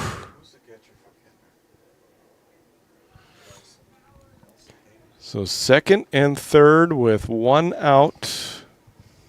1 ball, 1 strike, the count to Colton Grove. Ray down by 1. Throw to third. Tell you what, I'm kind of impressed by Peyton Nelson, the Army's got. He got that ball down to third base pretty quick. 1-1, outside, 2-1.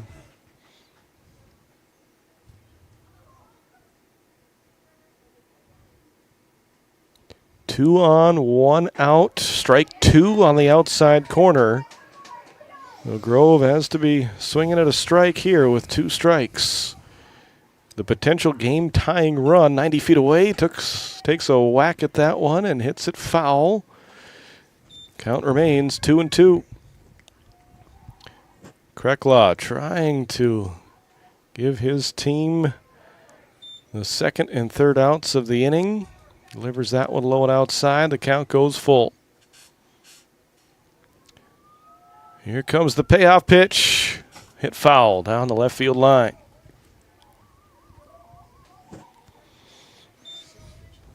Krecklaw on the mound. Came on in relief. Finished off the last inning. Trying to get through the 7th. That one will be a base hit. Wow, what a good hit. 1 run will score. They will hold up the trailing runner, and we are all tied up. Wow, that was a good piece of hitting. Hitting behind the runner and getting that RBI single out to right field. We're all tied up. So Ray Jays has spotted 2 here in the top of the 7th. So Signer scores the game-tying run. Heldy moves to third. Grove reaches safely with the RBI single. Ray has scored in all but 1 inning as the runner goes. And they will allow him to reach second, keeping Heldy at third. So now 2 runners in scoring position again with 1 out. Kason Bergstrom, the batter. He has reached 3 times, scored twice. And a strike is on the outside corner.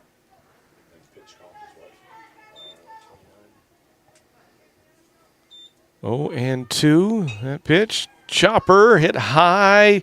Checks the by runner. The pitcher. And the runner is dangerously off of second base, but he does scamper back as the out is recorded first. So Bergstrom erased on the 1-3 scoring play. 2 outs now. Yeah, the runners stayed put. So Garrett Donnelly will bat. The catcher, Garrett Donnelly. With the score tied, 12-12, top of the 7th. Takes ball 1 outside. Canmere pitcher works in a hurry. Yeah, he does. 1-0 pitch.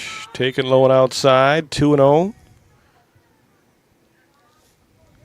Bennett Schaefer would bat next if Donnelly reaches safely. Did he get a piece of that one? He did. All the way. 2-1.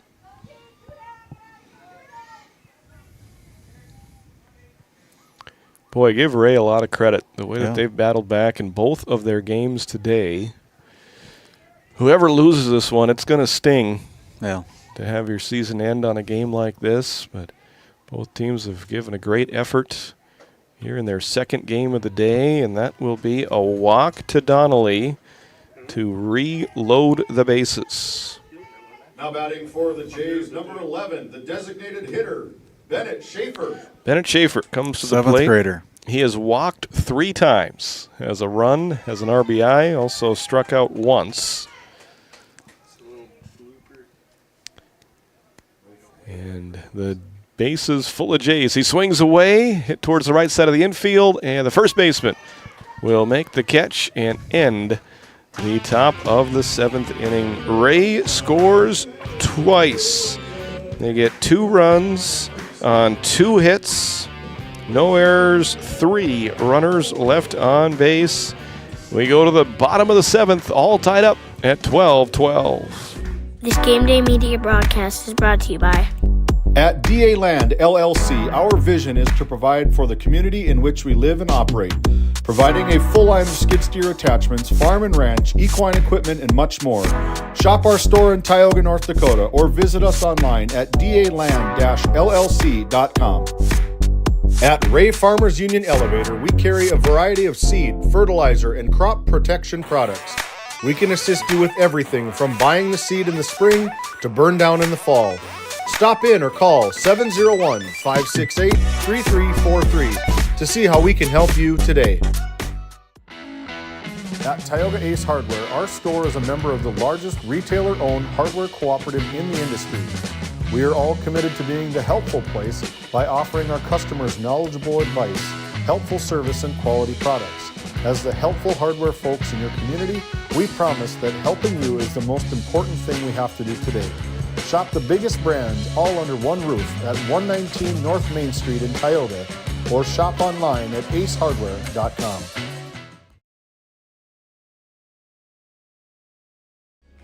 Oh, I didn't see him. So Peyton Nelson comes to the plate representing the potential winning run as the stakes and the nerves keep getting a little bit higher with each passing half inning. Ray is forced a bottom of the 7th. The Honkers would like to end it in the bottom of the 7th. Ray wants to keep on playing into extras. Faith Baptist Church of Canmere, North Dakota, one of our live read sponsors here to help put on this Region 7 baseball tournament, along with the Tioga Pirates Booster Club as part of our sponsorship list here as well, the Tioga Pirates Booster Club. Nelson has scored 3 runs. If he can score his 4th run of the game here in this 7th inning, it will mean that his team wins.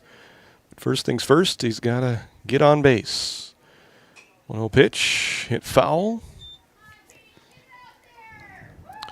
1-1. Working against Brody Siner, 3rd pitcher of the game for Ray. Brody Beach started. Braden Johnson relieved him. Brody Siner has thrown 2 innings now, as that one is hit foul. 1-2, ahead in the count against Peyton Nelson.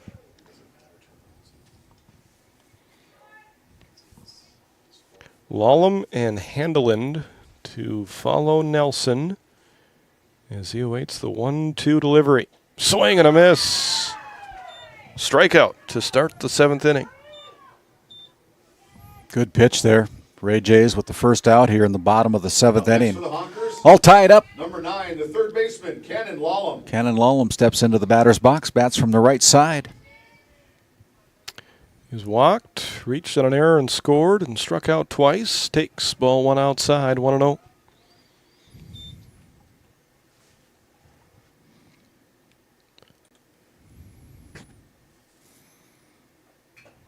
Is swung on hard, foul tipped, 1-1. Honkers scored 3 in the first, 6 in the second, and zeros in the third and fourth, and 3 to push the lead up to 12-9 in the 5th inning. Swing and a miss, now 1-2. Signer putting it into an extra gear here. They did not score in the 6th. Gave up 2 in the 7th. They just need 1 here in the bottom of the 7th. 1 ball, 2 strikes. Righty versus righty. That pitch bounces in there, evens up the count at 2-2. Pitches from the left side of the rubber mound.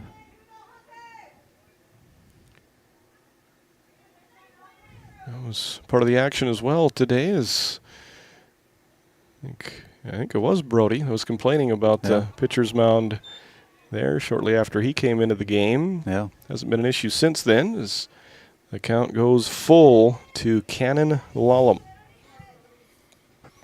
1 out. Bottom of the 7th. 3-2 pitch inside. Ball 4. Lallam hustles down to first base as the ball gets away from the catcher, but he doesn't take a chance on going down to second. So a runner at first base now with 1 down here for the Honkers. Hank Handelin to the plate. He had a 2-run triple back in the 5th inning.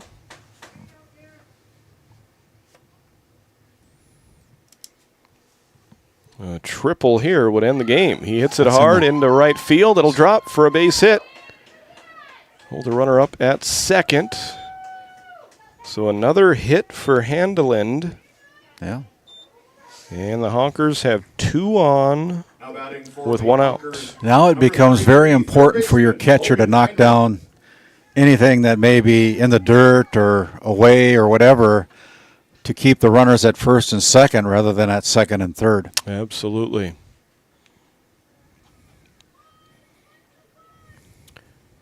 Logan Heinrich is the batter.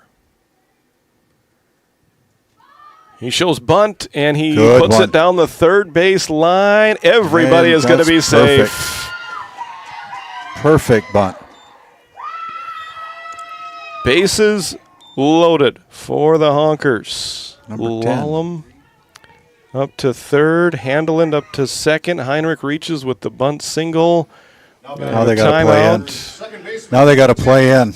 You know, the outfielders have got to come in, and you know, if there's a short blooper, they got to be able to catch up with it, because anything long in the outfield, even if they catch it, they're going to score the run with only 1 down.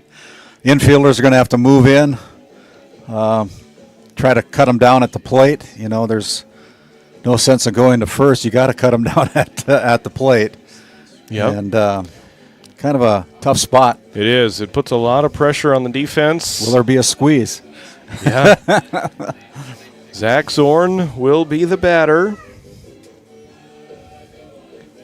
He has walked. He had a RBI back in the 2nd inning. Chance to end the game right here and send his team to day 2. Takes the first pitch, high and outside for ball 1. The Jays hoping for a strikeout. With a 1-0 count, he does swing and miss at that one to even the count up at 1-1. Both of these teams just trying to survive and advance to the next day. 1-1 pitch. That was in the dirt. Outside. Good scoop there by Donnelly. Keeps all the base runners. Look at Braden Johnson coming in from second base to back up that throw back to the catcher. That's fundamental baseball, folks. 2-1 the count. Swing and a miss. 2-2. Action pitch here now. One pitch away from what would be a huge strikeout. Or a strikeout, yeah. Here comes the 2-2. And we'll do it Stays again. Alive. I didn't catch who's batting right now. It's Zach Zorn, the Zach Zorn. second baseman. He walked back in the first. Reached on a fielder's choice and an RBI back in the second. 2-2 pitch. There it is. Line drive, base hit. There it is, the game winner. Honkers will walk it off with a 13-12 win. RBI single by Zach Zorn to end a long day of baseball. And congratulations to the Honkers on advancing to day 2 of the tournament. Final score in game number 4. Kenmare Bowbells Burke Central 13. Ray 12. We'll be back with your D&L Paraffin post-game show after this. Located in Crosby, North Dakota, Brad Johnson Insurance has been helping clients find insurance coverage since 1986. Our team is passionate about serving the community in which we live and pride ourselves on getting to know our clients to best serve their needs. Our staff is active in the public and strives to better our community through participation, involvement, and by supporting area events and youth programs. For a quote, visit bradjohnsoninsurance.com or call 701-965-4200 today.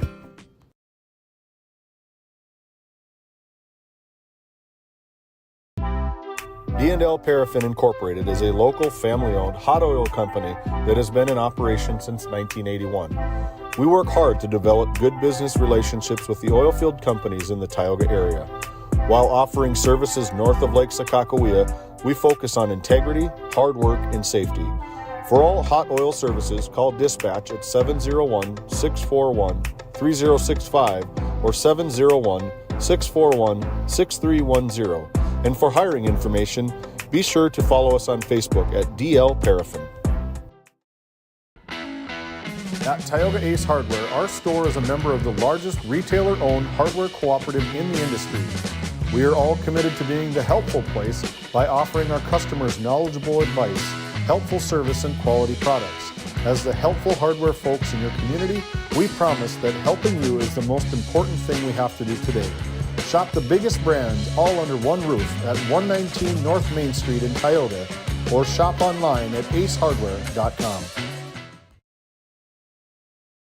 This Game Day media broadcast is brought to you in part by Nessa Consulting, located in Tioga, North Dakota. Visit nessaconsulting.com.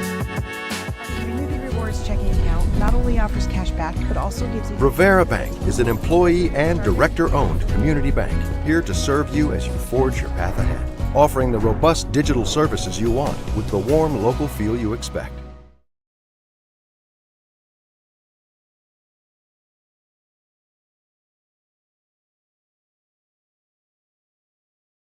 NCC Video is everything you love about cable TV in a portable package. Watch shows live or record them wherever you are, whether you're at home or on the go, even out of state. No more fighting over what's on TV, because everyone can watch what they want, when they want, on their own devices, all for the same price or less than you're paying today. We'll even get you set up at home and show you how to use it. NCC Video. Take your TV with you. Okay, welcome back to Watford City and our coverage of the Region 7 baseball tournament. Thrilling game number 4. It goes to the Honkers from Kenmare Bowbells Burke Central. Welcome into your D&L Paraffin post-game show.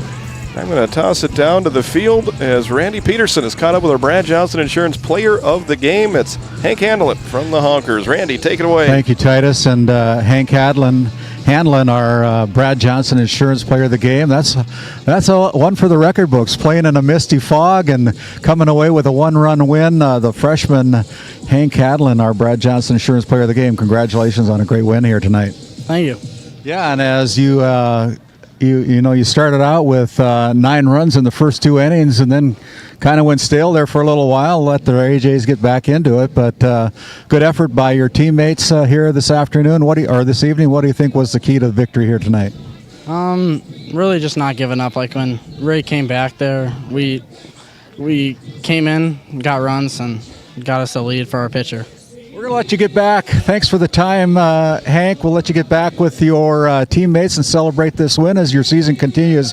This is our Brad Johnson Insurance Player of the Game, folks, the freshman Hank Hadlin from the Kenmare Bullbills Brook Central Honkers. Congratulations. And we'll bring in head coach Mike Fraunfelter here as he makes his way over here.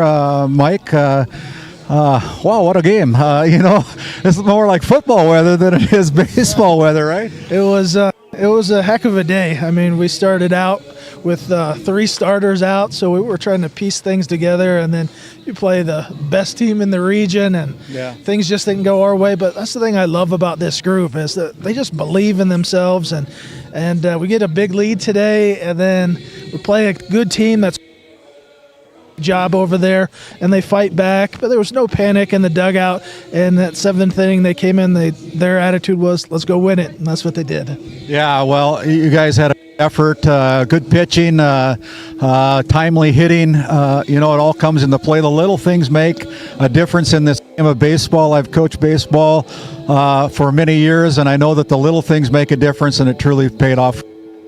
Yeah, we've got some really good team leaders here, and they keep up the morale in the dugout. They communicate out on the field, and we make mistakes. And one of the things that we talk to the guys about a lot is falling forward. If you make a mistake, okay, make it going 100 miles an hour, then we'll correct, and then we just won't repeat that mistake again. And our guys do a good job at that. Hey, thanks for the time, Coach. I know it's a long ride home. We're going to let you get back on the road here, but we'll see you on Thursday.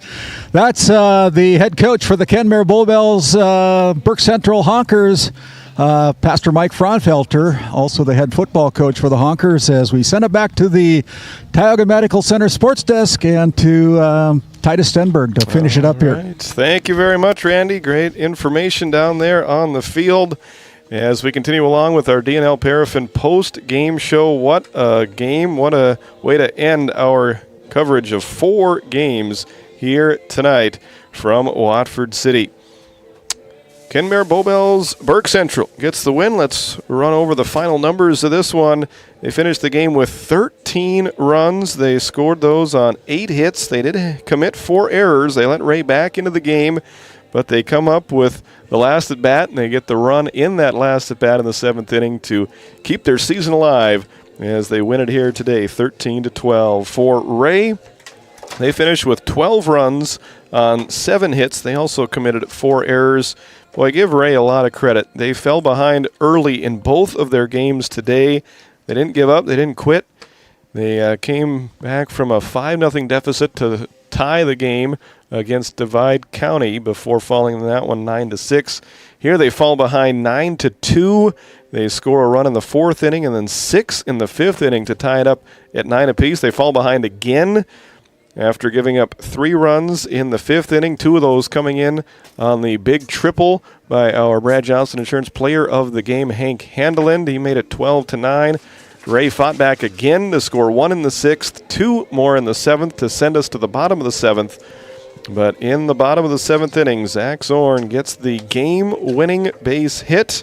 Congratulations to Mr. Zach Zorn on that game-winning walk-off single that drove in Cannon Lallam for the 13th and final run of the game, sending Kenmare Bullbills Brook Central on to day 2 of this Region 7 baseball tournament. With the loss, Ray has their season come to an end in disappointing fashion. Of course, they were supposed to be hosting this tournament up in Ray, ended up having to move it down here to Watford City for day 1 of this tournament. But it has been an exciting day of baseball. Let's recap for you what happened. Game number 1 went to Divide County over Ray by a final score of 9-6, moving DC into the winner's bracket. And then game number 2 went in dominating fashion to Delax Burlington as they beat Kenmare Bullbills Brook Central 19-0. Game 3 saw Renville County up in Divide County 9-2. And then game number 4 just went final. Kenmare Bowbells, Burke Central 13, Ray 12 to complete day number 1. Day number 2, whenever it will be played. That's the big question, isn't it? Yeah, whenever and wherever. We'll feature the winner's bracket game first up between Des Lacs, Burlington, and Renville County. That's going to be a good one. Oh, that'll be a one. Come down here and wherever the game is going to be played, that'll be worth the price of admission, that one. And then a couple of desperate teams going on in game number 6. It'll feature Kenmare Bowbells, Burke Central versus Divide County. Both teams have really gone through a lot of pitchers. Pitch count will be a concern for both of those teams, both of those coaches, but one of those teams will see their season continue by at least a game, as then the winner of that one will take on the loser of DLB versus Renville County. We hope to have those games for you once again here on Game Day Media. What a day here today so far, Randy, and what a tournament so far, and what a day number 1 of action. Well, we'd really like to thank the tournament managers for this Region 7 tournament to get the first day of coverage in the books here after a start was supposed to have been on Saturday. Mother Nature had other plans. Another start was supposed to be on Monday, and that was another plan there by the Mother Nature. So we get game 1 in the books here on Tuesday. I think our next day of coverage will be on Thursday, and I think it's to be determined where that's going to be. It's going to be right here in Watford City. Okay, so that is good, and if anything changes with that schedule, check out your local school's Facebook pages or go to Game Day Media. We'll have all the updated information and the bracket information on our Facebook page as well. On behalf of all of our sponsors who make the broadcast of these games possible, I want to thank Titus Stenberg for coming in on board with us here this afternoon. I want to thank David Peterson, our PA announcer, running our technical stuff here. And I want to thank the tournament manager, Ben Schaefer, and Michael Bergstrom, and Matt Heyer for their work up here in the press box as well. My name's Randy Peterson. Until Thursday, been a good day of baseball. Anytime you can play baseball, it's a good day. We'll step aside and have a good night. Travel safe home. Tonight's Game Day Media broadcast was brought to you by NCC, Tioga Medical Center, Souris Valley Dental Group of Minot, D&L Paraffin, Brad Johnson Insurance, Nessa Consulting Service, Tioga Ace Hardware, Tioga Parts Supply, Tegan's Interiors, Tioga Drug and Soda Shop, Montreal County Health Center, Kyle Hansen, Financial Advisor, Lindsay Grocery, Montreal Williams Electric Cooperative, Burke Divide Electric Cooperative, Faith Baptist Church of Kenmare, Ray Farmers Union Elevator, Gustafson Septic Service Incorporated, Tioga Pirates Booster Club, DA Land LLC, Henson's Fur and Leather, Rivera Bank, Patriot Oilfield Service Incorporated, TNT Measurements Incorporated, RTC Networks,